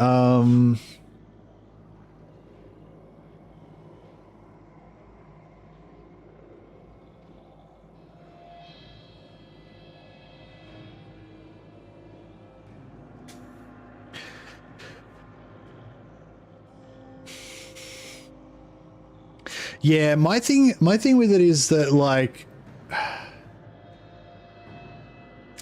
yeah, like the reason why the Warhammer Fantasy is so cool is because it's got this big established lore, you know, and that's the thing. Like with Old World, like it's they're throwing out the old setting, basically, is what I'm saying. Like, even though it appears to be like, oh, it's the same setting again. You know, it's not the same setting, like, because if it was the same setting, they would have just made it the same setting. They would have just started, you know, creating content like set in Warhammer the world before the end times. Kind of just go back in time or whatever, you know, or just keep like go back in time from Age of Sigmar to the current time in Warhammer. So they're intentionally making it a new setting, which, you know, indicates to me that it's intentionally, you know, not going to be the same in spirit and or flavor from Warhammer Fantasy. So I don't know. I hope that I'm wrong, but I suspect that yeah, we're gonna notice it's not the same. Kill them, raise them. They're doing that because so you don't have to worry about them blowing up the setting again. They already blew up the setting. I'm saying they could just, like, you know, if they just go back and make more stuff in history. So what they're doing, right, is they're going back and making stuff in the existing timeline, but I'm sure they're going to retcon the shit out of it, but in the existing timeline, but 200 years earlier. They could just go back and make stuff in the existing timeline at the normal time of Warhammer Fantasy, just before the end times. Like, they don't need to go back 200 years. You know what I mean? The reason they're doing it is so they can change the setting. I assume. I mean, it seems obvious to me, but maybe I'm wrong. My will alone.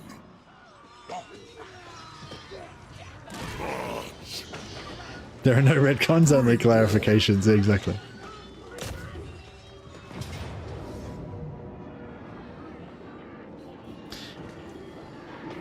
I want to try out my mortars.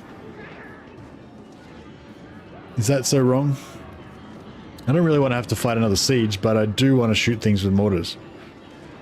Decisions. Actually, can I get some more? No, we can't get nothing. Get some nothing. Oh, how much is the what's the size of the garrison's shitty.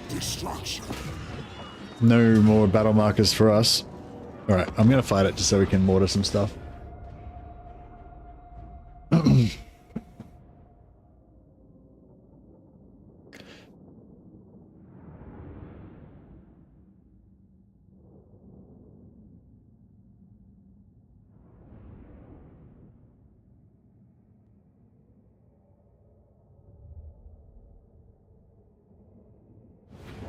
New DLCs coming out. We don't know exactly, John, but somebody said that Creative Assembly had previously said it was going to be in April, so next 4 weeks sometime. I don't know if that's true, but yeah, soon. TM. Where's our artillery coming on?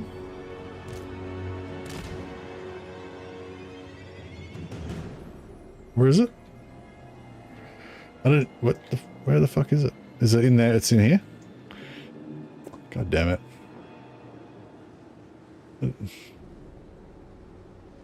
Alright, let's try and... Okay, we'll put it here. That'll work. Alright. So I'll put all our dudes over this side. Start with. Wait, how long we got? Wait, 4 minutes. Oh, fuck, that's ages. Oh, fuck it, whatever. That'll be fine. Just fast forward it.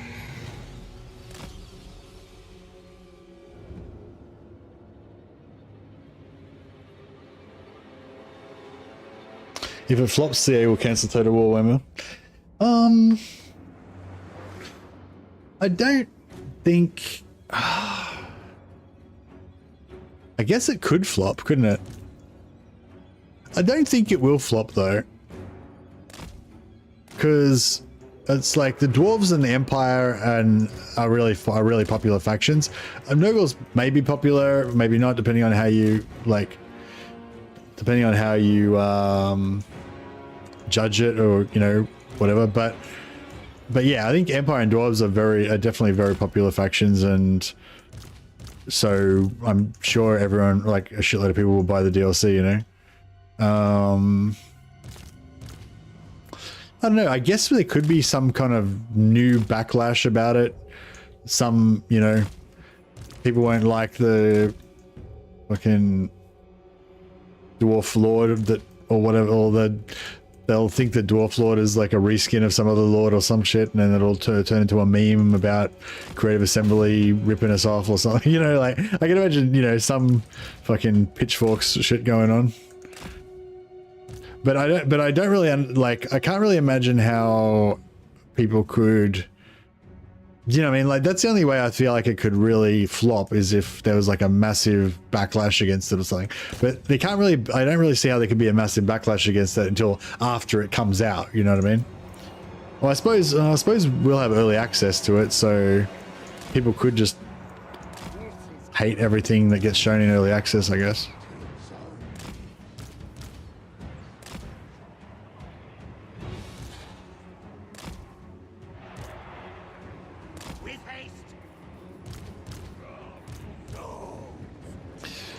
Alright, mortar that shit. Mortar it! Let me see the mortars. What's going on? Oh, here we go. Oh yeah, that's pretty effective. It'd be even better if they were not moving and there was a big massive blob of them.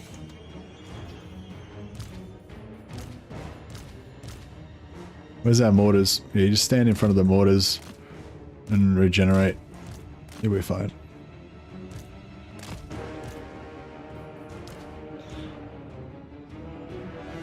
Yeah, they're dodging too much. Massive douches. Necromancer.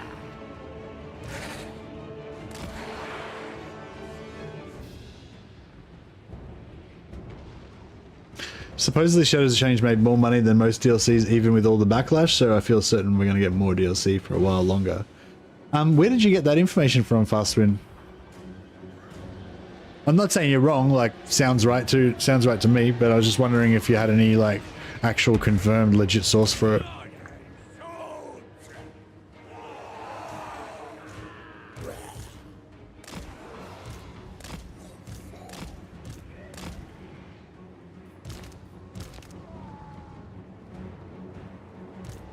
think it was Legend that said it in a stream. Oh, okay. Did he... Was he saying like, I've heard from a source that knows, you know, that that's the case? Or was it more like he just theorized that they would have made more money? Because I heard him say in a video that, you know, something like, you know, potentially because they charged double what they previously charged, even if they only sell half as much DLC, then they'll still make, you know, as much money or whatever. That's all I heard him say, but yeah, maybe you heard a different thing that I didn't hear. Like if he said something like, you know, he knows somebody in marketing or whatever and they said that or something, then I would be like, okay, that's pretty legit.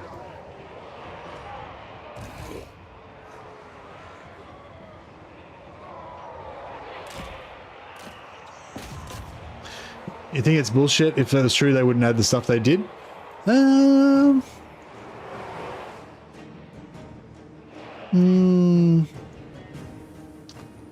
Maybe.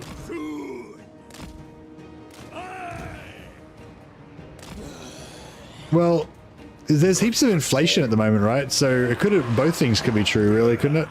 They could have made more money, but still, like, consider it to be a loss or whatever, or like consider it to be, oh shit, we got problems. Somebody heal that dude. Oh, he's fucked. Get charge, everyone charge in there and rescue that necromancer. Pretty sure we were supposed to be concentrating on the game. That was the new order of business, wasn't it? Alright, all you guys get in there, except for you can fuck off. I'm trying not to die. He's got my Black Periapt. If he dies, then I lose my Black Periapt. I'll be really annoyed. You guys get mortared. Yeah, mortared that. Mortar someone. This guy's just trying to live. He's like, let me live.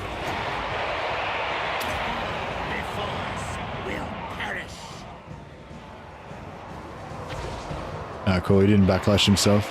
All before us will perish.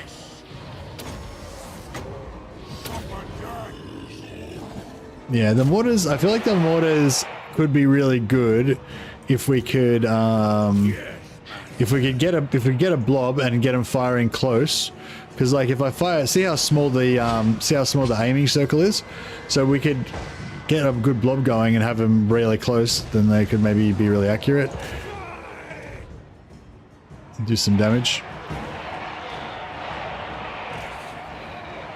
So yeah, I was sort of saying like because like because there's like a recession and inflation and fucking whatever. Maybe they could have made the most money they ever made in raw dollars, but still have been less than they projected. So you know they felt like they needed to do better. Maybe.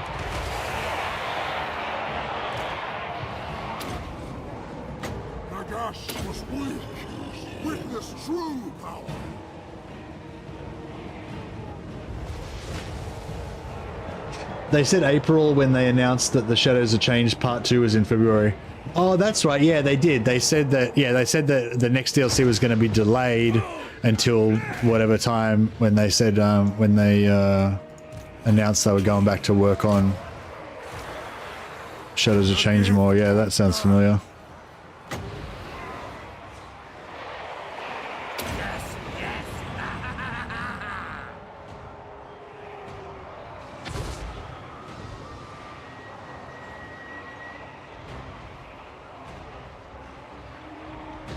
Well, yeah, that's the thing that I think disrupted. That's what I was trying to say about about this DLC. It's like this DLC, I reckon, will sell well because everyone loves Empire and Dwarfs, right? So everyone's going to buy it. But then after they get it, if they're not happy with it, then there could be a massive outrage. But by that stage, they would have all bought it already. So CA, so you would think CA doesn't give a shit, but I assume CA realizes that, you know, you know, when there's a massive backlash, that means the next DLC doesn't sell very well, you know? And so, yeah, so I think like,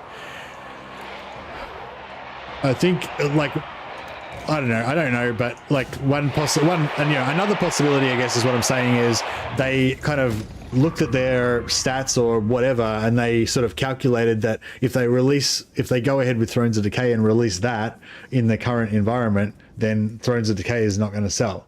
So they said, okay, what can we do? What can we go back and do with Shadows of Change that's not going to cost us anything, or cost us very little, and then that will get the goodwill going again, so that then when Thrones of Decay comes out, we can cash in again, you know?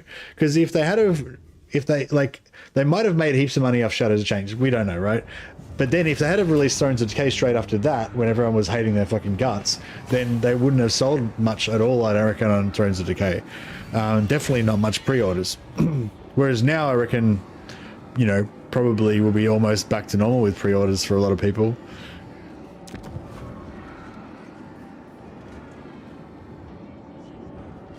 I don't know. I'm just blathering. But yeah, that's kind of... I don't know. That's a possibility, isn't it?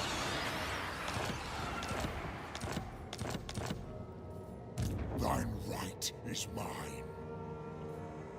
More sleep shines. Like, it's pretty safe to say that, you know, there was something bad looking on like something was looking bad on Creative Assembly's side. Either they didn't get enough sales on either the sales on Shadows of Change were really low, or the the post sales. So like maybe another scenario, right, is like when they initially did the pre-orders and the initial sales in the first few days or whatever before public opinion turned, they made heaps of money. But then the normal way the graph goes is like zoop, and then it sort of peters down after, you know, from a week after that it releases, it peters down. Whereas in this time it went zoop, and then it went voomp, you know, and they're like, oh shit, that graph doesn't look correct, you know. So they could have still made more money, but then, you know, it dropped off much faster than it should have. So that was kind of enough for them to get early warning signs. I just realized I've been going over 8 hours, and I've kind of lost interest in, like, you know, doing stuff in the game now, as I'm just rambling on. So yeah, but we did actually manage to get through a few turns. So hopefully Boy is happy. If you, wherever you are, Boy, I actually managed to knock out a few turns in the end once I got rolling. Yeah, I think we'll, like, for me, like with the pace thing, one thing is like when I don't know what to do, I slow down a lot. And yeah, suiciding all my stacks into Thoric right at the start of the campaign, at the start of the stream, that really threw me. And I was like, oh, I don't know. And so, yeah, but then once we got rid of Thoric and Scarbrand, now we're on a steamroll basically to Drakenhof, I reckon. So yeah, I'm thinking I'll do another stream tomorrow and try and bust our way through to Drakenhof. We'll see how we go from there. The only way they would think that a DLC won't sell is if the previous one didn't. Well, I'm saying it's not just like one number. It's not just like they go, oh, this sold 1,000 units. That's the only number they look at.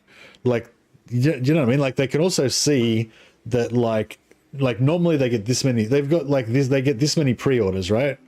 Normally we get, you know, 1,000, like I'll just make the numbers small so they're easy to understand. So maybe the normal thing for a normal DLC is they get 1,000 pre-orders, they get 1,000 sales within the first week, and then they get like 500 sales in the second week, and then 500 sales in the third week, and then it keeps petering down, you know.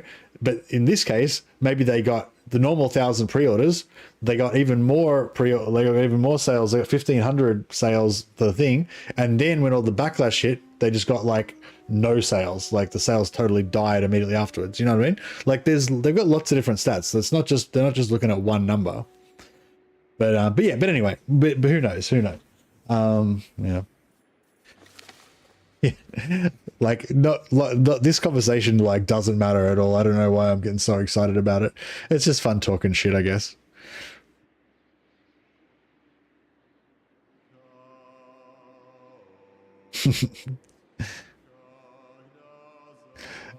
Yeah, well they have a multitude of data. Whether they interpret it correctly, who knows? Yeah. Anyway, guys, thanks for hanging out.